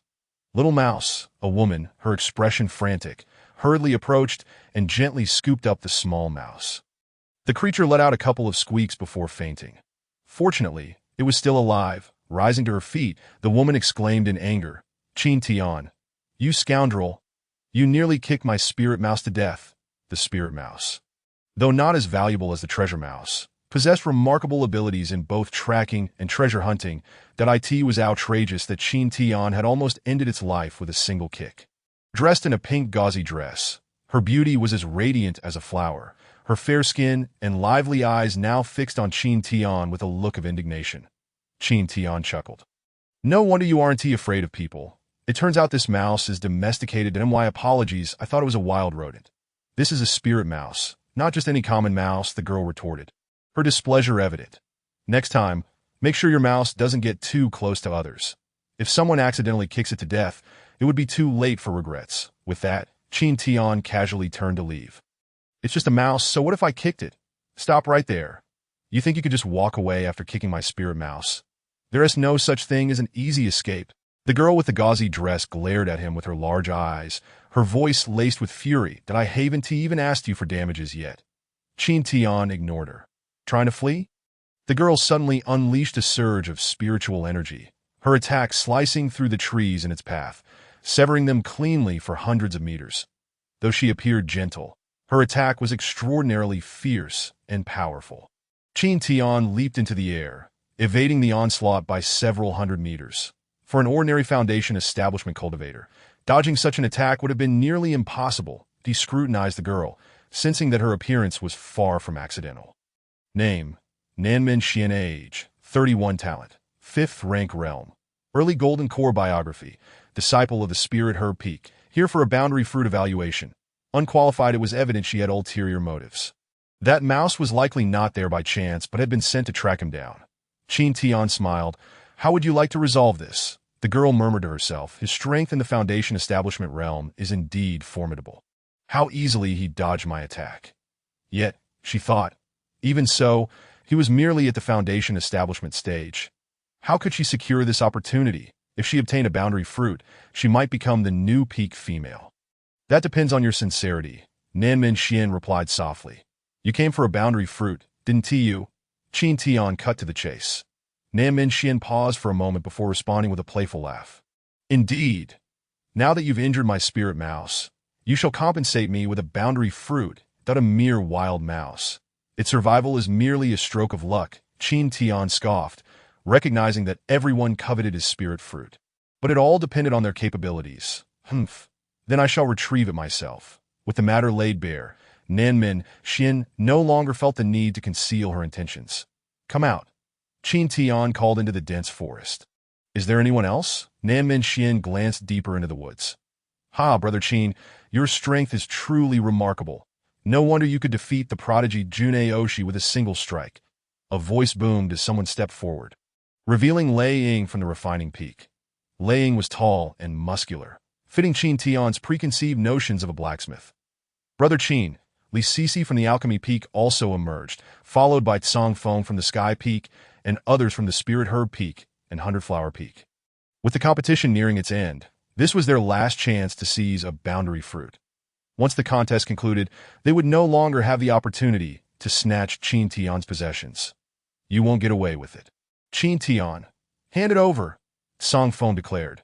Indeed, we underestimated you last time, allowing you to take advantage. This time it won't be so easy. Lei Ying added that you're too late. I've already consumed the boundary fruit.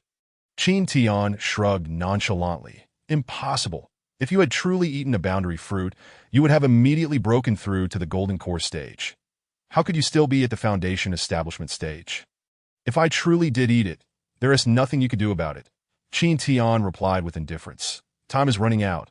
Stop wasting breath and let us incapacitate him first. Lei Ying's cold voice rang out, recalling how Qin Tian had crippled Yun Xian from the refining peak. That debt had yet to be settled. Then let us see if you have the ability, Qin Tian declared, drawing out a superior sword. These individuals were all Golden Core cultivators, highly regarded talents in their respective peaks, far surpassing the capabilities of ordinary beasts, especially Tsong Feng and Lei Ying, who were both geniuses of the mid to late Golden Core stage. Attack! Tsong Feng bellowed, launching an assault alongside Lei Ying. Among the 8 peak disciples, they were formidable opponents. Although Li Sisi felt a sense of camaraderie towards Qin Tian, the allure of the boundary fruit left her with no hesitation to join the fray. Come on, let me see if you peak disciples are truly worthy of that title. Qin Tian stood firm with his sword, facing the oncoming assault without a hint of fear, merely at the Foundation Establishment stage. Do you really think you can contend with us? Tsong Feng sneered. They were not motivated by respect for Qin Tian's strength, but rather by the desire to be the first to snatch his storage bag. Chapter 59. Feng Yu takes action. Stop. A voice as melodious as a kingfisher-esque call rang out, accompanied by a streak of sword light that cut through the air like lightning. Tsong Feng and Lei Ying, taken aback, hurriedly retreated, that if they had taken that blow head-on, they would likely have been gravely injured, if not killed. This was the power of the Phoenix Divine Body. The strength of the chief disciple of the Wuzhizong was terrifying indeed. In just 3 months since entering, she had reached the pinnacle of the Foundation Establishment stage and even grasped sword intent, despite having been in the Golden Core stage for many years.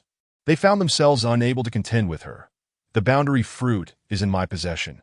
Anyone who wishes to seize it may come forward, Feng Yu announced, revealing the boundary fruit, its rich fragrance wafting through the air. Tsong Feng and Lei Ying's expressions turned ashen. How could Qin Tian afford to give away such a precious treasure to his junior sister? What generous brother is this? Does Qin Tian not realize he too is merely at the Foundation Establishment stage? After using the boundary fruit, he could break through to the Golden Core stage himself. Chief disciple, the others bowed in respect. While Qin Tian and his companions might disregard the situation, they dared not act recklessly in front of Feng Yu. Setting aside her strength, Feng Yu's status alone was enough to intimidate them as a phoenix body. She was destined to become a goddess, unbound by the constraints of the Wuzhizong, though they were often referred to as geniuses. They paled in comparison to her. The disparity between their 5th and 6th ranks and her divine physique was far more significant than the difference between 1st rank and their levels. Begone! Feng Yu's gaze turned icy, a pure killing intent radiating from her. Had they not been fellow disciples, they would have faced dire consequences. Farewell. Tsong Feng and Lei Ying, though reluctant, had no choice but to leave. Li Sisi glanced back once and followed suit, realizing that the phoenix body was not something they could provoke.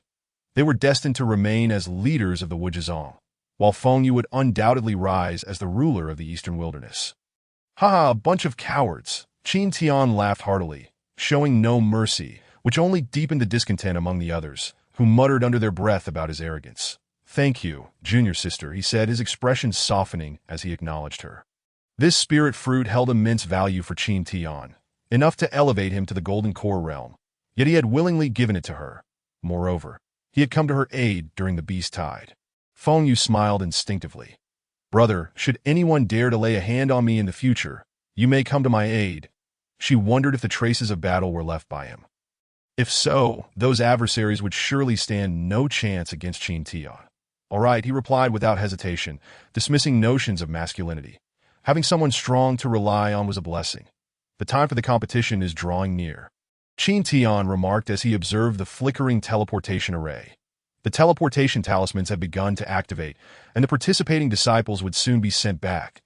Golden runes illuminated the talismans, and in the next moment, the two vanished from sight.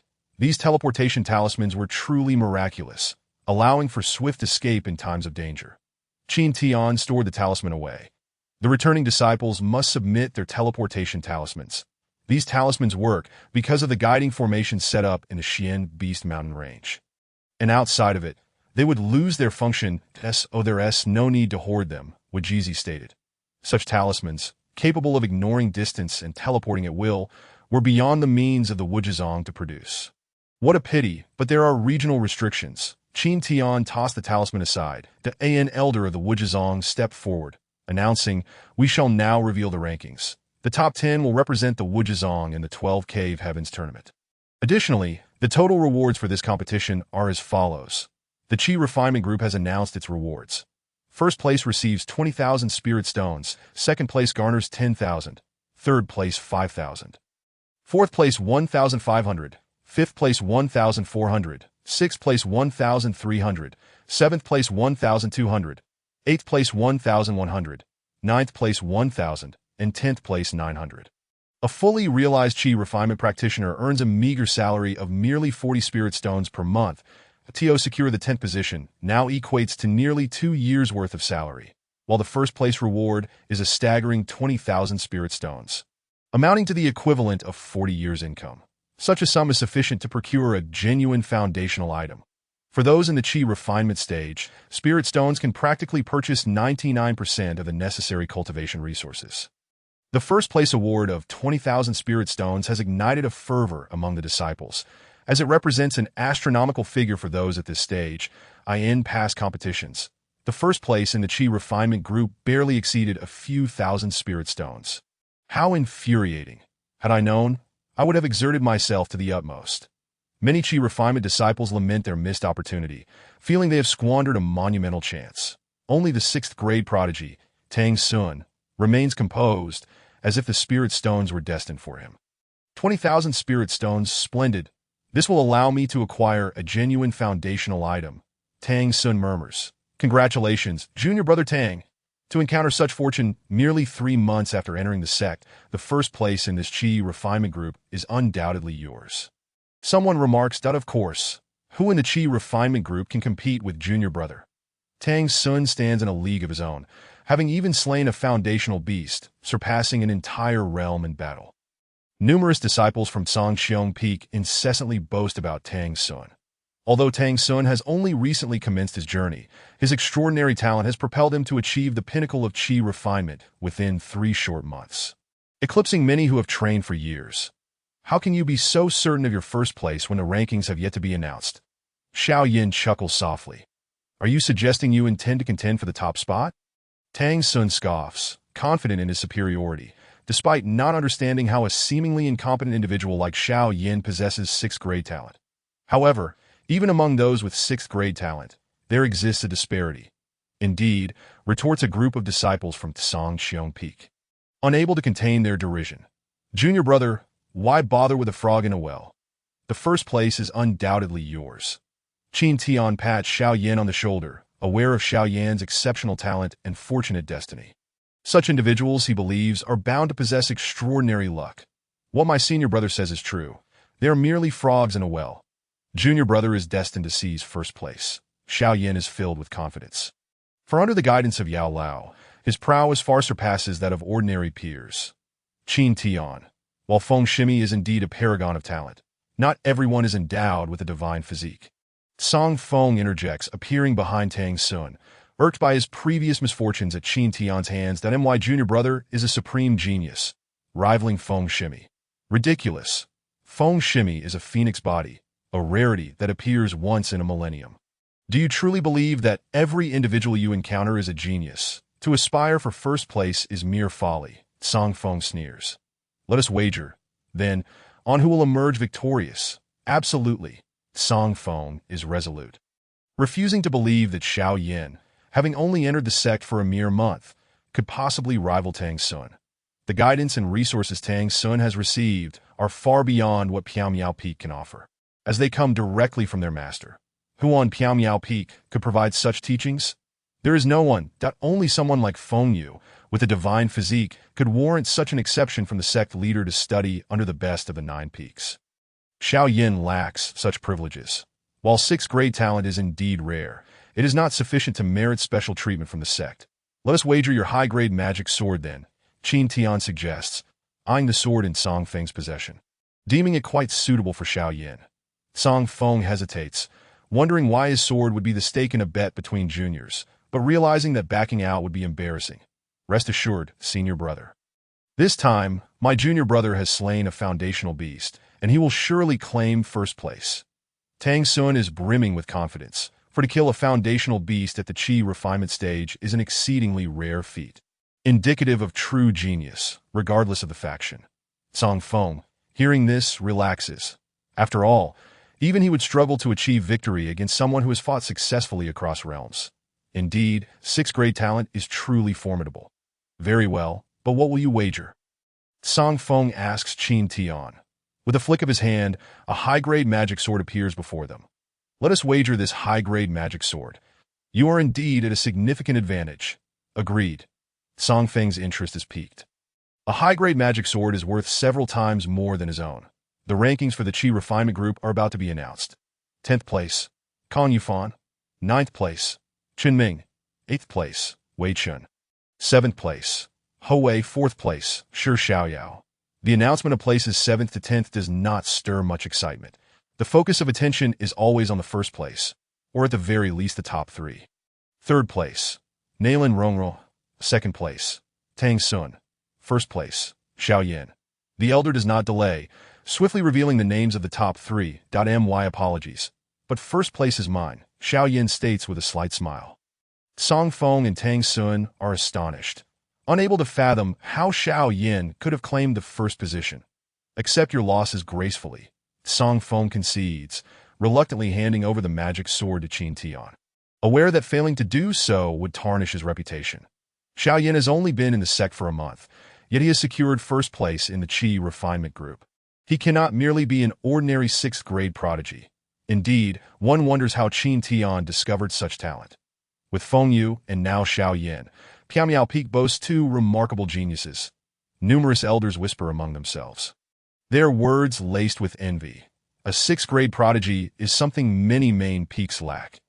The rankings for the Foundation Establishment Group are soon to be announced.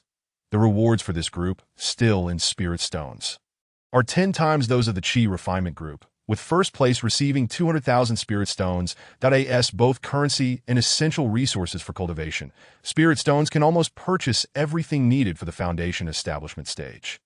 While Xiao Yin has drawn considerable attention, having joined Piao Peak, the others can only watch in vain.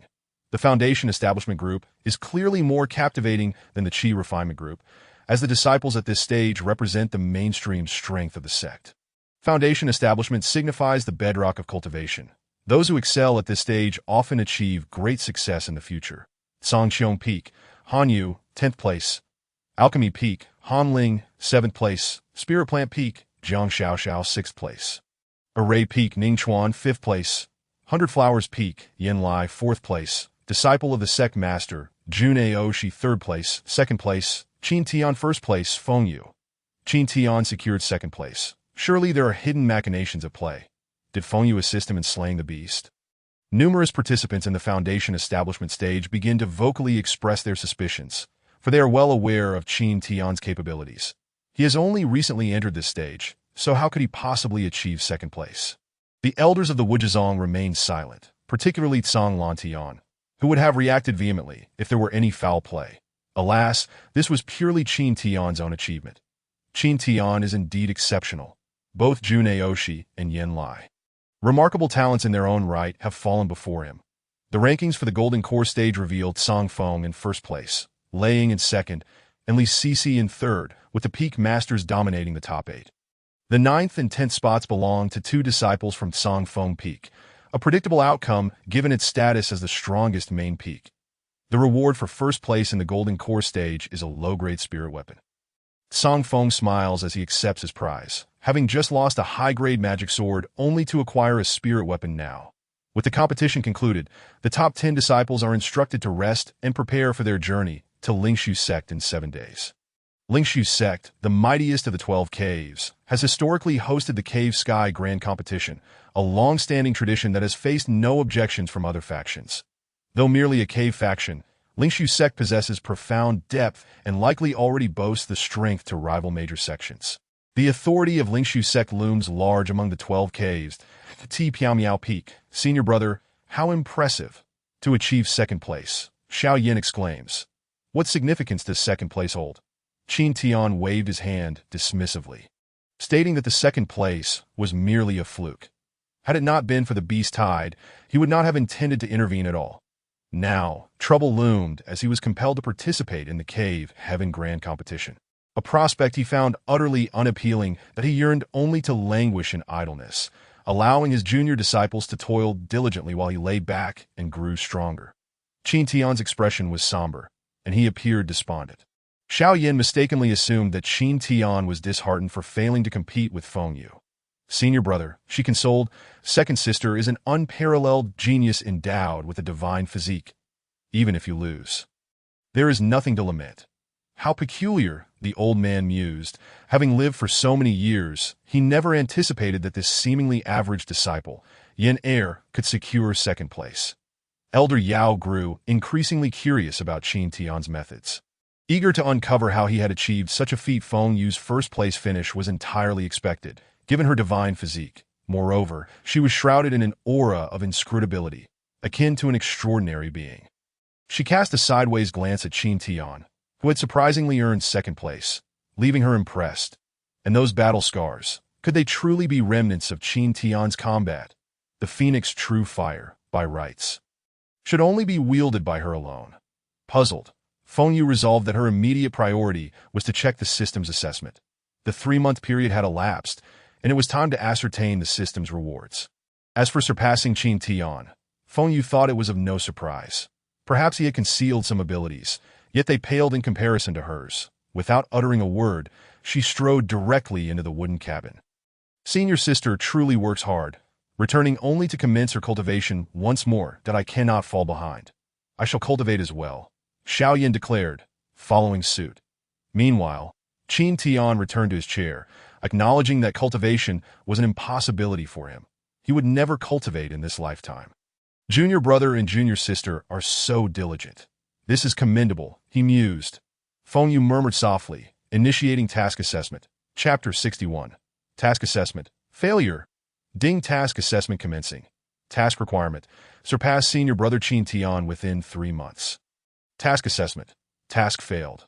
Cultivation and combat prowess remain unmatched. Task penalty. 7 days of close study with Qin Tian, that if the penalty remains unfulfilled, one's constitution and cultivation will be stripped, rendering them incapable of further cultivation henceforth. The first task remained unfulfilled. An additional task was issued, demanding that she surpass Qin Tian within half a month. Success would yield rewards, while failure would incur penalties. What? Task failure. Feng Yu's small head brimmed with large questions. How could this be? How could she possibly fail to surpass Qin Tian? Both were at the foundation establishment stage. That it was worth noting that she had utilized the Phoenix True Feather to achieve a flawless foundation establishment in accordance with the Tao, having attained a perfect state that few throughout history had managed to reach. And now, at the same foundation establishment stage, she could not surpass Qin Tian. The disparity in combat prowess was even more absurd. She bore the Phoenix physique, one of the most formidable constitutions throughout history, capable of manifesting Phoenix True Fire, which could incinerate all in existence, making combat across realms as effortless as dining. In addition to her Phoenix physique, she wielded a fully realized sword intent, exponentially enhancing her combat capabilities, along with the Imperial-level heart technique, the Phoenix Sutra. With such an array of formidable advantages, how could she not match Qin Tian? This left Feng Yu questioning the system's accuracy. System, are you certain I am not a match for Qin Tian? Feng Yu found it hard to believe such an extraordinary circumstance. She would not accept that Qin Tian surpassed her. Ding. The system does not err. Impossible. Absolutely impossible. Feng Yu's gaze sharpened. If she engaged in a duel, she would discern the truth. Regardless, she could not accept that Qin Tian was stronger than she did AS for the system's penalties. She would address them only after verifying the system's validity. Should it prove true that Qin Tian's strength surpassed hers, she would acquiesce to the system's demands that if the penalties were not fulfilled, it would be akin to a death sentence. With a creak, she pushed open the door of the wooden cabin, discovering Qin Tian reclining in a grand chair, already deep in slumber, a faint smile gracing his lips. In an instant, Feng Yu unleashed a flicker of sword light, releasing a terrifying sword intent that seemed poised to rend heaven and earth asunder. That moment, Feng Yu resembled a celestial warrior descended from the heavens. Her hair billowing in the wind, a tempest of martial intent surrounding her. But if she could not surpass Qin Tian, how could she ever claim the title of the strongest? Yet, despite the ferocity of her sword intent, it bore no murderous intent. Feng Yu was compelling Qin Tian to engage. Who? Qin Tian, sensing the overwhelming martial intent, jolted awake from his dreams. Junior sister, what are you doing? Qin Tian inquired, bewildered as to why she was suddenly attacking him. Internally, he thought, this isn't my past life. Logically, she should harbor no animosity towards me. The withholding of resources was a matter from another lifetime. The formidable martial intent caused Xiaoyan, who had just begun meditating, to stop and emerge outside the cabin. How intriguing! The phoenix physique is about to engage with Qin Tian. This will serve as an excellent opportunity to gauge his capabilities, Elder Yao mused privately. His curiosity about Qin Tian's strength piqued, given that his root talent was average and his aptitude merely third-rate. Senior sister, what is the meaning of this? Did senior brother Qin offend you? Xiaoyan hastily intervened. Anxious to defuse the situation, they were all fellow disciples. There was no need for conflict. Issues could be discussed amicably. That I want to spar with you, Feng Yu declared plainly. Although she bore no grudge against Qin Tian, indeed, he had treated her exceptionally well in this life. Why engage in a fight? Forget it, forget it. Qin Tian waved his hand in refusal, knowing that all his abilities originated from Feng Yu, that if they truly fought, his secret would be exposed immediately. No, we must fight. Feng Yu insisted resolutely that I will not fight. Qin Tian reiterated as he settled back down. With a clang, a phoenix's cry erupted as Feng Yu took action. Activating the phoenix realm, enveloped by the ethereal image of a divine phoenix, that moment, Feng Yu was breathtaking, akin to a celestial being in the moon palace. Qin Tian closed his eyes, maintaining a calm demeanor as he allowed Feng Yu to unleash her powers. Surely she wouldn't strike him, he thought, resolutely refusing to engage today, that if he revealed his true abilities, it would spell disaster. You, Feng Yu, frustrated, instinctively stamped her foot, only to realize her error. As the Phoenix Empress, how could she act in such a manner? What now? If Qin Tian did not respond, how could she validate the system's claims? Must she truly endure a month of close study with him? If the system turned out to be accurate, she would face dire consequences. Her constitution and cultivation stripped away. Most critically, she would be rendered incapable of cultivation for life, that in a world dominated by cultivators, mortals held no rights. That if that were to happen, how could she avenge her grievances against the 9 emperors? It was a gamble she could not afford to take. Feng Yu procured a stool and seated herself directly before Qin Tian. What is happening? Xiaoyan was utterly perplexed. Was senior sister attempting to force senior brother to yield? What a pity, he lamented. A confrontation had not materialized. Elder Yao expressed his disappointment. Qin Tian squinted at Feng Yu, who was now in close proximity, and hastily resumed his meditative pose. That an hour later, he remarked, Junior sister, I am not your match. If I were to be injured, it would be regrettable. Why not seek out those from the other peaks for sparring? The sect's gatekeeper disciple, Jun'eo Shi, possessed an 8th-grade aptitude, a divine persona, and the potential to become a top-tier powerhouse in the future. Did know. Yin Lai from the 100 Flowers Peak, with 7th-grade potential, is also formidable. Feng Yu replied, fixing her gaze on Qin Tian, that I simply wish to spar with you. Senior brother cannot. Your strength far exceeds mine. Qin Tian quickly waved his hands in refusal. Feng Yu crossed her arms defiantly. If he refused, she would simply shadow him. After all, the requirement was for close study, and how she learned was not specified. Alas, I have been cornered. Could it be I revealed too much? Or perhaps the elder from the sect disclosed my combat details? Qin Tian's mind raced. Beyond this, it was challenging to ascertain why Feng Yu would seek him out for a duel, especially considering that prior to the competition, their conversations had scarcely exceeded 10 sentences. Well, I'm going to sleep now, Qin Tian stated, unable to best her, yet wishing to evade her. I will accompany you, Feng Yu declared promptly. What? Qin Tian was taken aback. No, I intend to sleep. Not at all that I shall watch you while you sleep. Feng Yu insisted. Is that truly necessary? I do not enjoy being observed while I sleep. A day passed, alas, this is troublesome. Must I truly engage in a duel? Qin Tian lamented, thoroughly exasperated by Feng Yu's unwavering presence beside him. Elder, senior brother, senior sister, what is the situation? Why are you inseparable? Elder Yao, I have no idea. Finally, 6 days later, a message arrived from the sect. Chief of the Phoenix, senior brother Qin, the sect master has decreed that you must immediately proceed to Lingshu sect for the Cave Heaven League. Understood, understood. Qin Tian had always resisted the idea of participating in the competition, yet now he felt an overwhelming desire to attend, that he had been accompanied by Feng Yu for 6 days. Chapter 62. Lingshu Sect. Dantian League Competition, the Wujizong dispatched a total of 30 disciples. Accompanied by the sect leader, Wujizi, and 3 peak masters, Tsang Lantian of Tsangxiong Peak, Li Longfei of the Alchemy Peak, and Yi Yao of Baiwa Peak. The remaining peak masters stayed behind at Wujizong, along with several elders, as these 30 prodigies represented the future hope of Wujizong. Particularly, Feng Yu was seen as the key to the sect's future prosperity. Safety was paramount, demanding utmost vigilance to ensure that nothing went amiss. Few factions wished for Wujizong to produce a deity. Should a deity come to fruition, they would undoubtedly dominate the eastern wilderness for millennia, whether it be the Dantian forces, major sects, or even the sacred lands. Without mobilizing their foundational strengths, it would be exceedingly difficult to contend with a deity directly. That a broad smile adorned Wujizi's face. If anyone was the most eager for this grand competition, it was unquestionably him. The other 11 Dongshins had already learned of Wujizong's divine body, and at this moment, they must be feeling quite distressed. Now, at long last, it was Wujizi's time to shine. He could hardly wait to witness the expressions of the other sect leaders as they faced defeat. In a corner of the teleportation array, Wujizi could not help but burst into laughter. Finally, it was Wujizong's moment to shine. Sect leader, what are you thinking? Yi Yao inquired, her expression one of bemusement as she looked at Wujizi. Puzzled by his sudden laughter.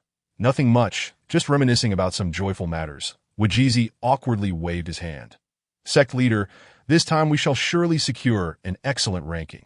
Numerous elders and peak masters gathered outside the teleportation array to bid them farewell. The safety of the sect was of utmost importance. Historically, there had been instances where high-ranking members of Dantian ventured out, only to be ambushed by demonic cultivators, resulting in significant casualties. Rest assured, with Feng Yu here, Wujizong will undoubtedly seize the first place, Wujizi declared confidently, brimming with vigor as he initiated the teleportation. Boom. The runes of Wujizong's teleportation array glimmered brilliantly, radiating a dazzling light. Though it was merely a small-scale teleportation array, it was capable of transporting dozens of individuals. Almost every Dantian force possessed small-scale teleportation arrays, yet only the mightiest of the 12 Dongshins, Lingshu Sect, boasted a medium-scale array. Small-scale teleportation arrays could facilitate transport within a specific region of the eastern wilderness, whereas medium-scale arrays could reach nearly any location equipped with a teleportation array across the eastern wilderness. As for large-scale arrays capable of traversing continents to reach the northern plains, southern ridges, western desert, and central continent. They were held solely by major sects, sacred lands, and ancient families with a long lineage that had once produced emperors. This was the famed teleportation array. Qin Tian observed the grand formation beneath him. In the next moment, the scene before him abruptly shifted. Qin Tian felt as though he had been thrust into a void. The landscape transformed swiftly, and in an instant, he found himself back in the external world. A cacophony of intense noise erupted as they arrived at Lingshu City, a celestial city affiliated with Lingshu Sect, situated on its periphery. Lingshu Sect, located in the central-western part of the eastern wilderness, was the only powerful force among the 12 Dongshins capable of establishing a foothold in the central region. This area was a nexus of spiritual energy, attracting talents from all corners of the world. Here, numerous supreme sects, sacred lands, and ancient families had taken root. For a Dantian force to maintain a presence in the central region speaks volumes of Lingshu sect's formidable strength. Even the least prestigious of the supreme sects had once hosted saints, earning them the title of saintly lineage, which fundamentally distinguished them from Dantian forces that has so many cultivators. Qin Tian murmured quietly, feeling like a country bumpkin who had never seen such sights that he had previously visited Wujisi City, the foremost city under Wujizong, but the majority of its jurisdiction was still inhabited by mortals. Although there were cultivators, they constituted a minor portion. Now, as he surveyed the scene, he realized that over half of the crowd consisted of cultivators, with formidable figures in the Yuan Gold Core and Yuan Infant stages appearing intermittently. This place was a gathering ground for numerous smaller forces within the central domain, thus the abundance of cultivators. Wujizi elaborated to the group, "Many disciples are visiting here for the first time. Lingshu City boasted a population exceeding hundreds of millions, and naturally, the number of cultivators was substantial. Those who could establish themselves in Lingshu City were almost exclusively from various cultivation factions and immortal families. Elder Chun, a venerable figure clad in Lingshu sect attire and possessing considerable cultivation, had been waiting outside the teleportation array for quite some time. Wujizi, he greeted with a respectful nod. "Wujizi, the sect has dispatched me to welcome you all. Please follow me into the sect." "Have the other friends arrived?" Wujizi asked with eager anticipation. "Not yet. You're the first to arrive," Elder Chen replied, casting a glance at Feng Yu. That Wujizi's smile instantly faded. "Arrived too early. What a pity, what a pity. Had I known, I would not have been so hasty. My eagerness has cost me."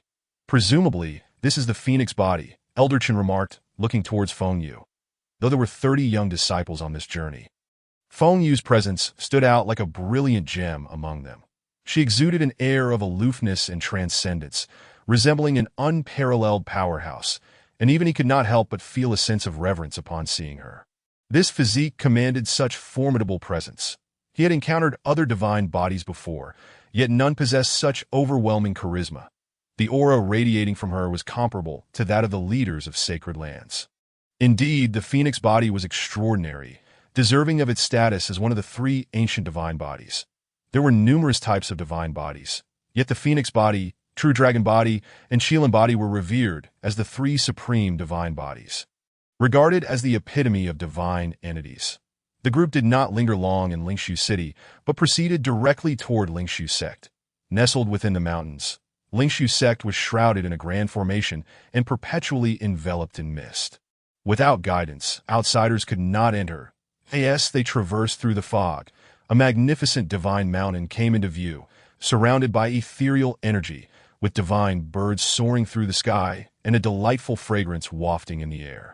Spiritual herbs flourished, auspicious beasts roamed, and the atmosphere brimmed with celestial essence, presenting a breathtakingly vibrant landscape akin to a realm of immortals. Lingshu Sect had but one main peak, while the others were smaller mountains. However, this main peak soared into the clouds, piercing the heavens and dwarfed Wujizong's main peak by several fold. As Qin Tian inhaled the rich, spiritual energy, he inwardly marveled, truly deserving of being the foremost Dantian. The spiritual essence here is so abundant. It exudes an air of celestial grandeur. This was merely a Dongtian-level force. One could only imagine the splendor of ancient families, supreme sects, and sacred lands that if given the chance, he would certainly seek to witness it firsthand. The group, led by Elder Chun, reached the mid-slope of the main peak, where a large beast-fighting arena had been constructed as the venue for the past Dantian leagues, complete with all necessary facilities. "Wujizi, you are indeed the first to arrive," an elder clad in gray and white robes, holding a whisk, approached with an air of celestial demeanor. Once one reached a certain level of cultivation, they appeared ethereal to others. "Lingshu Daoist," Wujizi greeted with a respectful nod. "Please."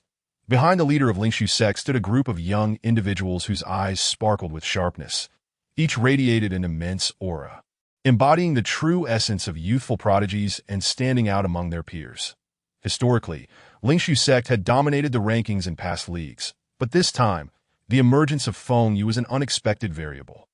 "I've heard that Wujizong has produced a Phoenix body. May I ask who it is?" A strikingly handsome young man with sharp eyebrows and bright eyes stepped forward. Chapter 63. Pretentiousness and Who Might You Be? Did you forget to introduce yourself before inquiring? Such a lack of courtesy, Xiao Yin interjected, taking the lead. Feng Yu was a senior sister. Thus, such provocations and banter were naturally left to the junior disciples. Qin Tian nodded. Xiao Yin was a thoughtful and sensible junior. He had initially planned to retort, but unexpectedly, Xiao Yin was even more proactive. Haha, youth is indeed full of vigor. Wujizi, we shall not meddle in the affairs of the younger generation. The leader of Lingshu sect chuckled. Departing with Wujizi and the others that in disputes among the younger generation, the elders would not intervene. This was a time-honored tradition and a tacit understanding among them. The leader of Lingshu sect glanced at the phoenix body. You truly are fortunate, having acquired a disciple with a phoenix body. The future of Wujizong is boundless. Finally, unable to contain yourself, are you? Wujizi lifted his chin slightly, having awaited this moment for quite some time. Haha, it was merely a stroke of luck. I stumbled upon a genius with a divine body. Yet, even without a divine body, Feng Yu remains a top-tier talent. The divine body is merely the icing on the cake. That Wujizi's face radiated pride, though he lamented that the other 10 sect leaders had yet to arrive. Otherwise, today would have marked his moment of glory. Feng Yu had also comprehended sword intent, another hallmark of a top-tier talent, now embodied in one individual. The leader of Lingshu sect's lips twitched. This fellow was already beginning to show off. However, she indeed possesses the qualifications to act. Feng Yue lifted her gaze, her eyes brimming with disdain. This sort of opponent, she had extinguished countless times before. They lacked even the qualification to meet her gaze. Lingshu sect, He Feng, the handsome man, spoke. What are you, a mere cat or dog? I have never heard of you, Xiao Yin retorted provocatively. Impudent. I, He Feng, am a renowned young talent, celebrated throughout the realm, having reached the pinnacle of the golden core stage before the age of 30. And what of the divine physique? History has seen many divine bodies fall at the hands of those lacking such gifts. A disciple of Lingshu sect said indignantly that I asked the eldest disciple of Lingshu sect. He Feng not only possessed immense talent, but was also exceptionally kind to his junior brothers and sisters. How could he allow outsiders to belittle them so? Feng Yue didn't even spare a glance at the disciples of Lingshu sect, and made her way directly to the seating area for disciples. Disdainful of engaging in a war of words. How infuriating! The phoenix body is insufferably arrogant. The disciples of Lingshu sect were incensed that in previous competitions, it was always their sect that looked down upon others, leaving the disciples of other sects helpless. Now, the tables had turned. The disciples of Wujizong shared a knowing smile, for Feng Yue's aloofness was already well known within their ranks. Her air of superiority and condescension left them too intimidated to approach her. Even a greeting would likely be met with indifference. What airs? It's merely a divine body, scoffed a disciple of Lingshu sect. They had never endured such humiliation in past competitions. It was their disciples who had always shown the brightest. The youth were indeed hot-headed. They hoped the youngsters of Lingshu would not take it to heart. Wujizi chuckled lightly, stroking his beard. Ah, the youth, such is their nature. The master of Lingshu sect grimaced once more. He was eager to separate Wujizi from the younger disciples, not wanting to witness further displays of arrogance. Who would have thought this fellow would unintentionally gravitate toward the disciples? Ah, another friend has arrived. The master of Lingshu sect said with a smile, genuinely wishing to escape further discomfort. Qingyun, you have finally arrived. His enthusiasm caught the attention of Qingyang's master, who was momentarily taken aback. Could it be that this old fellow had some peculiar inclinations? Wujizi followed closely behind the master of Lingshu sect, his face alight with mirth. Qingyang, your young talents are truly unparalleled. This one here must be the genius Qingyun of your sect. Indeed, he possesses remarkable charm. Qingyun was momentarily stunned. He hadn't anticipated Wujizi would openly praise him, leaving him feeling somewhat embarrassed as he cupped his hands in response. Senior Wujizi, you flatter me. Could it be that my name has reached even the ears of the sect masters in the cave heavens? Qingyun mused inwardly, feeling a swell of pride. Only Qingyang's master wore a dark expression, fully aware of Wujizi's ulterior motives. Wujizi, how could Qingyun possibly compare to your phoenix body? Your sect truly inspires envy. Qingyang's tone dripped with sarcasm. This fellow had obtained a genius and immediately sought to boast. Although he felt displeased, he had no recourse. He lacked disciples with divine bodies. Divine physiques were exceedingly rare. The master of Lingshu's sect felt a wave of relief wash over him. Indeed, balance was necessary. It is not the lack of talent that troubles one, but the inequality. Qin Yun finally grasped the situation. It seemed he was merely a stepping stone to highlight the phoenix body. In that moment, he harbored a grudge against Wujizi for making him a mere footnote. Qingyang, please do come in, he invited, though the atmosphere among the Qingyang disciples was anything but cheerful, akin to having swallowed something bitter. They had barely arrived when they were subjected to such ostentation, and no one felt good about it, especially with no way to counter it. Then came the arrival of the Hahuan sect. Chapter 64. The 12 cave heavens gather even before their arrival. A distinctive, intoxicating fragrance wafted through the air, stirring the senses. The welcoming committee comprised various sect masters and elders. Had it been ordinary disciples, the bewitching aroma would have likely left them utterly defenseless at the mountain gate. Everyone was taken aback. The master of Hahuan's sect, Mei Ji Yin, donned a red gown adorned with Hahuan motifs, her alluring peach blossom eyes captivating. Her lips curved in a charming smile, exuding both seduction and authority. Beside her was her direct disciple, Xiao Ruyan, embodying both purity and allure. The two of them approached, one enchanting and the other innocent. Their extraordinary grace and unparalleled beauty resembling a breathtaking painting, instantly drawing the gaze of all present. Behind them followed a throng of Hahuan sect disciples and elders, exuding sensuality and beauty, akin to a garden in full bloom. The elders and disciples instinctively turned their attention to the newcomers, including several female disciples and elders from Lingshu's sect, who at that moment felt utterly inadequate. Describing the master of Hahuan's sect as breathtakingly beautiful was an understatement. Hahuan's sect was renowned for its dual cultivation techniques, and though it was merely a cave heaven-level force, it stood as a sacred place in the hearts of countless male cultivators. While Hahuan's sect practiced dual cultivation, it was not as the rumors suggested. Rather than merely siphoning life force, it was a legitimate path to enlightenment, harmonizing yin and yang to mutually elevate one another, a supreme secret passed down from the Western Desert's Buddhist sect. Hahuan's sect exclusively accepted female disciples, and male cultivators from the Eastern Wilderness aspired to become dual cultivation partners with the sect's disciples. Such was the allure of the master of Hahuan's sect, who was indeed mesmerizing beyond compare, a natural enchantress. Song Feng rose from his seat, muttering softly, "Disciples of Hahuan's sect are the dream of Eastern Wilderness men, and their master is the ultimate aspiration." To engage in dual cultivation with her not only promised the delight of beauty, but also the potential for significant power enhancement, a fantasy cherished by countless individuals. Qin Tian also stood, his gaze fixed on the master of Hahuan's sect, captivated by her multifaceted charm. Words like devastatingly beautiful and capable of wreaking havoc flashed through his mind. Surely, she embodied such descriptions, though he felt a slight stir of desire. He acknowledged that while a woman might impede the swiftness of drawing a blade, the presence of such beauty rendered that thought irrelevant. Mei Daoyu, the master of Lingshu's sect, stepped forward, bowing in respect. Lingshu Daoyu, the master of Hahuan's sect, returned the gesture. Mei Daoyu, your grace remains unparalleled. Please do come in.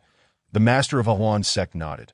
Mei Daoyu, it appears the young talents of Hahuan this time are quite exceptional. Wujizi interjected with a smile, glancing at Hahuan's sect's current top disciple, Xiao Ruyan. Xiao Ruyan was momentarily taken aback, surprised by Wujizi's praise.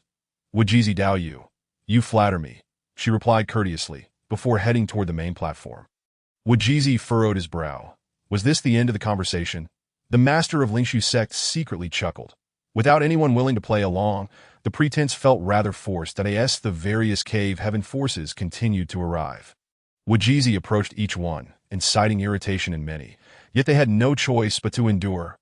Wujizi Daoyu, your sect has produced a phoenix body this time. It truly inspires envy. Haha, it's merely a divine body. Wujizi waved his hand with a smile, his words laced with modesty, even as his body language radiated pride. However, it's a shame that the divine body has yet to mature. As such, it won't be participating in the main event of this competition, the Golden Core Division. The master of Qingyang shook his head, stating Qingyang and Wujizong have historically been at odds. merely maintaining a facade of stability.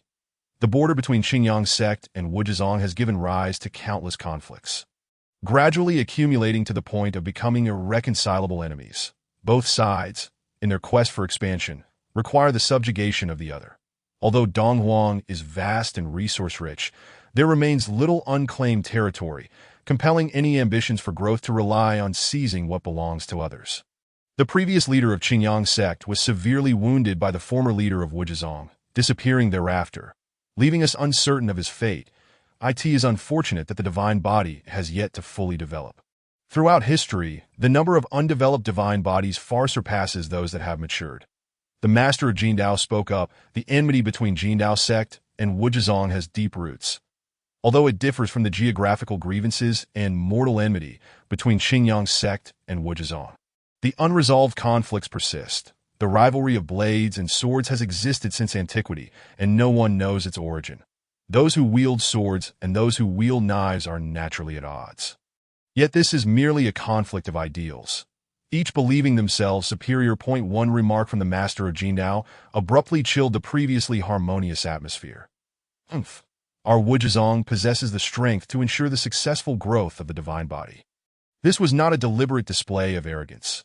Rather, it was an acknowledgement of the undeniable truth surrounding Fenyue's awakening of the phoenix body, a spectacle that resonated throughout Wuzhizang, impossible to conceal. With tens of thousands of disciples, it was unrealistic to expect them to remain silent. Traditionally, divine bodies have been cultivated in secrecy, emerging only once they have achieved a level of self-preservation, ready to contend with the world. Fenyue had no choice. Otherwise, Wuzhizang would not have brought her forth. Now that her existence was already exposed, it would be better to embrace it openly. Even the aristocratic families of Donghuang and the supreme sects have records of divine bodies being hunted down. Wuzhizang ought to tread carefully, reminded the master of Qingyang with a smile. The 12 caves of heaven seldom see the emergence of divine bodies. Over the past several millennia, the number of divine bodies that have appeared is minimal. Those few have nearly all been hunted down, not by the powers of the caves, but by even stronger forces. The might of a divine body is beyond the reach of ancient families and transcendent sacred grounds. Who would wish for the emergence of someone who could overshadow them? The path of the divine body is destined to be fraught with bloodshed. Achieving any semblance of success is exceedingly difficult. Fenyue maintained her composure, knowing that the words spoken by the various sect masters were not concealed from the younger generation below. However, she paid little heed. In her previous life, she carved a bloody path. And in this life, it would be even easier. The expression of Wujizi was grave, mirrored by the other peak masters and elders. Despite their internal rivalries, Wuzhizang has always presented a united front against outsiders. Even King Glandy wore a face of anger. These individuals were practically stating outright that while one might possess a divine body, it does not guarantee its maturation. Esteemed colleagues, why delve into such heavy topics? Surely Wuzhizang has its methods, the master of Luyun's sect interjected, attempting to lighten the mood. Luyun's sect primarily earned its income through escorting and transporting goods, maintaining good relations with various factions, and was regarded as the most adept among the 12 caves of heaven. Free from disputes with the others. While Donghuang has teleportation arrays, they are limited in scope and only accessible to the strong. The vast majority of cultivators cannot utilize them. Those who possess treasures seek them out for their services. Cough, cough.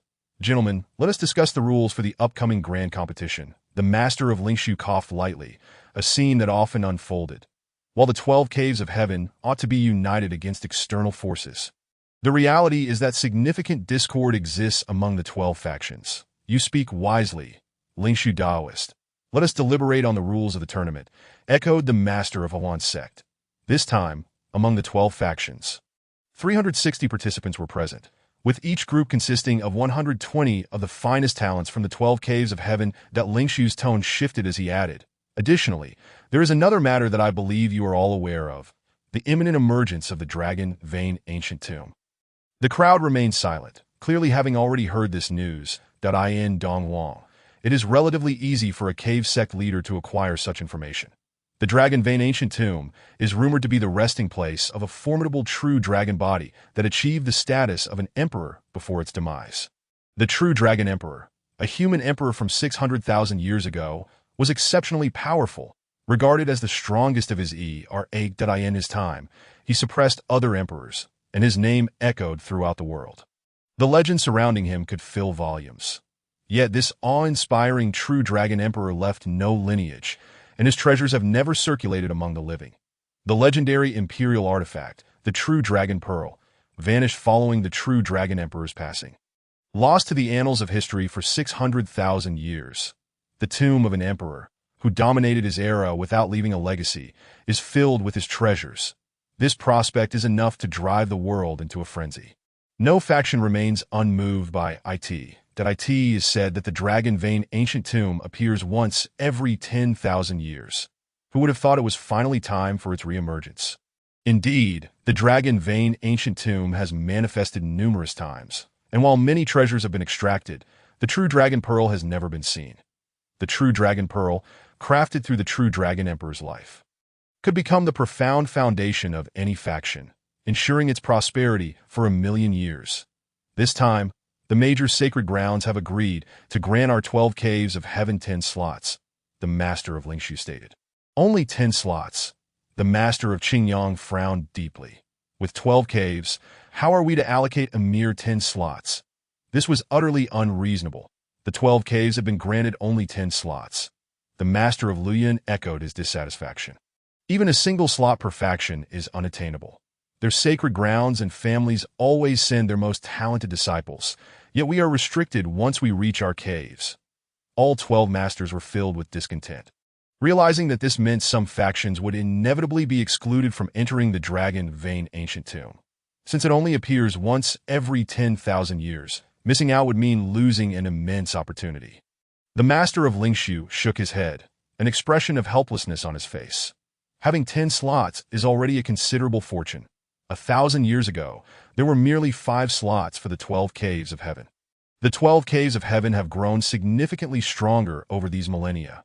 Otherwise, they might not have even secured these 10 slots. The crowd fell into silence, acknowledging the harsh reality. The situation dictated the terms. Even if they were dissatisfied, the fact remained that the 12 caves of heaven, united, still appeared as minor factions in the eyes of the sacred grounds and ancient families. Securing any slots at all was already a stroke of luck. With only 3 slots available, how shall we allocate them? Someone inquired. Let us set aside the numbers. They have 3 divisions. Furthermore, entry into the Dragon Vein ancient tomb does not solely depend on cultivation level. Those in the Qi refining stage may enter, as well as those in the nascent soul stage.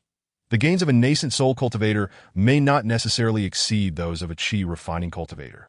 It is said that the True Dragon Emperor, despite humble beginnings, was accompanied by extraordinary fortune throughout his life. Every time he ventured into a secret realm or ruins, he returned with bountiful rewards. Similarly, luck plays a crucial role within the Emperor's tomb. There have been instances where mere mortals stumbled into the Dragon Vein ancient tomb and obtained a sentient sacred artifact, becoming its master and subsequently rising to establish an unparalleled sect, which still exists today under the name of True Dragon Sect. That artifact has since become the sect's treasured legacy, serving as its foundation. Conversely, there have been nascent soul cultivators who entered the ancient tomb only to return empty-handed.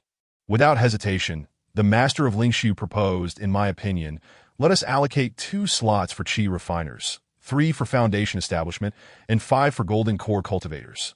While it is true that luck reigns supreme within the Dragon Vein ancient tomb, strength remains the foundation of all. However, the assembly nodded in agreement, acknowledging that such an allocation seemed reasonable. What format shall the tournament adopt?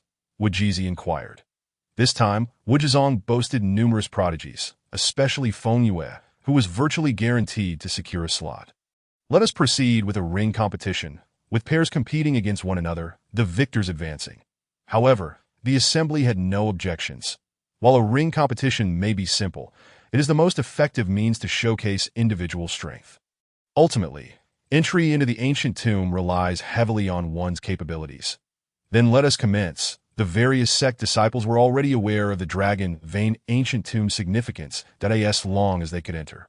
They would have the opportunity to obtain unparalleled legacies, with the fortunate ones potentially paving the way for the establishment of a powerful sect. The allure for everyone was palpable. Ancient tomb?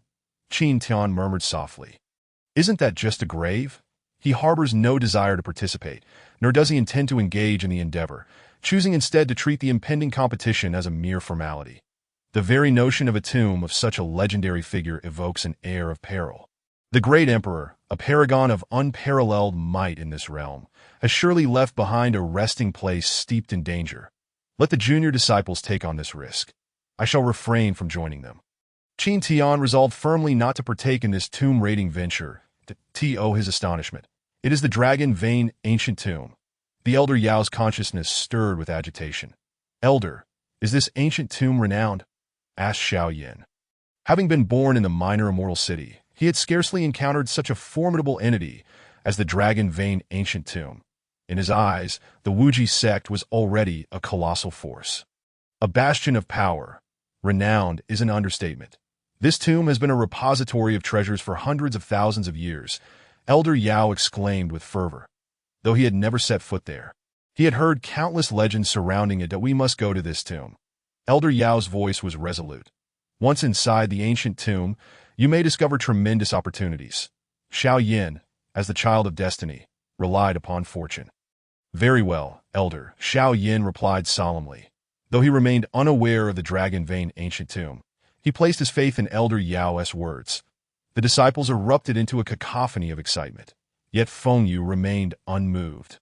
As if the great emperor's ancient tomb held little significance for her, that a visit to the tomb of the true dragon emperor is indeed warranted, she mused silently that in her previous life, when the dragon vein ancient tomb was opened, her phoenix form had yet to awaken, and she had missed a pivotal opportunity. Now, she finds herself in dire need of resources, and the dragon vein ancient tomb, being the resting place of an emperor, is replete with countless treasures sufficient to fulfill her initial resource demands. Chapter 66. The Jiang family. The news of the dragon vein ancient tomb sent the disciples into a frenzy, each longing for a chance to defy fate and alter their destinies. The elite disciples from various celestial realms resolved to give their all in this endeavor. Even before the competition commenced, the air was thick with tension.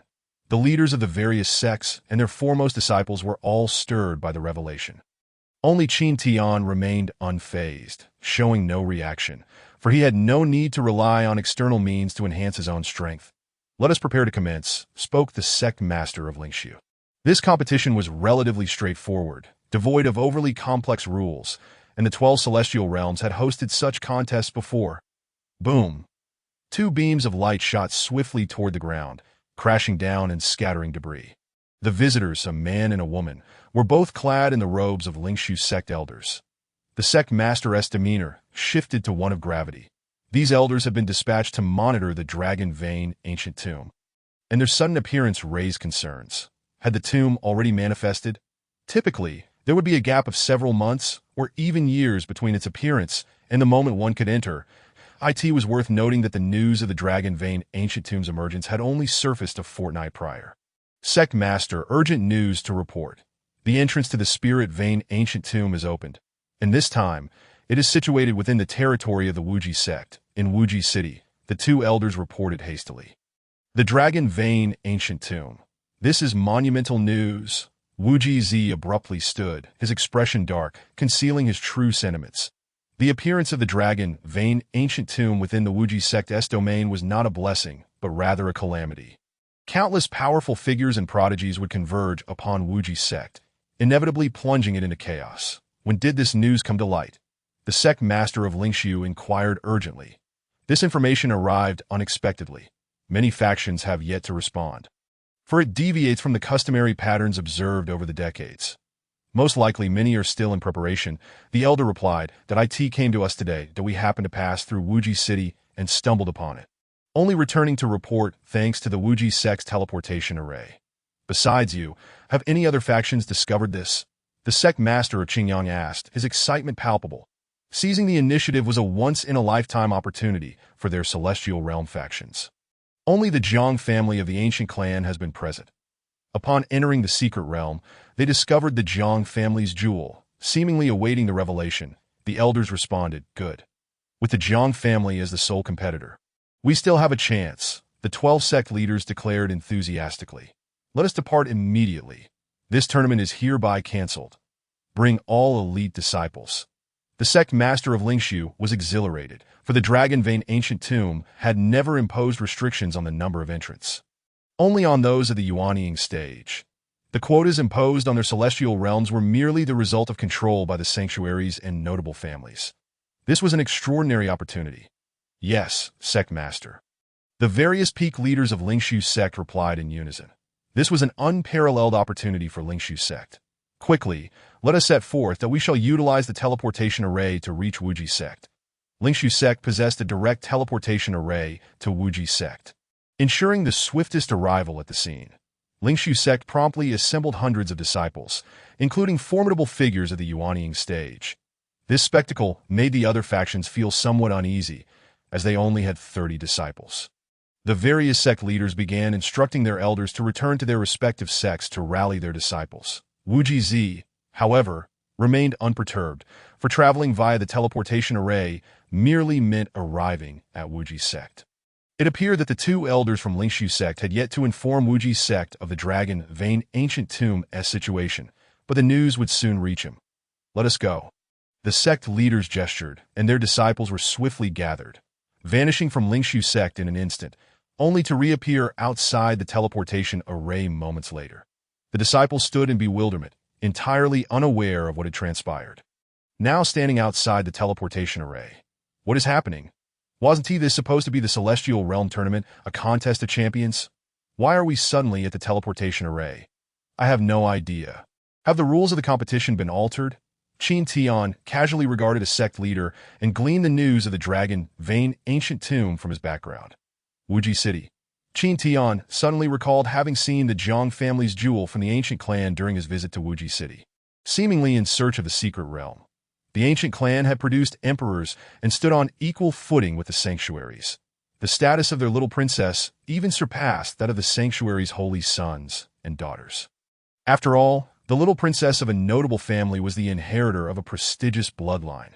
Gentlemen, the teleportation array of Wuji sect cannot accommodate more than 50 individuals at once, Wuji Z announced. The Wuji sect S array was merely a modest one, that the coordinates of the Wuji sect S teleportation array are known only to me, so I believe it is only fitting that Wuji sect should be the first to teleport. Correct? Wuji Z must return first to gather the disciples and seize the initiative to know. What if you destroy the array upon your return? The sect master of Qingyang immediately countered that if the teleportation array were to be damaged, although they could still teleport to Qingyang sect, it would entail a considerable distance to Wuji City, necessitating several days of travel. Such a delay could lead to countless unforeseen events. Your petty concerns betray your character. Rest assured, I am no man of such lowly disposition, Wuji Z retorted scornfully. Let us propose this. The leaders of each sect shall teleport together with Wuji sect, ensuring a safeguard for all factions. The sect master of Lingshu suggested. The leaders expressed no objections to Wuji sect teleporting first. However, they nodded in agreement, recognizing that with all 12 sect leaders traveling together, Wuji Z could not employ any underhanded tactics. Very well. Wuji Z had no intention of resorting to trickery. He merely sought to consolidate his disciples and gain a slight advantage. Boom! The teleportation array activated, and the assembly was transported to Wuji sect. Sect master, urgent matters have arisen. Wuji Z had barely set foot in the sect when the remaining peak leaders and elders approached to report. I am already aware. Are the disciples assembled? Wuji Z cut to the chase without wasting words. Sect master, preparations are complete. The peak leader of the array peak responded that as news reached Wuji Z. The entire Wuji sect was already poised to lead their disciples to depart. They were not fools. From the moment they learned of the news, they understood precisely what actions to take. Let us depart immediately, Wuji Z commanded. Indeed. Gentlemen, we shall take our leave first. Wuji Z disregarded the sect's affairs and swiftly departed with his disciples. Cursed fellow, he dares to be the first to set off. The teleportation array can only transfer 50 individuals at a time. With several hundred disciples and elders to account for, it necessitates multiple trips. The remaining disciples, upon being transported, are often sent in small groups from various sects, causing several factions to delay their departure. After half an hour, the remaining forces hastily set off. Chapter 67. The Small World Wuji Z.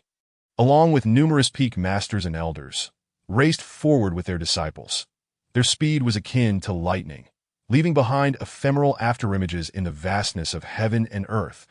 Countless beams of rainbow light flickered, radiating brilliance to in a mere moment. They arrived at Wuji City, which was not far from Wuji Sect, situated right at the foot of its mountains.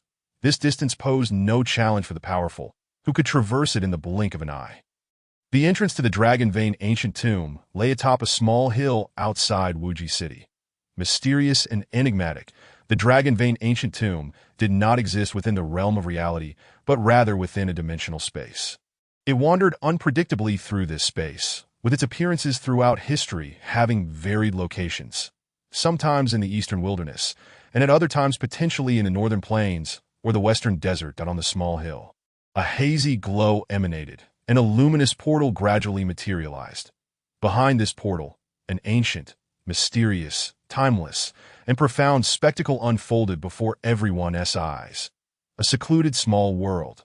The emperors, embodiments of martial prowess, possessed the extraordinary capability to create worlds. A feat that is trivial for them.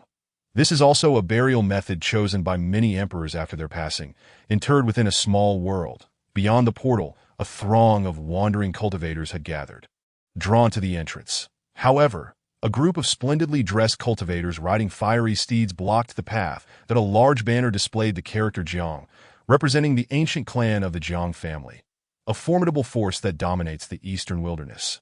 Instilling on all esteemed guests, this secret realm was discovered by our young lady. Entry is forbidden to outsiders, declared a middle-aged cultivator clad in exquisite leather armor crafted from unknown precious materials. Standing resolutely before the crowd, in that moment, no one dared to advance. The ancient clan of Jiang was a force to be reckoned with. Not even the 12 celestial caves would dare to provoke them lightly. This is troublesome, Wu Jizi thought, his expression grave. With the Jiang family standing in their way, entering the secret realm would not be an easy task. That not Wu Jizi, the sect master? As Wu Jizi arrived, the crowd seemed to find a sense of security converging around him. After all, this was the territory of Wuji's sect. The middle-aged cultivator chuckled, dismissing Wu Jizi as merely a sect leader of a celestial cave. "Greetings, fellow cultivators," Wu Jizi said. "What is the matter?" The middle-aged cultivator coldly replied, clearly underestimating him. Though Wu Jizi felt a surge of frustration, he recognized the reality. This man was a warrior of the Jiang clan. While he might not surpass Wu Jizi in strength, he had the entire Jiang family backing him. Nevertheless, today, both the Jiang and Zhao families would have to face the situation head-on. With only one clan present, the pressure was manageable, but if other families or sacred lands arrived, all hope would vanish. Furthermore, this was indeed the territory of Wuji's sect. This place belongs to Wuji's sect. Now that this secret realm has manifested within our domain, I shall not obstruct the Jiang family's entrance, but Wuji's sect rightfully deserves the qualification to enter the secret realm, does it not? Wu Jizi asserted. The middle-aged cultivator scoffed, and what of Wuji's sect? This secret realm was discovered by my young lady first. Without her command, none shall enter. Wu Jizi's expression darkened immediately. The Jiang family was being excessively domineering. The peak masters and elders of Wuji's sect also wore grim expressions. Even the usually composed Qin Tian was visibly displeased.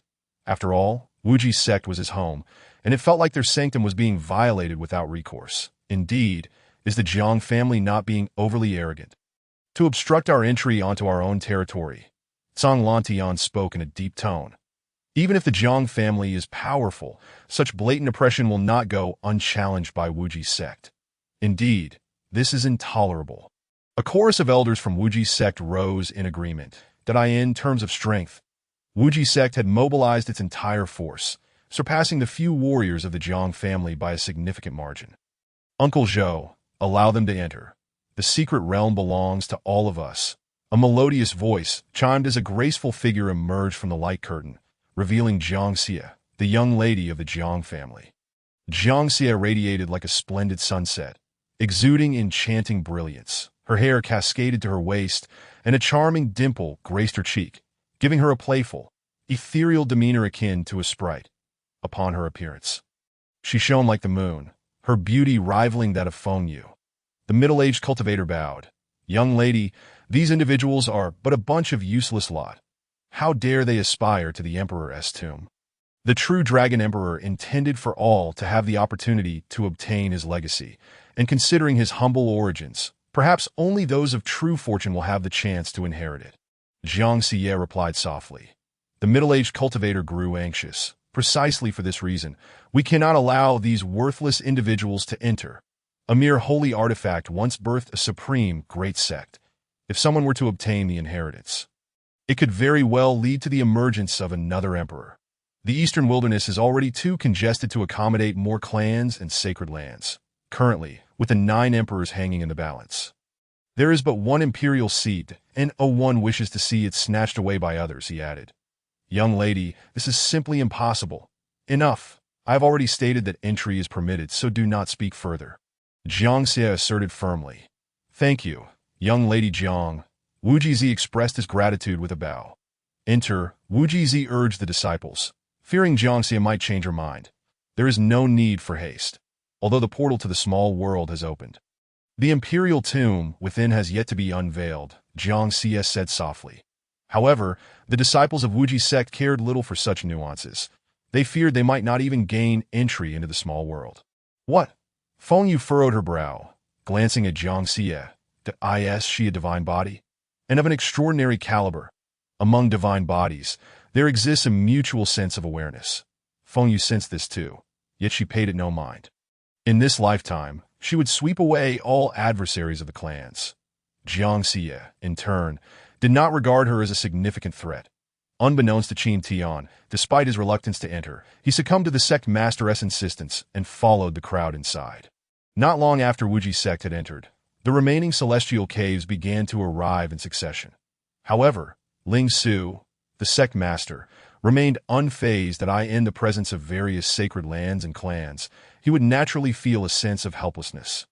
Yet, a single clan could not obstruct the 12 celestial caves. When united, the 12 celestial caves possessed strength comparable to that of a great sect, and even clans needed to exercise caution when dealing with them. Young lady, more and more individuals are arriving, the middle-aged cultivator exclaimed anxiously, as the area began to resemble the domain of the celestial caves. Fear not. Let each rely on their own fortune, Jiang Xie responded nonchalantly. Very well. I shall enter as well, and see when the ancient imperial tomb will awaken, Jiang Xie stated, her curiosity piqued by Feng Yu. Being of divine bodies, she was eager to learn what type of divine body Feng Yu possessed. Such bodies are exceedingly rare, and she was surprised to find one among the celestial caves. The middle-aged cultivator felt helpless. His young lady was far too benevolent. The news of the dragon vein ancient tomb had undoubtedly reached the major factions, and they were likely en route. Chapter 68. Sacred Land. The celestial caves have arrived quite promptly, the middle-aged cultivator remarked irritably. This time, the celestial cave forces had surprisingly taken the lead in the past.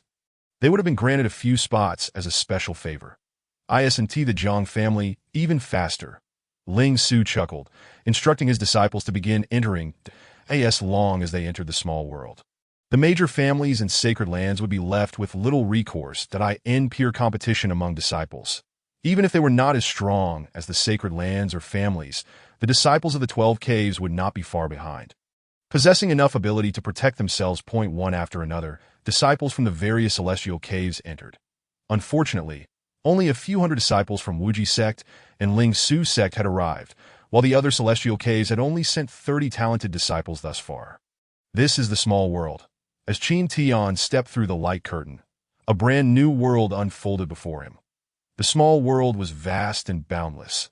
Its expanse likely exceeded even that of Wuji's sect. Featuring plains that stretched for tens of thousands of miles and enormous lakes, the heart of the secret realm lay a mountain range resembling a colossal dragon. Qin Tian finally understood why this small world was named the Dragon Vein Ancient Tomb. This massive mountain range, spanning tens of thousands of miles, appeared from a distance like a gigantic dragon lying on the ground. It was astonishing to realize it was artificially created. How powerful must the emperors have been? Qin Tian pondered with great curiosity. Simultaneously, he cast a glance at Feng Yu, wondering how formidable she had once been. The great emperors have always been figures of legend, seldom witnessed by mortal eyes. The most recent ascension of a great emperor dates back 2 millennia. Since then, 2,000 years have elapsed without another achieving such a status. Great emperors rarely tread the earthly realm, and countless individuals spend their entire lives without ever encountering one, let alone witnessing their formidable powers. Strength, mystery, and invincibility are synonymous with the great emperors. Even the weakest among them stands as the foremost individual of their era. Senior brother, I have heard that within the tomb of the true Dragon Emperor lie countless treasures, including the legendary ultimate imperial weapon of the true Dragon Emperor, exclaimed Xiao Yan, his face alight with excitement. He had learned this from the elder Yao Dada, the great emperor. Throughout the eastern wilderness, from top to bottom, there exists an abundance of tales regarding the great emperors. Qin Tian recognized the source of Xiao Yan's hearsay. It must have originated from the remnants of a soul contained within a storage ring. Junior brother, I have faith in you. This time, you shall retrieve the true dragon pearl, Qin Tian encouraged. Xiao Yan was the destined child, blessed with fortune. If anyone were to have the greatest likelihood of obtaining the true dragon pearl, it would surely be him. Even Feng Yu might not match Xiao Yan's luck. Senior brother, I too aspire to do so, but the ancient tomb of the true dragon heavily relies on fate. Xiao Yan replied, you must believe in yourself. I have confidence in you, and you shall undoubtedly succeed. Qin Tian spoke earnestly, as if stating an obvious truth. Such lofty ambitions, while others merely wish to claim a few spiritual treasures. At most a single sacred artifact. You dare to aspire to take the true dragon pearl, a melodious voice chimed in, as Jiang Xie approached with her arms crossed, exuding an air of arrogance. The true dragon pearl is the most coveted treasure within the ancient tomb of the dragon vein. For hundreds of thousands of years, countless individuals and factions have sought to claim it. Yet in the end, they all returned empty-handed. One must always harbor dreams, Qin Tian retorted, bemused by Jiang Xie's sudden appearance. She smiled, revealing dimples that made one yearn to reach out and touch her cheek. Of course, having dreams is essential. What kind of physique do you possess? Jiang Xie suddenly turned to Feng Yu. Feng Yu was unfazed. The divine physiques had an innate connection, and she understood Jiang Xie's interest was directed at her. I possess the phoenix physique, Feng Yu disclosed without reservation, as her status as a divine being was no longer a secret. Indeed, it is one of the 3 great divine physiques, Jiang Xie nodded. But her acknowledgement ended there. That I possess the immortal spirit physique, she proclaimed, revealing her own nature. Feng Yu responded nonchalantly, neither warm nor cold, seemingly indifferent to Jiang Xie's declaration. This reaction irked Jiang Xie, who immediately placed her hands on her hips. Although the phoenix physique is slightly more powerful than the immortal spirit physique, the path of cultivation requires not only physique, but also talent and comprehension. My comprehension is unparalleled, rivaling that of the innate Dao body. Feng Yu replied, maintaining her calm demeanor. She had slain more divine physiques than she could count, and had even encountered sacred bodies more formidable than divine physiques. One immortal spirit physique did not warrant her excessive concern. Her mere acknowledgement was already a courtesy. Oh, you are too much, Jiang Xie exclaimed, her chest heaving with indignation. Throughout her years in the limelight, she had never encountered such blatant indifference. Miss Jiang, my junior sister has a cool temperament.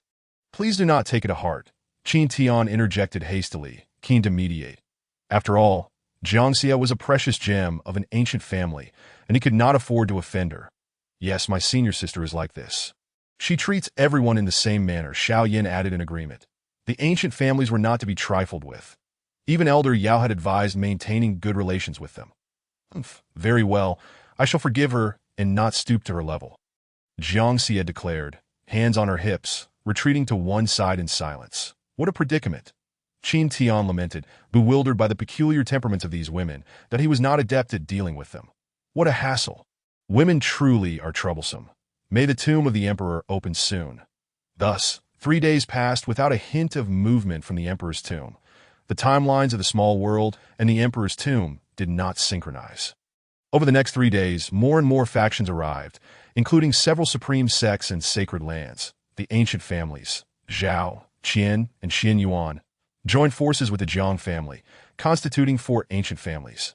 Additionally, there were the Taichu Sacred Land, Dao Jin's Sacred Land, and Origin's Sacred Land, among others. The young heirs and disciples of these factions arrived and immediately pushed aside the disciples of the Cave Heaven forces. Yet, no matter how hard they tried, they could not displace them. The disparity between the disciples of the Cave Heaven forces and those of the great families and sacred lands became glaringly apparent. The young disciples of the Cave Heaven were predominantly at the Foundation establishment stage, while those from the sacred lands and families were mostly at the Golden Core or even nascent soul stages. Even the disciples of the Lingshu sect, the foremost of the 12 Cave Heavens, could not compare. The sons and daughters of the sacred lands radiated brilliance, transcending the mundane. Each one of them was surrounded by throngs of admirers. How infuriating! Is it merely because they possess stronger backgrounds? In a true contest, the outcome is uncertain. Song Feng scowled, feeling disgruntled. He was a genius of the Wuzhizong. When had he ever faced such indignity? Enough, brother Song Feng. We cannot compete with them, Xiaoyan advised gently. At that moment, the top disciples of the 12 Cave Heavens gathered together, their displeasure palpable. Yet they found no grounds for rebuttal. It seems someone is feeling discontent, sneered Zhao Zibo, a scion of the Zhao family, as he approached with an air of superiority. Zhao Zibo was rumored to have trained in the ancestral imperial scriptures of the Zhao family, rendering him nearly invincible among his peers. His ancestor was a powerful ancient emperor from 800,000 years ago, whose might shook the world. Leaving behind the Qingmu longevity scripture, that it was said that mastering this technique allowed one to draw upon the purest would attribute spiritual energy, nurturing the practitioner's body, meridians, and soul, ensuring they remained vibrant with life force during their cultivation. Even if severely injured, they could quickly recover using the life force stored within them. Those who practiced the Qingmu longevity scripture possessed exceedingly robust vitality, akin to a form of immortality. The ancient Qingmu emperor comprehended the principles of creation, achieving an unparalleled understanding of the wood path. Thus, the Qingmu longevity scripture became known as the minor immortality scripture. How dull that a bunch of cowards, Zhao Zibo scoffed, his derisive laughter piercing the hearts of the Cave Heaven disciples. The great families stood high above, and they could not afford to offend them, forced to endure the humiliation. While some among them were resolute enough to resist, they understood the vast power disparity and did not recklessly step forward in conflicts among young disciples. If they were to be killed, the sacred lands and families could easily dismiss the incident with a word. However, if they were to kill a disciple from the sacred lands or families, they would likely face furious retribution. Fairness was relative. The sacred lands and families could engage in fair competition amongst themselves. But there was no such fairness when it came to the Cave Heaven forces and smaller factions. Brother Zhao, why provoke them? The fact that they can enter the Emperor's tomb this time is already a stroke of tremendous fortune.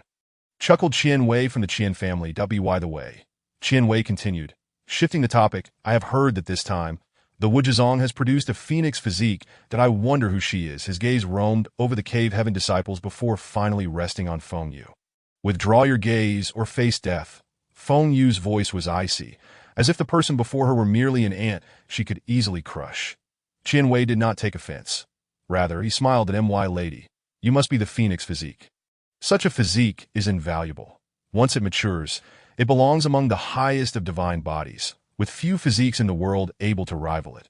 Even in conflicts with the sacred lands, it possesses the strength to contend. In some regions, the three great divine physiques are even referred to as minor sacred bodies, which speaks to their exceptional nature. That a phoenix physique paired with a peerless beauty is truly a perfect match. Qian Wei exclaimed, his admiration evident. Might I inquire if the lady would consider becoming a member of the Qian family? I am Qian Wei, the heir of the Qian family, and am currently unbetrothed. Ha ha, Brother Qian certainly knows how to play his cards well. However, the lady may not necessarily be inclined, interjected the Taichu's sacred son, a figure of elegance and charm, radiating an aura that compelled attention. If the lady wishes to join the Taichu, I would gladly recommend her, the Taichu's sacred son offered, his voice as warm as a spring breeze. Our origin's sacred land can also extend an invitation. If the young lady desires, she could become the second saintess of our origin's sacred land, proclaimed the saintess of origin, clad in a pristine white gown, untouched by the dust of the world. Her skin as pale as snow, exuding a sacred and ethereal quality. The saintess of origin was celebrated as one of the 10 beauties of the eastern state, perpetually shrouded in mist, her true visage known to none. It was said that those who had glimpsed her face could never forget it, as if they had lost a piece of their soul. The heirs of the Qian Yuan family and the sacred son of Dao Jin also voiced their invitations simultaneously. A phoenix physique was enough to captivate the sacred lands, and all three great families and sacred lands vied for her favor. Who would not wish to claim such a treasure? Disciples murmured quietly. While the disciples of the Wuji sect remained silent, their expressions darkened. To have their peers openly disparaged was undoubtedly a gross indignity, a profound humiliation. Sister Fengyue is a disciple of our Wuji sect. There's no need for you to concern yourselves, one remarked. Although Tsongfeng was not the chief disciple, he was, without question, the most powerful disciple of the Wuji sect at present, and it was only fitting that he defend his junior sister. This fellow is rather impressive, Qin Tian muttered softly. Enough noise. Who asked for your opinion? Qian Wei snapped, his eyes blazing with a tempest of celestial bodies. Tsongfeng spat out a mouthful of blood, splattering the ground. Senior brother Tsong, the disciples of Tsanxiong Peak, brimming with fury, glowered at so formidable. The disciples of the great sect privately lamented. Merely a glance from Qian Wei had unsettled a golden core cultivator. Indeed, the descendants of noble houses were anything but mediocre. So her name is Fengyue, the crowd learned from Tsongfeng. Miss Feng, would you be willing? If so, I shall personally address matters on behalf of the Wuji sect. Qian Wei continued. That I refuse, Qin Tian declared, stepping before Fengyue. She was the very foundation of his longevity. To undermine his junior sister was to obstruct his path, an irreconcilable enmity. Qin Tian tossed a pill to Tsongfeng. Despite their differences, he appreciated the need to uphold the dignity of sect members while away from home. The pill was exchanged for spirit stones he had acquired at the Alchemy Peak, always keeping a variety of pills on hand for preparedness. Indeed, my senior sister does not wish for it. Xiao Yin added, stepping forward. Qin Tian treated him well, and his senior sister had even offered to mend his qi that he too was willing to stand up for her. Are you deaf to human speech? I have already stated I did not inquire about your opinions. Qian Wei's eyes shimmered with starlight once more. This is the star eye, Elder Yao hastily warned. The star eye, not a natural divine eye, was cultivated later. The ancestors of the Qian family, known as the Star Emperor, had attained this ability through rigorous training, allowing them to unleash a gaze that could daunt even the fiercest of foes. Elder Yao swiftly enveloped Xiao Yin in a thread of spiritual power, for he was merely a perfected qi cultivator. A single glance could extinguish his life. Qin Tian coalesced a hint of sword intent to counteract the oppressive gaze. Yet it still left him reeling from the force. The disparity in their strengths was overwhelming. Name. Qian Wei age. 25 talent. God-tier realm. Initial stage of Yuan Ing life summary. Born into a prestigious family. He displayed prodigious talents from a young age, groomed as a successor. Regrettably, he was perpetually overshadowed by his cousin, that he ventured to the Dragon Vein ancient tomb in search of opportunity, but returned severely injured. Evaluation, unsatisfactory. Another Yuan cultivator. The last time Qin Tian encountered someone of this level among the younger generation was Zhang Xie. Now, it seemed that nearly everyone from these noble houses and sacred lands had reached the Yuan stage. Yuan cultivators were formidable figures capable of living for millennia, now appearing among the youth. Qin Tian's mood soured. Qian Wei's gaze was laced with murderous intent, had it not been for Fengyue's sword intent. A typical foundation establishment cultivator would likely have their spirit obliterated by such a glare that it was Qin Tian's first stirrings of malice. Unnecessary. The Qian family is not worthy of my allegiance. Fengyue replied nonchalantly. Chapter 70. A gentleman does not stand beneath a dangerous wall. This statement, if uttered by another, might come off as boastful, yet when spoken by Fengyue, none felt it was out of place. Even the group of saints and saintesses harbored no unusual thoughts. The divine body may not grow smoothly within a cave. Zhao Zibo chuckled softly, his refined demeanor masking the underlying threat that everyone present discerned. You cannot stop me, Fengyue replied expressionlessly, merely a person with star eyes. I have defeated him in a past life. This time will be even easier. These individuals had once been bested by her. Now, it was merely a renewal of their confrontation. The phoenix body was never inferior to others. It now stood in stark opposition to the heirs of noble houses. The path of the great Tao is merciless. There exists but one imperial throne in this lifetime, and they all stand as adversaries. Every aspirant for the imperial title will become a rival. This lifetime differs from the past. Previously, there were multiple imperial thrones. Though competition existed, it was not fierce. Now, only one remains, and they must vie for that singular position. The notion of slaying an emperor to vacate a throne is clearly impossible. The oldest emperor still possesses a long lifespan of 20,000 years. Stubbornness will reveal whether one possesses the opportunity. Zhao Zibo scoffed. Before their departure, they had received orders from their elders. If they could recruit, they should. If not, they should eliminate. For noble families and sacred lands, a divine body was far from a trivial concern. Yet in this moment of multitude, no one dared to act. Though the cave did not pose a significant threat to the noble houses, openly slaying the phoenix body would undoubtedly provoke the wrath of the Wuji sect. After all, their foundations ran deep, and such actions would impact the sacred lands as well. Once inside the imperial tomb, fortune would favor the bold. The saints and saintesses ceased their discourse. For them, recruiting was ideal. But if it failed, there was little loss. Instead, a formidable competitor might emerge, differing in their approaches to reliance. Sacred lands depended on strength. Only the most exceptional disciples could become saints and eventually lead a sect. By the heavens, I must eliminate them at the earliest opportunity. Qin Tian finally comprehended their murderous intent. Suddenly, the small world quaked violently. The immense mountain range, stretching for thousands of kilometers, trembled as if attempting to tear itself from the earth. Before the mountains, a colossal stone gate slowly opened. This is the dragon's mouth. To enter through this threshold signifies becoming prey. A cultivator well-versed in geomancy muttered, sensing the ominous portent. However, most cultivators were unconcerned, pouring into the cave en masse. The tomb of the true Dragon Emperor had existed for hundreds of thousands of years. While many had perished through the ages, numerous cultivators had also extracted treasures from it. Senior brother, senior sister, let us go, Xiao Yin exclaimed in astonishment. Why were these two not in a rush? Fengyue fixated on the entrance. Finally speaking, there are overlapping spaces within. This ancient tomb is peculiar. You must ensure your safety. Once she finished speaking, she stepped toward the entrance. Qin Tian observed but showed no intent to follow. Although he was intrigued by the treasure, his interest was tepid, especially after Fengyue mentioned its strangeness, leading him to lose his desire to enter. You go ahead. Qin Tian gestured for Xiao Yin to proceed first. With Xiao Yan's good fortune, Qin Tian felt no concern for his safety, yet he worried for himself.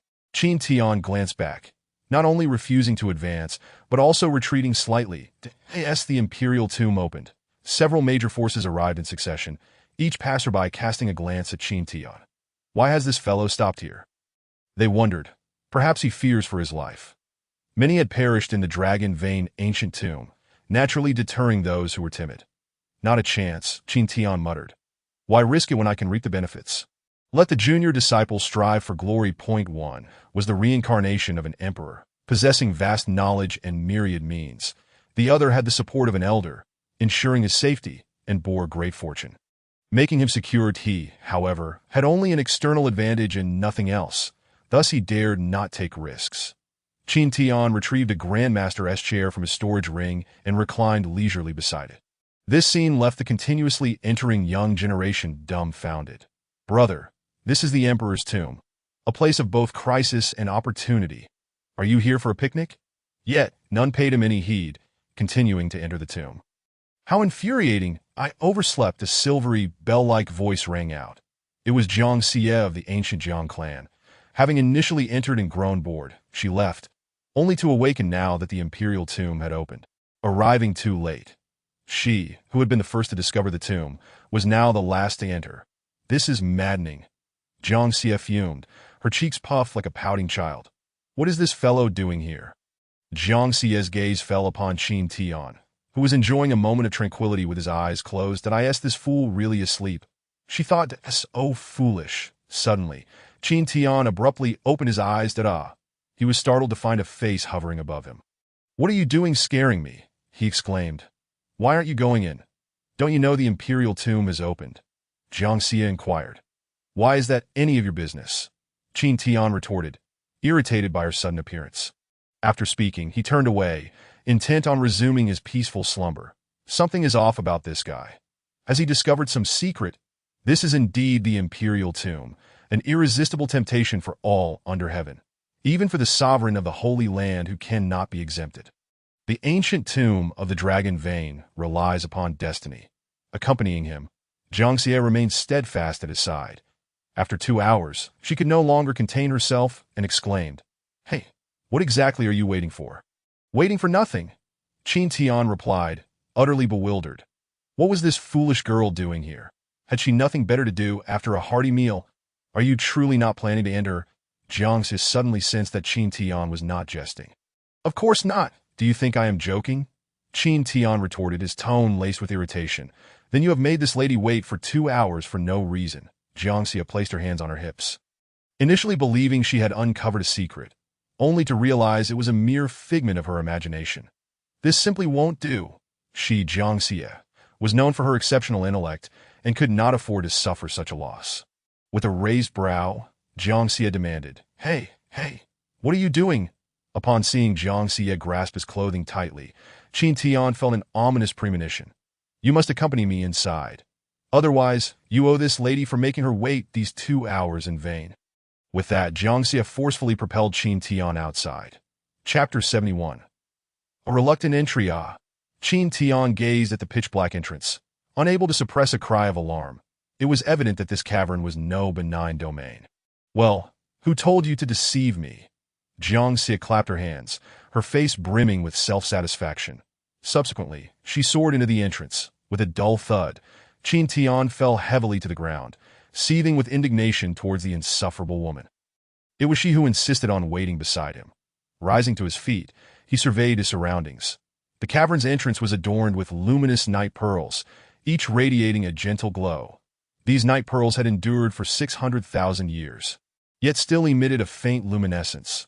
They were no ordinary treasures, but alas, the cave was covered in runes, rendering the pearls irretrievable. Those runes were left by an emperor. Unless one possessed comparable power, no mortal could hope to disturb them. Having existed for tens of thousands of years, the cavern was steeped in profound historical significance, accompanied by an ancient musty scent. The imperial tomb. Qin Tian's heart fluttered with trepidation. He was not one to seek a life of peril. Yet he had always adhered to the principle of prioritizing safety. With his junior brothers and sisters striving diligently, his cultivation could naturally ascend without the need for reckless ventures. The interior was assuredly fraught with danger. Brimming with the legacy of the emperor. Are you afraid of death, coward?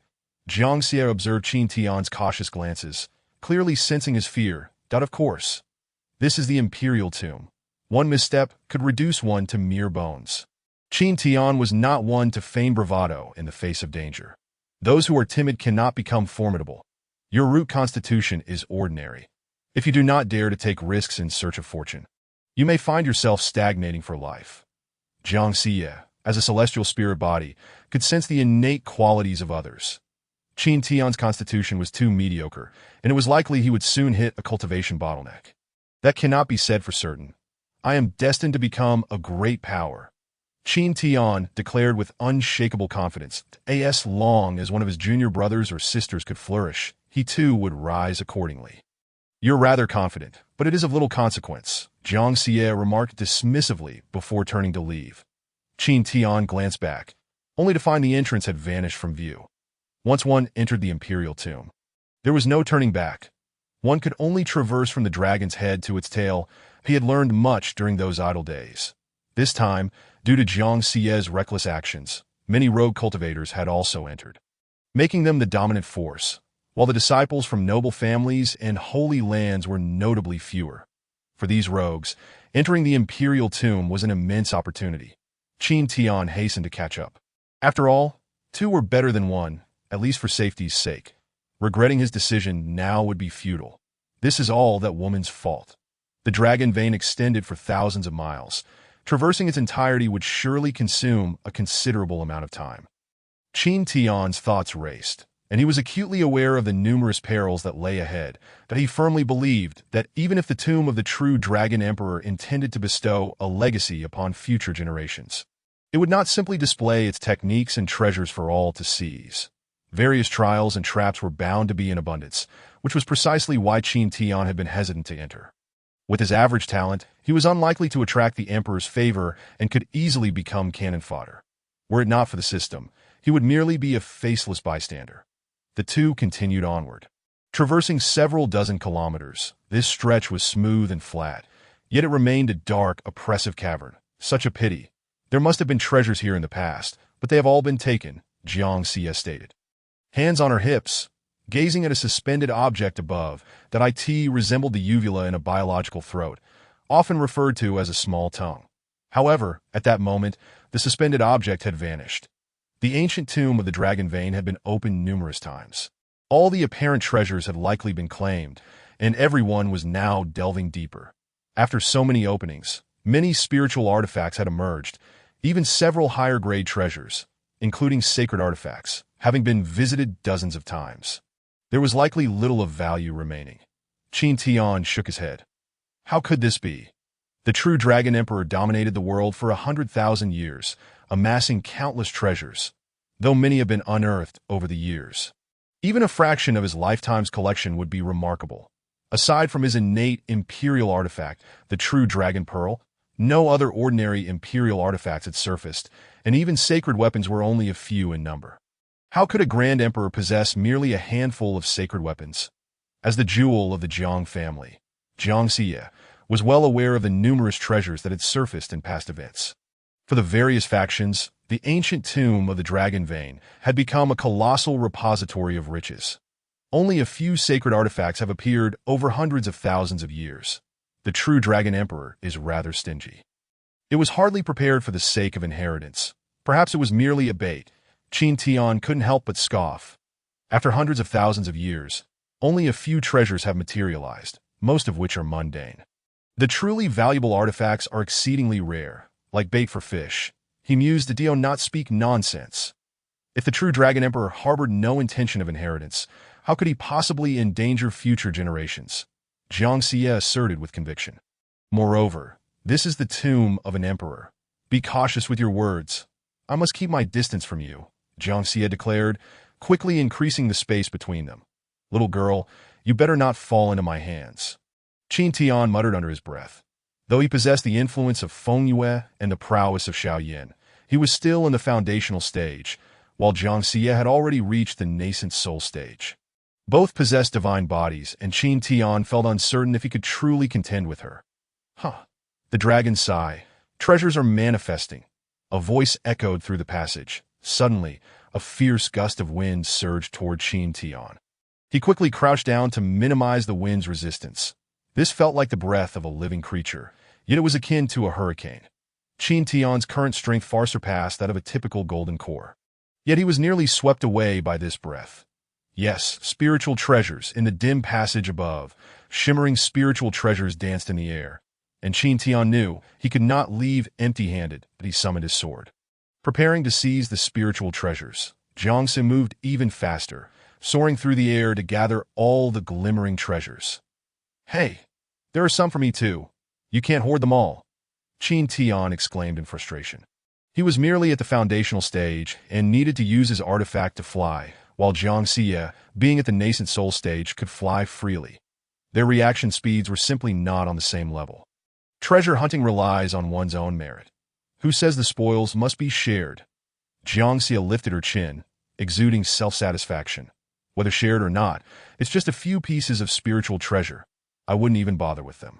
Qin Tian continued deeper into the cavern. The moment the treasures appeared, numerous figures materialized ahead. This time, the dragon sigh had unleashed at least 100 spiritual treasures. Truly, the legacy of an emperor. Just these 100 treasures surpassed the total number of spiritual artifacts within an entire cave. Where do these treasures come from? Qin Tian pondered. From the earlier suspended object, it seemed the ancient tomb of the dragon vein was modeled after biological structures. Could it be that this ancient vein was constructed in the shape of a dragon? Chapter 72. The return of the imperial-level genius in the blink of an eye. Treasures flew forth. Qin Tian raced down the passage. Hey, why are you running so fast? Jiang Xie followed closely behind. The treasures just blew out from here. There must be a vast number of them inside, upon hearing the sound. Qin Tian halted, discovering that a throng of over 1,000 individuals had gathered ahead. It seemed he was not the only one who had come to this realization. Others had made the same connection. The ability to exhale treasure surely had its origin, which lay just ahead in the lungs. The trachea and lungs bore a resemblance, as the trachea led directly to the lungs that if treasures could be expelled. They must be contained within the lungs. At this moment, numerous cultivators congregated here, including the heir of the Zhao family, the saint son of Taichu, the saintess of origin, among others, as well as many scattered cultivators. Before them stood a radiant barrier of light, transparent and emitting a faint rainbow glow.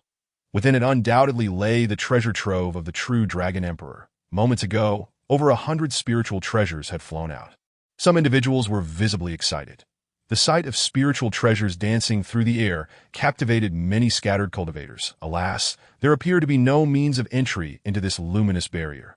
Qian Wei, the heir of the Qian family, moved his gaze, attempting to peer through the barrier. As so many treasures. Not only were there numerous spiritual artifacts, but also several items of the Saint Lord rank, and even kingly weapons. Qian Wei exclaimed with fervor. Despite his noble lineage, the resources of his family were far too vast to be concentrated solely in his hands. Especially kingly weapons, which were exceedingly precious even among the ancient aristocracies. Brother Qian, can you see what lies within? Zhao Zibo inquired. The saint son of Taichu and the saintess of origin also turned their attention to Qian Wei. Having cultivated the celestial eye technique of the Star Emperor, Qian Wei could effortlessly gaze through the void and perceive the essence beyond the barrier. What lay inside was indeed the Emperor's treasury. Although divine and holy weapons were absent, there were still numerous kingly weapons and a plethora of spiritual treasures. Qian Wei reported truthfully. Now that everyone was aware of the treasures inside, the question remained: how to gain entry? This barrier had existed for countless ages without being breached, and overcoming it would likely prove exceedingly challenging. Despite numerous attempts by many prodigies over the years, none had succeeded in breaking through. How about we join forces and see if we can shatter it? Suggested Jiang Xie. Miss Jiang, surely the prodigies of past generations have attempted this method as well. Yet to no avail.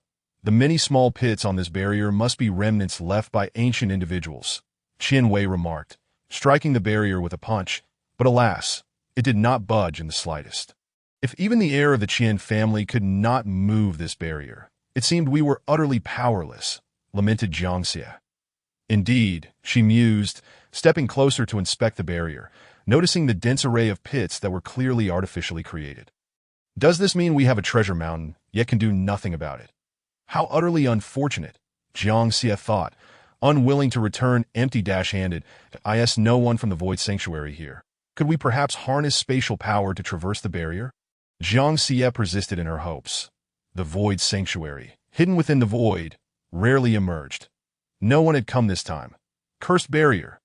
Jiang Xie exclaimed in frustration, delivering a fierce punch that, though seemingly soft, contained tremendous force, causing the barrier to tremble. Qian Wei chuckled. The ancestors of the Jiang family are said to have reached the pinnacle of physical cultivation, subduing the Tao with strength, passing down the great strength Emperor scripture. Though Miss Jiang is a woman, her power is unparalleled, embodying the strength of a dragon. When it comes to combat prowess, the great strength scripture of the Jiang family is truly without equal, enabling practitioners to contend with true dragons. Throughout generations, the heirs of the Jiang family have been among the finest. The saint son of Taichu interjected, it is said that the Jiang family produced a celestial spirit body.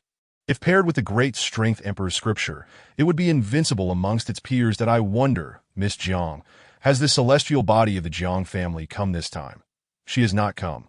The celestial body of my Jiang family would not easily emerge. After all, she is destined for the struggle for the imperial throne, Jiang Xie replied, maintaining her composure. Qin Tian felt a twitch at the corner of his mouth. She was a woman prone to exaggeration. Just moments ago, Jiang Xie's casual punches could likely have turned a Yuan Ing realm beast into mere pulp, and oh wonder, she had effortlessly thrown him away. Cultivating the great strength Emperor scripture, combined with the ability to draw forth boundless spiritual energy, placed her in a position of near invincibility. Such individuals were precisely those who could claim the title of invincible among their peers. capable of battling above their rank, knowing there is a treasure mountain, but being powerless to act. Let us continue onward, for wasting time here serves no purpose. Origen's gentle voice resonated from within the mist. Indeed, the Saintess of Origin speaks wisely. This barrier has remained unbroken for hundreds of thousands of years, and we are unlikely to breach it. Jiangxia pouted, reluctant to leave, lamenting the missed opportunity that a notification emerged amidst the crowd, announcing the presence of an Imperial-level prodigy. Qin Tian's eyes lit up. The system panel had provided yet another alert, and it was an Imperial-level prodigy at that. Qin Tian could hardly contain his excitement as he began to scrutinize the individuals present. Name: Wang Juanhao. Age: 31. Talent: 4th rank realm. Golden Core life resume: went to the Dragon Vein ancient tomb in search of opportunity, perished, and became nourishment. Evaluation: unsatisfactory. Qin Tian frowned. He understood the perils of the Imperial tomb, but what did became nourishment imply? Name: Ping Xiaoling. Age: 26. Talent: 3rd rank realm. Foundation establishment life resume: went to the Dragon Vein ancient tomb in search of opportunity, perished, and became nourishment. Evaluation: unsatisfactory. Name: Shui Xiantong. Age: 37. Talent: 2nd rank realm. Foundation establishment life resume: went to the Dragon Vein ancient tomb in search of opportunity, perished, and became nourishment. Evaluation: unsatisfactory. Something felt amiss. Qin Tian checked dozens of individuals and found that they all bore the same ominous indication. There was something peculiar within the Imperial tomb. Continuing his search, Qin Tian sought to identify the Imperial-level genius. After examining hundreds of individuals, he discovered that each one yielded the same unsettling report. Name: Zhao Zibo. Age: 24. Talent: Divine level realm. Yuaning life resume. Born into the ancient Zhao family. Ventured to the Dragon Vein ancient tomb in search of opportunity, encountered great terror, and narrowly escaped using a family's secret treasure. Evaluation: unsatisfactory. Only a scion of a noble family had managed to escape using a family secret. Qin Tian examined another individual, this time a petite girl clad in a purple dress, with lustrous black hair and an adorable visage, resembling a Barbie doll. Name: Yao Mingming. Age: 15. Talent: Imperial level realm. Early Golden Core life resume: celestial being from the celestial realm. Slain by others, managed to escape with a fragment of her soul, reincarnated in the lower realm in an ordinary farming household, self-cultivated, infiltrated the Dragon Vein ancient tomb, and stole the Emperor's scheme. Evaluation: qualified a celestial being. Qin Tian nearly gasped aloud, astonished by the revelation contained within the small panel. The notion of a celestial being's remnant soul reincarnating foretold a future of extraordinary achievements. Qin Tian was utterly enamored with such an individual. If he could have this girl as his junior sister, it would mean he had gained another remarkable disciple who could grow independently. Without his constant oversight, he wondered if his master would be delighted to know that he had gathered so many outstanding disciples. Moreover, the mention of stealing the Emperor's scheme was a significant future indication. The Emperor's scheme. The true Dragon Emperor had perished tens of thousands of years ago, yet there were still schemes in play. This secret realm seemed far from safe. He needed to find Feng Yu and Xiao Yin to ensure they did not encounter any mishaps. How could he recruit this girl as his junior sister? Qin Tian pondered, knowing that approaching her outright to request she become his disciple might be perceived as foolish. Furthermore, as a remnant soul of a celestial being, she would likely be proud and aloof, making it exceedingly difficult to persuade her to accept him as a master in no matter. He would first familiarize himself with her, then gradually seek an opportunity.